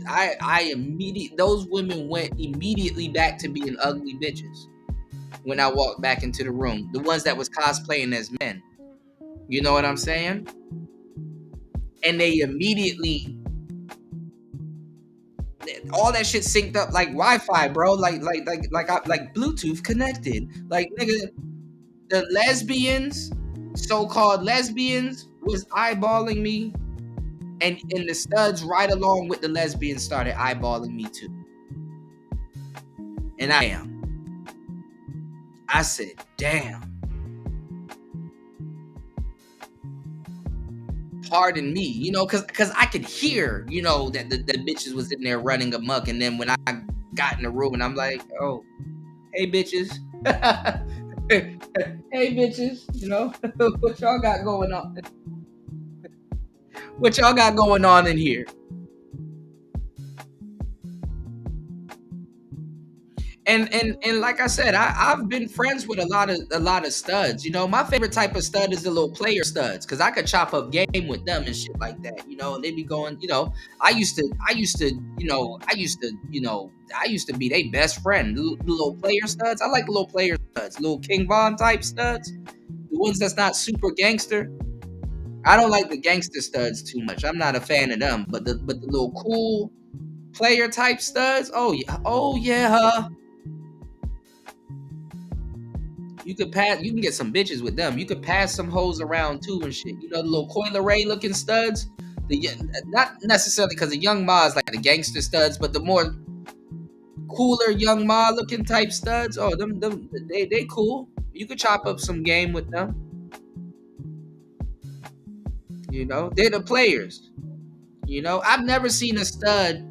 I mean, only like once or twice, and I told y'all how that happened. But when studs, when women turn into studs, they turn into players and gangsters. They turn into what they not even what they think men are. They turn into what they actually want to be. If you give a woman a chance to be a man, she would have multiple women as a man. You know, that's why it's exciting for Princella to be doing that stupid shit that she's doing. That's why it's exciting for you know, that's why women don't give a damn about selling each other off. You think Shira gives a fuck about her female fan base? You too kind. She know for a fact if she get too hot, them bitches will throw her ass under the bus, you know? Oh, Party, I wanted to talk to you about this. My brother, I wanted to talk to you about this, right? Before I went live, I saw that you tagged me in a video of a guy on what's his name? Was it Compassionate Callus or Carlos? You tagged me in one of those videos, and a guy was over there. And I'm like, this is weird. But a guy was over there. Yeah, Princella's still around, stealing Pimpin' Ken's rubric and shit. Of course, she's still around with her bullshit. But he was like, what exactly was he saying? I kind of saw a little bit. He was like black women are like the new beta males or whatever. And it's like, no, don't do that. That's giving them too much credit. You know, they ain't no fucking beta male. You know, I'm not gonna lie. Default wise, if a black woman is trying to be a man, she's a little boy. Default wise, you know, she a little boy. Damn, I gotta charge this thing again. God damn. You said a stud trying to be transgender doesn't negate the fact that, like Kid Boo and Fat Boo, and they pick and choose their form, you still suspect. Right. And sisters will date them all. You know, sisters will screw anything if it's not nailed down. Actually, as a matter of fact, if it is nailed down, they still like it also because it's in place. You know? Don't go on Facebook, man. I be seeing what these women be doing with their dogs. I'm side-eyeing women that got dogs now. Like, what you doing with that dog? You know? These videos are popping up on Facebook out of nowhere, and I'm like, hey, any woman with a dog now, because I already know a lot of women like male dogs and stuff because they like to have some type of male figure in the house to boss around and shit. You know, you never see studs cosplaying as positive males, right? You never. I mean, and they get fucked over like the good guy too. You know what I'm saying? Because she might be good at heart, she's just a stud, but you never see them play the upstanding black man. I saw one though, and that was because I was in a rich neighborhood. You know, I saw one in Georgetown. You know, that seemed like she's a nice young man. You know, like, oh, she's a handsome young man.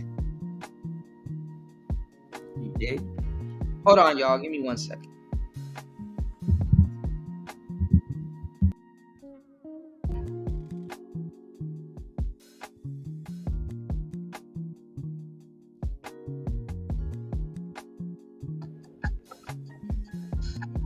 All right.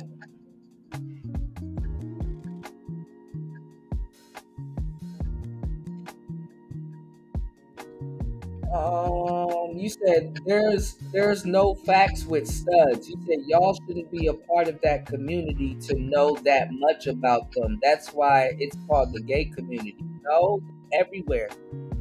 They're in our personal lives. You work with them. They're everywhere. You know what I'm saying? They're your co-workers. Some of them might be your manager. They're a part of everyday life. And if you ever went after a team of baddies, you know, they got studs with them.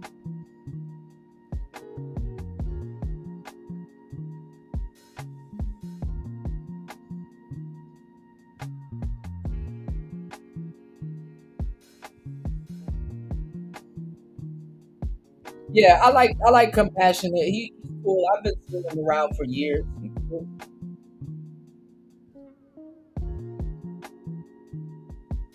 Yeah, I've been, you know what? I've been meaning to make a over there on that side of YouTube. You know what I'm saying? But you got a lot of biased brothers that hang out there. But I'll make my way over there. You know? Yeah, that's an interesting point. She's a handsome young man.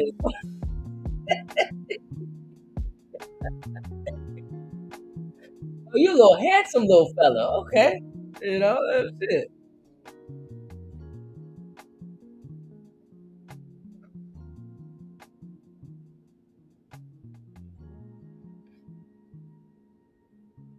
All right, let's get back into it real quick. Shout outs to everybody here. War Master on the Rumble side of the game.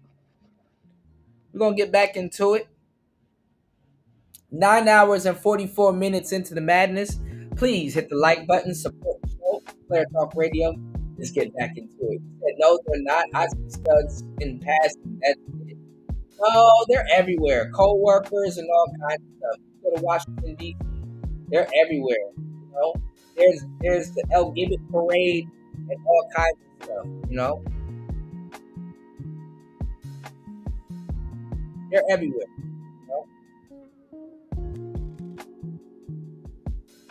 but shout outs to everybody here. Please hit the like button, support the show. Oh damn, they got some. Make me think either he didn't grow up. Put Stephen A. Smith in tier number C. Nah, he's a B tier. Cool. Up around black people, or he got rejected by black people and he's hated them ever since elementary school. It's probably both. Because do you know what sport Myron was partaking in college? What? Rowing. Crew. Rowing. Yeah. Boat oh, shit. Myron is I didn't even know. Shout out to name this. Okay. I gotta go watch that and break it down. Shout out to Marlon name this.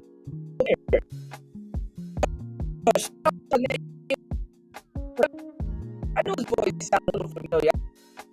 I go there and check it out. He's the protagonist, man.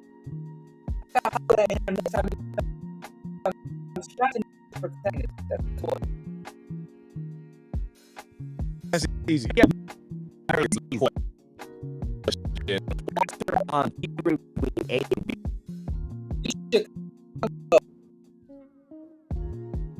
I coach a player studs. So I'm working a lesbian relationship, and I just told you the one I got stuck to train female school, and I can tell you, but listen, I'm putting Walter below my because I think it's indeed a cool thing. He's only cool because he's a follower. I picked that clip specifically because I think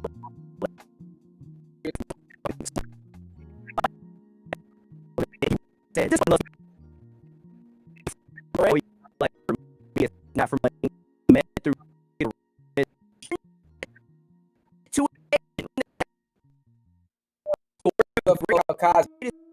the alive. All right, hold on.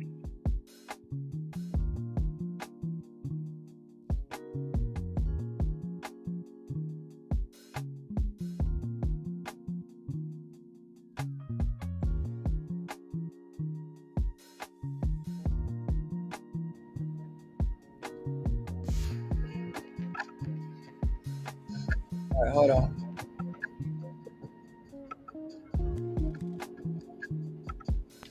One is at a time.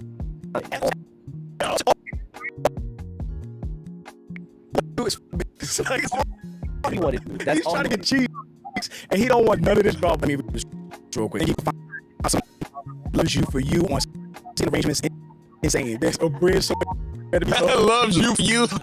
I say B. We're going to put Fresh in my is S tier. All right, we are nominating Ye. Kanye's down for, I'm sure, like a lot of y'all, hit my heart, man, because Kanye was a dude all the way back in high school, college dropout, all the way through graduation. When did he lose his mind? Was it around Yeezus, like 2013, Confederate flag? It was around Yeezus. When he named it Yeezus, we was like, what this nigga on? And then it kind of went down from there. The Confederate flag, which It sounds bad. Hold on. For a lot of people, those were pro-slavery, and then to put that on clothes, like wearing it, even during civil rights, those were the pro-separate. They didn't want to be around black people. To know. Okay, listen.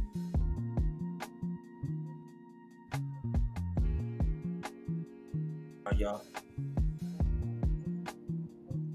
He said those were pro-slavery flags. No, those were older American flags that were worn by people that were pro-slavery. Hold on, y'all. My Wi-Fi is fucking up. Hold on, y'all.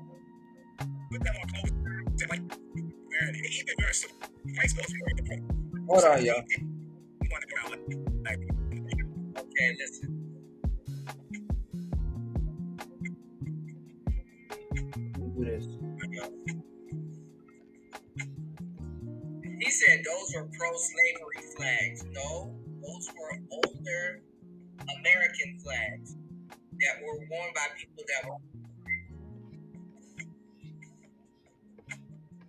Hold on, y'all. All right, yeah, it's probably about that time. My Wi-Fi is fucking up. Hold on, y'all. Okay. Let's see. Named it Yeezus, we was like, what this nigga on? And then it kind of went down from there. The Confederate flag, which I hated because people just don't really know what the Confederate flag really symbolizes for a lot of people. Those were pro-slavery flags. And then to put that on clothes and have white people wearing it. And even during civil rights, those were the pro-separatists. They didn't want to be around black people. To normalize that flag is Named it Yeezus, we was like, what this nigga on? And it kind of went down from there. The Confederate flag, which okay, there we go. People just don't really know what the Confederate flag really symbolizes. Basically like having people wear a Nazi flag for black people, in my opinion. Then after that, 2018, that was a MAGA hat? Yeah. That was the MAGA hat. Then after that, we got the White Lives Matter shirt with Candace Owens. Every human being has something of value that they brought to the table, especially Hitler. Every human being has something of value that they brought to the table. especially Hitler. Especially Hitler is crazy. All right, hold on. Especially is crazy. JD4K, Not since the struggle Amber Rose extra long. situation, Ye ain't been the same. Fact, since Amber Rose situation and his mom died, he's been off the ranch. I saw somebody say though. Actually, Kanye know what the hell he's talking about. Not struggle XLR. Not to sound like you don't care or people don't handle things differently, but how long is his mother's passing gonna be an excuse for just crazy behavior? Like, oh no, he ran out of excuses years ago. Like, I've been done with this. Like, after President run, he's mentally ill. That's where I go to. I'm like, he obviously off his meds, bro. Like, I mean, I don't know that for sure, but I want to say my only issue with the mentally ill thing, because I have mental illness in my family. You can't just spaz out when you're having a manic moment, and everybody forgives you for everything you say because I was going through something, and then you don't correct it, you don't address it, and then you just keep crashing out every 3 months, and then be like, oh, it was a manic episode, you got to forgive me. I just don't agree with that thought process. I don't agree with that at all. That's just enabling. I agree with you. Yeah. When you hear about slavery for 400 years, that sounds like a choice. Like, you was there for 400 years? Dang, bro. He said that in front of, old boy in front of his white zaddy. He said that right in front of him. God damn.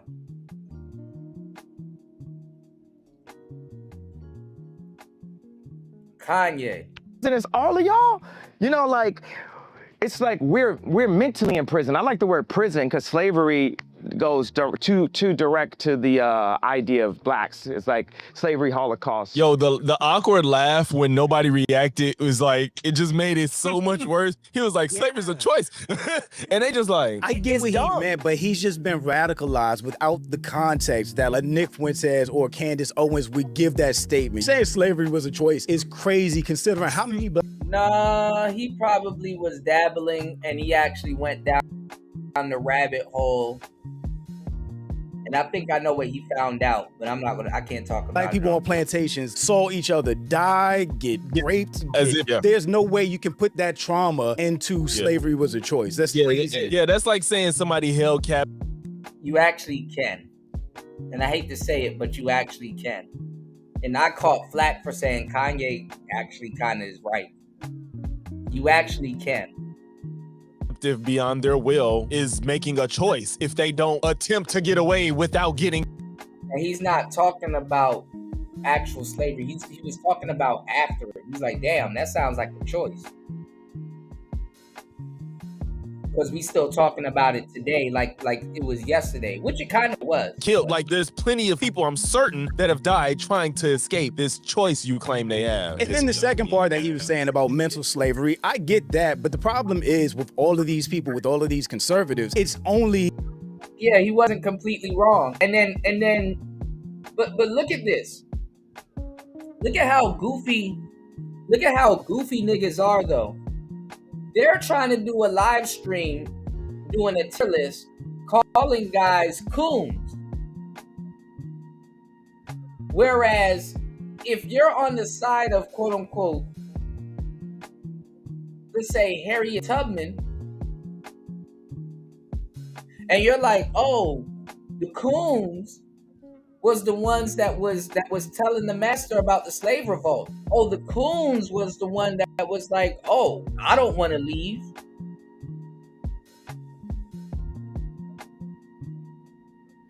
So how are you in the business of calling somebody a coon, and you know that there's those type of Negroes out there that chose to stay on the plantation?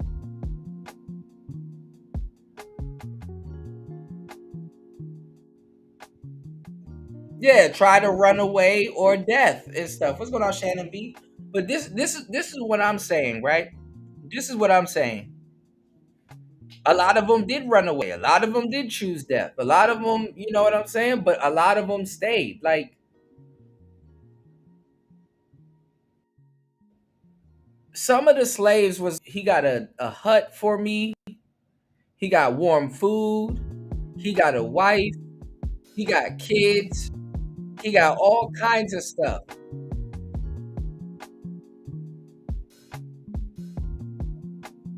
Why the hell will I leave all of this to be in the wilderness with you?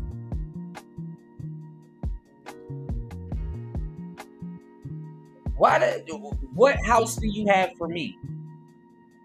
Do I take my wife with me? Do I take my kids with me? Do I like why the hell will I leave what I've actually grown to be comfortable with to run off with you and do what?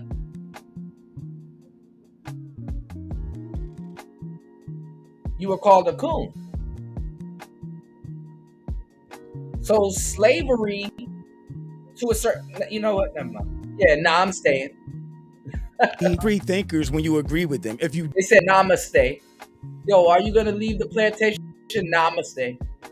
disagree with them on any topic, then all of a sudden you're a slave. You're a victim. So y'all don't even mean free thinkers. But you know, that's the other thing about Kanye. Kanye has a personal issue or a business issue with a Jewish person. It just crashed out against all Jews, period. I think because it's not direct. It's not like I'm doing shit only at black people. He don't like Jewish people. He don't like other artists. It's not like all my hate is Right, UFO, but you got a lot of white people mad saying that the original people, I think, of Israel was black the other day. It's an actual topic. It's black people versus Myron. It's clear as day. Okay, fair. If you put it like that, fair. But it's literally only black people and Jewish people, though. If you want to put him at A, I will put him at A. But for me personally, I think it's S. I think he's Shout outs to everybody in the building. Please hit the like button, support the show. Let's go. S tier. I'm sorry. Kanye is a disease. He's committed way too many coonery crimes for me to act like this man isn't S tier. Size of the platform and the reach that audience has. I'm not even gonna lie.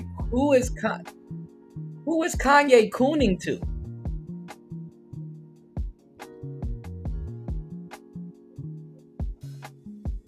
Cooning is tap dancing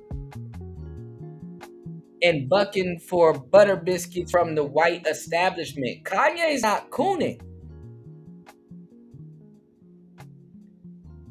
Kanye's not cooning. And when y'all thought he was dressed up in a what you call it, a Ku Klux Klan outfit, it was actually a Christian garb. Shout outs to LT Man. How is Kanye cooning? When he's talking about people that black people are afraid to talk about, that were originally black people. You know what? God damn. As I'm going with S tier. Oh, don't shit. feel right All right. seeing him up there with Myron. But It don't feel right to me. I feel good with it. I feel good with it too. At the end, the star of the moment, Stevie Knight. Let's do it. Oh my, okay. The MVP of this month. Bro, black people are dumb as hell, bro. We're gonna take everything that we know to date, and then I'm gonna play a segment from his Sinners review. And then at the same time, if you want to empower black people, All these niggas got pod mics. bro, why would you have this big black fat girl be the representation of like the black savior woman? She was the one that knew this shit. She knew how to kill the vampire. She was the one to put everybody on game. You would represent the black woman in that regard, this big fat black girl, but then have the white girl, the pretty white girl, the pretty motherfucker, and she's the reason why everybody got fucked up. I'm sorry, I'm just laughing because I don't know what else to do. It's like, wait, yo, if I would have saw that clip before all this Auburn and Priest drama, I would have fired his ass up. Oh, you never saw it? Shit. Oh man, bro, I've been on Stevie's neck for before even that video, bro. That nigga is like so fucking offended. You know what's crazy, Marco? When Shaka Khan actually first heard Through the Wire, she didn't like it at all. And he still put it out. somewhere between B and A for me. He's high. Before that Sinners clip, I was going to have him as C. His platform has always been like conservative, down on black people, but it hasn't been as bad as like an Anton Daniels. But after that Sinners clip, that man is going at A for me. I can't believe he said that. It seems like his gripe was literally that it was like black centered. He literally looked. He was talking about the statue. I ain't gonna lie, a lot of these dudes are giving, don't call her a bitch, bro. Looks at it through the point and lens of white people now. So Remick was his name. Like when he starts to think like, damn, this would be offensive to a white man, that's how he feels. I think you nailed it. Dang, that's true. Oh, that's true. That's true. I like Through the Wire. It grew on me. Dang. Check this out. UFO Kamikaze said lame niggas become hardcore pro-blacks, just like lame white boys become white supremacists. Brutal honesty.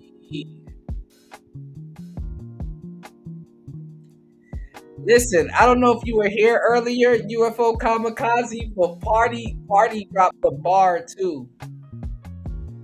Party dropped the bar too. He said if 3 black women, what would you say, Party? If 3 black women agree with something, go the opposite way.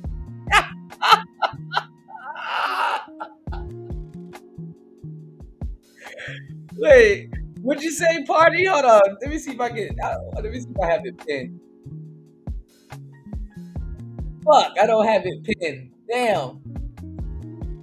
Party said if 3 sisters agree on something, do the opposite. 3 or more sisters agree on something, do the opposite. He said that's because you like through the fire. No, I'm not gonna lie. That's because it was a legendary time when Kanye dropped that. Like, Rockefeller was at its height. And it was, I ain't gonna lie, when Kanye dropped that,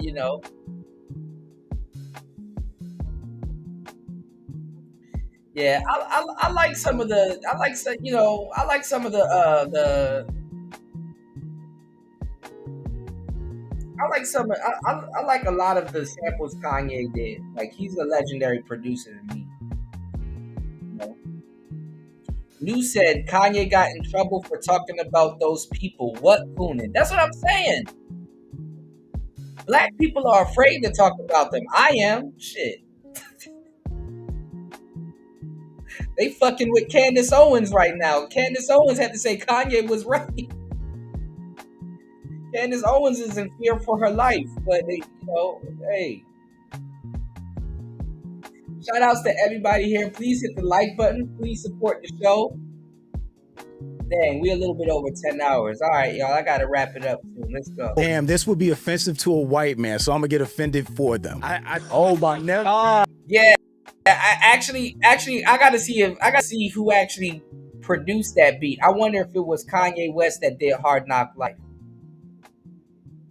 Because that shit was fire. That shit was fire. Random. Oh my God. I think you wow. on the head, Random. One thing that I don't know if we have mentioned yet. Somebody in the comments already mentioned it. Stevie's just stupid. I could care less about Stevie. I could care less. I don't even think he's a bad person. He's just whitewashed. Yeah, that's all. Yeah. Andre Williams. One unfortunately happens every few months, which is a sad thing that's happening in this country now. For black crime, that's an everyday thing. Major cities that were once beautiful, prosperous, are now been overran by black thugs and criminals and been enabled by white women. Hold on. I didn't even see it. Shout outs to War Master as always. Dropping the $20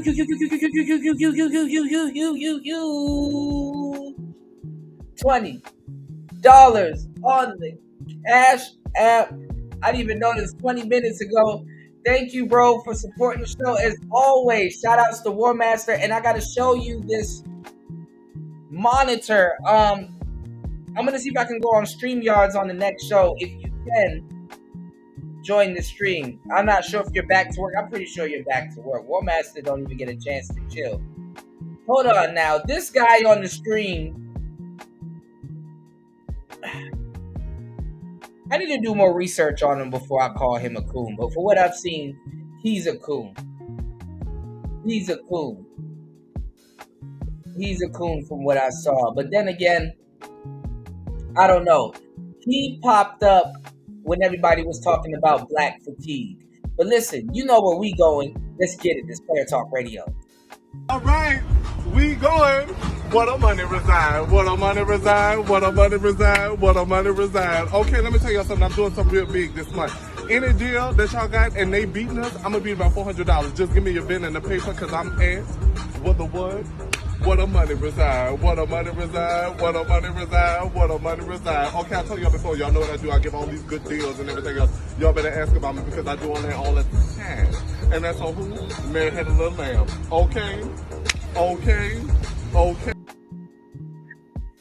Marco Grande dropping the huge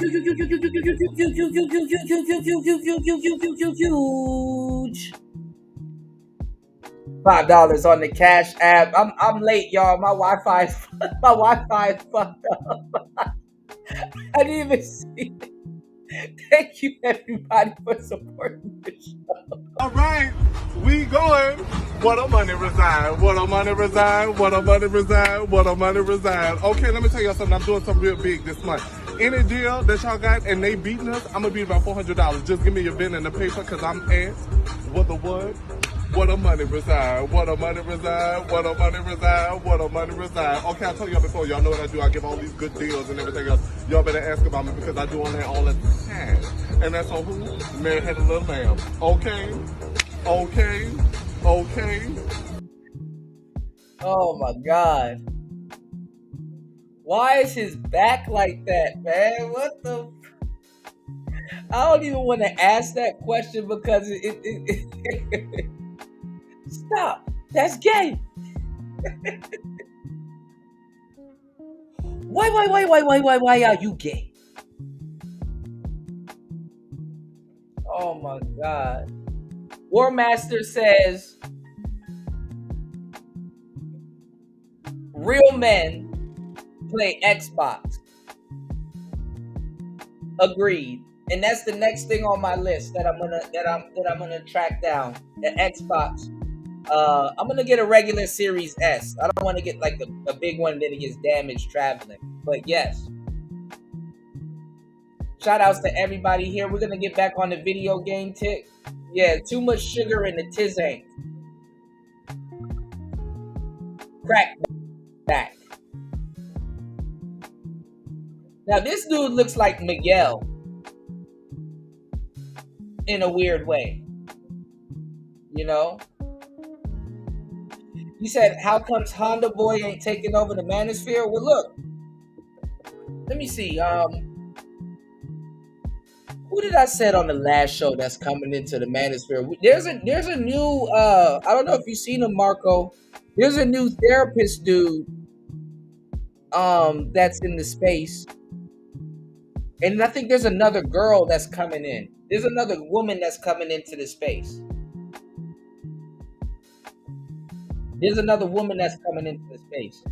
You said, remember the movie Higher Learning? Omar Epps was the only black dude in his crew of pro-black losers, just like the white boy shooter was the only one with potential in the white supremacist crew. That's usually how it is. A lot of those quote unquote white nationalists and white school shooters and stuff like that, a lot of those guys are lone wolves. And then sometimes they do hang out with like a group of people, but for some reason this kid didn't have a manifesto. You know? And you got Candace Owens and a lot of people out here thinking that, oh, well, he got put up to it by other people, but it's like,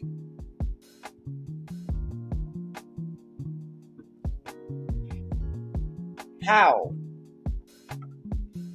How did he get put up to it? And who did it? Because she's saying that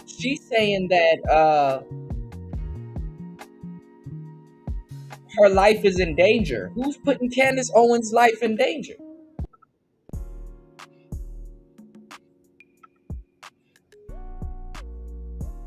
Who's putting Candace Owens' life in danger?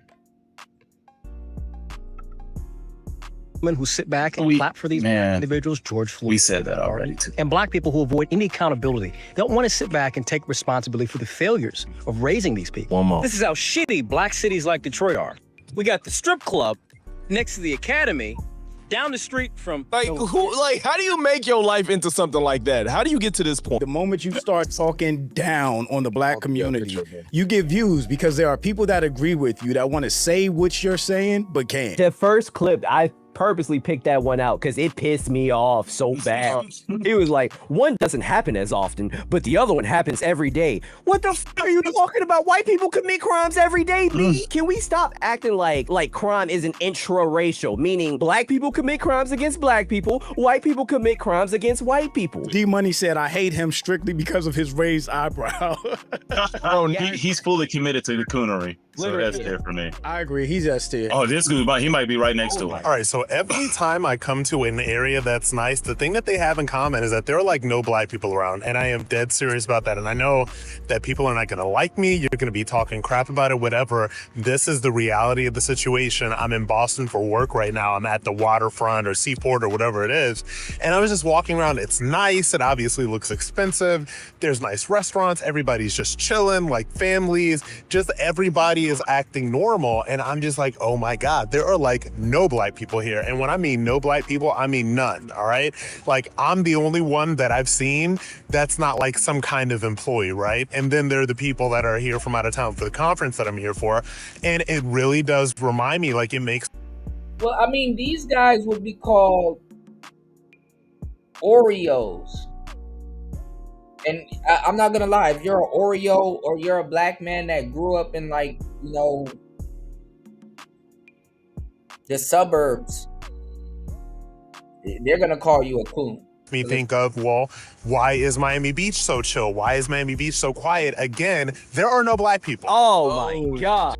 And keep in mind, I have family in Boston. I know what area he's talking about. There are fucking black people there, bro. He's just lying. Is that all his content? I'm not sure. A lot of it. That's the majority. Yeah, he's not as well known as Myron, but you're like literally committing your whole social media presence to shitting on black people. I'll do Tatum. Oh, this mother. Whites are more likely to commit crimes against children. Yeah, coconut is hilarious.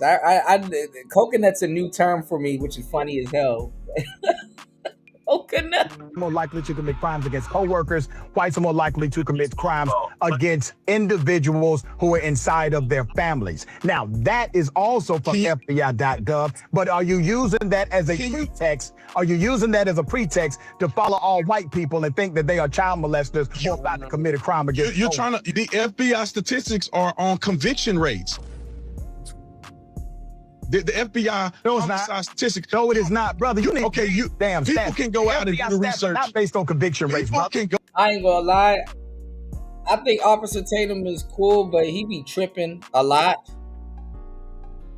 I definitely could see Officer Tatum arguing with niggas at a traffic stop, but let's go. Go out and do the research for themselves. They sure can. The research that I've seen, the homicide rates, you could call it the murder or homicide rates, depending on how you want to frame it, are convictions. So it makes it more egregious is because he was so confident. He didn't say like, maybe I misread it. You know, it was like, no, it's a conviction, and it's not. So you're hell-bent on a narrative to make black people look bad. Why are you so committed to the idea that black people have to look bad? You're so committed and wrong. That's the whole thing with this whole debate culture. I think all these people go into debates knowing stats are wrong and using them anyway because they don't bank on anybody else knowing the correct stat or just trying to skew whatever they can for their point, for their narrative. And he just got caught up with somebody that knew his shit that day. Like, no, it's not. And I think that needs to happen more. And that happened a lot with Charlie Kirk. He would just say stuff. Myron just says stuff. He'll be like, yeah, the report.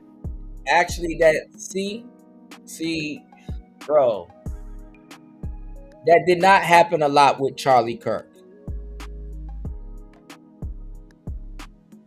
Oh my God, bro, niggas just be lying, bro. That did not happen a lot with Charlie Kirk. That barely happened. What's going on, Ghostman Kane? Good to see you, bro.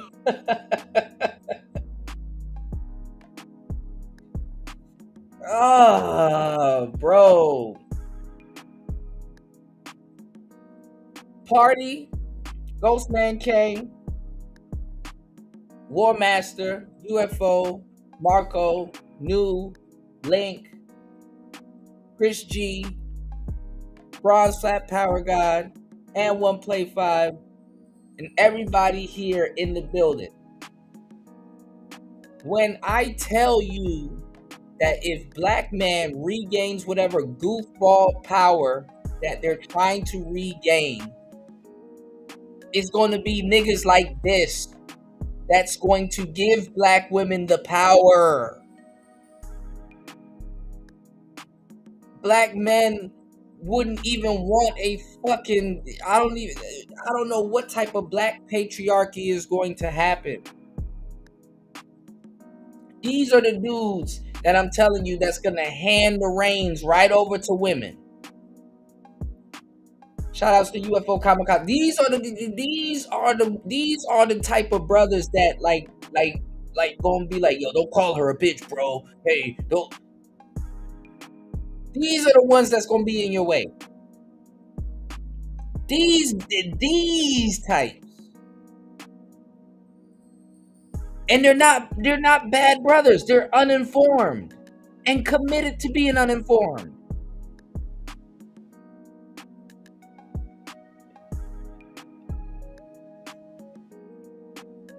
Yeah, he only cares about that bag. That's true. That's true. War Master said the left have been demonizing conservative for decades and makes it easy for nutbags to hurt easier. Like the 1930s Germany. Dang. Yeah, son husbands. Yeah. These are the guys that got the batteries in their back, you know? He says, sorry, I meant Officer Tank. Oh my God. Ghost man. Ghost.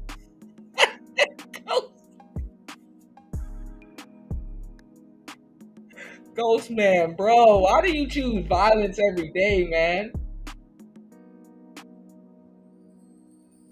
Yeah, I agree with that, D Chicago. And women. Look at all these school teachers nowadays getting caught on cell phones sleeping with their kids. Bro, there's a whole sector of it on YouTube. What just came out? The black women are the most undesirable. Where? What report? What statistic? Just saying, bro. Yeah, like I hate that. We got that. We got Rosa Parks. There is this idea when you think about Rosa Parks and what she did, and everybody thinks she's so heroic. And I used to appreciate what she did and others did until I started researching and finding out the truth. Do you know Rosa Parks and them had a car? Why did they stage that incident instead of it being a genuine incident where white people were discriminated against blacks? They staged it. Why are you lying? Rosa Parks didn't have a car, and if she did, what does that change? That doesn't change a damn thing of what happened. It doesn't. A lot of these people have the same thing. They just want to act like history never happened. That's what a lot of them want to do. They want to act like the world started back at the year 2000, where they feel like everything was a level playing ground, where there was no past injustices to the black community. Like, we started out even. We can't say that ever because we started out so far behind. Hey, wait, no. And I just...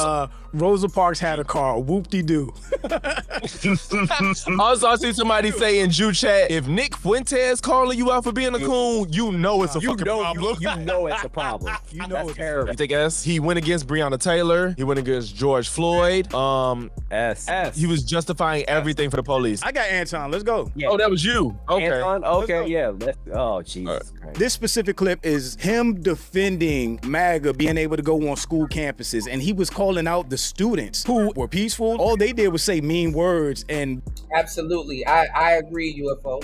Want somebody off their HBCU campus. They didn't do anything wrong. The media, all these conservatives were saying it was a violent event on the HBCU. Nobody got touched. This coon went on saying we need to get rid of HBCUs and DEI. And if this is what they are teaching at HBCUs, which is bad enough that major universities across the United States of America, whether you identify them as the most, prestigious / has the biggest funding, they are bad in itself. But if this is the type of behavior that HBCU grads, signs, and the FU signs, and basically screaming and unruly and dancing and pumping on the screen and all of this stuff, if that's what he identifies as respectful, then respectfully, I'd have to say that we doing a horrible job, and I mean a severe, horrible job in educating and teaching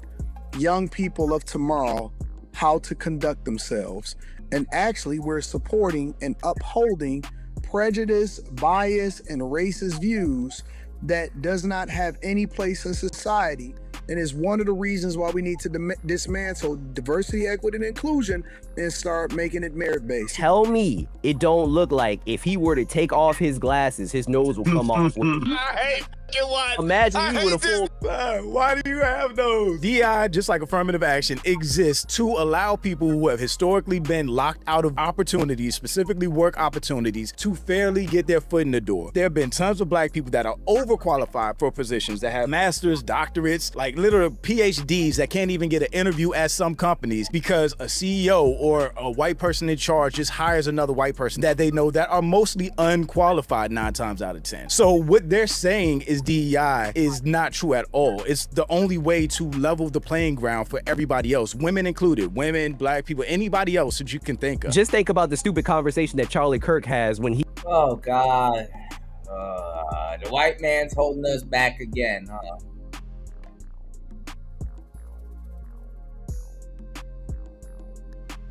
I can't listen to this. He said, oh, if I see a black pilot, I'm like, oh, does he really deserve that? Do you really think they lower standards? Do you think a company wants to be held liable for hiring somebody inexperienced? No, it's just, that's fucking stupid. It's so dumb. If you see a black person in a position, they're usually pretty effing qualified because they had to get that job for Right, why isn't that your mindset? If you see somebody that's somewhere that you don't typically see them, it's like, damn, that motherfucker probably don't they shit. If you go to Anton Daniels' page and you just type in black, there is 1,000 black fatigue videos positioning black people to be the evil, most detestable, most ignorant people on the face of this earth with no negative thing to say about white people or conservatives. I mean, you should see his comment section. Yeah, I can't stand him either. It's like, God damn. I think he's A. I think he's A too. I think Anton is A tier. There were absolutely comments that said Candace Owens shouldn't be on here because she doesn't make the same type of content. But she is the same person that radicalized Kanye West. So we don't get into it. What? Candace Owens didn't radicalize Kanye. Oh my God. Bro, these kids are dumb. Was something that I wanted to say early on, but there were so many emotions and so much pressure for me to go with a popular opinion about who George Floyd was. And sometimes it can be difficult when there are just so many external pressures to say what you believe. And this was an instance where I felt like my silence would have been better in the beginning. But the more that I think about it, I realize that we are being sold a lot of lies, and at the detriment to the black community, at the detriment to the white community, and at the detriment to America as a whole. So I want to come out and say that I do not support George Floyd and the media depiction of him as a martyr for Black America. I'm going to explain why, and I hope that some of you guys will understand where I'm coming from. She basically was talking about, she was saying he was a martyr and he died from fentanyl. Okay, listen. Black people, god damn, you can't be this dumb and dense. George Floyd is a inside joke. It's an inside joke. There was white people running around saying, hey man, I'd let George Floyd watch my kids while I go off on vacation. It's a joke. Who was that other guy that died around the same time or a little bit before? What's his name? Ahmaud Arbery or whatever? He was like in a house or something, or he was like smoking or something like that, and he ended up getting shot. They had to choose George Floyd's image over him because they didn't want the everyday. They didn't want the image of an everyday brother being plastered around, because that hits home a little too much and shit like that. They had to use George Floyd because he's a representation of a quote unquote pookie and stuff like that, and he had corn tapes out and stuff and all kinds of other stuff. Like, the shit is an inside joke. Martin Luther King is an inside joke. Like, I don't understand how y'all haven't picked up on it yet.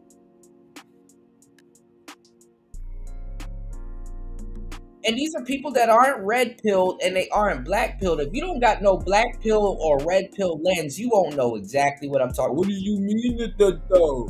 What do you mean it though? It's a joke. Hey, what do you think about MLK? You niggas can't name no other speech but the "I Have a Dream" speech.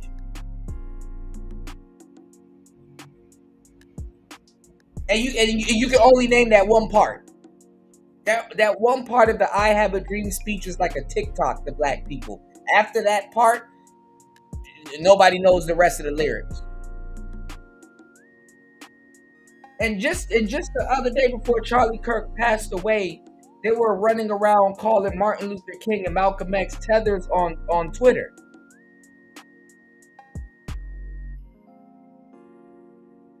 They threw Marcus Garvey under the bus and all. Man, come on, man. Black people know what the hell they doing. Like I said, go to any Martin Luther King Jr. or go to any Malcolm X Boulevard and stuff like that and see if it ain't filled with drugs and invested in a whole bunch of black people that's looking for other black people to go do something.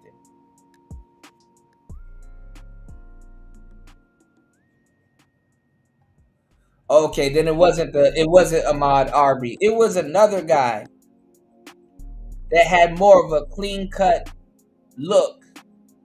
He was just in a place he wasn't supposed to be in. Hey. She made the documentary. She didn't support what happened, and I don't like the effort to make somebody that died unjustifiably look bad. To me, Candace is like a C. As much as I dislike Candace, my disdain for her is not because she shits on black people. It's because she's a fucking liar and she pushes conspiracy theories. I think Candace Owens is very intelligent, and I think she's the best speaker on this list, maybe other than Myron. But you are right. She doesn't attack black people in the same way. You remember the White Lives Only shirt with her and Ye? Her and Nick Fuentes put that battery in Ye's back and gave him all the information and talking points that he had to go out there and spew that bullshit. Maybe B then, B or C, because one thing that Logic said that I absolutely agree with, and I was gonna make the argument too. My biggest issue with her is that she is a conspiracy theorist to the core. If Candace knows she's lying when she do that, I don't think she's stupid. She's just fucking evil, but she's like not a good person for doing that. Yeah, she just perpetuates a lot of the same talking points that pretty much put you into like the anti-black community. I would think she is above Steven, in my opinion. Yeah. No, the Cartier family. Yeah, it just seems like in every clip they're shitting on black people. Oh, it's their entire channel, and everything they do is black fatigue. Yeah, I did. I played it on the last show, UFO. Blacks are ratchet. Can't get out of the hood. Need to gentrify. This is why they're tearing down the black neighborhoods to put in white ones, because the black people don't know how to act. They don't pay their bills. They are a menace to society. They hammer it in. They have the most black fatigue videos of any of these channels. Get the fuck out of here. Yeah, I don't think I've ever watched like a Cartier family video. They're terrible to watch too. I was just about to say that, random. There's no introduction, no anything. They just play the clip for 4 minutes, 5 minutes, however long the clip is, say 2 things in between, and then talk at the end about how bad black people are. I can see what you're talking about. I'd put them A. I would agree with you with A. They've been asking about the Hodge twins. Black communities are so destroyed. Like I just seen Cam Higby. He's doing what Charlie Kirk was doing. He went on HBCU campus, and those black people ran him off campus. Yeah, really? Yeah, like those black. Oh damn, they touched him. No, and it's very manipulative. They're including different videos to support their narrative. That happened last week. That was a completely separate incident than what happened at that HBCU. You get a chance to look at the video and 2 hours watch the video. Go look at that video. It's like these black people, how they behave. They're proving white supremacists right. That's the same thing about it. Oh yeah, that's totally unrelated. Oh, this is some bullshit. What they're saying, we got to separate from this fucking video. The biggest takeaway from the Hodge twins in that video was them saying, white supremacists were right. So just because some MAGA bros guy ran off of campus, black communities are destroyed and white supremacists are right. I used to watch clips of theirs like back in the day when they would just literally like work out and eat, and they will make. That's what I'm trying to say, Shannon B. I'm like, bro.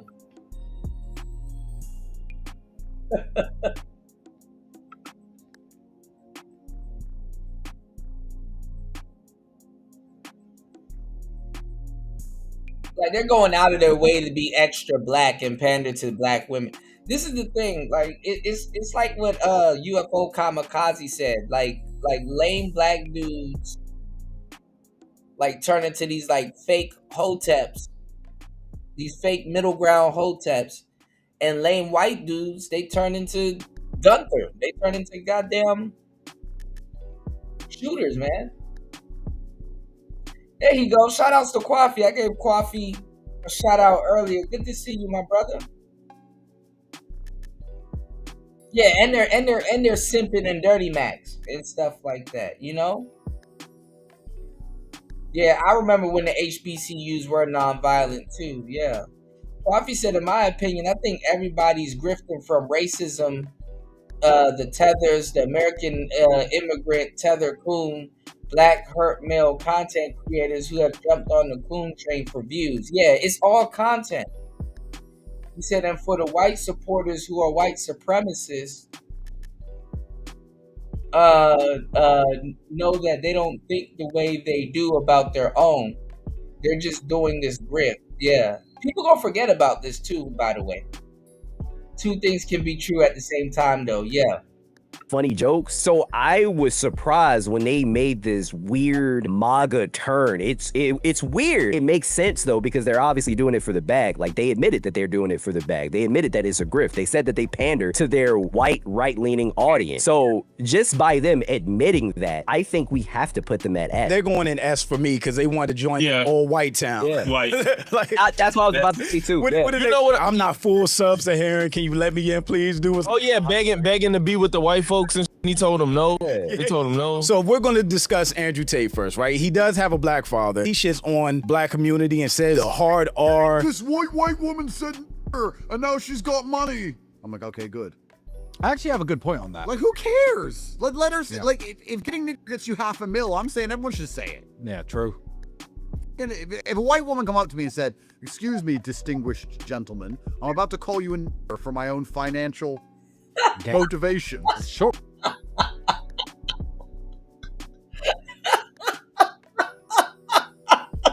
Go ahead. I'd say, well, nice to meet you. I understand $500,000 is a lot of money to someone like you, and I completely understand I have to be called a now. Yeah, fair. That's fine. So I probably will put him in a B. For me, B or C. I would say I've seen him talk more about women than black people per se, but when let's talk about. Let me see the name of the channel, Kwafi.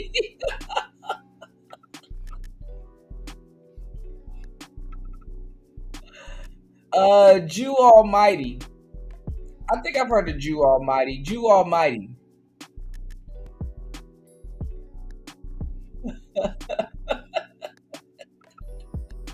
About black people, it's rough. So yeah, he was the one that said black people are animalistic, white people are smart. I'm teetering between B and C. C. Just leave him at C. Tommy is just so low in relevance, but so high in the racism. He almost can't be anything lower. He absolutely can't be lower than an A. A tier is the minimum for Tommy, man. People keep saying move Candace up. Candace's problem isn't shitting on black people, White Lives Matter, and George Floyd. And she is one who also pretty much acts like history didn't happen before 1990 either. People feel like Candace can't be lower than Stevie because... Man, the pro-black bag been dying since 2020. The air has been inflating out of it. You got Sonetta and Captain Tazariak over on Fatty's channel, bro. It's done. Pro-black dudes are in the manosphere on Tommy's and in Fatty's channel trying to have the conversation. The conversation. of her name. Clearly, Candace is more recognizable than Stevie, but Stevie being higher don't sit right with a lot of people, so that feels wrong, which I get. We got Jason Whitlock, because the chat wanted Jason Whitlock badly. Race, and everything a black person does is historical. And oh my God, this is the first time 3 overweight. Man, Keisha done stabbed them pro-black dudes in the back so bad. Now they over here trying to have the conversation. The conversation. The conversation. Black people all drink Kool-Aid at a Popeye's chicken restaurant at the same time. That's history. And they want you focused on race, everything. Black people, they want your identity and your importance, all connected to the color of your skin. Yeah, I was supposed to do a couple of shows, Kwafi, talking about these tier lists, man. I got a couple of tier list shows coming up. Again, something completely insignificant, something that your ancestors fought to remove.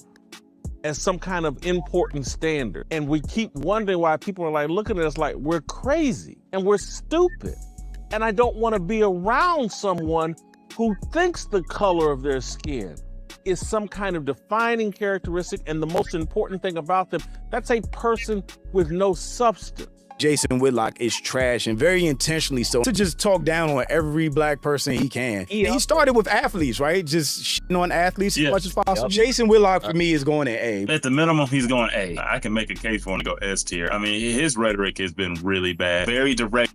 I mean, this is textbook nigga shit. They just think every old man that speaks like they got some sense is a coon, instead of really just listening to the dude.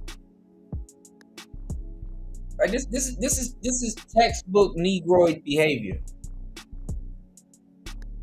And the thing is that it doesn't strike these kids like, why don't you like, what do y'all research? Like, do you go back and go listen to like Donahue and stuff like that, and you'd see Jesse Lee Peterson and a couple of these dudes? Like, you don't think these dudes have taken up the pro-black mantle before and realized that it was BS? Like, they be thinking with like the new technology that I have, I'm gonna trailblaze something that's never been done before. And it's like, nigga, boy, you about to be brainwashed like you never been before. Like shit, like you should, I get it. A lot of the old dudes, they come off as coons, the older cats. But like, you should still realize, like, dang, maybe they've been here before. They know something that I don't know, even though that's not a direct conversation that I had with them. They raised to worship women. I swear, whatever these Negroes think that they're fighting for, there's not going to be a black patriarchy. There's not going to be a black patriarchy. I swear, if black men come into power, they will hand everything over to the black women. 100%. Towards blacks, and he will never find a way to criticize any white. Trying to make an egalitarian. Black men will try the egalitarian society. So lately, every now and then he'll mix in a couple, but like the ratio is literally like 99 for every 100, and he's on hard. Right, Kwafi, and then truly, this ain't even a joke.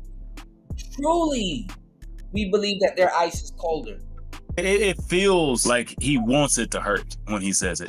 That's actually a very good point. I would also say he feels like he wants it to hurt. That is a good assessment. How relevant is Jason Whitlock in the grand scheme of conversation? He's not as relevant as Stephen A. From what I know, I would say B. I gotta put him at A. Everybody in the chat wanted Jason Lee. Where are we putting him, y'all? Such thing as racism is an illusion.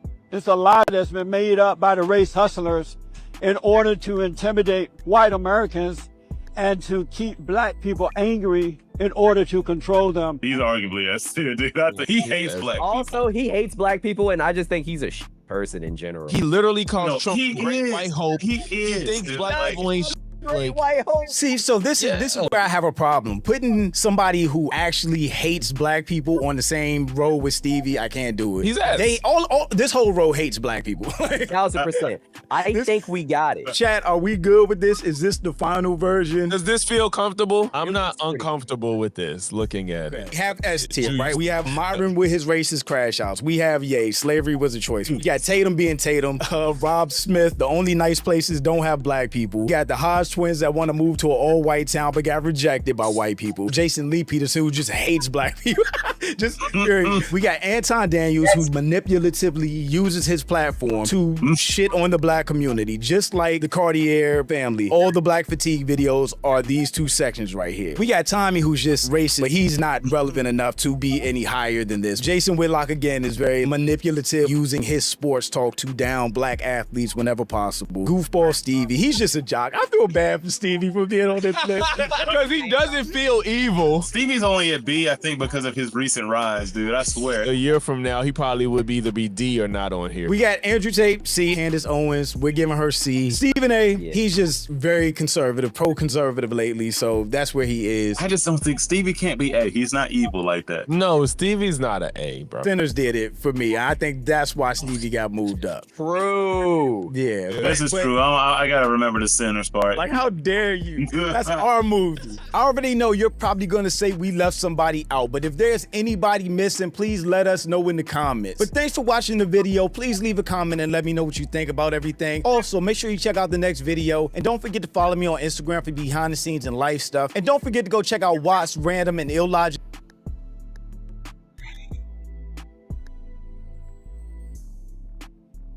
See, it's like listening to the sisters. It's like you'll listen to a whole black smorgasbord, and it's like, bruh,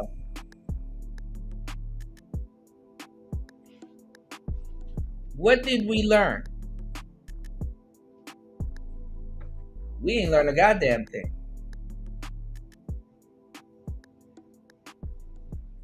Like literally didn't you walked away with less brain cells listening to these brothers go off on other brothers, and it's like, okay, well, do y'all have any solutions? Do y'all spend your money black? Do you even know any black banks? Do you even believe black banks exist?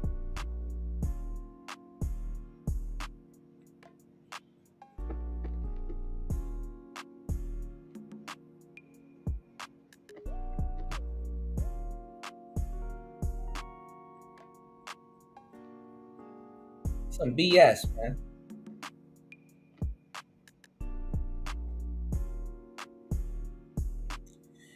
But anyway, guys, I'm gonna get up out of here. I'm gonna say this though, right? I gotta,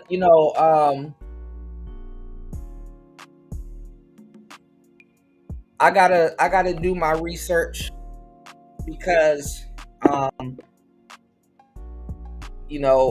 what you call it, Kamala, she really did, mention Myron and Andrew Tate and stuff in her book, and that's pretty interesting in and of itself. Her mentioning Andrew Tate and Myron in particular in her book. If I was them, I'd be like, oh snap, I done did it now. It's like some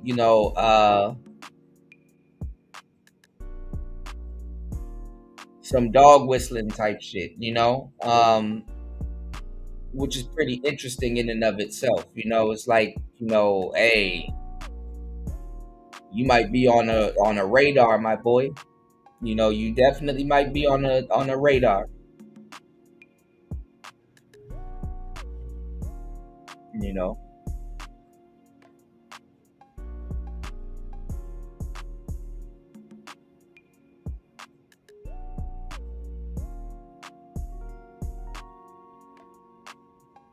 So we're gonna see, we're gonna see, because Obsidian and a couple of other people did a couple of live streams, and they were like,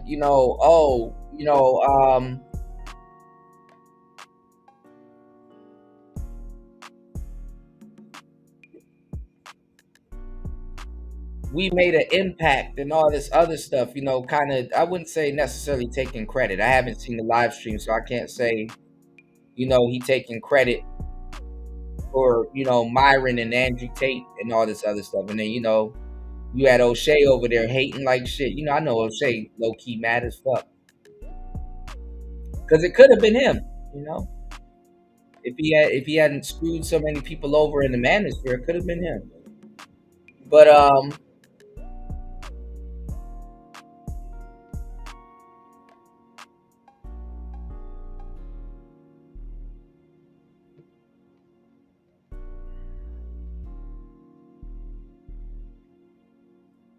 we didn't. Everybody that's on the ground floor knows.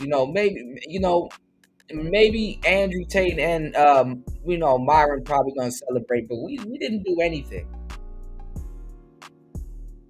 We didn't do anything. That's nothing. That's actually embarrassing. You know what I'm saying? That it's actually embarrassing, man. That 80% of brothers voted for Kamala still, after all of that. And, she really tried to bribe the black community with weed, bro. It's fucking 2025. Like, weed is everywhere. Like how are you trying to bribe black people with weed? And niggas are still falling for it. And it's funny because I know a bunch of brothers that don't smoke no goddamn pot. And bad enough, they made us the face of pot when everybody smokes it. As a matter of fact, being as much black people are in America, I would vouch to say, if they actually put out a number on it, I would vouch to say that there's more non-black people that smoke weed in America than actual black people.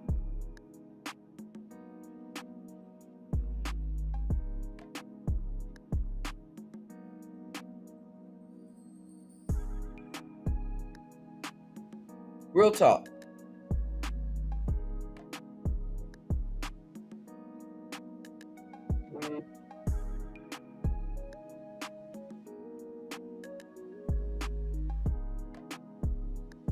And the fact that you're trying to still make black people the face of marijuana is crazy.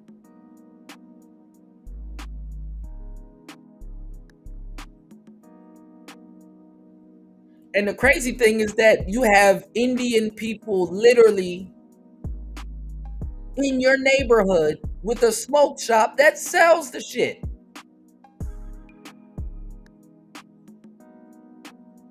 You can't make this shit. Y'all know the rest.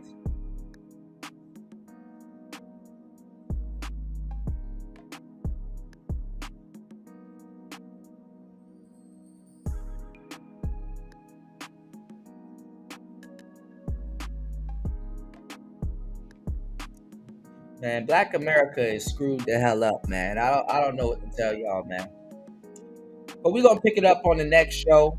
10 hours and 48 minutes. God damn, time flies so fast. We'll be back on the next one. It's Player Talk. I love you guys. Be safe. Thank you guys for supporting the show. As always, see you on the next one. Peace.